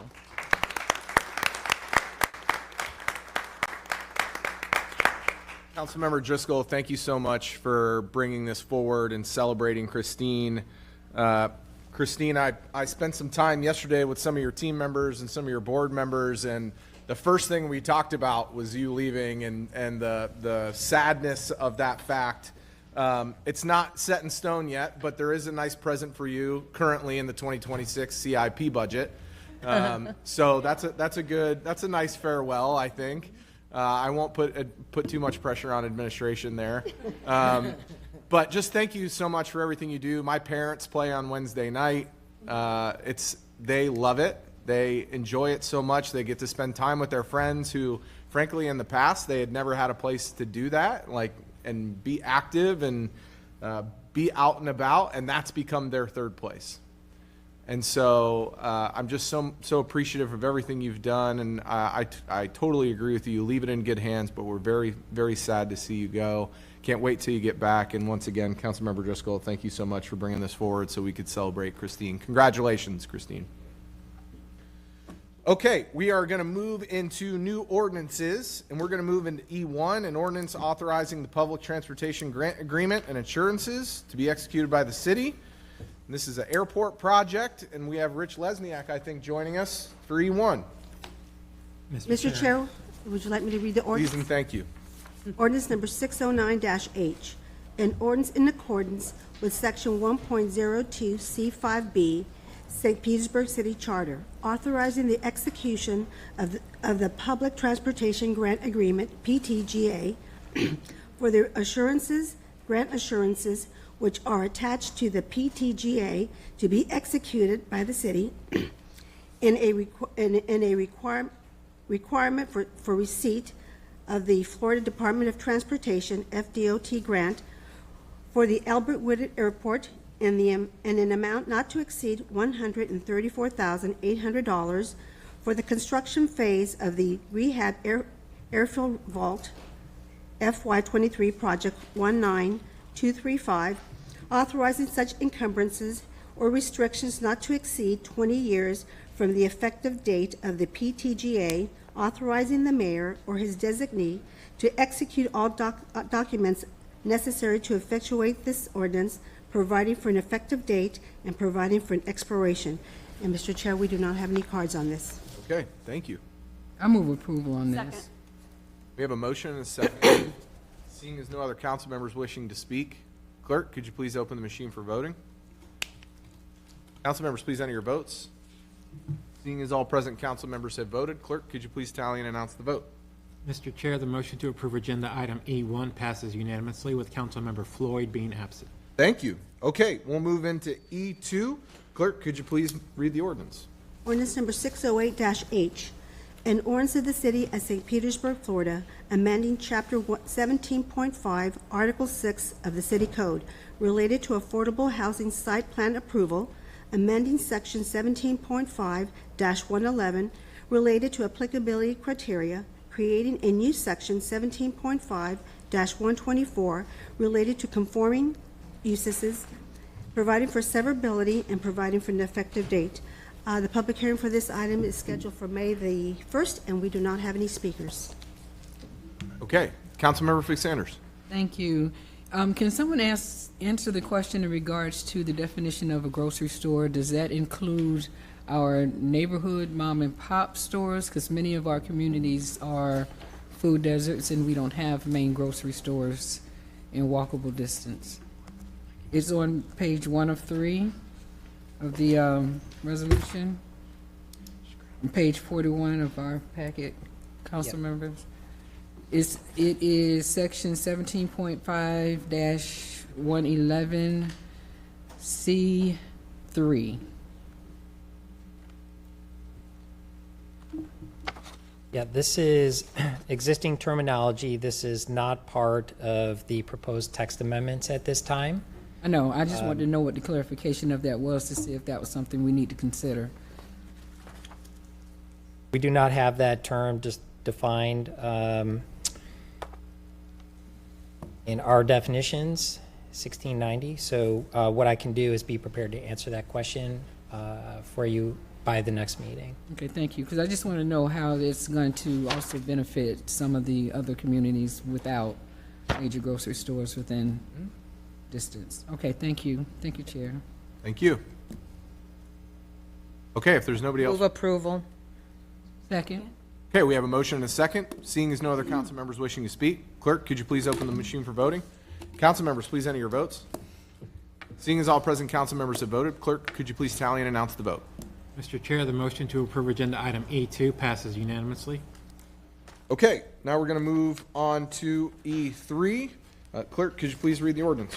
Ordinance number 1172-V, an ordinance approving the vacation of the western 120 feet of the 20-foot alley abutting lots 5 through 8 in block 16 of Fuller subdivision, located at 1833 First Avenue South and 1850 Central Avenue, setting forth conditions for the vacation to become effective and providing for an effective date.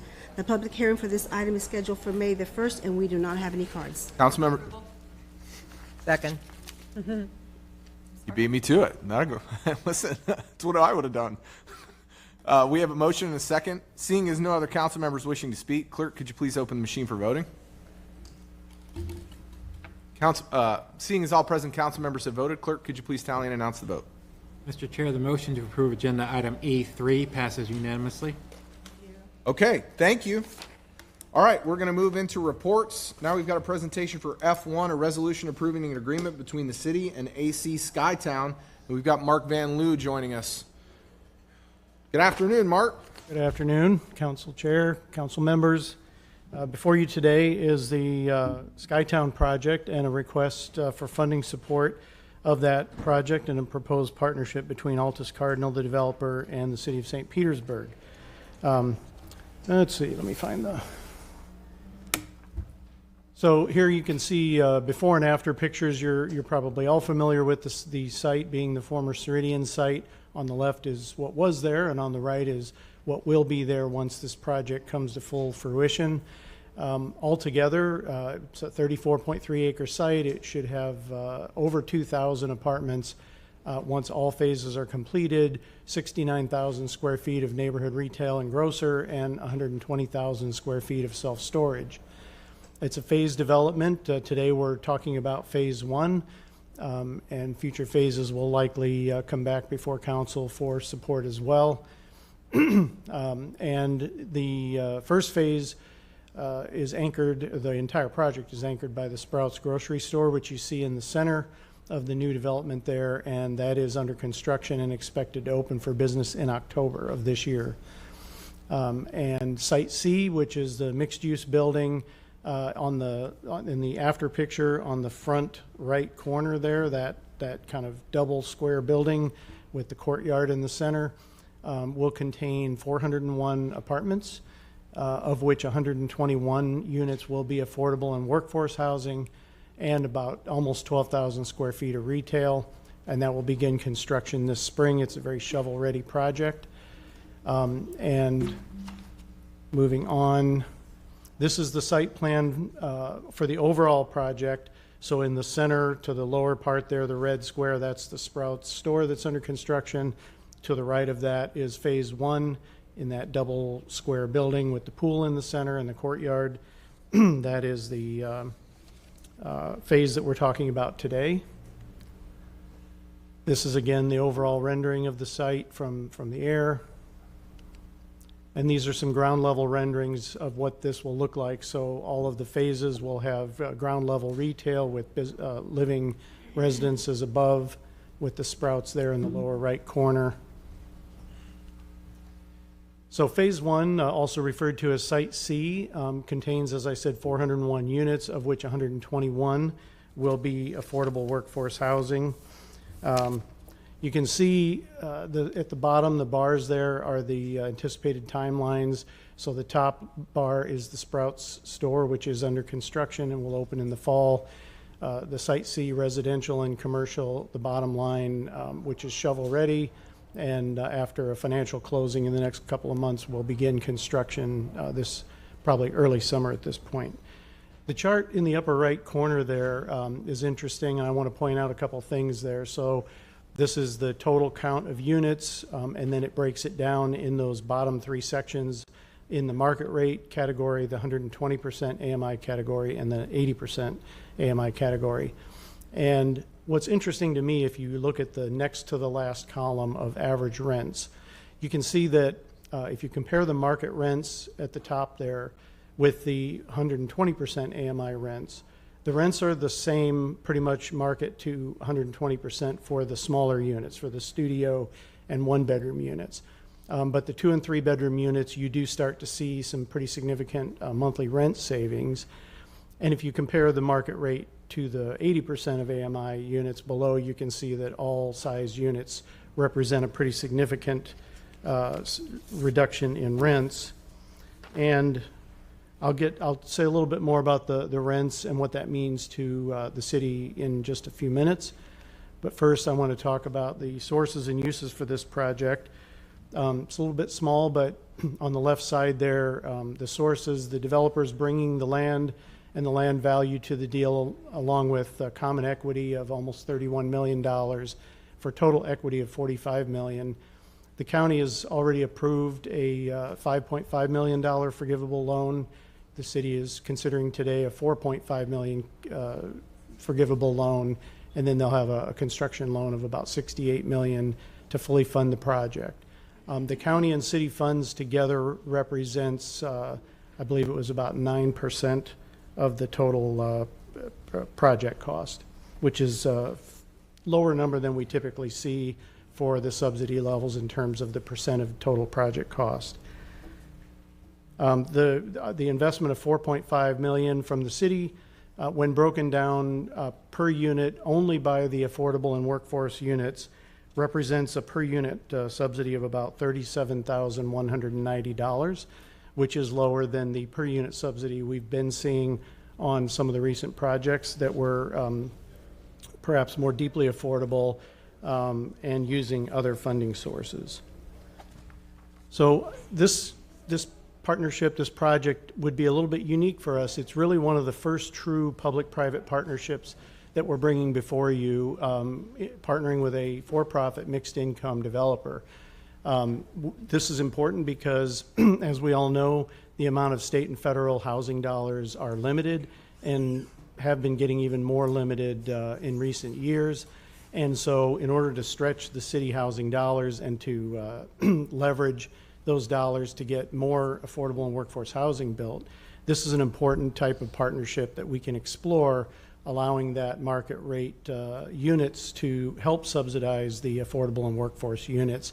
And that's exactly why the per unit subsidy for this project is at the lower end of what we've been seeing, because of those market rate units helping to cover that.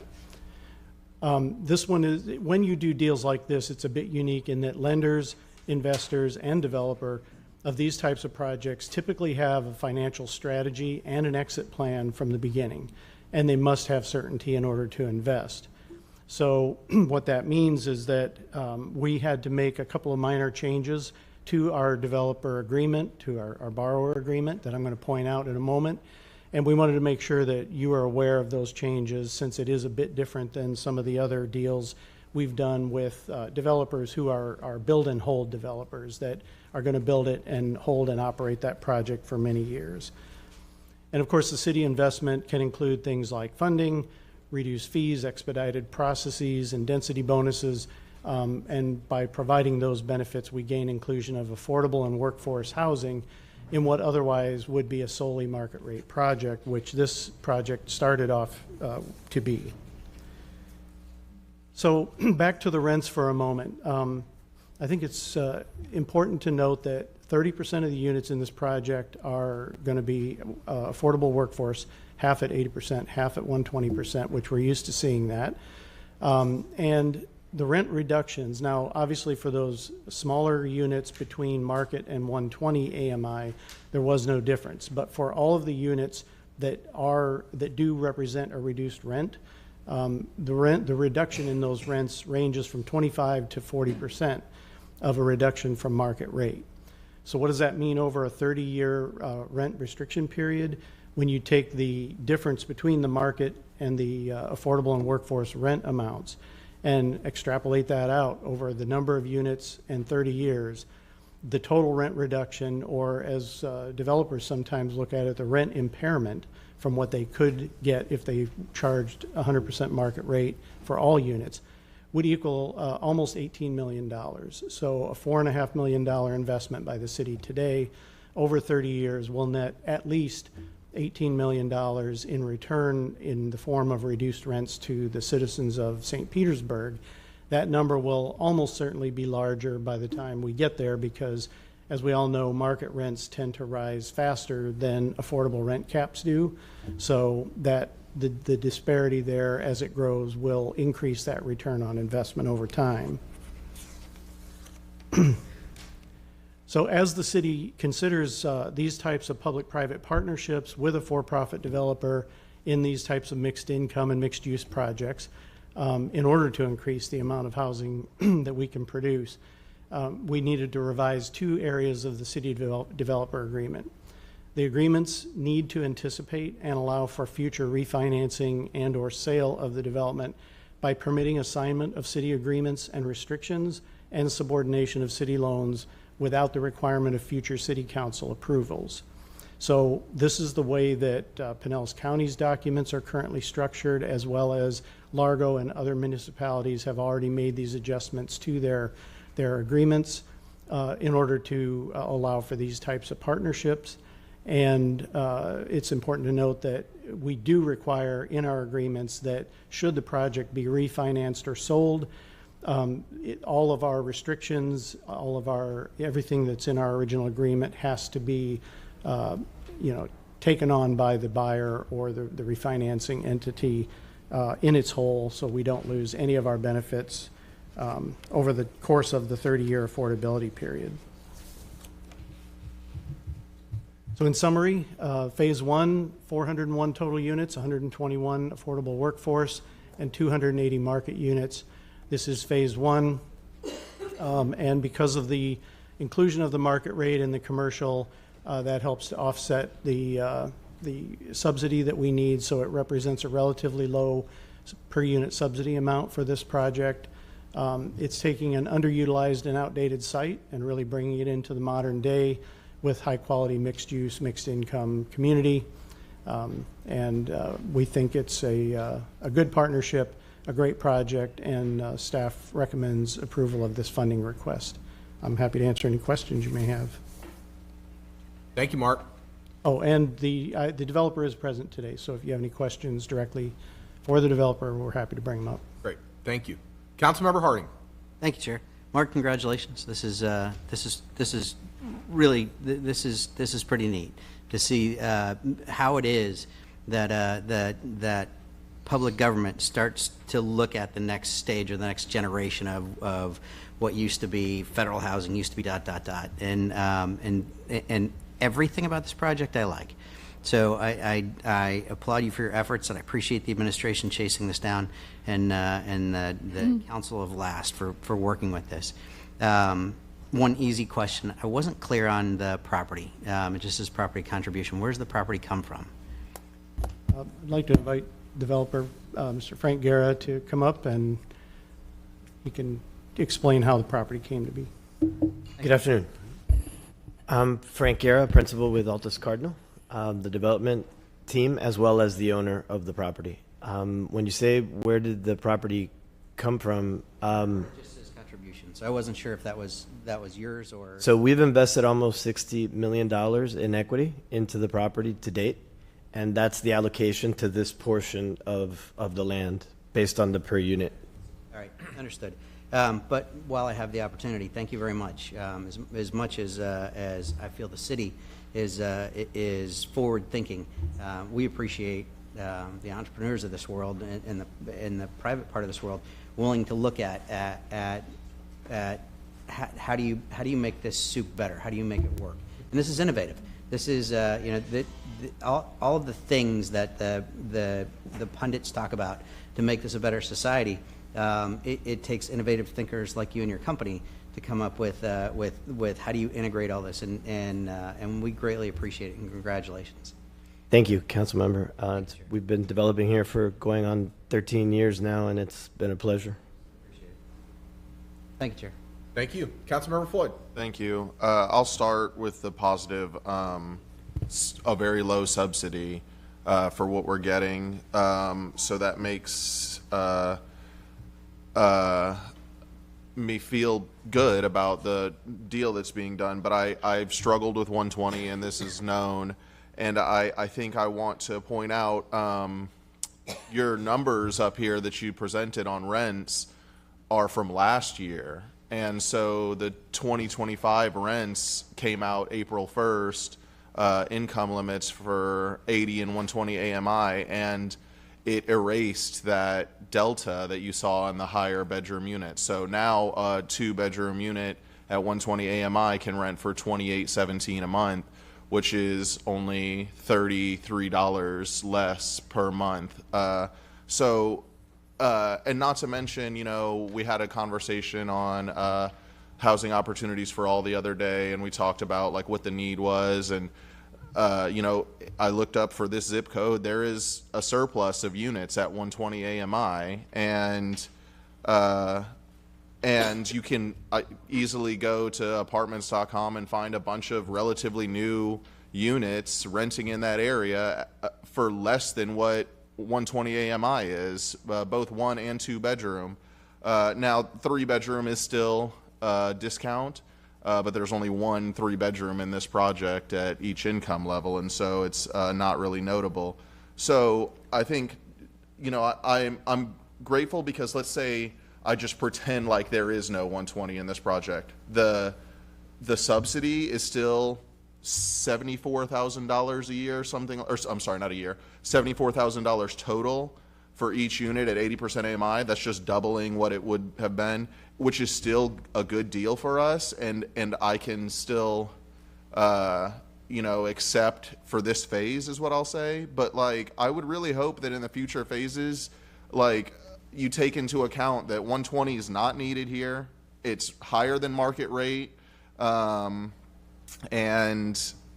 we talk more about 80 in the future phases because we're not actually getting any sort of a discount. And so the numbers just came out April 1st. You've been working on this for a while, so like I'm not upset about that or anything, but I brought it up because it's relevant. So like your prospective savings doesn't even match up. So anyway, I guess I'll get off my soapbox and say like the 120 here, it's not helping anyone if we're looking at the way the market's laid out.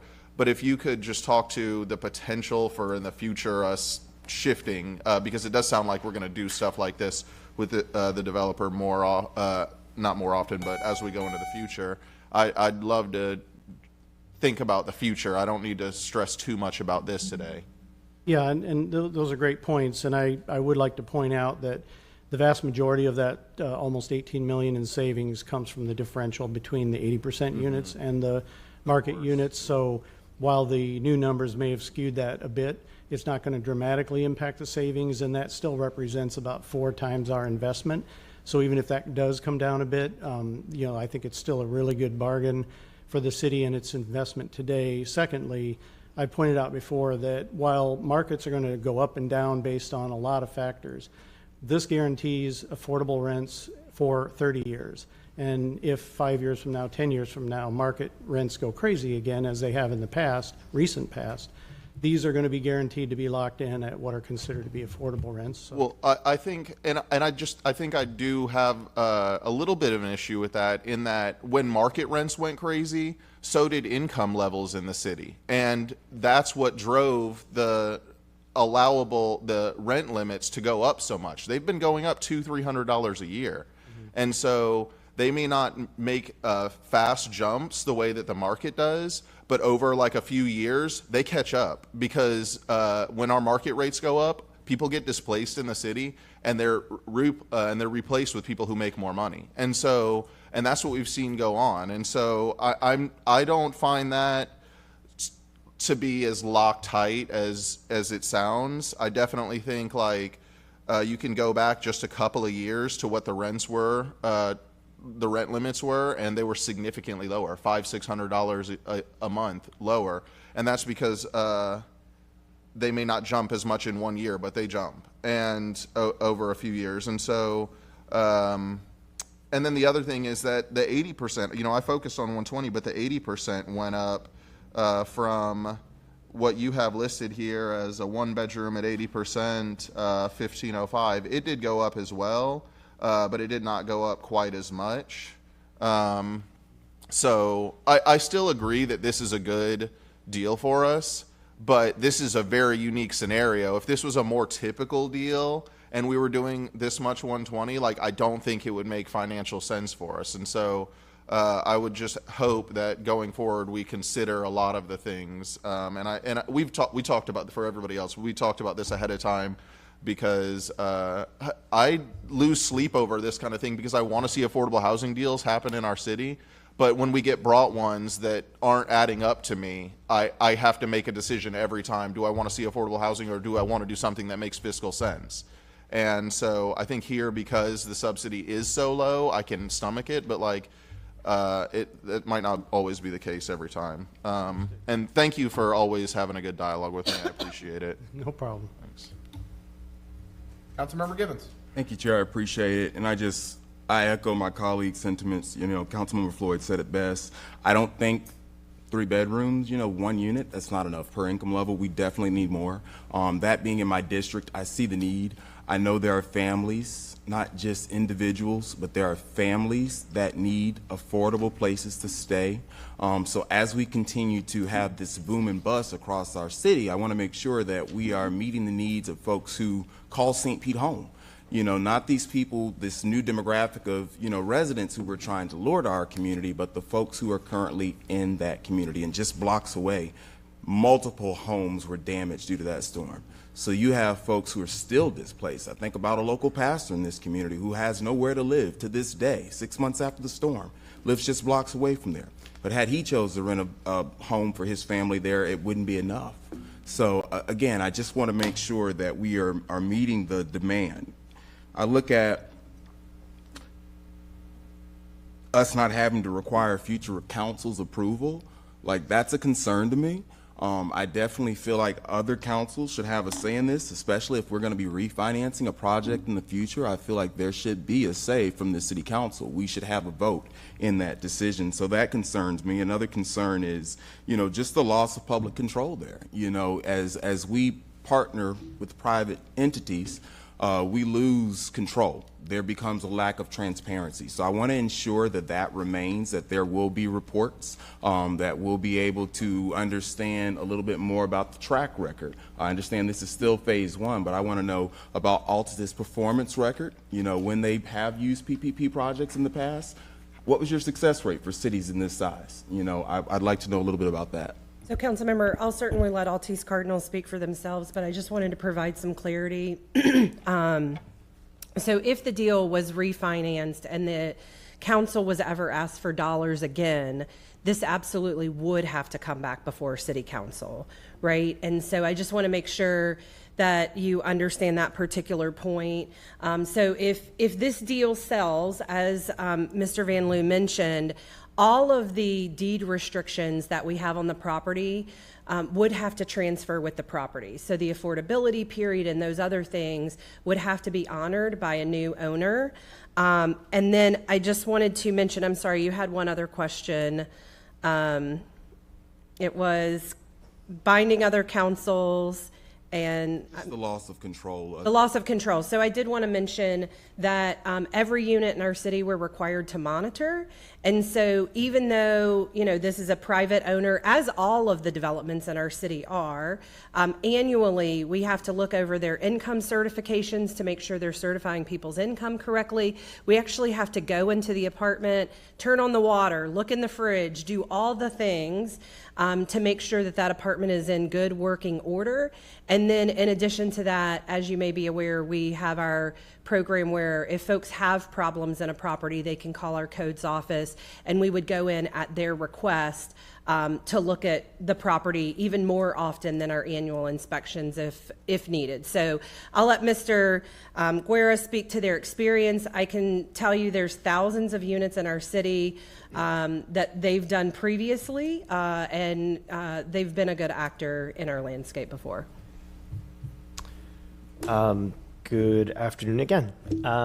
So to address a couple of things that have come up, I guess, first of all, Commissioner Floyd's point about the snapshot in time of the analysis regarding the 120 AMI, we had an opportunity about 5 years ago, it was either 2018 or 2019, in our Elements on Third project to do a similar arrangement to what we're doing now, more through the county than through the city, and to income restrict some units that would have been partially 80, partially 120 AMI.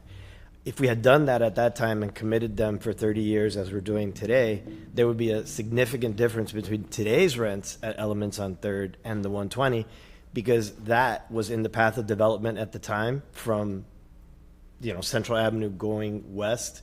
And there was a discount on rents, but that market rent went up at a much higher rate than the AMI limits did. So today you would see a very, very big differential, even though if you were looking at that snapshot in time in 2018 or 19, it would have seemed like it wasn't much of a difference between 120 and market rate.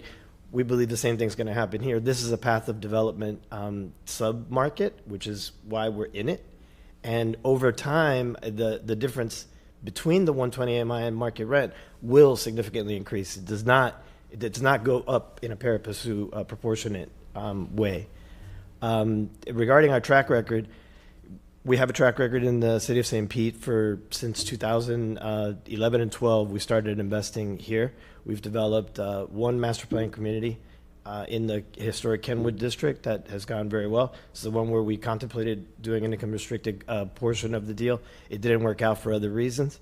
We've also done a self-storage deal with ground floor retail on 34th Street. And then we bought the Ceridian campus, and we've been developing this property. We already started construction on the Sprouts, which is slated to open in October. And we're renting out one of the out parcels on that parcel as well. And this is the first phase of the multifamily. We have a track record all over the state. We've delivered properties in Miami, in Jacksonville, in Fort Lauderdale. We just delivered one where we had a CRA component where they invested $12 million in a similar fashion to this on a 417 unit deal that we did there. And the income restriction there only applied to 10% of the units. Different cost structure and a different dynamic that was going on there. It was a much more expensive form of construction, and that's why the economics required it. But we do have a track record with partnering with either governmental or, in the case of a CRA, it's a quasi-governmental agency, and fulfilling all of the obligations that we had in actually getting it completed on time under budget and delivering to market those income restricted units and qualifying people and getting them moved in. So we're substantially far along on the lease up phase there. We're past 50% leased up now, and the income restricted units have been extremely well received. In terms of the control issue, the only issue that was important was to make the documents that the city is using match the documents that the county is using, because the county already has in their documents the changes that Mark was talking about that were being discussed regarding the city documents. We don't really see it so much as a loss in control. It's more allowing a future lender to be able to step into the shoes of the same lender that is stepping in as the original lender, right? So when the property changes hands, that next lender is going to be subject to all the same rules and regulations. And if the owner changes, that owner will be subject to all the same rules and regulations and reporting requirements. So there isn't any diminished benefit to the city. The only thing it does is that it gives certainty to the players that are involved now that there isn't going to be an impediment in the future regarding what should be either a change in control or a change in the identity of the lender that is just subject to the same rules. Having an arbitrary, this may or may not be approved in the future aspect to it gives an uncertainty element that a lender in today's environment does not want to participate in, because they need to make sure that there is a takeout for them, because this is a 30-year restriction, but a construction loan has to be repaid in either 4 or 5 years. So they need to make sure that there's a path for them to be repaid and refinanced by a permanent source of financing, which in our case, in many cases, has been Freddie Mac, Fannie Mae. We're looking at doing a HUD deal now in another context, or it could be a market rate lender. We're not sure, but the fact that they're stepping into the same shoes and get the same benefit of the deal that's already negotiated and in place with the same obligations is the point of the changes that were requested and that we're asking to be approved. And just lastly, Chair, I appreciate you. Thank you for that explanation. I think this is a low subsidy, so that's the reason I'm willing to support it. But I just want to go on record that I really want us to err on the side of caution when it comes to overdevelopment.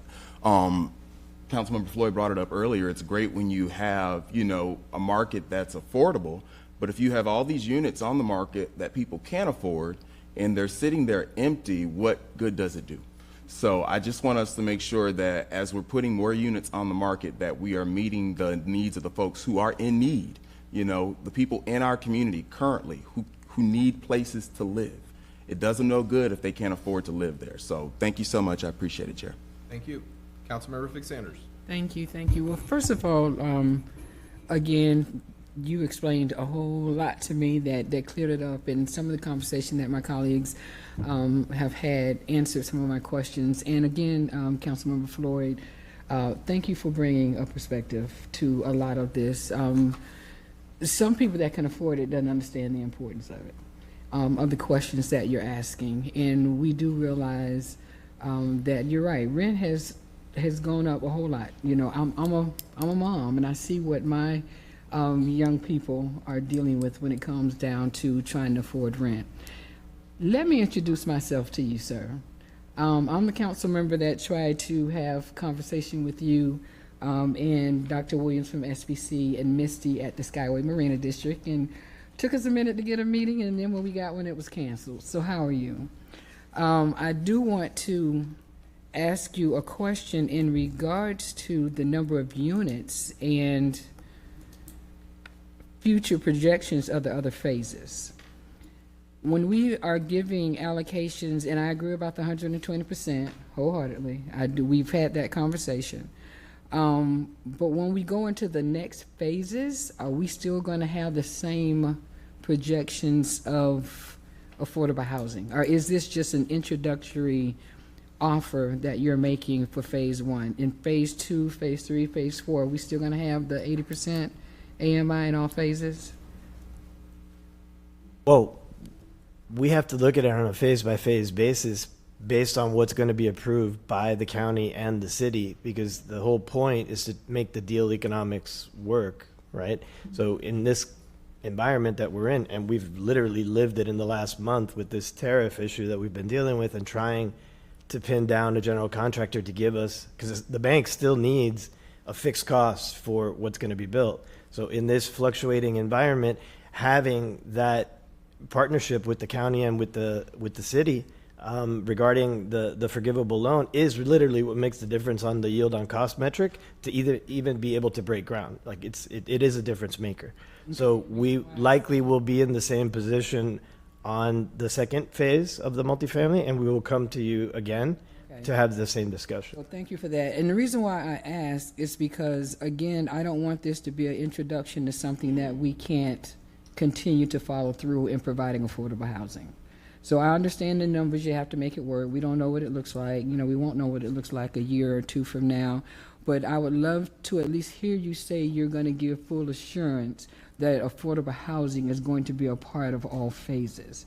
I don't want it to, just to come to us and say, well, we're going to give you 100 and whatever phases of 2,000 units. That's not, to me, that's not a good deal for us. But if you're telling me that you're giving us 121 units of 400 other units, that is a good deal to me. Those numbers do sound good to me.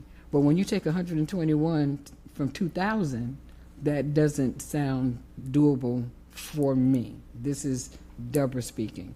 So that was a question that I did ask Mr. Van Loo, and I just wanted to have that concern of mine that I don't want this to just be an introduction. This is what we're doing for the community, and then we never see it again.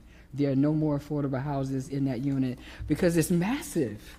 I was looking for you all to go up, but I mean, it's spread out. It is massive. I don't know, the difference of that, but that was my only question. It was explained quite well, but I just wanted to make sure, because I've seen it in the past, where we are going to see this transpire over the whole project. Because the land forgiveness that we're giving is the whole project, right? The loan land, the $4 million, is that just for this phase? It's just for this phase. Okay. Okay. So if we're going to do any more allowances like that for the next phases, that'll come back to us. And we are already talking to the developer about the next phases and starting to work with them on a plan. Okay. No developer can say today for sure that a phase that's going to be started in 2 years, 3 years, whenever it happens, what the economics are going to be and look like at that time. But be assured that we will absolutely remain in conversation and work to get another deal that includes affordable and workforce housing in the future phases of this project, similar to the Raytheon project, that you all considered and approved phase 1 of that. And phase 1 stood on its own, just as this phase 1 stands on its own.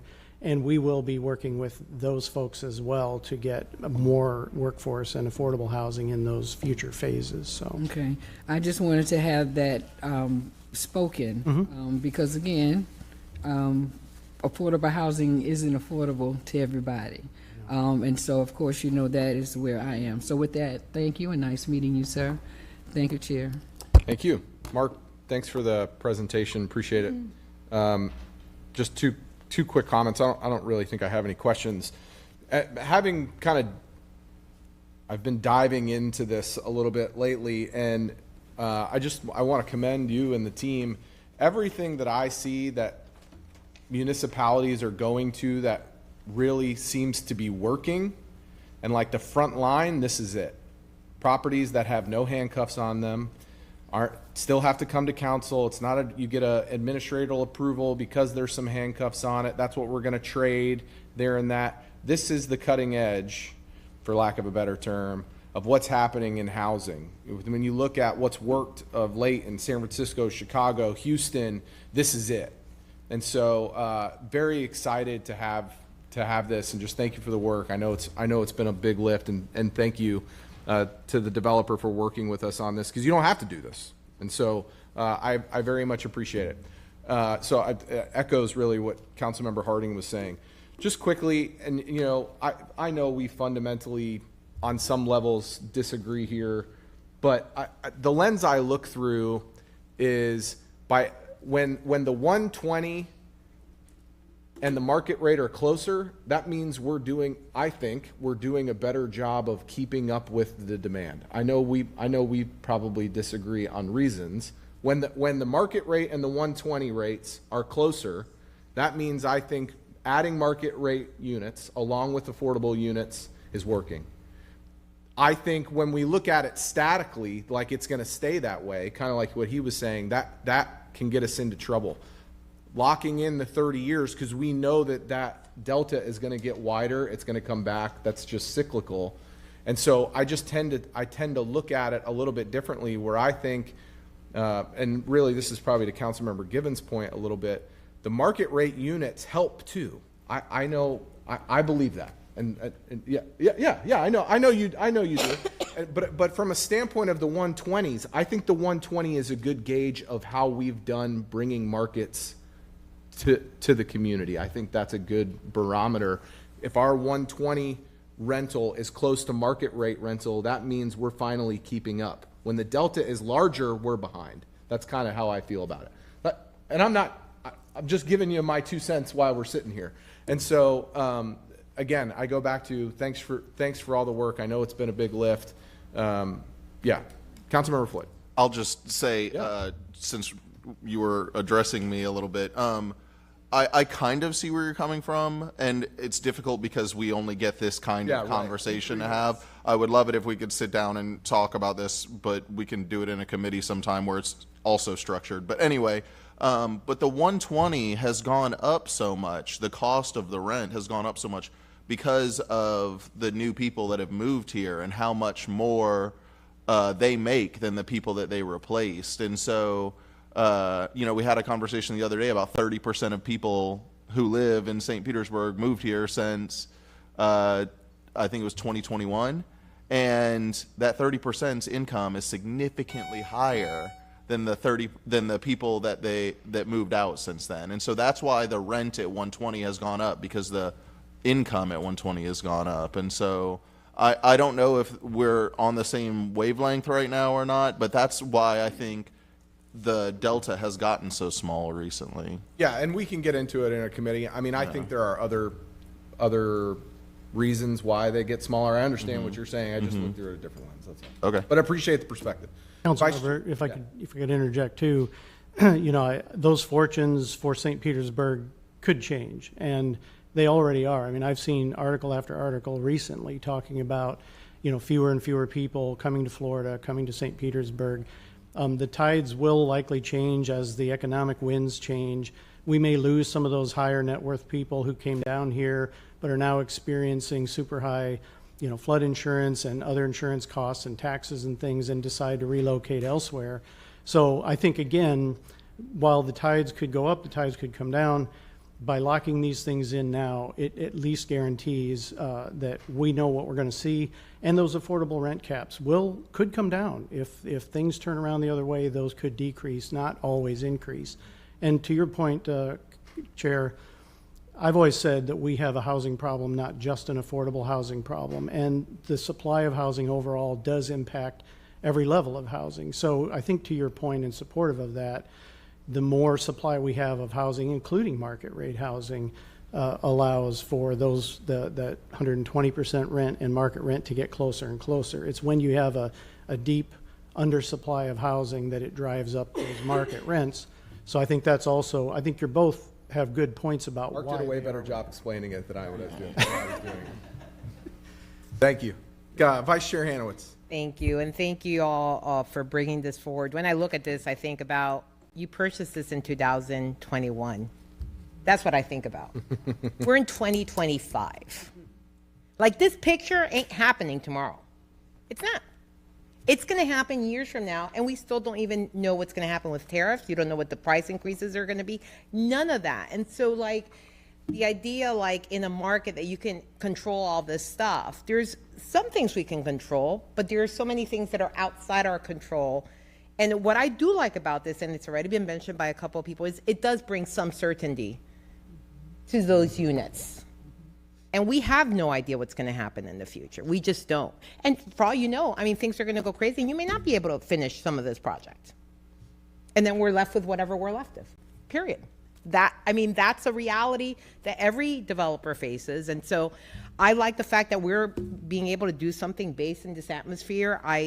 The reality that, frankly, you didn't have to do this to start. We are getting some housing units that you all worked on to get this to happen. The numbers that we're paying, the fact that the return is based on the estimates, $18 million. I think if you invested $4 million in the bond market, which is a safe investment, you're not going to get that return. You're just not. Okay, so that looking at bigger picture and understanding, and by the way, the growth in the city, the people coming here, that doesn't happen all the time. Right. It doesn't happen. And you've gone through downturns too. I remember when 2008 happened and we weren't sure if we were going to be able to keep our home. People have no idea what can happen in the future that impacts the economy of a city. And so I think this, based on the numbers and what you're doing, is a good thing. So thank you for bringing this forward. And with that, I move approval. Second.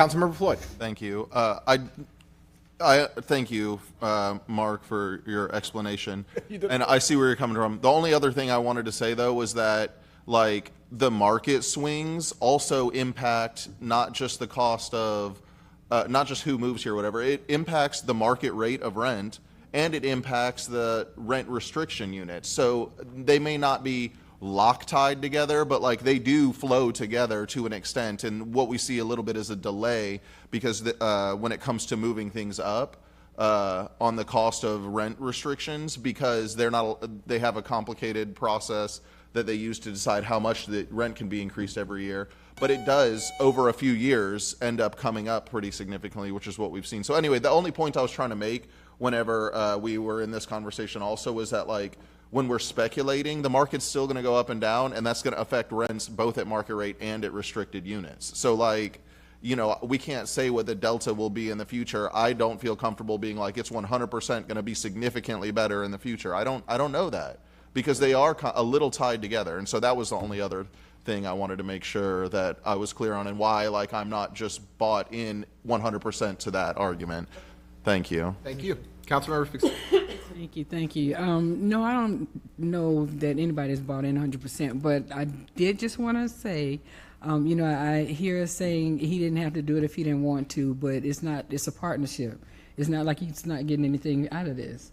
So, you know, let us not make it seem as though he's giving us everything. He's getting something out of this deal.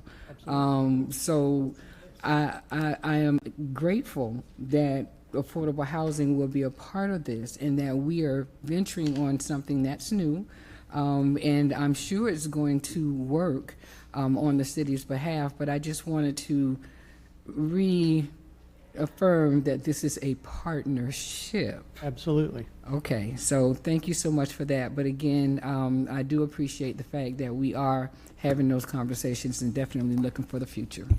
Thank you, Chair. Thank you. Okay. We have a motion and a second. Seeing as no other council members wishing to speak, clerk, could you please open the machine for voting?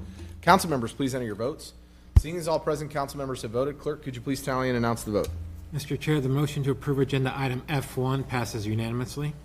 Okay, thank you. We're going to move on to F2, a resolution approving the acquisition of a residential property located at 780 58th Avenue North, the Purrier Park Expansion Project. Councilmember Harding, I'm going to turn it over to you real quick. Thank you very much, Chair. Big congratulations to Mike and the team. This is and Aaron. This is awesome. This is an expansion of the park system. It's good for the neighborhood. It's good for the city, and I think it makes this particular part more accessible and a better asset to the city. Thank you very much, all three of you, for your efforts. And with that, Chair, I move approval. Second. We have a motion and a second. Seeing as no other council members wishing to speak, clerk, could you please open the machine for voting? Council members, please enter your votes. Oh, I'm sorry. Sorry, I can't see it. Seeing as all present council members have voted, clerk, could you please tally and announce the vote? Mr. Chair, the motion to approve agenda item F2 passes unanimously. Thank you. Great job, guys. Great job. Thank you. Okay, moving on to F3, a resolution authorizing the mayor to accept a grant from the USDA, and I think we've got Maven Rogers joining us. We probably beat her to it.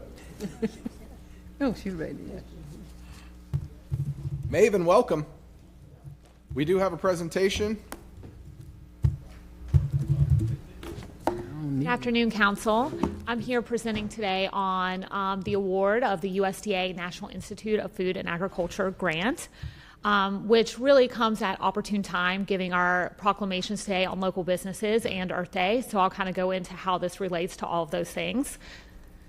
So a little bit about this grant opportunity. The city, along with our subrecipient, University of South Florida St. Pete campus, was awarded a total of $358,735 from the USDA to implement a food wasting compost initiative on their site. So I'll talk a little bit about that. So basically, University of South Florida St. Pete approached the city of St. Petersburg when they saw this opportunity, and they said, hey, we need a government to help us apply and co-apply for this grant opportunity. So the city decided to undertake that effort, and the University of South Florida St. Pete will own the composting equipment. This will be their program to manage. The city of St. Petersburg is going to be the pass-through and be able through the USDA. So this program will look to compost 2,100 to 2,700 pounds of food waste initially each week from the campus. That food waste will be turned into fertilizer, which then the University of South Florida maintenance crew will purchase off of the composting initiative, and they will be using that to mitigate chemical fertilizer on their campus. The students are going to be leading this project and creating actually a local business. So not only will this be composting 2,100 to 2,700 pounds of food waste, but the University of South St. Petersburg will be hiring one new position to oversee this program, and they will also be looking on how to make this profitable. And the students will run and start the business. So students get a really neat opportunity to start their own business and see how it can be economically viable in the future.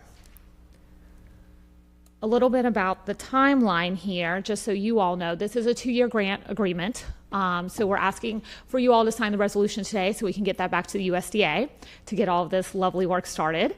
And basically what we'll see from the end of April to May 2026 is when we'll really see those operations kick up and running. The business will be started. They do plan on partnering with local restaurants.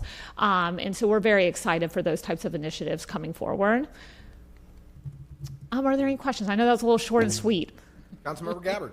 Thank you, Chair. Thank you so much, Maven. This is a great project. Very excited about this. Been working and talking with USF St. Pete for a very long time about what I would consider to be like their desire to get more involved in urban agriculture and environmental stewardship.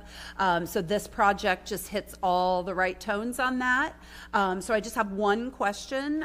So can you talk a little bit, because there is a desire from USF St. Pete to have a food forest, and they're, kind of working through the process of that. So can you kind of speak a little bit to how a project like this could potentially help to support and catalyze a food forest on their campus? Yeah, absolutely. I think, I've been having those conversations with the university, with the campus. Their number one worry is maintenance. Yeah. When it comes to food forest. So if you have a profitable business model, so let's say the composting initiative becomes profitable, you can actually pay someone out of the composting initiative to maintain the grounds and to help feed people. And then that goes back into the green workforce development that we have at the city. So that could be one way. That is honestly, that's the biggest barrier to the campus right now.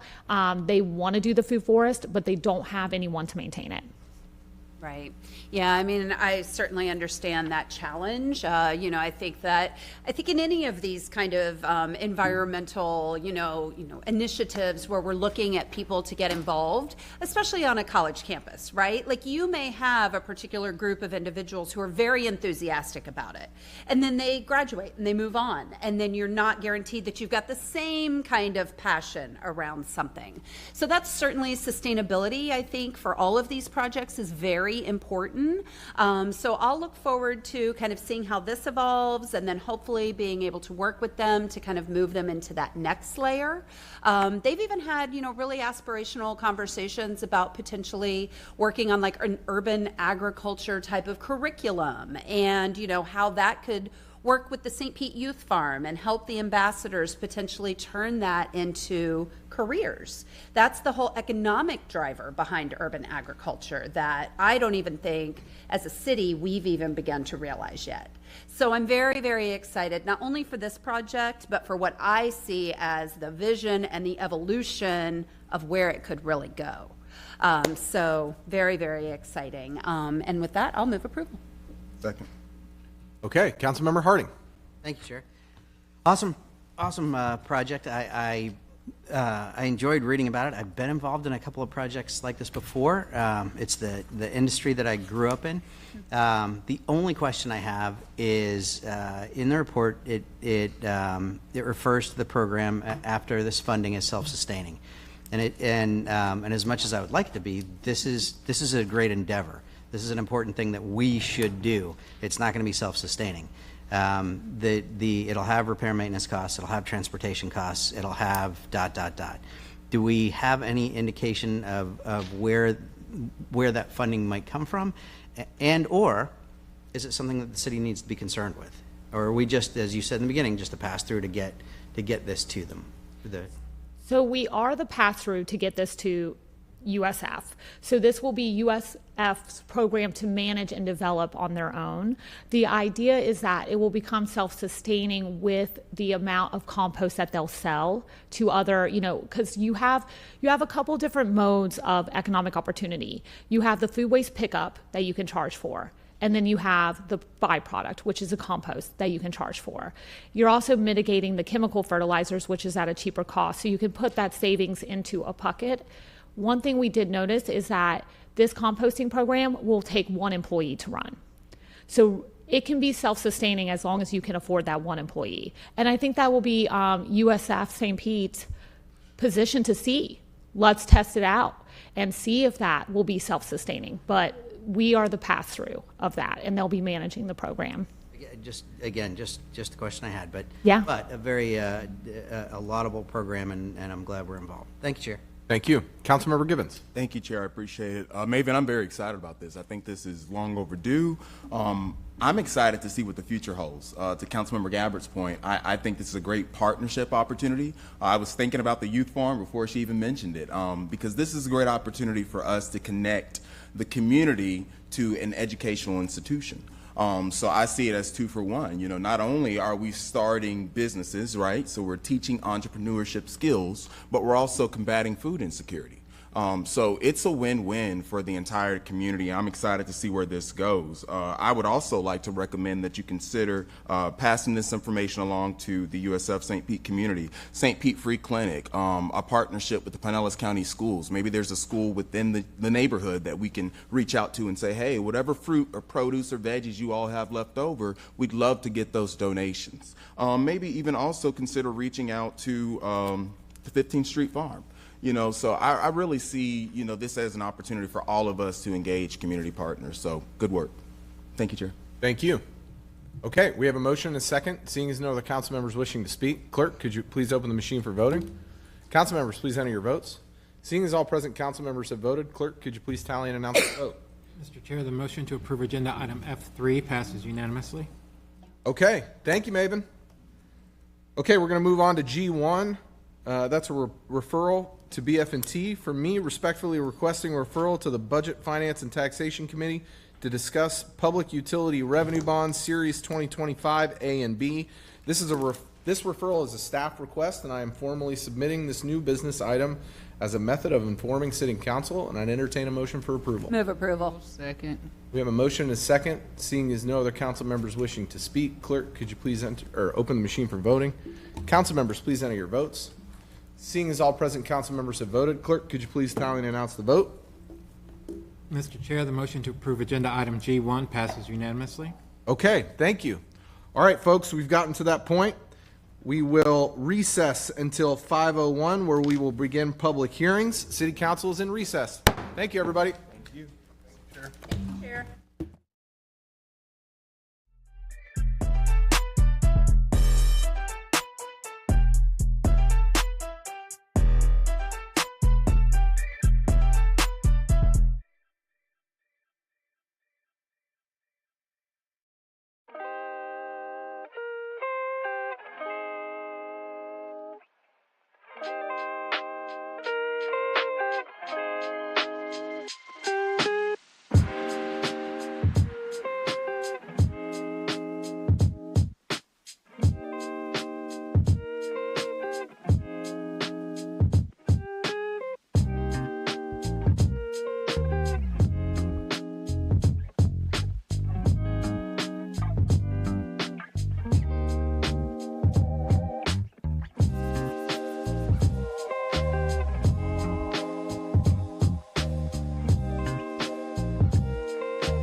Okay, we'll bring City Council back into order, and we are going to move on to J1, which is quasi-judicial. Clerk, could you please swear in all parties and speakers, including city staff? Anyone speaking on this item, please stand up and raise your hand. Do you swear or affirm the evidence you're about to give is the truth, the whole truth, and nothing but the truth? Yes. Thank you. Thank you. Clerk, could you please read the title? Mr. Chair, Oh, this is no title. This is a resolution, excuse Correct. me. Sorry about that. Okay, so now we'll move into presentations. We're going to start with staff. Everybody will have 10 minutes. Welcome. Good evening.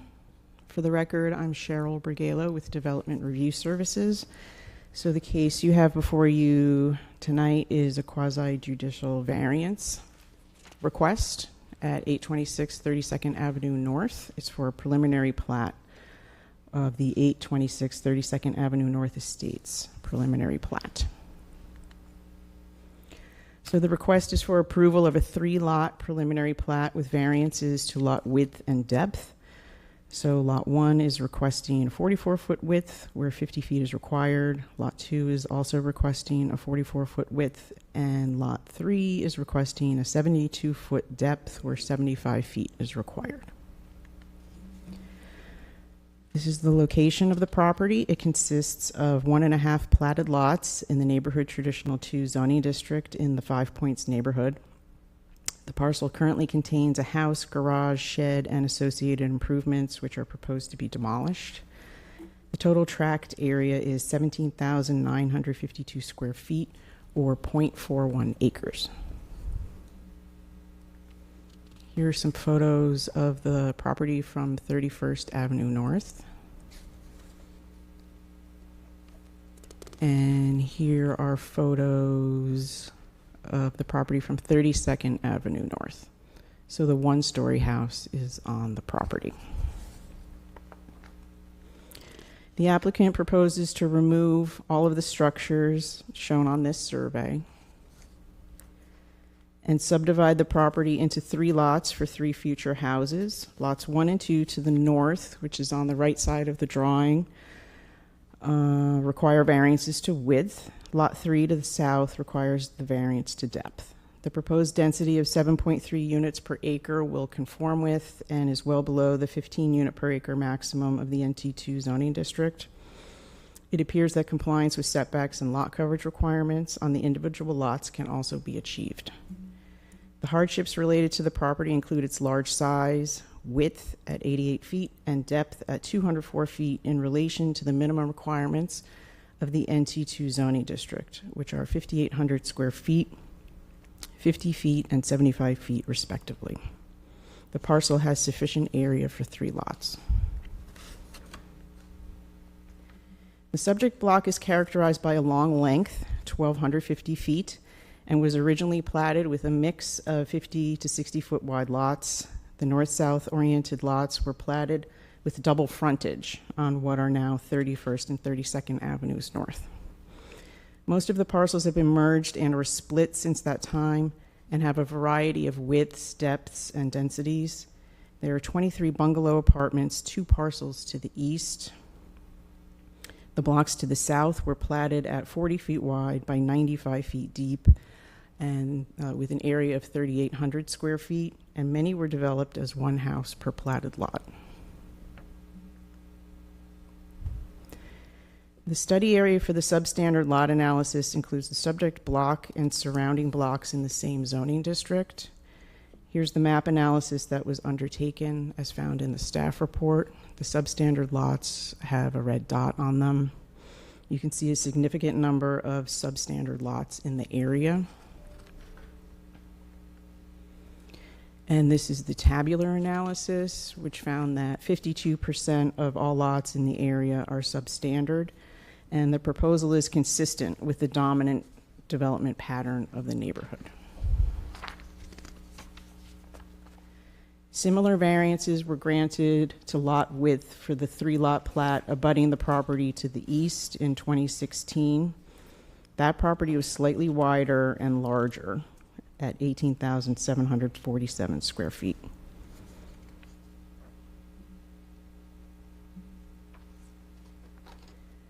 In terms of comments received, from city departments and private utilities. Water Resources and Engineering have no objection to the plat, provided that each lot is served by separate water and sewer utilities. Public utility easements are required to be dedicated on the final plat for sanitary sewer service. The city's transportation and parking management, fire, police, and sanitation departments have no objection. Duke Energy objects to the plat until easements for their infrastructure are provided. The public had no comments or objections, and no comments were received from Five Point Neighborhood Association or Kona. The DRC hearing was held on March 5th. No members of the public commented. The DRC voted unanimously to recommend approval of the variances to lot width and depth. Staff recommends approval of the variances subject to the recommended conditions of approval, and they're listed here and in the resolution. Granting of the variances would be in harmony with the general purposes and intent of the land development regulations and the comprehensive plan as outlined in the staff report.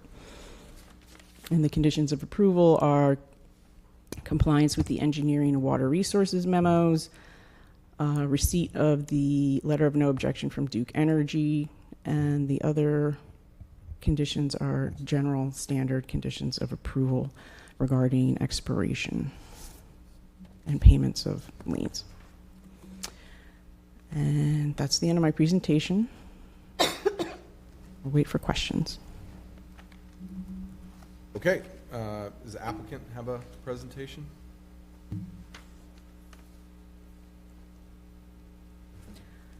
Good evening. Good evening. This is Yulia Lane with Modern Tampa Bay Homes. Thank you, Cheryl, for the great presentation and for the support. We do not have any presentation, because I was aware that, it was approved by DRC, and we are intending to build 2 beautiful homes or 3 beautiful homes for the family who are going to stay involved within, during the duration of entire project. And, we've been in business building homes since 2010, and this is what we intend to continue doing. Thank you. Thank you. Is there a registered opponent? No, sir. Okay. Okay, so at this point, we'll go to public comment. Do we have any cards? We do not, sir. All right. So we'll go into cross-examination. Staff, any cross? Staff waves. Applicant, any cross? None. And any closing remarks? Staff waves.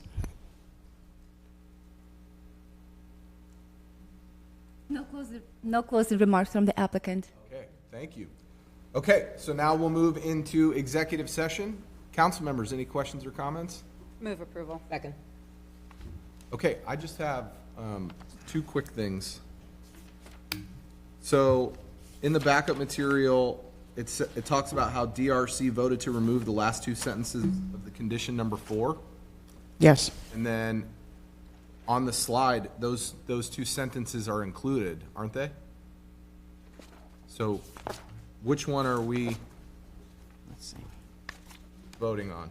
I'm checking the resolution. Voting on the recommendation that doesn't have those 2 sentences, or the recommendation that does? The backup that's for City Council, the updated, the recommendation on that condition 4 is the one that does not have those 2 sentences. That's what I thought. Oh, I apologize. No, that's okay. I got screwed up. Good catch. Thank you. So, okay, because I liked their intent of that. Yes. And so I wanted to make sure that we were keeping that.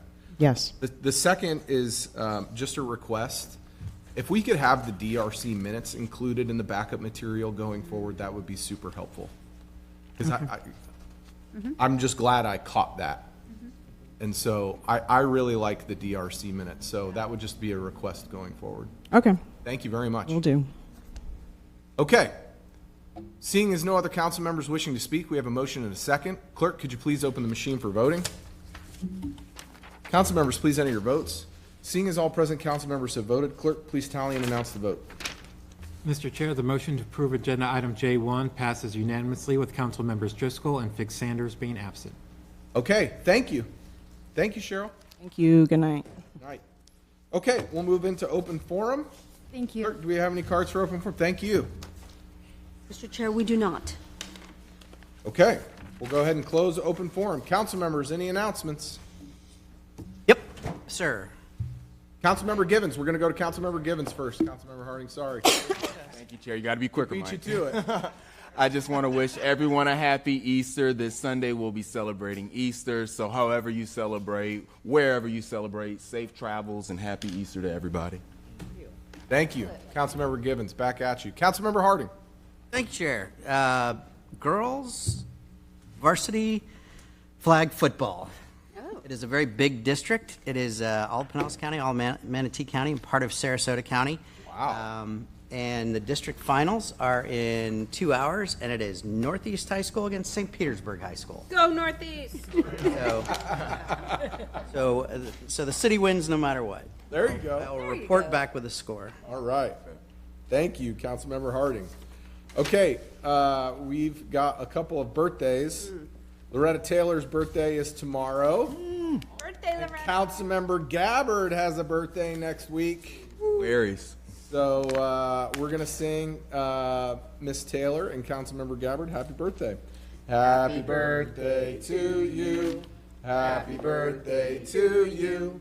Happy birthday, dear Loretta and Brandy.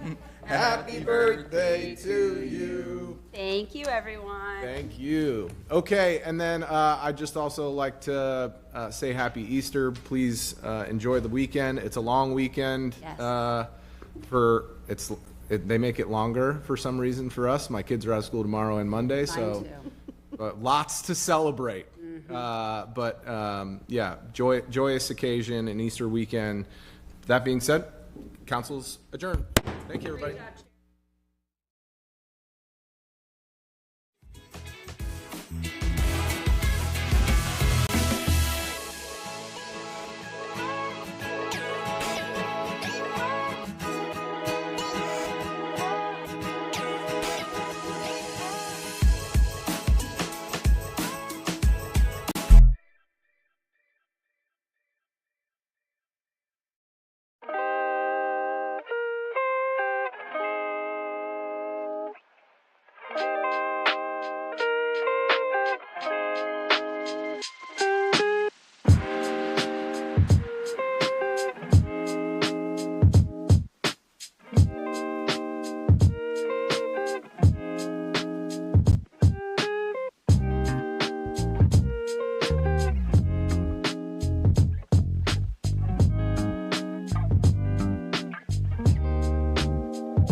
I look at Woodlawn as probably the most neighbor-friendly, kid-friendly neighborhood that I've ever lived in.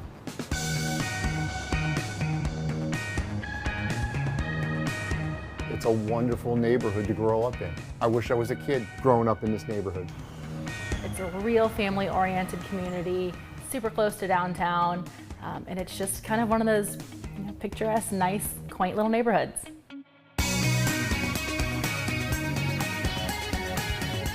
I think what was really cool about the neighborhood is it's different compared to a lot of the other neighborhoods where part of it is on a circle. So as soon as we drove in on the neighborhood looking for a house, I just knew that this neighborhood had kind of some extra character to it.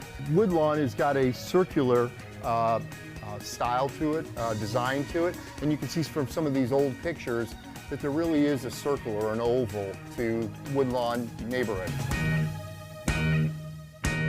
My favorite part of the day is driving home. You turn onto our street from MLK and there's beautiful oak trees, blooming crepe myrtles, and then there's a park. We have a park just at the end of our street. So here in Woodlawn, we have 3 public parks within our community. We use those parks a lot for our garage sale in the fall. There's cookouts that go on in those neighborhood parks, and they become very handy. And that's where we have all of the holiday events, all of our neighborhood events, potlucks, things like that. But then on the weekends, you can just kind of go out there and hang out. So I've worked out in the park, take my dog to the park. There's a basketball hoop for the neighborhood kids to hang out. Got it! As the fall and into the winter and into the holiday season, every one of those little pocket parks gets used for certain events. Christmas caroling going on during Christmas. There's an Easter egg hunt through the neighborhood. Halloween is huge in this neighborhood. And then Halloween, you forget about it. It is crazy around here. Woodlawn likes to party. So, like everything, trees come and go, and a lot of the trees in this neighborhood are laurel oaks, and they've got a time period of about 70 years in their lifespan. And we realized early on that the trees in this neighborhood were going to go away. What we did several years ago as part of a grant is got additional oak trees planted in several of those quadrant parks, just to give a little shade so it's not as hot during the summer. And I would guarantee that 50 years from now, 100 years from now, the folks that are living here in these houses will be looking at those trees, wondering who planted them, and gosh darn it, they got to be getting old. Maybe we need to think about putting some new ones in. There's so many generations of families here, old houses, new houses, young families, families that have been here for 20 years. But amidst all that, it's just a really cool community feel. When we saw this house, as scary as it was, we knew it was the house just based on coming into the neighborhood and feeling so welcomed. And the other interesting thing is about the folks that live in Woodlawn, the majority of them are very passionate about living here. It's just a very outgoing and nice community.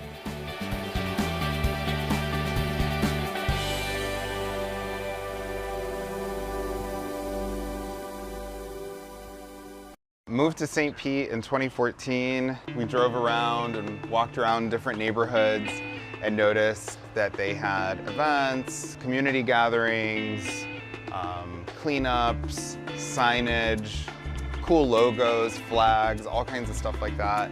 And I thought, I wonder why we don't have that.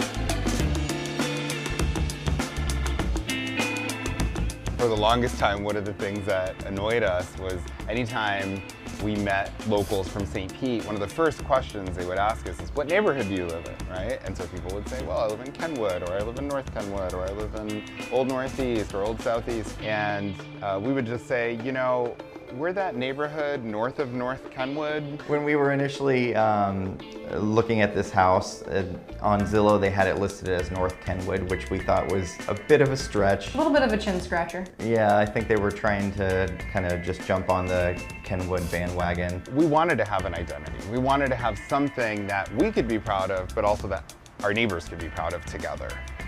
We went into this just wanting to organize a neighborhood association, and we didn't realize how much it would change our lives for the better. About a year ago, I joined up and became part of the core team reviving the Neighborhood Association, and as part of that, we decided to really start fresh, and we interviewed, asked neighbor input and talked about coming up with a new name. I started doing some research and realized that we actually did have a name. We were Highland Grove neighborhood. Highland Grove was actually a much larger neighborhood, and we decided to split the neighborhood into two smaller neighborhoods. On the west side of 28th Street, a neighborhood formed called Station View, and on the east side of 28th Street, our neighborhood formed, and our neighbors voted to call it St. Pete Heights. So St. Pete Heights is an amazing location, actually. It's pretty central. Our big intersections are 30th Ave North and 38th Ave North. We make up a kind of a perfect square in the center there, also from 275 over to 28th Street North. The more people start to see the name, hear the name through things like signage, which we're working on now, flags and other merchandise. We just got our branding done by a local St. Pete artist. I am the guy behind the St. Pete Heights branding project. I work with the committee closely to come up with a new brand identity that represents who they really are. From the beginning of the project, our goal was to create something that can represent the people of the neighborhood. as opposed to when you're working with a business, you're thinking about the customers in mind. In this case, we wanted to represent the community, the people, and some of the things that makes them unique. My job was to find a way to tell their story through a visual identity, through beautiful typography, colors, and something that is able to showcase their passion behind the love for the neighborhood. People are going to have pride to be in this neighborhood. It's a new neighborhood. People don't necessarily know what St. Pete Heights is, probably never heard of it. Once they start seeing the logo on, signs, flags, shirts, things like that, it'll become more identifiable, and I feel like it'll bring more of a sense of community to the neighborhood. The more they see these types of things, the more inclined they're going to be to care about their neighborhood and to want to feel invested in the community. It'll just be a domino effect where over time it will become bigger, better, and a place that people just love even more. I can't wait to put that flag up in front of my house. I can't wait. It's gonna look really cool. One of the things that we do in the Neighborhood Association is have care days. There are opportunities for the neighbors to come together and volunteer, oftentimes to beautify, clean up. It really can be anything.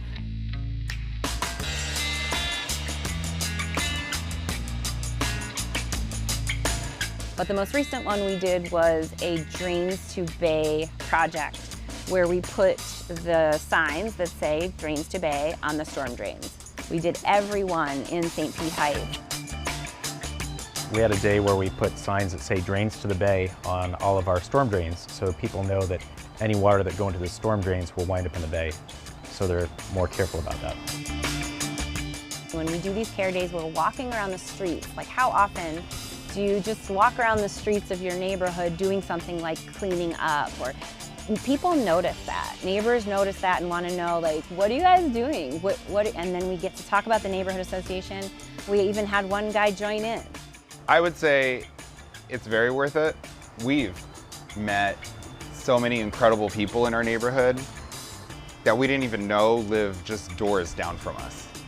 Had it not been for the Neighborhood Association, had it not been for this initiative that we had, none of that would have been possible. And to me, those human connections are really what it's all about.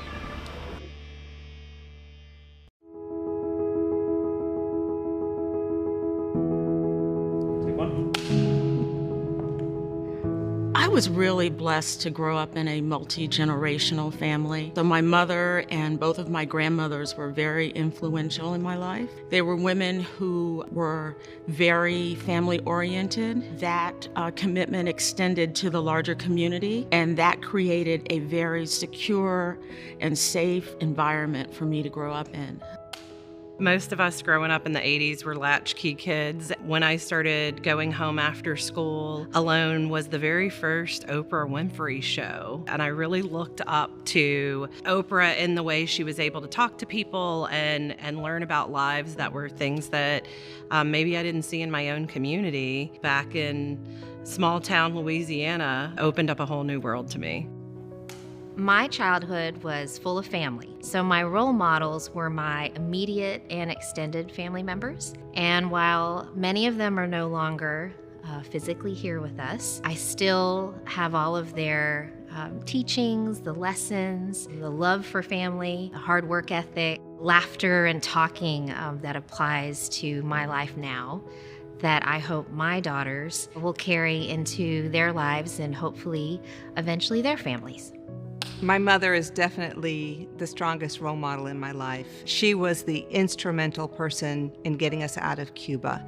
She taught me the importance of being independent, being resilient, and also as a working mom, she taught me that you could balance a career, family, and God. I am very hopeful about the future of women leaders in St. Pete. It's very promising. Already we have women in management positions and in leadership positions. We have women in some of the places that we've been wanting to be for decades. There's lots of women in every single role in the city, whether it's police officers, firefighters, and leadership. The one thing that I love about the female leadership that's in place is that they are making a path for other women to follow. But we also have a lot of work to do because I think we can diversify that pool of women still. You have to have people of all walks of life. Everyone brings something different to the table, and it's important to hear all of those perspectives in order to find something that works best for everyone. After all, we're representing a very diverse, very large city now. Women have such an important role in our culture. The future of women in St. Pete has never felt brighter. Mentor a young lady or find a mentor for yourself. Be sure to honor women in your life. This month and every month. I look at Woodlawn as probably the most neighbor-friendly, kid-friendly neighborhood that I've ever lived in.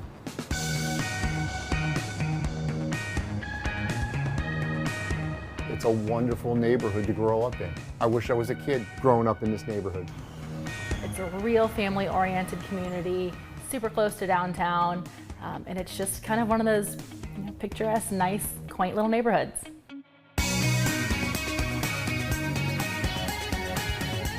I think what was really cool about the neighborhood is it's different compared to a lot of the other neighborhoods where part of it is on a circle. So as soon as we drove in on the neighborhood looking for a house, I just knew that this neighborhood had kind of some extra character to it.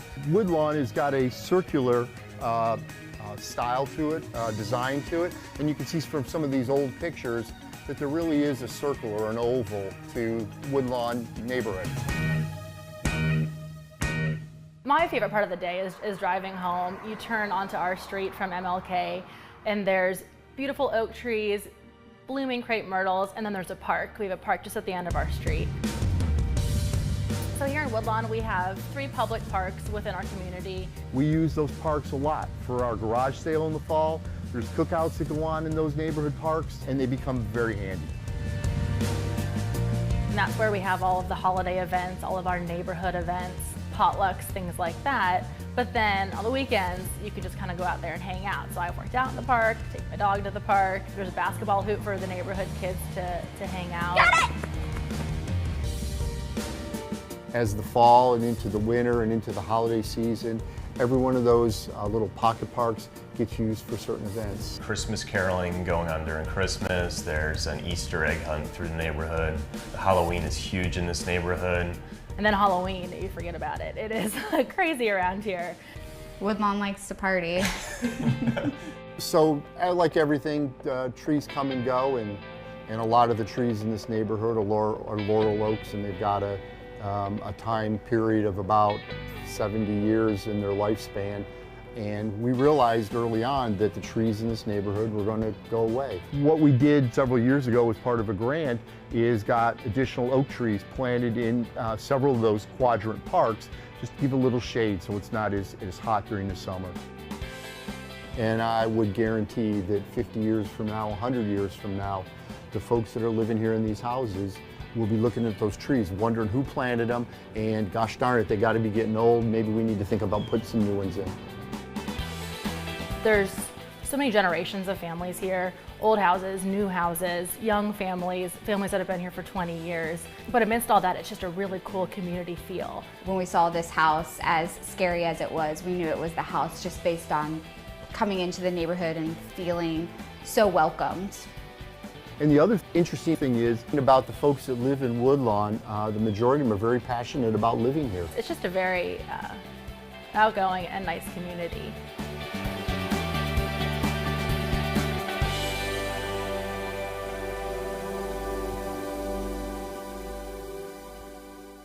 So the one thing that I would like to lift up and make sure that everybody hears is that there's 2 Child's Parks. There's the Child's Park that you hear about and that you read about, but then there's my Child's Park.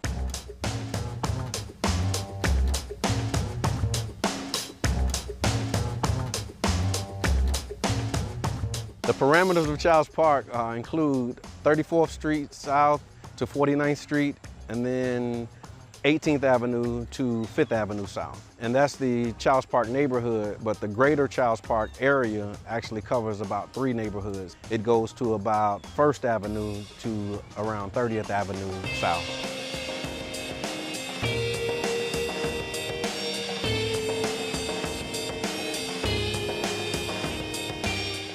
I believe through the YMCA, the library, and the Rattlers organization, has become very instrumental in helping our youth and children become very productive adults. The Rattler program is a GAP program that's designed to engage the community, to build family and community and crime prevention by keeping the kids engaged in youth activities. I think the emphasis for developing youth in Childs Park arises from some statistics that we received, is that Childs Park had the highest concentration of youth in the city of St. Petersburg. What we promote is family and community. So what we're trying to instill in them with the program is that we are one big family. Because a lot of the initiatives and things are always focused, they're heavy focused on programming, or some type of, regimen or awareness piece or a pledge or something else. And we felt that it was important to just allow them to have a space to just come and have fun. We're solely manned by volunteers, and we let them know that too. So we want them to come back and be volunteers, so the torch is just passed on, so we all learning from one another. They're not just focused on the athletic aspect of it, but they also focus on youth development. So they have a tutoring program that they do. And with the YMCA, you have the Rattlers and you have the other programs that's offered. When kids get out of school, they have a place to go. They have the library there. The STREAM Club stands for Science, Technology, Reading, Engineering, Arts, and Math. We meet every Friday afternoon at the Childs Park Library. It's kind of an extra opportunity for them to get some exposure to topics they might not know about or might have heard in school and didn't quite stick. We just give them opportunities to have different kinds of experiences and hands-on experiences at that. The youth have a place to go and children have a place to come daily. Matter of fact, that's a great thing to help kids get off the street and have a place to go, a safe haven you might call it. One of my brothers, when we first organized this, he said, we're helping to create their back in the day. And I think that's important because, all of us have our back in the day, and I remember back in the day when we used to do that. So our responsibility as the adults now is to help create the back in the day experience for them. And what's happening today is Friday Night Done Right, an event that we created to create a safe space for children to come on Friday nights so they can be free to be kids. Sometimes you just want to remember when you went to the pool and they let you in for free, and that was it. And that's why I think it's important to help create those type of memories as well. The Childs Park neighborhood, if anyone would ask about it, I would state that it was often misunderstood. So I'll encourage people to come and see for themselves. More to Childs Park that I've seen more positive in Childs Park than I have seen negative. And my Childs Park encompasses everything that we described today, and I hope that you will gravitate towards that and balance that once you hear the other stories and the other narratives that come out about the neighborhood.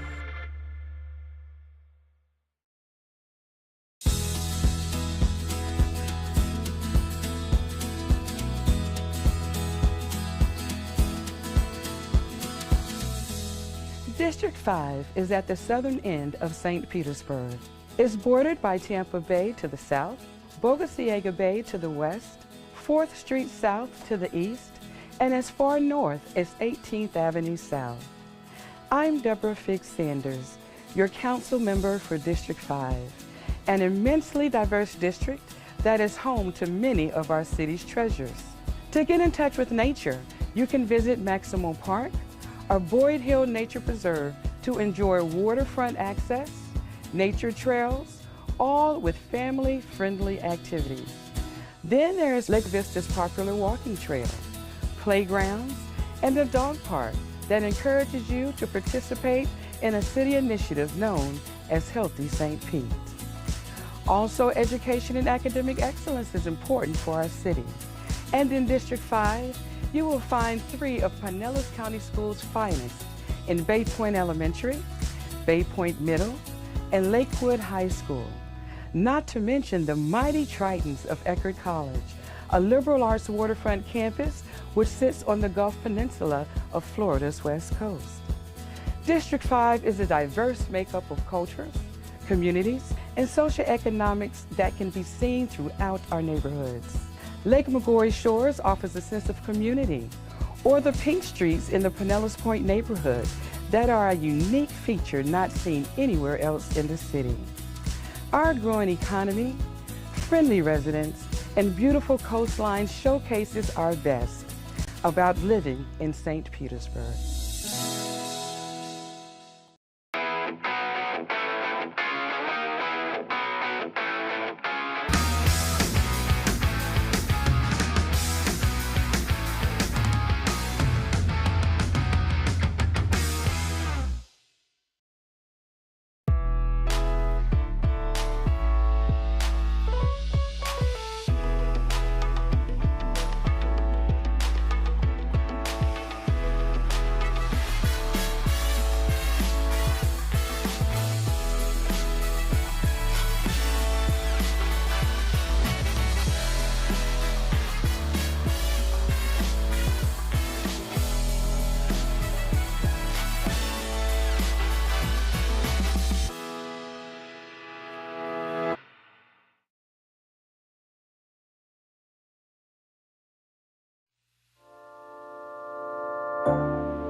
art styles, mixing a little bit of traditional painting methods with like a little urban art flair and bright colors. I think it's a way of expressing yourself to the community, and especially through public art like this, putting a little color into the community.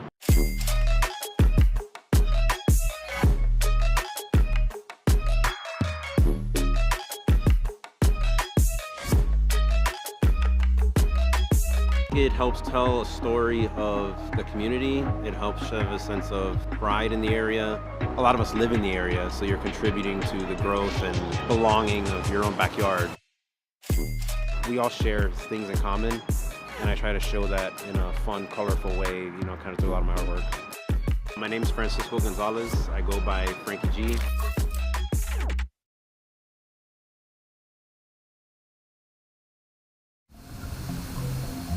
Hey, that's my house, and this is my ASMR video about water conservation. I use water wisely. Ever have a drippy sink? You should fix it to not waste water, and also not to go crazy with that dripping noise. Look there, that's my automatic shut-off hose attachment. Super water conservative. Even when nature calls, I call nature and I say, "Hi, I'm conserving water with my high efficiency tank." Okay, bye. Oh, hey, that's me. Just using my high efficiency washer. Just listen to the sounds of water being conserved. Go to this website to learn more, St. Pete, and do what you can for water conservation.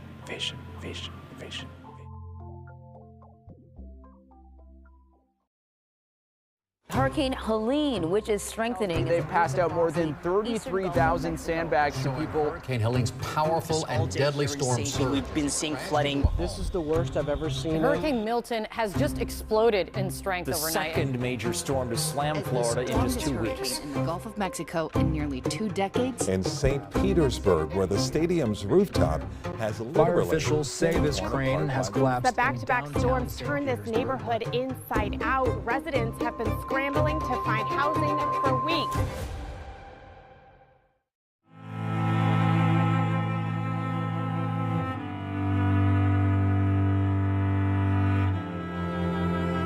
It was just looking like a war zone, like something I'd never seen before, and I never thought I would see it, because we were always so optimistic about nothing coming to St. Pete.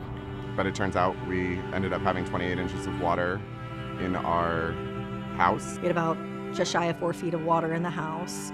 When I came back after Helene, my entire house and 3 vehicles were destroyed. It was devastating to see our neighborhood ripped apart.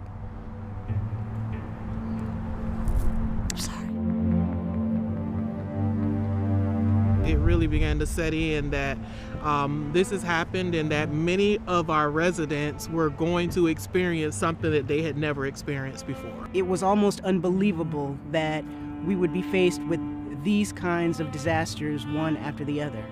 Trailer parks for people living in tents next to their homes.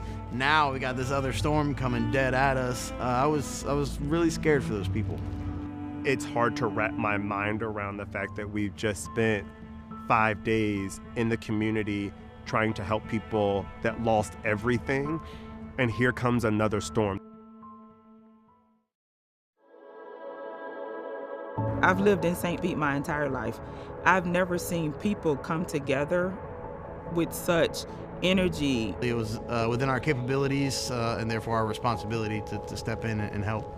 I had the resources, and I felt like if you have the ability, you have the responsibility to do whatever you can. I'm not going to worry about myself, but I'm going to try to make sure 5,000 families have a hot meal tonight. It hit home, and we immediately jumped into action. I just put a post out saying, you know, if anybody's hungry and can make it over to Maryland Avenue, you know, I'm grilling hot dogs and hamburgers. We have some water and so forth. People probably, their food has gone bad, and can we get some people together to place some food trucks around strategically to distribute food to people at no charge. Stores are closed, they can't eat, so we were making hot, ready to eat food. Just to see so many hometown heroes out cleaning up neighborhoods, but really I learned that St. Pete is so resilient and we have a wonderful community. The supplies came pouring in from all of our friends and our coworkers, and it started out in our garage and it grew into a 1,600 square foot house full of toiletries, baby clothes, food. I think it really brought home, especially for me, that what really matters is that you have your family, your loved ones, your neighbors, and if you have an opportunity to help someone, that you take advantage of it.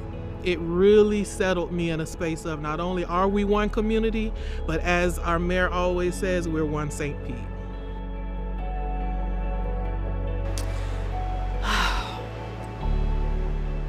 People were not emotionally prepared for this. People were not physically prepared for this. And whatever facet that you can think of, we all needed support. Support, especially the Relief Market and Grill, headed by Matt Thorne. They were our lifeline. Tragedies, I think it's so important for the community to help each other. Just the community pulling together and doing as much as they can for us neighbors. It's not about money, it's not about profit, it's about making sure that I repay the benefits that the community has sort of paid to me in the past. We were helping each other out, and it was actually a very positive experience in a pretty negative situation. Whether it's a hug, a meal, it goes a long way during those crucial and critical times. We were so appreciated. Your efforts are appreciated, and they do make a difference in the community. So I really just want to say thank you. Thank you for this community. Thank you for taking the time. It means more than you even know.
So Bobby, I have heard the origin story of your relationship with Jamie and how that kept you here, but I don't think I've ever heard why you wanted to start the studio.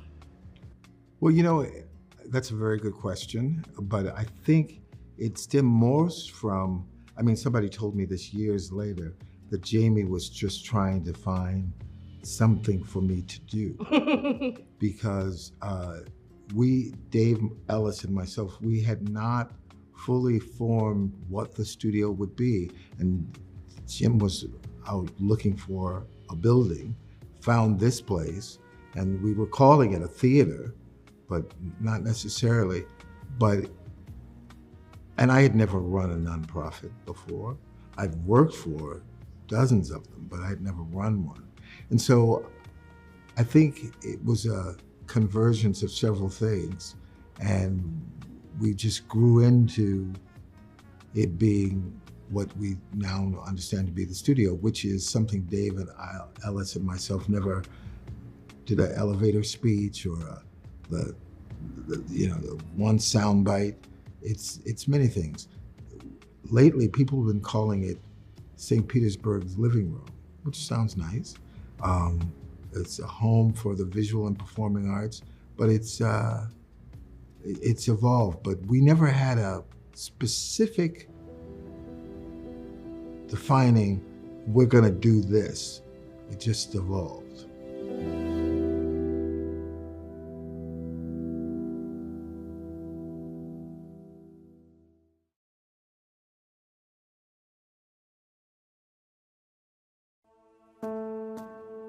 My name is Jeremiah Daniels, and I am the first African-American male salutatorian for the Boca Ciega High School. My definition of a trailblazer is somebody who breaks away from the norm to create their own path. They're not a trend follower, but they set their own trends. And the big thing about it is that not only do they do something new, but what they do is something that allows more people behind them to follow in their steps. Growing up, I would say the trailblazers in my life, I would say Jackie Robinson. When I was growing up, I played baseball, so that was a big part of my life. And knowing the role that Jackie Robinson played, that was obviously a big trailblazer to me. Throughout my 12 years of school, I've had pretty impactful mentors. My Algebra 1 honor teacher, her name was Miss McAlpine. She gave me advice that would be greatly used during my high school career, even when I was back in middle school. And even now, I still keep in touch with her. I would definitely say there probably are some who see me and are inspired. I hope that by me doing just what I do, that I do inspire others. So that way, not only they accomplish what I did, but do greater things above what I did. It's a phenomenal opportunity to be able to give the last few words to our graduating class and those in the stands. Please welcome the first African-American male salutatorian in Boca Ciega history, Jeremiah Daniels. It was a great experience. A little nerve-wracking being on the stage and seeing everybody, but once I did start talking, it all came out pretty smooth, and I'm just glad for the opportunity. No matter where we go from this point, we must be tenacious. Obstacles are in your life for you to overcome it. It's down to you to overcome it. There's support everywhere. You just gotta know where to look, and they can help you overcome the obstacles so you can do it. It's when you say you can't that you won't. Like Moneybagg Yo said, hope for the best, prepare for the worst. However it comes, just know that I'm ready. Thank you. Have a great holiday.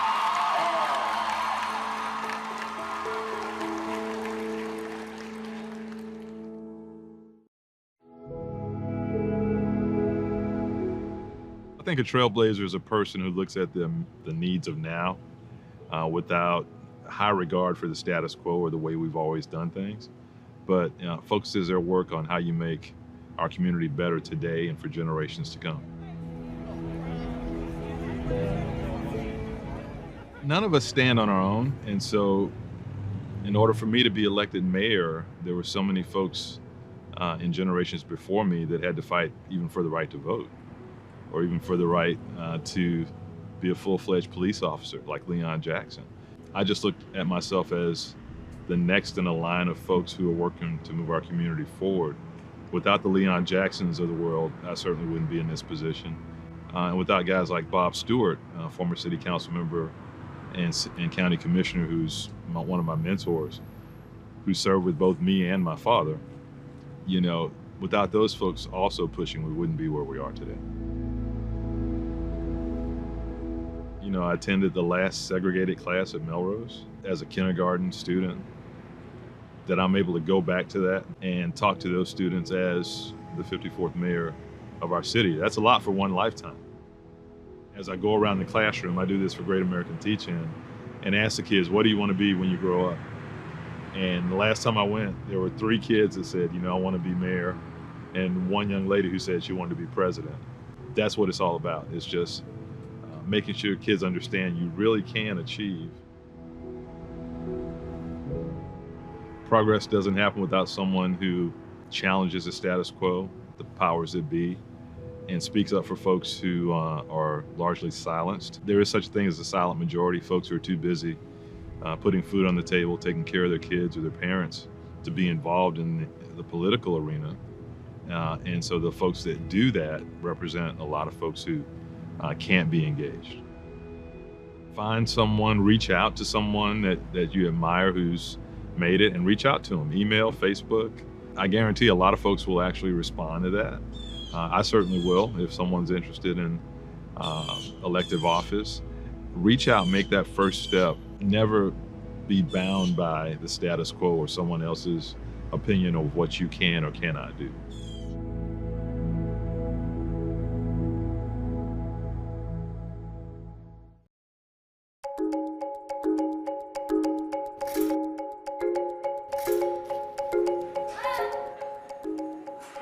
Hi, I'm Jane and I work at Sunken Gardens, and my job is to take care of the parrots, 2 kookaburras, and a flock of flamingos, interact with them and just really enjoy the little slice of paradise at Sunken Gardens. What we're doing is, before we open at 10, getting everything done so that when the public arrives, all the birds are out and fed and happy. They're all unique. They all say different things, and it's just a lot of fun to interact with them. I love this job because it's unique. I don't think I'd ever find another one like it. It's just a really fun experience for me. Flamingos are very sociable and like people, love the people that handle them, and they're very sweet. So the fact that we have 2 that have been here over 62 years, it's kind of amazing. We also take care of the tortoises. We have South American red-footed tortoises and a huge old alligator snapping turtle. Sunken Gardens is an incredibly beautiful place. If the city hadn't bought it, who knows what this would be like now. To me, it is just an incredible, beautiful place. And when you're in here, you don't even realize that you're in the middle of a busy city. At the end of the day, when I leave, after they're all back inside in their cages, they all tell us bye. Bye. Bye-bye. Bye. The worst part of my day, I guess, is pulling out onto 4th Street. It's just really fun to work here and incredible, good, fun job.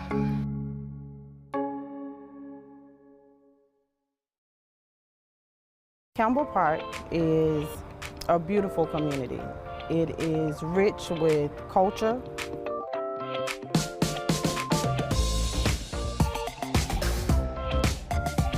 All right, Campbell Park is located right across the street from Tropicana Field, where the Tampa Bay Rays play. Right across the highway, you got an overpass right here that you can walk over. It's right down the street from the local skate shop, Anchor. It's in a pretty dope location, honestly. What I think is unique about Campbell Park is you can have a yard, you can have green space, you have this beautiful park across the street, and then you just go a little further and now you're into the density of downtown, which is really exciting to have an actual residential corridor with yards so close to a really booming downtown area. We are one of the more accessible communities when it comes to traveling, as far as going downtown, interstate travel, any of our shopping centers. This is the perfect place to be when it comes to all of those things. You can skate anywhere in St. Pete just using the trail, and you can just hop off the trail, walk across the Trop, and then hop right over the highway and you're here, and you can just shred. It's a dope park. I love taking my dog for walks into the skate park. I love going there and seeing all the energy of everyone using the skate park. The skate park has brought an environment for diversity And so our children are able to attend the skate park and have a safe place to skate without being on our roadways.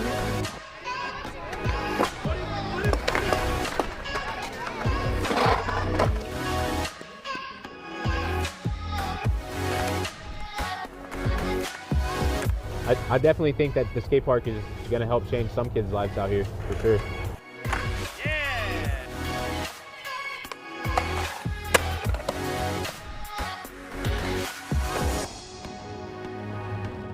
I live right across the street, so I just come right across the street and come skate, you know, blow off some steam, have some fun. That's what it's all about, like having fun. That's what I say skateboarding.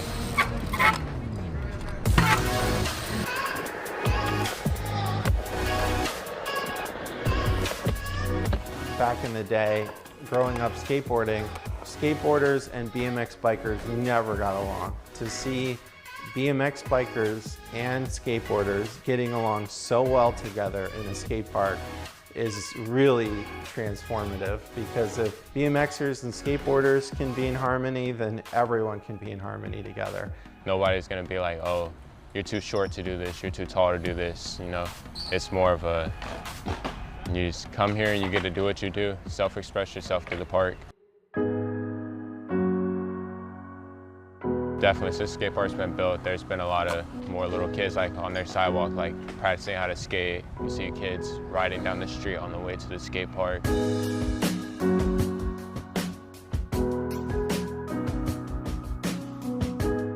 Since I've lived here, like a lot of the areas have been cleaning up, you know, moving towards a more positive direction.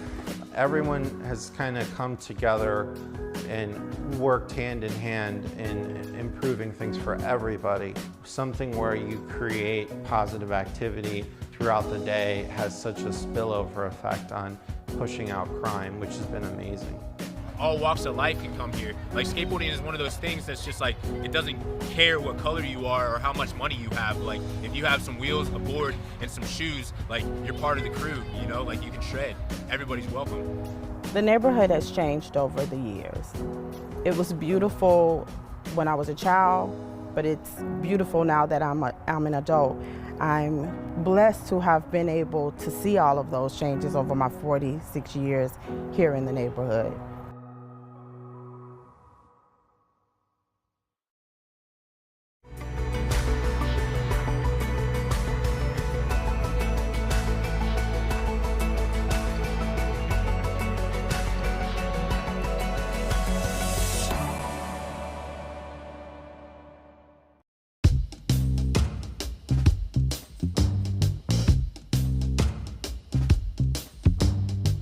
I'm Leo Anderson, co-owner of Taste of the Island Marketplace and Restaurant, 2231 34th Street South.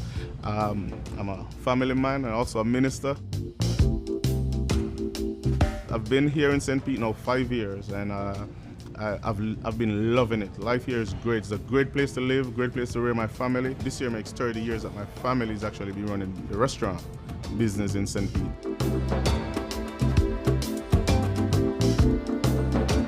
Started into it with my uncle, who's my partner in the business, who had the restaurant already, so I kind of bought into the restaurant. The idea of the grocery store was always there. It's just that we fast-tracked it because this was empty and it was right beside. So, you know, came in and started doing, you know, the reconnaissance and what it would take to get the market off the ground.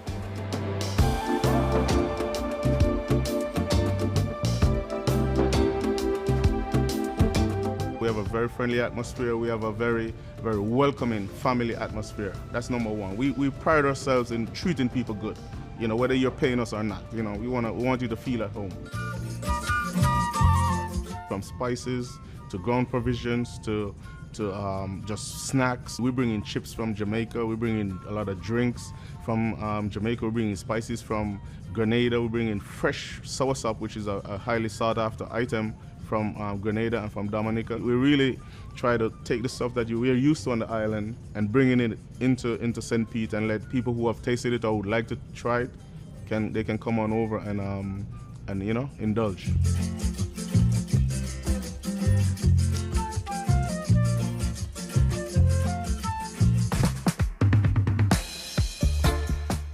from customer to the generals in charge of running the city and so on, we have felt the presence and we feel welcome.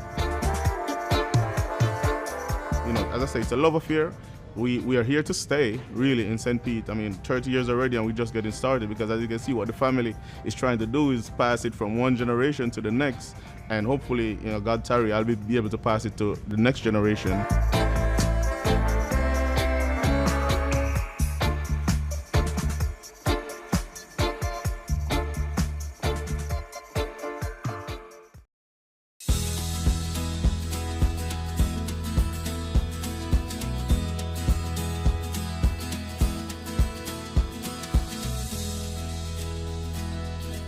District 1 is located west of 49th Street North, from 7th Avenue South to 40th Avenue North. It's where the city meets Bogosiega Bay. I'm Councilmember Copley Gertis, your representative for District 1. Standing here by the baseball fields at Northwest Park has a special meaning to me. This is the park where I spent my childhood racing in the pool, playing youth baseball growing up, and where countless residents have enjoyed all kinds of outdoor activities. Northwest Park is also the home to the J.W. Cate Rec Center. District 1 is filled with an abundance of beautiful large parks. Residents can enjoy a run around Walter Fuller Park, the boardwalk's water views from Abercrombie Park, or a round of frisbee golf at Azalea Park. Swimming pools, dog parks, walking trails, outdoor gym facilities, and more serve whatever you seek this side of town. I love that the neighborhoods surrounding the parks, such as Jungle Prada and Jungle Terrace, inherit the lush landscape and wildlife we love within the park system. As if these parks aren't enough to keep you in touch with nature, some of the best beaches in the world are a quick drive or a bike ride away. The proximity between the Gulf beaches and downtown St. Pete make this part of St. Pete one of a kind. This side of St. Petersburg has become a mecca for local shops and restaurants like Alessia, Two Graces, the Wheelhouse, and the Nosh Pit. With long-standing institutions like St. Pete College, St. Pete Catholic High School, and Admiral Farragut all help support the diverse culture throughout District 1. There's no denying the vibrant display of energy, nature, neighborhoods, and great local businesses when you spend a little time in District 1. Hey St. Pete, and welcome to the definitive guide for how to be the best resident you can be. A little tip from our good neighbor guide. Let's talk about something stinky. Sewers. Not just sewers as a whole, but specifically what we put down our drains. The city works hard to keep things smooth. Here's how you can help. Remember, every drain in every building, citywide, all goes through our sewer system. So, when it comes to the bathroom, the only thing that goes down our drain is, well, number 1 and number 2, toilet paper is A-OK too, but not flushable wipes. They might flush down your drain, but they do not break down in the sewer system. And depending on where the clog exists, the expenses might be on you to fix. Use dental floss, any kinds of wipes, baby diapers, adult diapers, and Peppa Pig toys also do not belong down the drain. Also, don't forget, the sink in the kitchen can be the worst offender for a city sewer system.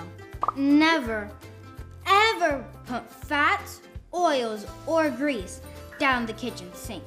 This includes butter, frying oils, and other cooking fats.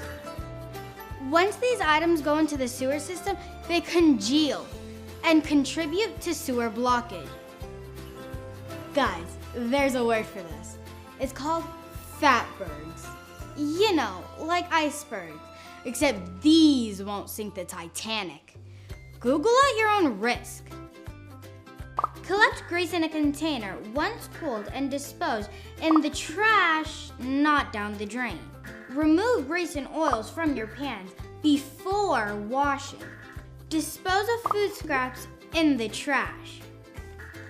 There's a bunch more information on this topic that can be found on the City of St. Petersburg's website. Guys, it's so easy, a kid could do it. We all love our city, so let's do our part to take care of it the best we can and follow St. Pete's Good Neighbor Guide.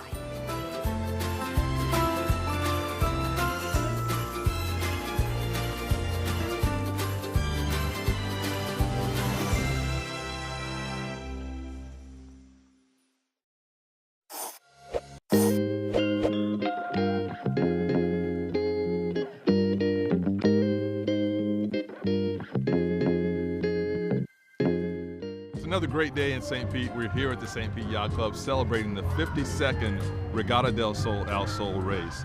And it's also a celebration of our sister city relationship with Isla Mujeres and the country of Mexico. Isla Mujeres and St. Petersburg are sister city. The main reason is La Regata del Sol al Sol. We are connected. We share culture. It's really a great relationship that helps build economic trade and visitation between the two locations. And we want to continue to build on that relationship as we go forward. So it's a great celebration tonight. Isla Mujeres and St. Petersburg have a long-standing relationship going back to 1969. This race started then, and it was one of a series of races from cities along the U.S. Gulf Coast going to Isla Mujeres. Right now, there's only 2 of those races that have survived to this day. For St. Petersburg, that means we have 2 sister cities, Takamatsu, Japan, which is our oldest, and Isla Mujeres, which was started in 2016. I mean, it's really just a way to recognize the connections that we have with another city around the world and build that economic and cultural connection. It's an amazing relationship. It's a great relationship. We have a great relationship with Mayor Welch. We have a lot of events together. And now, the Association of Mexican Mayors has a recognition, an award, the name is ALMA, to Mayor Welch. The reason is the great relationship with Mexico. We really want to be in touch and make sure that the entire world knows that we welcome everyone to participate with St. Pete in our economic growth and enjoying everything that St. Pete has. Buen viaje. Bienvenidos a México.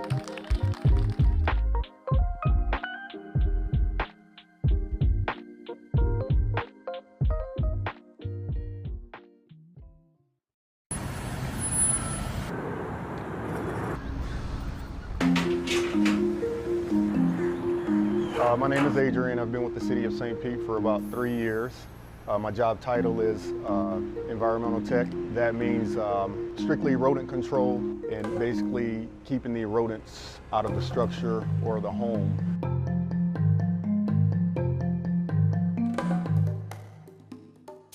Basically, the service that we provide is a free service to the residents. Kind of go through an interview process with the customer, what they've been dealing with, how long, how often.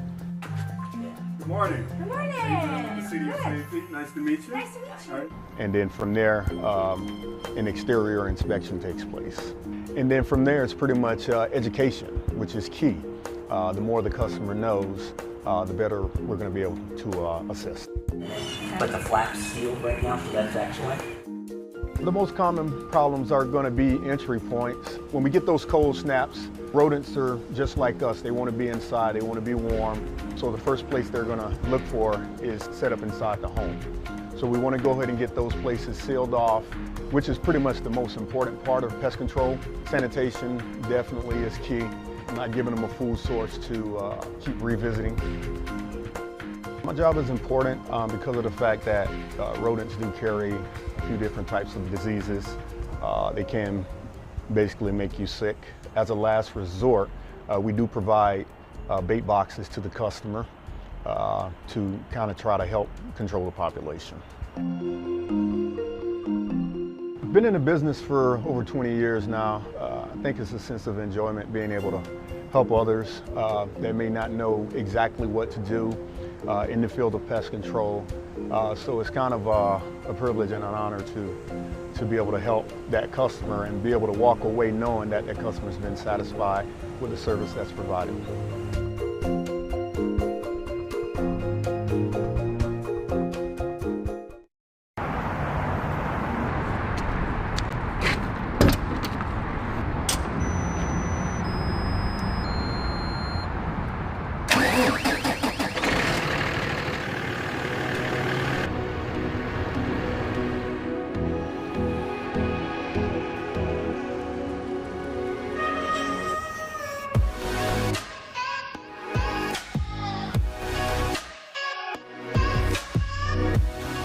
My name is DeWitt Miller. I work for the city of St. Pete. I'm equipment operator too, operate street sweepers for the city. I'm a second generation street sweeper operator. My dad did it. I like it, I'm by myself. It's no rush, get a certain area done. The object is to get the area clean. Like you got to go and say, oh, you got to get the area done in one day. That's not how we operate. The object is to get it clean and do the best that you can. Street sweeping is very important, I think, because without street sweeping, you would have all the pollutants build up in the curb line and the gutters, and then it will make the streets flood. Pollutants, what I mean by that, you got sand build up, leaves, trash along the gutter lines. My job is to keep it clean, pick it up.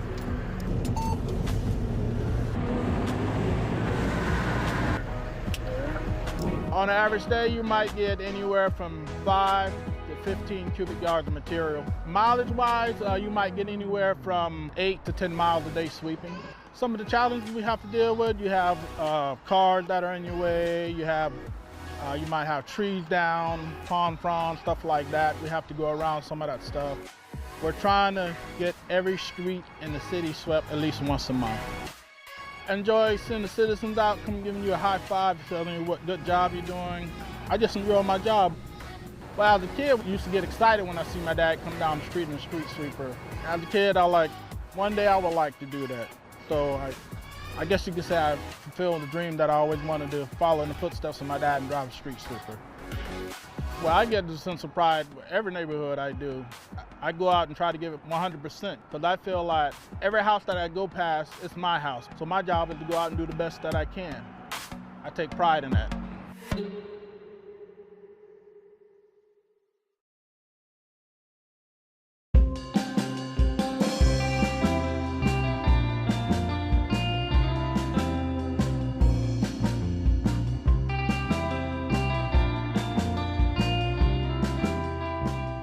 Hi, I'm Aurelis, and I'm the owner of the Happy Snapper food truck, and we've been in business for a little over 3 months. My name is Raphael. I am a full-time charter captain here out of O'Neill's Marina in St. Petersburg, Florida.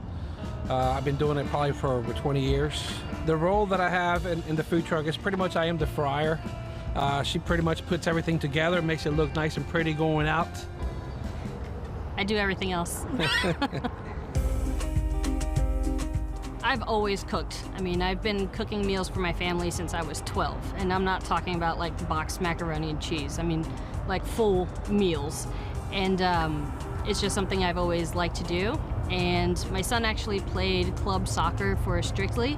We went out of town and we decided to cook for the entire team and all the parents. And ever since then, after multiple teams showed up and ate, everyone was asking us when we were cooking again, and 7 years later, here we are. When I cook, I put my heart into it, so you're getting food that is happy and inviting and it's fresh.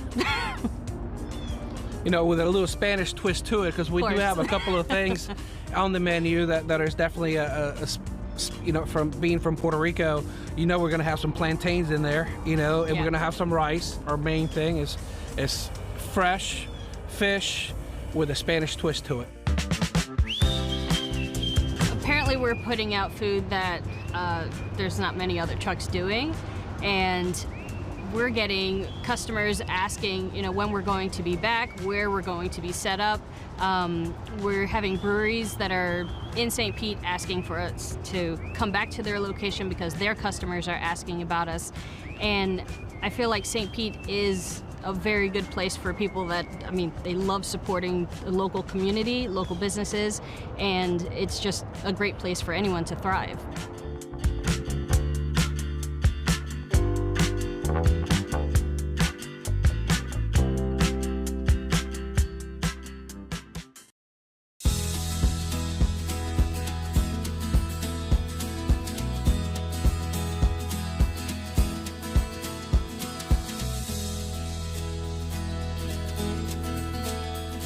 District 8 is located from the interstate to Tyrone Boulevard and runs north to south from Central Avenue to 40th Avenue North. I'm Richie Floyd, your council member for District 8. I'm standing along the shores of Jorgensen Lake Park, located directly behind our main public library, a place where students and residents throughout our city have visited and utilized over the decades and still frequent to this day. The newly renovated President Barack Obama Main Library will be an impressive, well-known asset to all in our community. Another major landmark in District 8 is St. Pete High. This highly rated school, built back in 1926, has served as a campus for generations of Green Devils in the Sunshine City. You haven't experienced all of St. Pete if you haven't stopped by Mazzaro's Italian Market. This true Italian market serves as a destination for lunch, fresh roasted coffee and beverages, and homemade pasta. District 8 is also home to one of our best business districts, Grand Central, with plenty of places to eat and shop. Grand Central was also the birthplace of St. Pete Pride and the Pride Parade, and still plays a role in our city's annual Pride events. If you're looking to escape the grind of the city, this district also features several city parks, including Gladden Park and Booker Creek Park, which includes new pickleball courts. District 8 has the right mix of people, neighborhoods, parks, shopping, and culture. In a lot of ways, it's the best representation of what St. Pete is all about.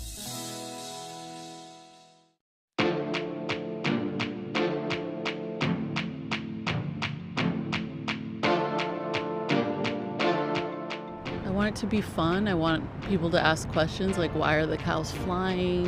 Why does the girl have two faces? All of my artwork, I want to hint at a story that you can fill the blanks in with.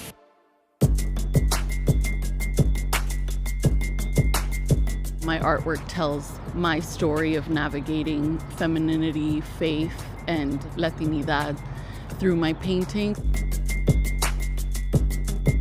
Just having something that is gonna live on and that people will stumble upon, like, wow, this really is super cool. I'm Christy. I've always been an artist. It's never really been a choice that I've made.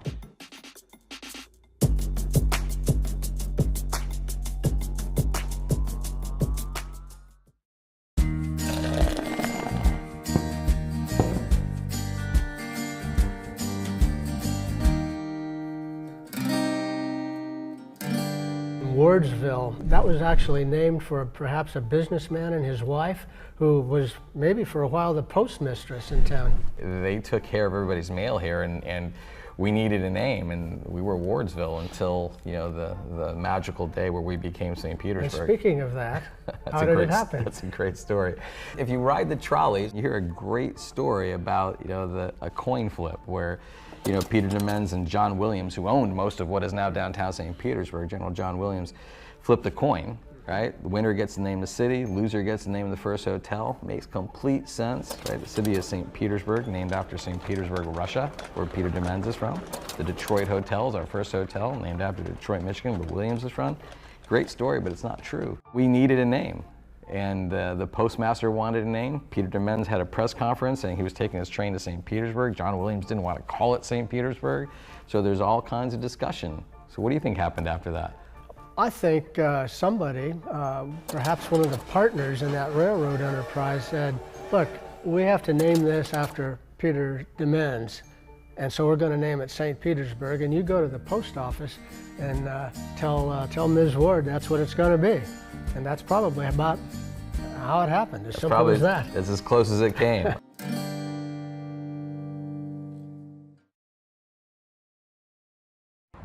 The Pinellas Trail is probably the best way I've found to get all over the county without worrying about traffic or my pace. It's just a way to get around and have fun.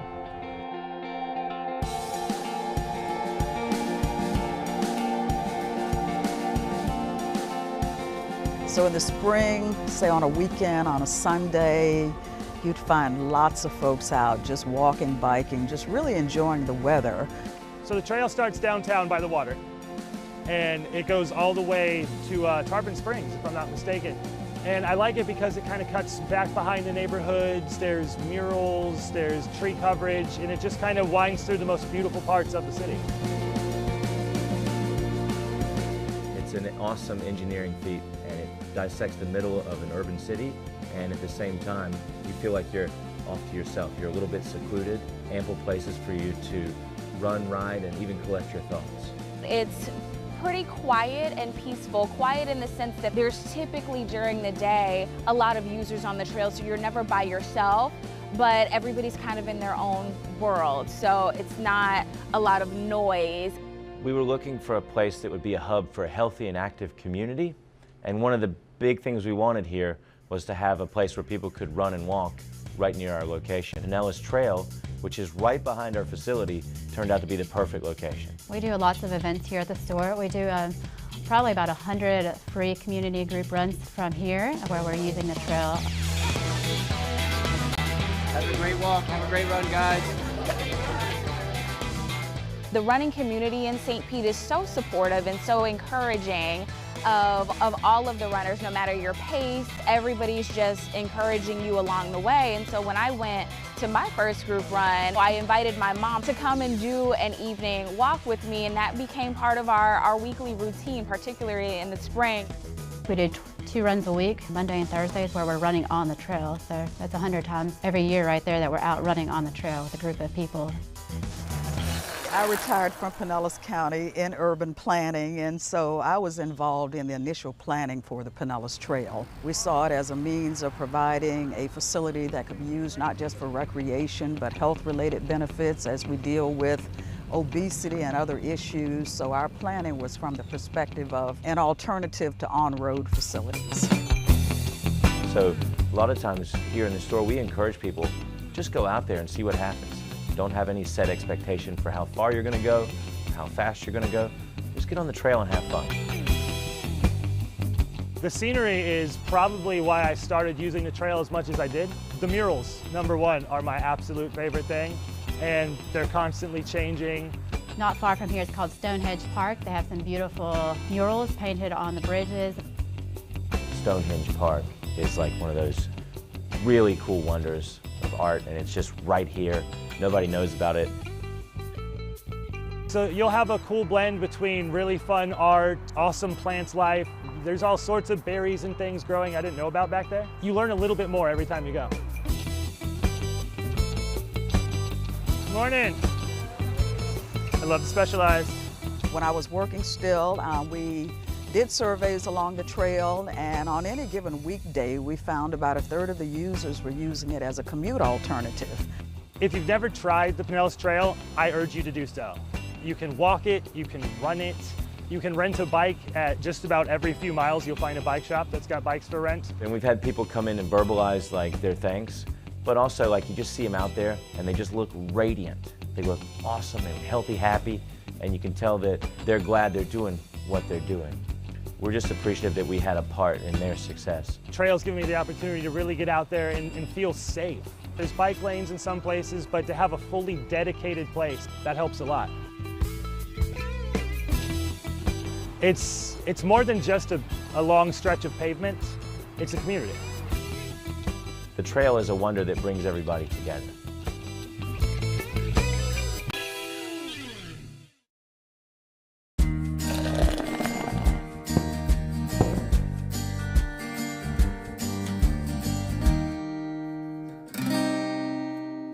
A lot of these baseball fans that go to the Rays games, and we see these, unbelievable great players come through St. Petersburg and play, but it's not the first time. And a lot of people don't realize that all these legends that they hear about, these Hall of Famers, would just walk the streets of downtown St. Petersburg. Absolutely. I think the first baseball team came here for spring training in about 1914. 1914 was a huge year. It was a huge year for us. in St. Pete when you think about it.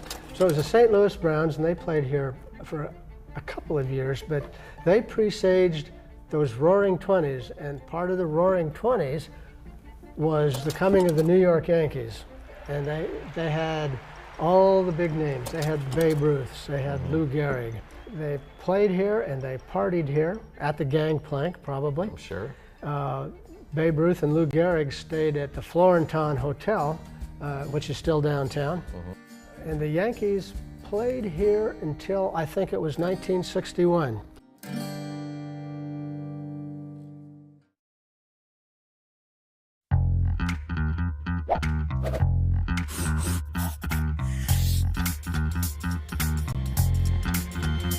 Hey guys, Ken Welch, Mayor of St. Petersburg. Now I'm with Dex Fabian, the publisher of I Love the Burgh. Thank you for being here with us on our Sunrunner tour. Tell us how this changes life in St. Petersburg. Coming from New York, one of the things I missed was mass transit. And I think having something like the Sunrunner now actually happening in St. Pete after so long, it's a game changer. Riding it today got us from point A to point B so much faster. Don't have to worry about parking. It just makes life so much easier for locals and even tourists. And I think it helps us to change the culture. We really don't have a transit culture here. Yeah, so I think this is a good starting point for more developments in our mass transit system. Thank you for being with us, Dex. We'll talk to you next time on our Sunrunner tour.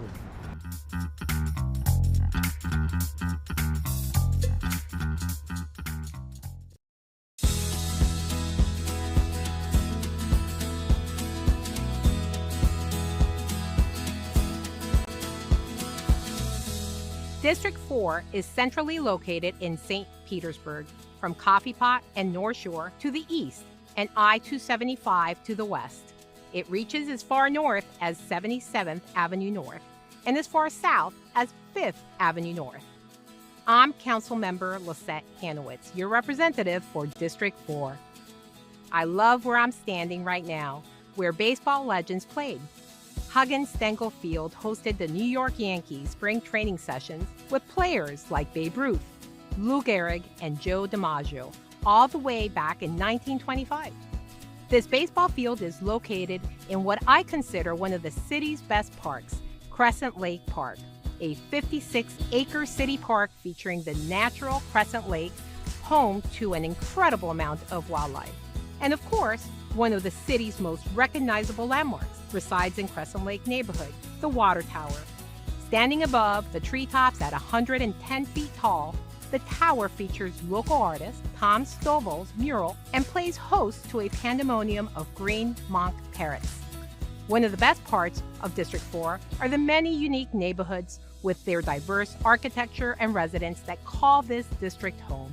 Historical Northeast, Greater Woodlawn, Euclid St. Paul, and Crescent Lake and Crescent Heights are just a few of the great neighborhoods that represent the area. Our numerous parks allow our neighborhoods to enjoy casual waterfront strolls, swimming laps in the pool, play a few games, and a moment to reflect while taking in the nature that surrounds our city. Speaking of nature that surrounds you, tucked away in District 4 is a true tropical oasis, right along 4th Street North. Sunken Gardens is considered St. Pete's oldest living museum and has been around for more than 100 years. Meandering paths guide visitors through a living collection of more than 50,000 tropical plants and flowers. And don't forget about the flock of flamingos. There's really no shortage of energy, nature, neighborhoods, and great local businesses to enjoy while you spend a little time in District 4.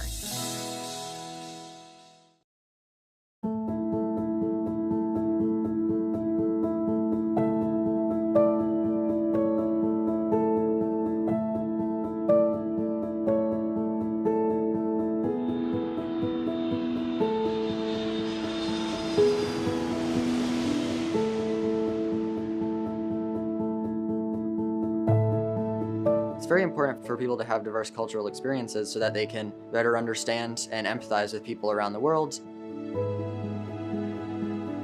Sometimes you can take away things from those other cultures and add it into your own life, and it's very inspirational.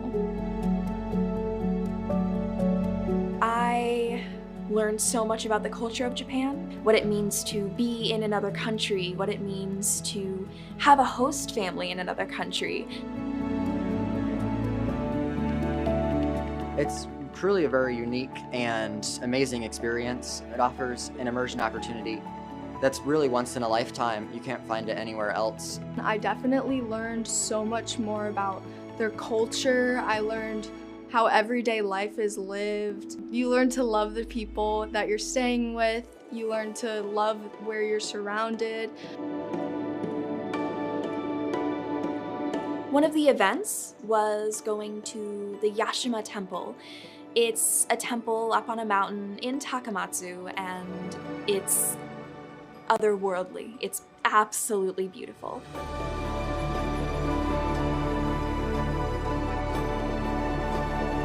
I'd only really seen photos of the temples before, and it's quite a different experience seeing them in person.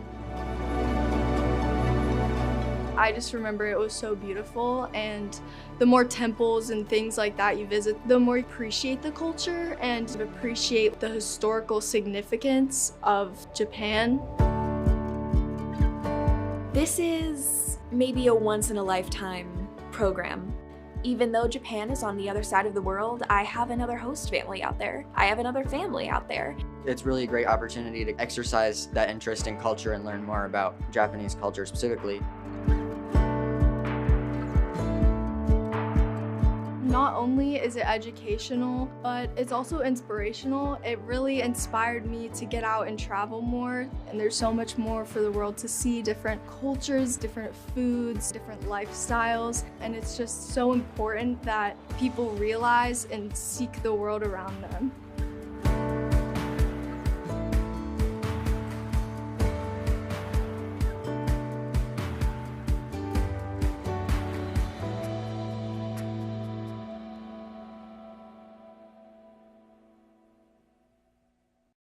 The new Minority and Women Business Enterprise Program, referred to as the MWBE program, aims to promote business and economic development for minority-owned business enterprises and women-owned business enterprises in the St. Pete area. Equity and business opportunities are key priorities in Mayor Ken Welch and his team's agenda, and one of his 5 pillars for progress. The MWBE will be administered by the City of St. Petersburg's Office of Supplier Diversity, created to promote fair and equal business opportunities, ensuring equity in contracts and procurement for all members of our community who want to do business with the City of St. Petersburg.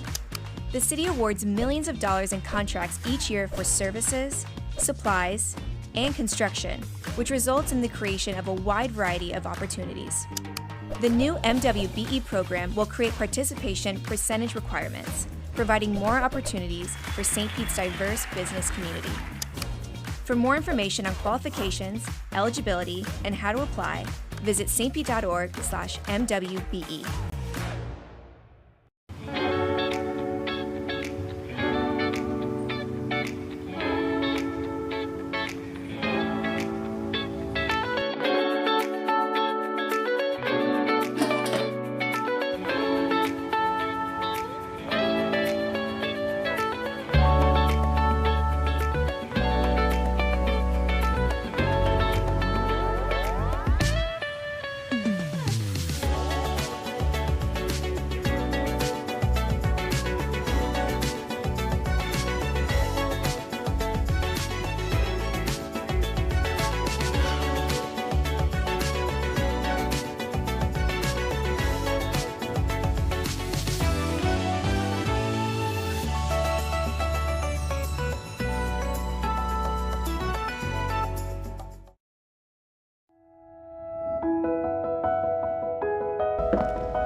I'm the youngest of 7 girls, and so I had lots of female role models. One in particular is most definitely my mother. My mother has always been my strongest influence. I distinctly remember growing up in South America, there were not very many opportunities for women in leadership, and my mom really made her own place. One of my grandmothers had ovarian cancer, and my other grandmother had 4 cancers. In the late 60s, went in for a lumpectomy. They did a double radical mastectomy. She woke up being taken down to her breastplate. For her, that was incredibly humbling because she her whole identity was being in the community, and she felt embarrassed, and to some extent that her womanhood was gone. And so watching her overcome that and thrive was really, that was inspiring as well. Growing up, I really admired one of my high school teachers in particular. She was this incredibly brilliant woman who was tough, who was smart, and who also would give everything to help her students.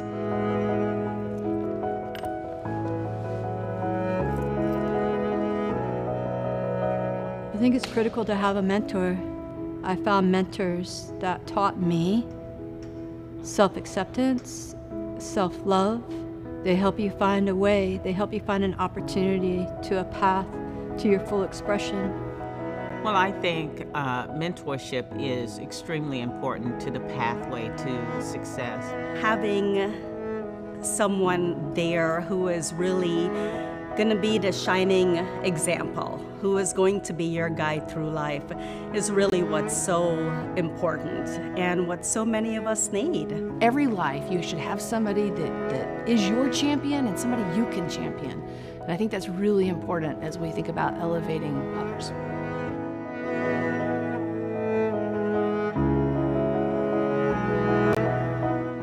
Oh, St. Petersburg Leadership for Women is outstanding. I think we are positioned perfectly. I feel so very fortunate to live and work in a city like St. Pete that's inclusive, that's progressive. I believe that we are a future that will be kind and generous.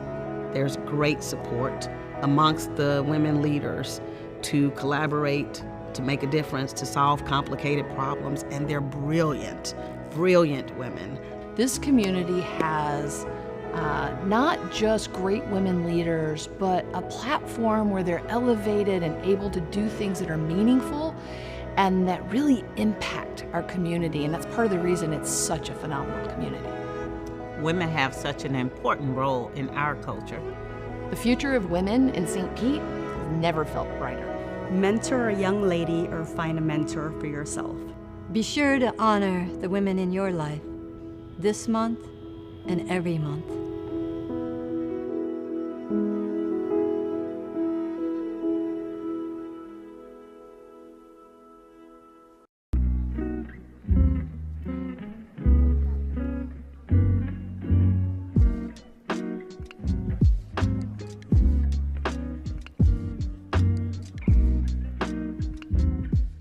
Pablo Mardones. I'm the owner of the Chrome Factory here in St. Pete. I'm Angie Gray. I am the assistant right-hand woman of Pablo. Yeah.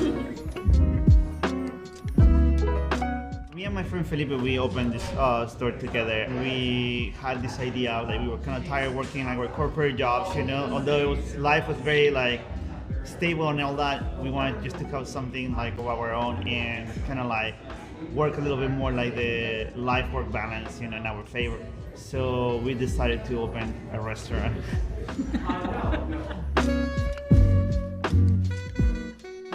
We are in 57, the corner of 57 and Central. So like we are one block away from the Sunrunner, which is pretty cool too. Like before we open, like we didn't know this is gonna happen. We have a stop right here, like less than a block away, and so we are very close to the beach, but not too far from downtown. I actually quit my corporate job and wanted something more like local, family-friendly, work-life balance, as you said. I submitted my resume to the Crumb Factory, and not even 10 minutes later, Pablo got back to me and was like, "Can you come in for an interview?"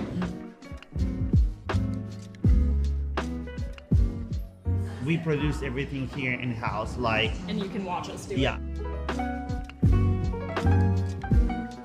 People just enjoy coming here and like being part of like this little family local restaurant. I think we have been very well received. It's really like kind of laid back. It's not like your stereotypical coffee shop where like people come to work or people come to like sit on their computers all day. Like we do have some customers that do that, but for the most part, everyone's here like they want to socialize. We get a lot of regulars, and yeah, like everyone loves bread, everyone loves pastries. So yeah, it's great. I've even been out and about in St. Pete, and people have been talking about like the Crumb Factory, and I'm like, I work there. Like this is so exciting.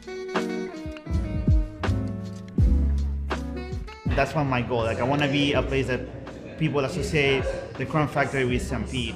You know, so it's definitely important for us to be really part of the city.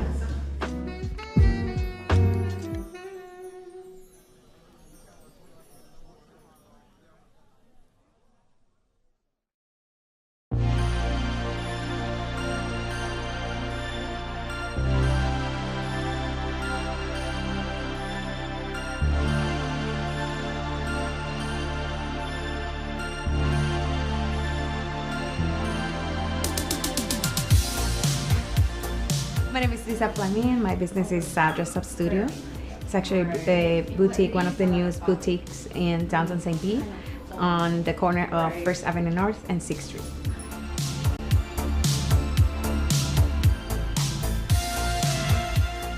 I'm from Puerto Rico, and in Puerto Rico, fashion is big. I guess like everything started back with, you know, my parents, right? Like especially my mom. My mom loves fashion, and of course, you know, when she had her 4 kids, like everything kind of like all the attention like turned into us. So I was, you know, early introduced to fashion. I had a passion for it, so I really wanted to have a space where I could find pieces, you know, for any occasion. I was in an environment that was highly dominated by male, and I wanted to obviously, you know, keep it professional, but still be true to myself. And, you know, fashion was that, you know, way to really, you know, be able to have fun. St. Pete is very special in the sense that it truly supports small businesses. And I really feel like when you go out there and you have the opportunity to really engage with other business owners, they're extremely helpful as well. And I think that's incredibly valuable. There's something in here for every single person. They just need to come in and play with us.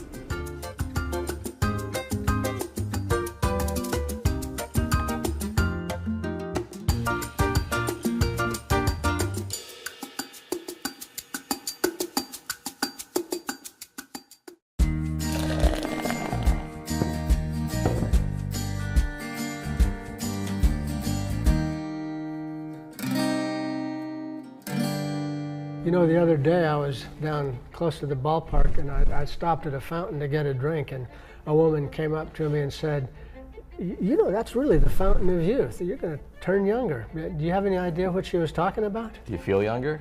I do. Good, it must have worked then. Our first tourist attraction here in St. Petersburg. You know, what allegedly Juan Ponce de Leon came looking for, we have here in St. Pete. A gentleman by the name of Edwin Tomlinson came to St. Petersburg and purchased a tremendous amount of land, and owned actually land from 4th Street all the way down to the water, kind of where the Mahaffey Al-Lang is today. He decided one day to do some drilling because he saw a natural well, and he hit it, I guess it was an artisan well.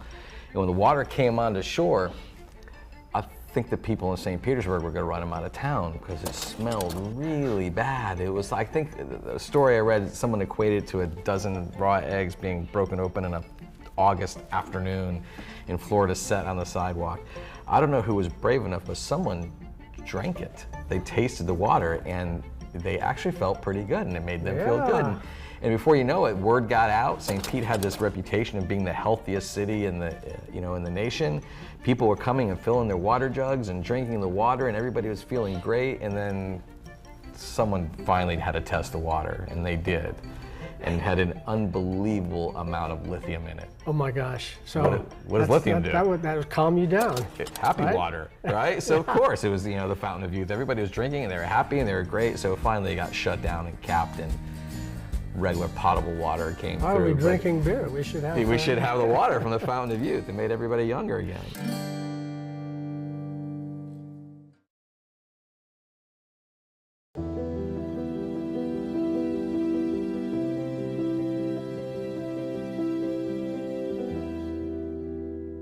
When I decided to transition and retire, and you had told me if I ever retire, you would like to throw your hat in the ring. And I said, there is no ring. And then I turned it over to the Board of Trustees, but I did give them this 411. Erica is an intelligent, credentialed person, working artist, but she's an artist. And I think that's important. And whatever degree of difference that is, how an artist approaches the thing, that's what I wanted. And you went through the process, and that's what the board agreed on. The future is always bright, but under your tutelage, I mean, it's going to be delicious. I thank you for that. No, because my generation, the baby boomers, we don't tend to get off the stage. You got to get the hook. Oh, there's always one other thing we can do, and I'm looking forward to that, seeing what's next. I think we talked about it before, we have the same sentiment about the space and what our job is. My job is to maintain the heartbeat that has already been created in this space. I am not here to alter the heartbeat. I'm here to take this heartbeat and strengthen it and bring a bigger light so that the world can see it as much as I can, and to take that to whatever that next level is. Well, as I told the Board of Trustees, we're getting an A+ candidate that you would normally have to scour nationally. And then she has the added thing of she knows this community and the community knows her. I'm walking in the footsteps of a founder of an organization that is beloved, but I know that I gotta try it, and I know that we can do it.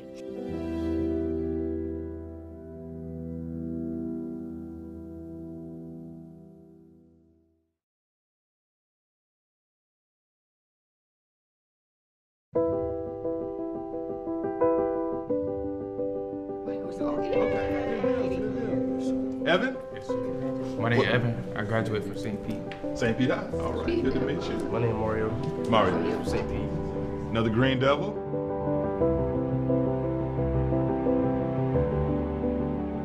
We have a license A, B, and C that allow you to move up through the ranks of a treatment plant.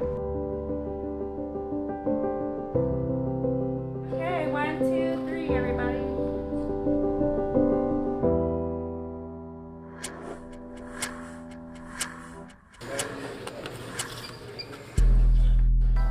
The Mayor's Future Ready Academy is an innovative approach to providing opportunities for our young people and also fulfilling some of our workforce needs in city departments like Parks and Recreation, Sanitation, and Public Works.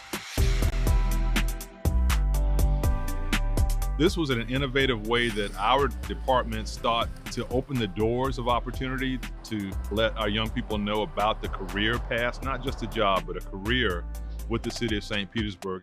Hey, good morning. There you go. What I'm gonna do is I'm gonna send y'all with a field group. I think one is going to be manhole inspections.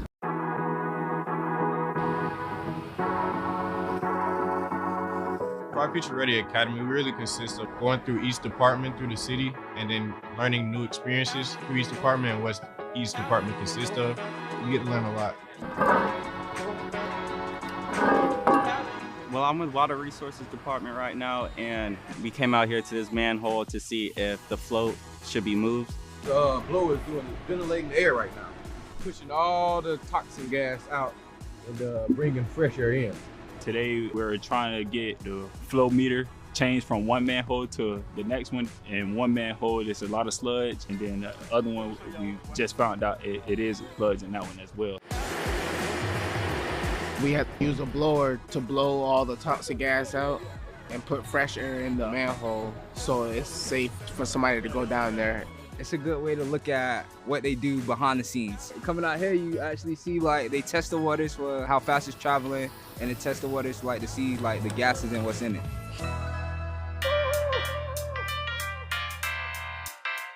They clean out at the lift stations things that come through the toilet filtration system. That's like the flush wipes, they're really not flushable or biodegradable. There's just a lot of things that people flush that don't need to be flushed. Today I'm with Park and Rex, the construction crew. They building a clay pit. We had to stack all the bricks up and then make our own mix, spread it in so it can lock.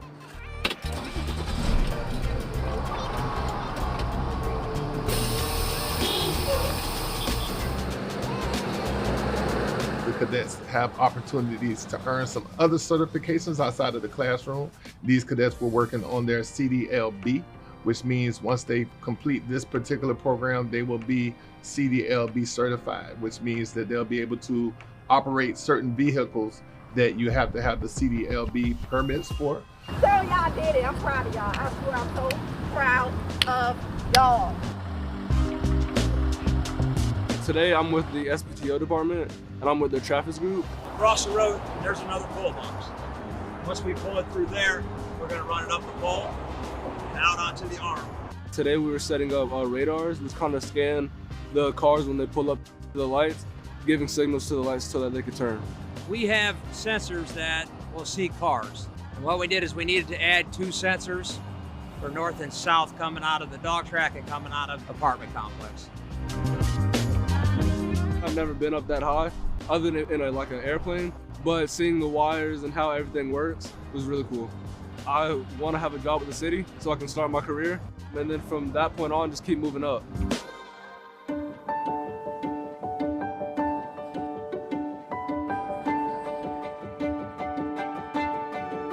You are a leader. You are important. You deserve everything that you desire. And St. Petersburg is a great place for you to achieve those things. Is that right? The program was good. At some points it was a little hard to kind of, I guess, keep going, keep pushing through it. But being here today, it's really good. I feel very accomplished. He started out and he continued and completed everything that he set out to do. So I'm proud of him. I just think it's incredible when we talk about this program. 9 graduates, 6 full-time opportunities, 3 CDLs, 1 part-time. I mean, it's just incredible to think about what you've accomplished in that time period.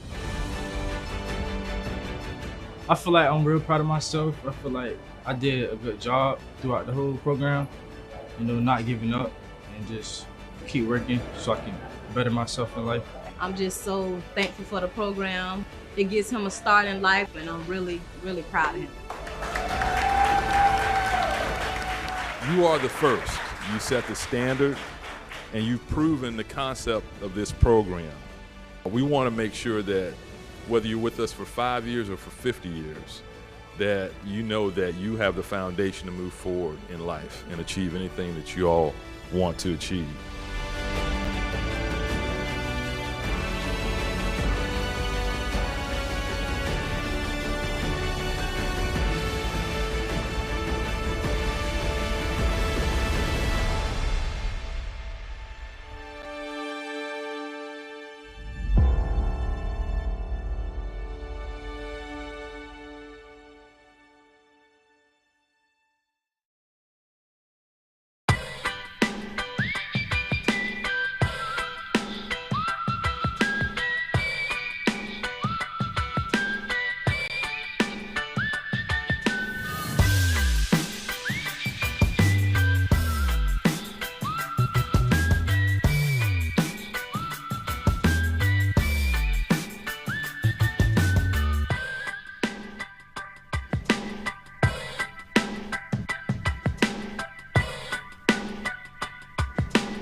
Well, there were separate facilities. It was total discrimination, really. It was just a second-classness that I wouldn't want to behold or be on anyone, because it wasn't humane. It wasn't human.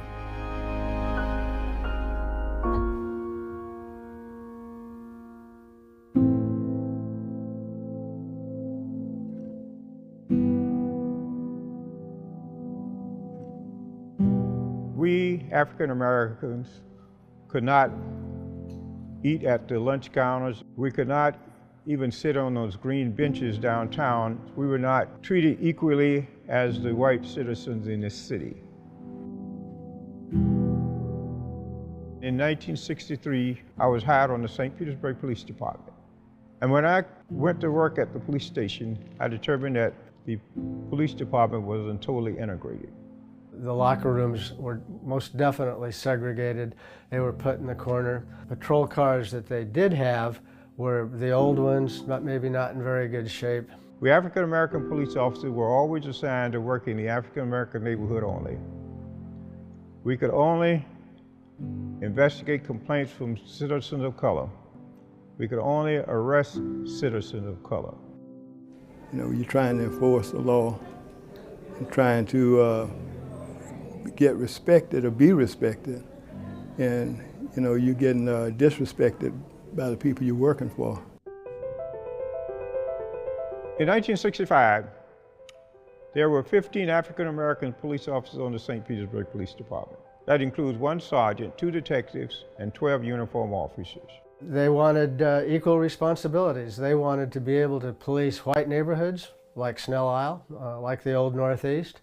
And they wanted to be able to arrest a white person and take them in without having to have an assist from a white officer. So we 12 uniform officers started having meetings among ourselves at different one of our homes to discuss the racial attitude that was against us as a police department. And at one point, finally, I think it might have been Fred Crawford who said, "The heck with it. Let's sue them. If they fire us, they fire us." And that's actually where that nickname came from, you know, the Courageous 12, because every one of those guys put their jobs on the line when they decided to sue the city. On March 31st and April 1st of 1966, we went to federal court in Tampa, and Judge Joseph Lee ruled against us and ruled in favor of the police department in the city. That meant that we had lost the lawsuit. So the NAACP agreed to file the appeal for us at no cost. On August 1st, 1968, the appeals court ruled in our favor, and we had won that lawsuit. When we won that lawsuit, we had different assignments. I'm the first African-American police officer assigned to work in an all-white neighborhood. It was 100% white.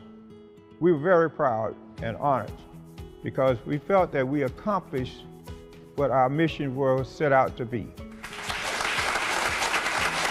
We were honored at City Hall City Council meeting on September 13, 2007. And they gave us the key to the city and a proclamation.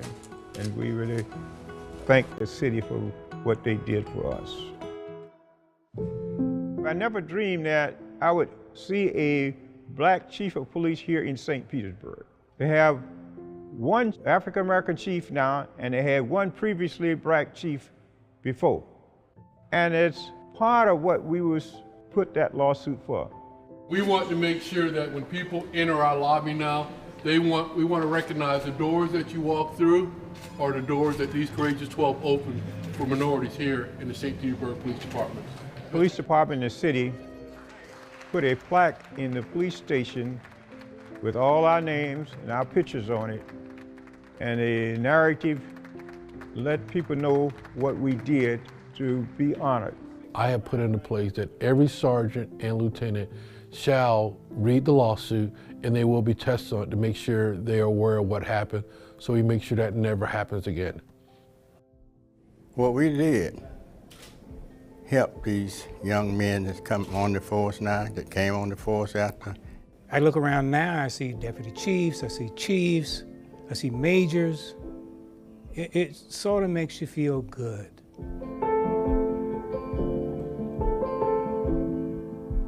That is the first 4 African-American police officers that were hired on the St. Petersburg Police Department in 1949.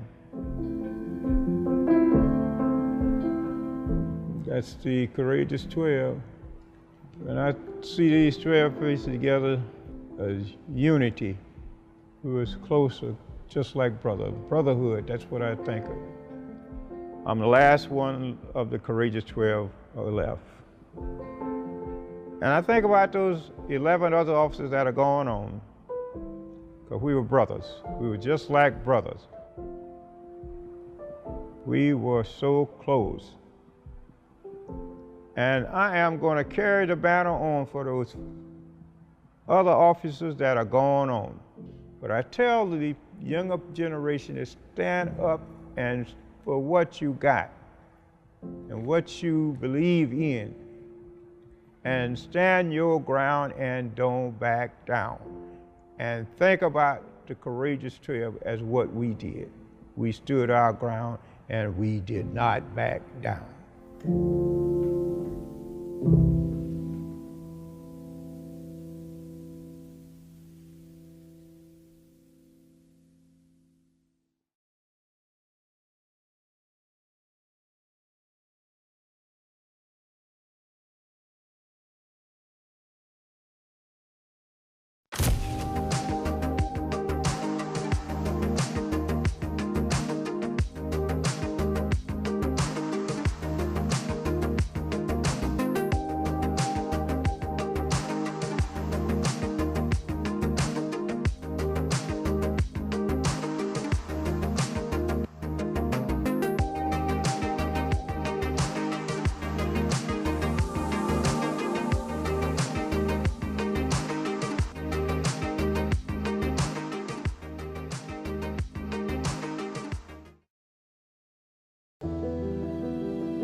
PCCA, Gibbs High, was high school that was invented because initially black people didn't go much beyond the 6th or 7th grade.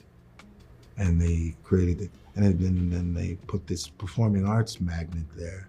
And I remember the first time I went there, just the art in the hallways that was from students, very sophisticated. And I thought, who wouldn't want a job there? Teaching motivated, talented young people. And obviously you were called because you taught, how long did you teach at Gibbs? I believe I taught for 9 years, 8 or 9 years. Yeah, a long time. I think teaching at PCCA for those years made me a better artist. Mm-hmm. Working with young artists and inspiring young artists. But beyond the inspiration, teaching them how to coexist as artists in the community. They did not seek artists who were teachers. First, you didn't have to have a teaching degree to work in the magnet. I didn't know that. No, they wanted you to be an artist first. So you came with your artist degree or your art, and then from there, once you were inside, because I didn't have a teaching degree, once you were inside, once you got hired, then they put you through, Pinellas County School District has a phenomenal program so that you could get your teaching license. They wanted all of their educators to be working in the community so that their students had the opportunity to network and with the community members so that it strengthens the school and it also strengthens the community. And I think that was very important. I think it's a pivotal part of the program. I think it's a thing that makes it successful. And then not just the community as in St. Pete or the Southeast region, but our national community too. Because so many of our artists, visual and performing artists, have gone on to do great things. Broadway, LA, and beyond, tours, all those things, yeah.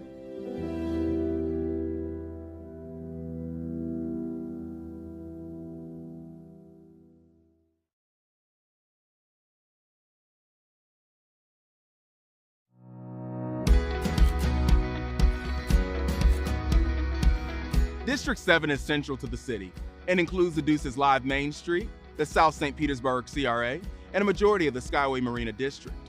I'm Corey Givens Jr., your council member for District 7. We're standing in front of the Carter G. Woodson African American Museum of Florida, a cultural institution here in St. Pete, named after African American historian and civil rights activist Carter G. Woodson. The museum is located just off 22nd Street South, next to Jordan Park. And fun fact, plays a special role in my family's history. It's where my grandparents got married over 50 years ago. 22nd Street is a corridor rich with cultural history and includes the historic Manhattan Casino. Originally known as the Jordan Dance Hall, the Manhattan Casino opened in 1931 and played host to legendary performers like James Brown, Louis Armstrong, Ray Charles, and many more. And the arts still thrive in District 7, almost 100 years later, from recognizable murals spread throughout the district to institutions like the Marian Center for Clay, where you can browse their wide selection of local artists' work or take a class to participate yourself. As far as rec centers go, I'd like to think that Childs Park is one of the best around. Serving as a central meeting point for Childs Park neighborhood, the center also hosts a swimming pool, a gym, and lots of playing field and open green space. You can take in a round of golf or a bucket of balls on the very friendly Twin Brooks Golf Course, a city-owned 3-par golf course in the middle of the city. District 7 is a thriving artistic hub. It distinguishes itself as a center for art, history, and community gatherings with a wide range of cultural events. This charming district has a lot to offer, whether you're interested in art history or just exploring the small local businesses.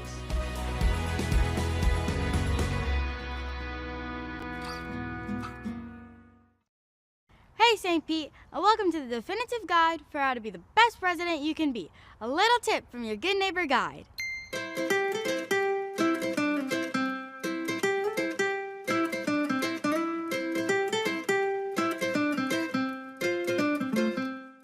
It's time to talk some trash. Well, not really, but we are talking about waste here. We all have waste, and so what we do with it is super important. Let's break it down. The good, the bad, the do's, and don'ts. The city works around the clock to dispose of our various waste, so let's do our part by being a good neighbor. So, when it comes to your trash collection day, remember, place your container with the lid opening facing the street by 7 a.m. And don't forget, remove your container from the curb by 7 p.m. later that day. Here's what not to put in your container: appliances, furniture, and any hazardous materials, such as batteries, paint, electronics, and more. But there's good news, people. The city will pick up the following items for free. Box springs, footboards, refrigerators, car batteries, fuel tanks, sofas, car tires, headboards, stoves, dishwashers, mattresses, washers, doors, nightstands, water heaters, dryers, ovens, and windows. There's a super helpful link on the bottom of this screen that will give you more details on special pickups. Yard project got you loaded with yard waste? No worries. We've got you covered with 5 brush sites around the city. St. Pete residents can drop off yard waste and other organic byproducts for free. You just have to show proof of city residency like a driver's license or utility bill. Just remember, yard waste must not contain plastics or metal. Limbs and logs should be less than 5 feet long, and tree stumps should weigh less than 300 pounds. While we're here, let's cover recycling, because eliminating waste is the right thing to do. Let's break down what the City of St. Pete recycles. Here's what to recycle: aluminum and steel cans and lids, cardboard, glass containers, milk and juice cartons, all paper materials, plastics labeled number 1 through 7, and plastic cups and bottles. What isn't recyclable? Ceramics, electronics, flimsy plastic like food wrap, anything tainted by food, think pizza box. Light bulbs, batteries, mirrors, plastic bags, or styrofoam. One more time for the people in the back. No plastic bags in the recycling bin. Thank you. There's a printable Good Neighbor Guide and a whole bunch more information on this topic that can be found on the City of St. Petersburg's website. The St. Pete Collects app is also a super convenient way to help you with all your waste matter questions and schedules. Join us in the road to zero. St. Pete's plan to be zero waste by 2050. And remember the 6 R's. Refuse, reduce, repair, reuse, recycle, and rot. This stuff is so easy, a kid could do it. We all love our city, so let's do our part by following St. Pete's Good Neighbor Guide.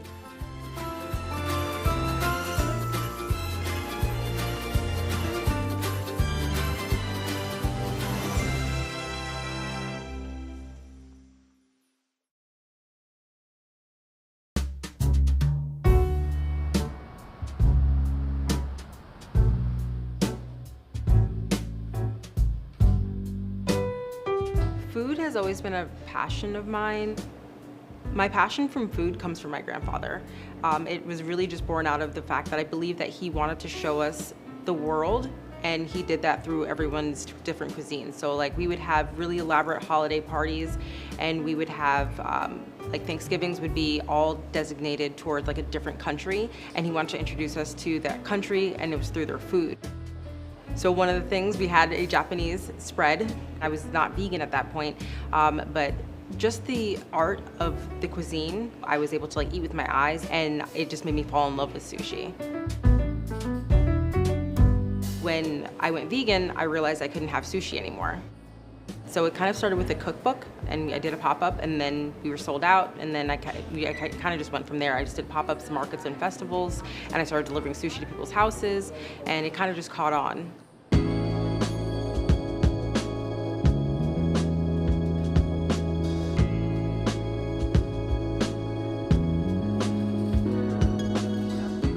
I thought to myself, it would be nice to have a place, like a home base, where everyone can come to me, and then also, again, give vegans the experience of what sushi is.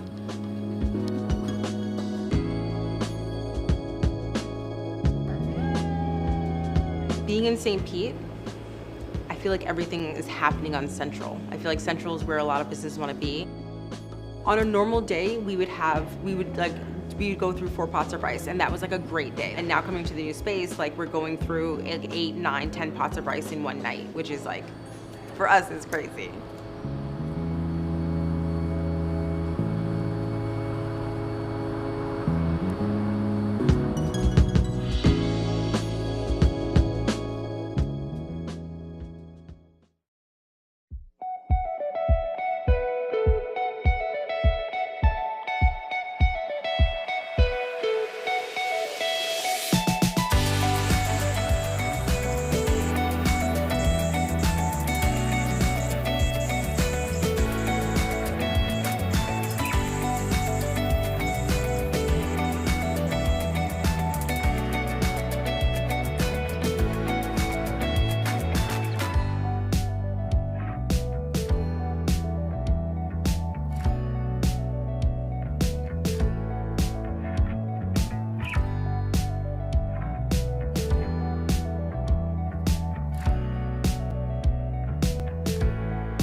So if you live in St. Petersburg, right, most people know that the world's first commercial airline flight was here. True. Right, from St. Petersburg to Tampa.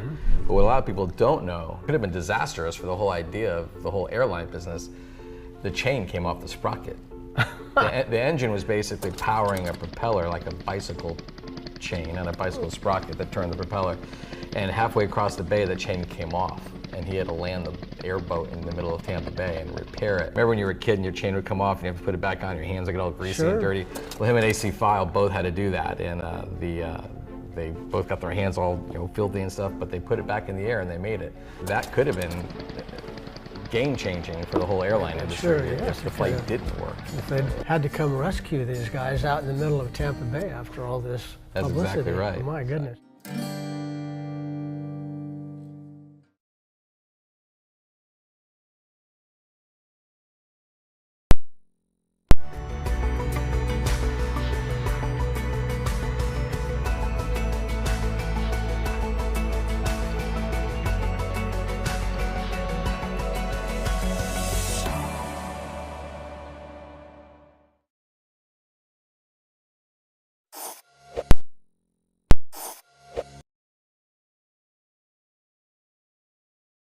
My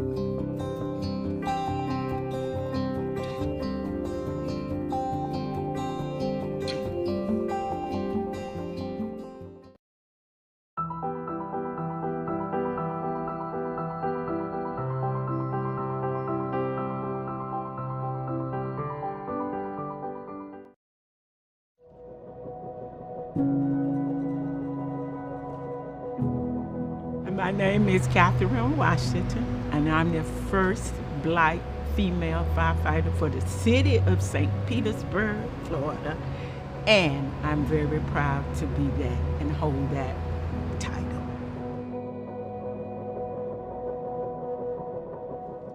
A trailblazer is a person, and they go out and they do something that is mostly done by one gender.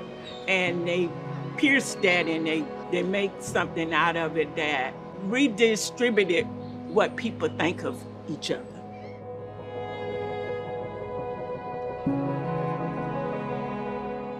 I always wanted to kind of do what I call dangerous work. Something that somebody else didn't want to do, you know. So when my sister said, hey, they hired us, I said, I want to go for the fire department. And I went. In this world, for me to be a firefighter, it was the most unique thing that I could ever think to be. Me being in the Army Reserve gave me a step up to think I could do way more things. I could lift the weights, I could come out of the building out of a window just like the man did, and that gave me the chance to do it. We used to have the Martin Luther King parade. One time, I didn't want to be in the parade, I wanted to see the parade. Well, I had these 3 African-American older females that I knew knock on my door and say to me, you do not miss another parade as long as you're on this department, because we have young girls out here who need to see you and know that they can aspire to be what you are. So don't be standing over here in the crowd with us. You be out there walking with them fellas. If I could say something to kids who think they can't aspire to be this because they have problems and they think those problems hold them down, don't let what you think you hold you back. Aspire to be what you want to be in spite of that. And then you can see yourself being somebody else.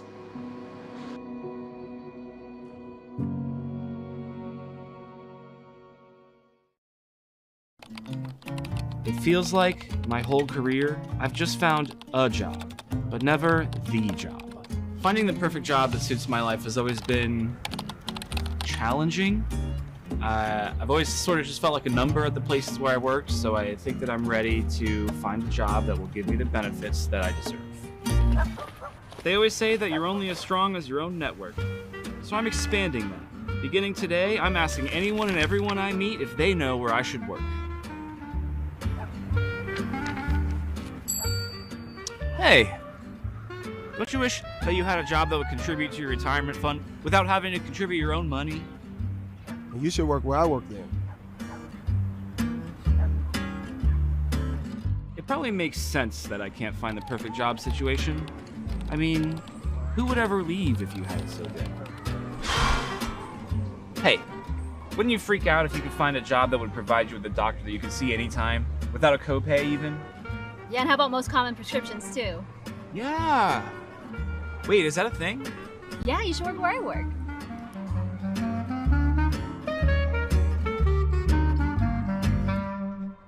Everyone always says, find a job you love and you'll never work a day in your life. But I feel like a job like that doesn't actually exist. It's just a thing that you decide. Hey. You know what I want? I want a job that carries over my sick and vacation leave, instead of it just going away if I don't use it. Well, you should work where I work.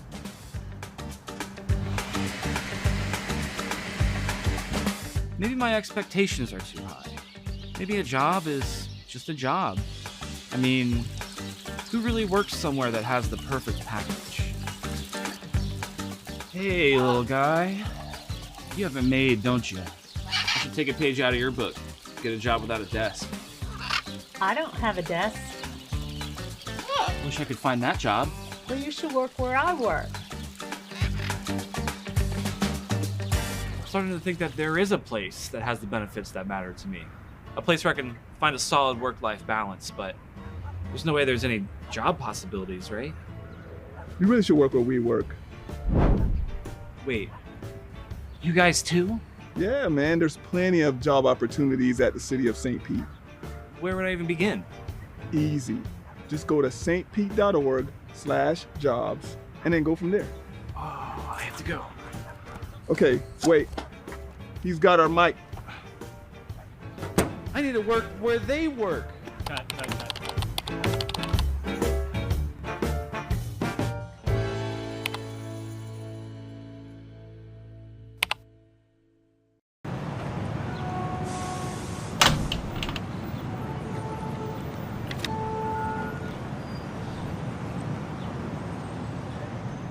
Did it!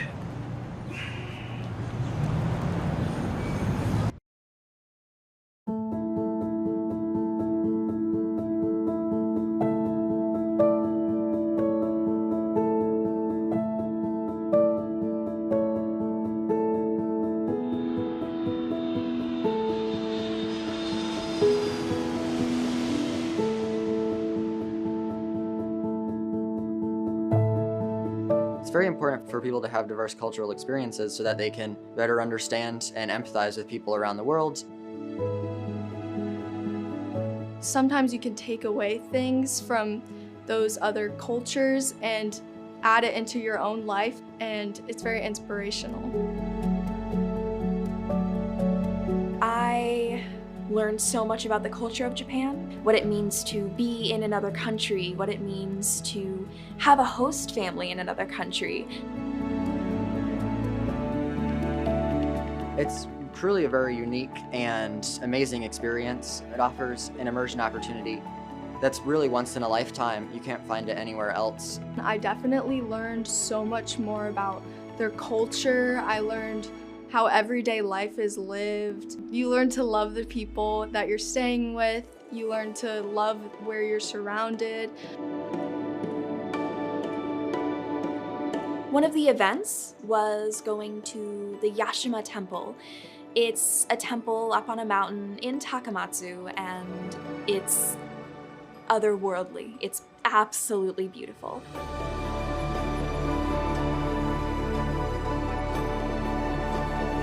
I'd only really seen photos of the temples before, and it's quite a different experience seeing them in person.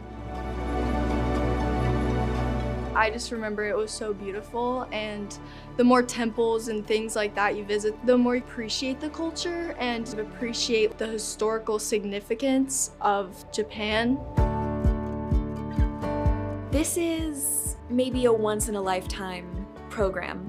Even though Japan is on the other side of the world, I have another host family out there. I have another family out there. It's really a great opportunity to exercise that interest in culture and learn more about Japanese culture specifically. Not only is it educational, but it's also inspirational. It really inspired me to get out and travel more, and there's so much more for the world to see, different cultures, different foods, different lifestyles, and it's just so important that people realize and seek the world around them.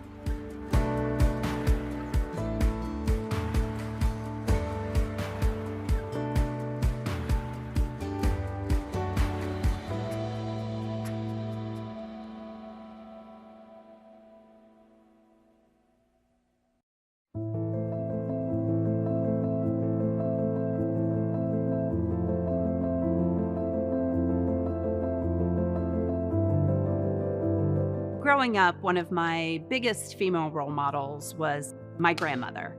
My grandmother was an incredible woman. She was hardworking, she was kind, she was sweet, but she was tough.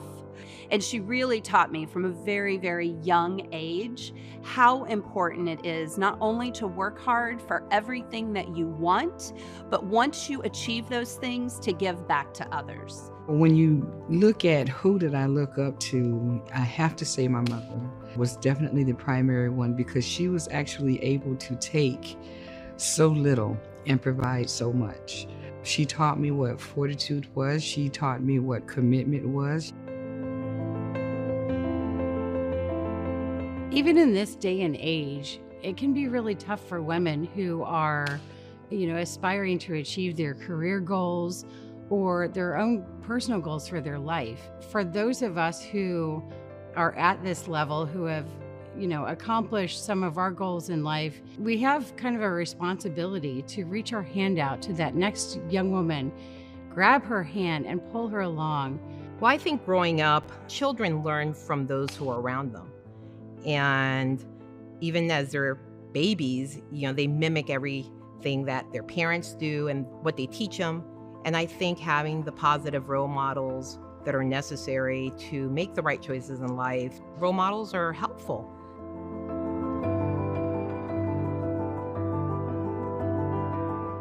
Well, really, I think the sky's the limit when it comes to female leadership in our city. I think there is a day when we will have a woman in the mayor's office. The future of female leadership in St. Petersburg is awesome. It looks bright. I am so encouraged. We take a lot of our lived experiences and we apply logical applications to making decisions. I'm inspired and encouraged by the number of young women who are rolling up their sleeves, getting involved in their communities, and really stepping up to be true leaders. There was a time where it was, when is there going to be the first female on city council? Then we got to, there's a supermajority of women on city council. And I think that question in terms of whether or not women can be a part of our city and whatever leadership position isn't a question anymore. Women do lead. Women have such an important role in our culture. And the future of the women in St. Pete has never felt brighter. Mentor a young lady or find a mentor for yourself. Be sure to honor the women in your life this month and every month.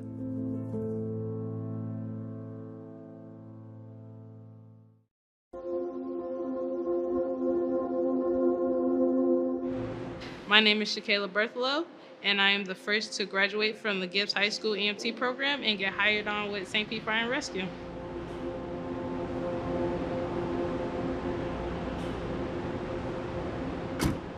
A trailblazer is someone who is a discoverer, a creator, who takes risks. They aren't afraid to put themselves out there, and they're constantly trying to better themselves, not only for personal growth, though, for those around them. They're leading and they're bringing people with them. It's called the EMT program, EMT Preparatory Program at Gibbs High School. It's essentially 3 years long, and you'll go through what's the traditional EMT program that people would do outside of doing it through high school. But the classes that you take your sophomore, junior, and senior year are preparatory classes, kind of set you up for what you're gonna encounter when you start EMT school. It was definitely challenging for sure, and a lot of hardships to get over, but I wouldn't trade it for anything in the world, because it set me up for this. Like, it gave me a ridiculous amount of opportunities, and I am so, so grateful for that. Growing up, I think I had two pretty important trailblazers. One would probably be Shirley Chisholm, who was the first Black female to join the U.S. Congress. It was monumental, especially at that time, because you didn't see a lot of strong Black females in positions like those. And also, Madam C.J. Walker, she's the first Black millionaire in America. She started her own hair care line for Black natural hair. And I think that is also incredible. Those are probably the two biggest trailblazers I had growing up. Just kind of let me know that if they can do it, I can do it, no matter what it is.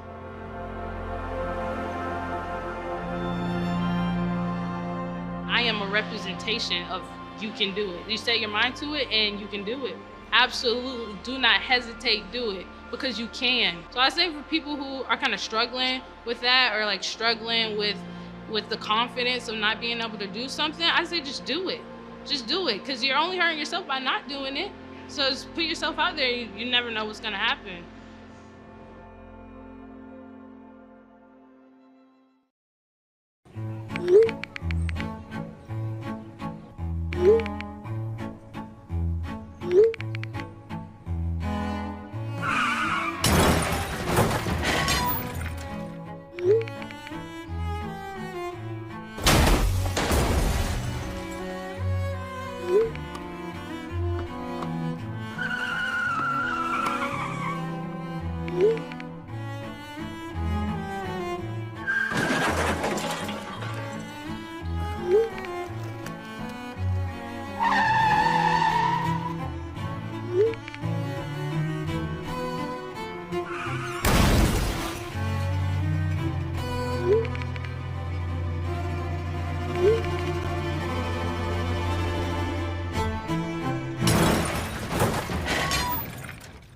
On the road, there are no second chances.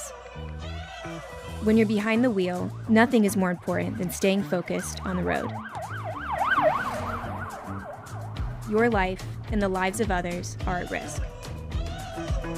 Put the phone away. It can wait. Don't drive distracted.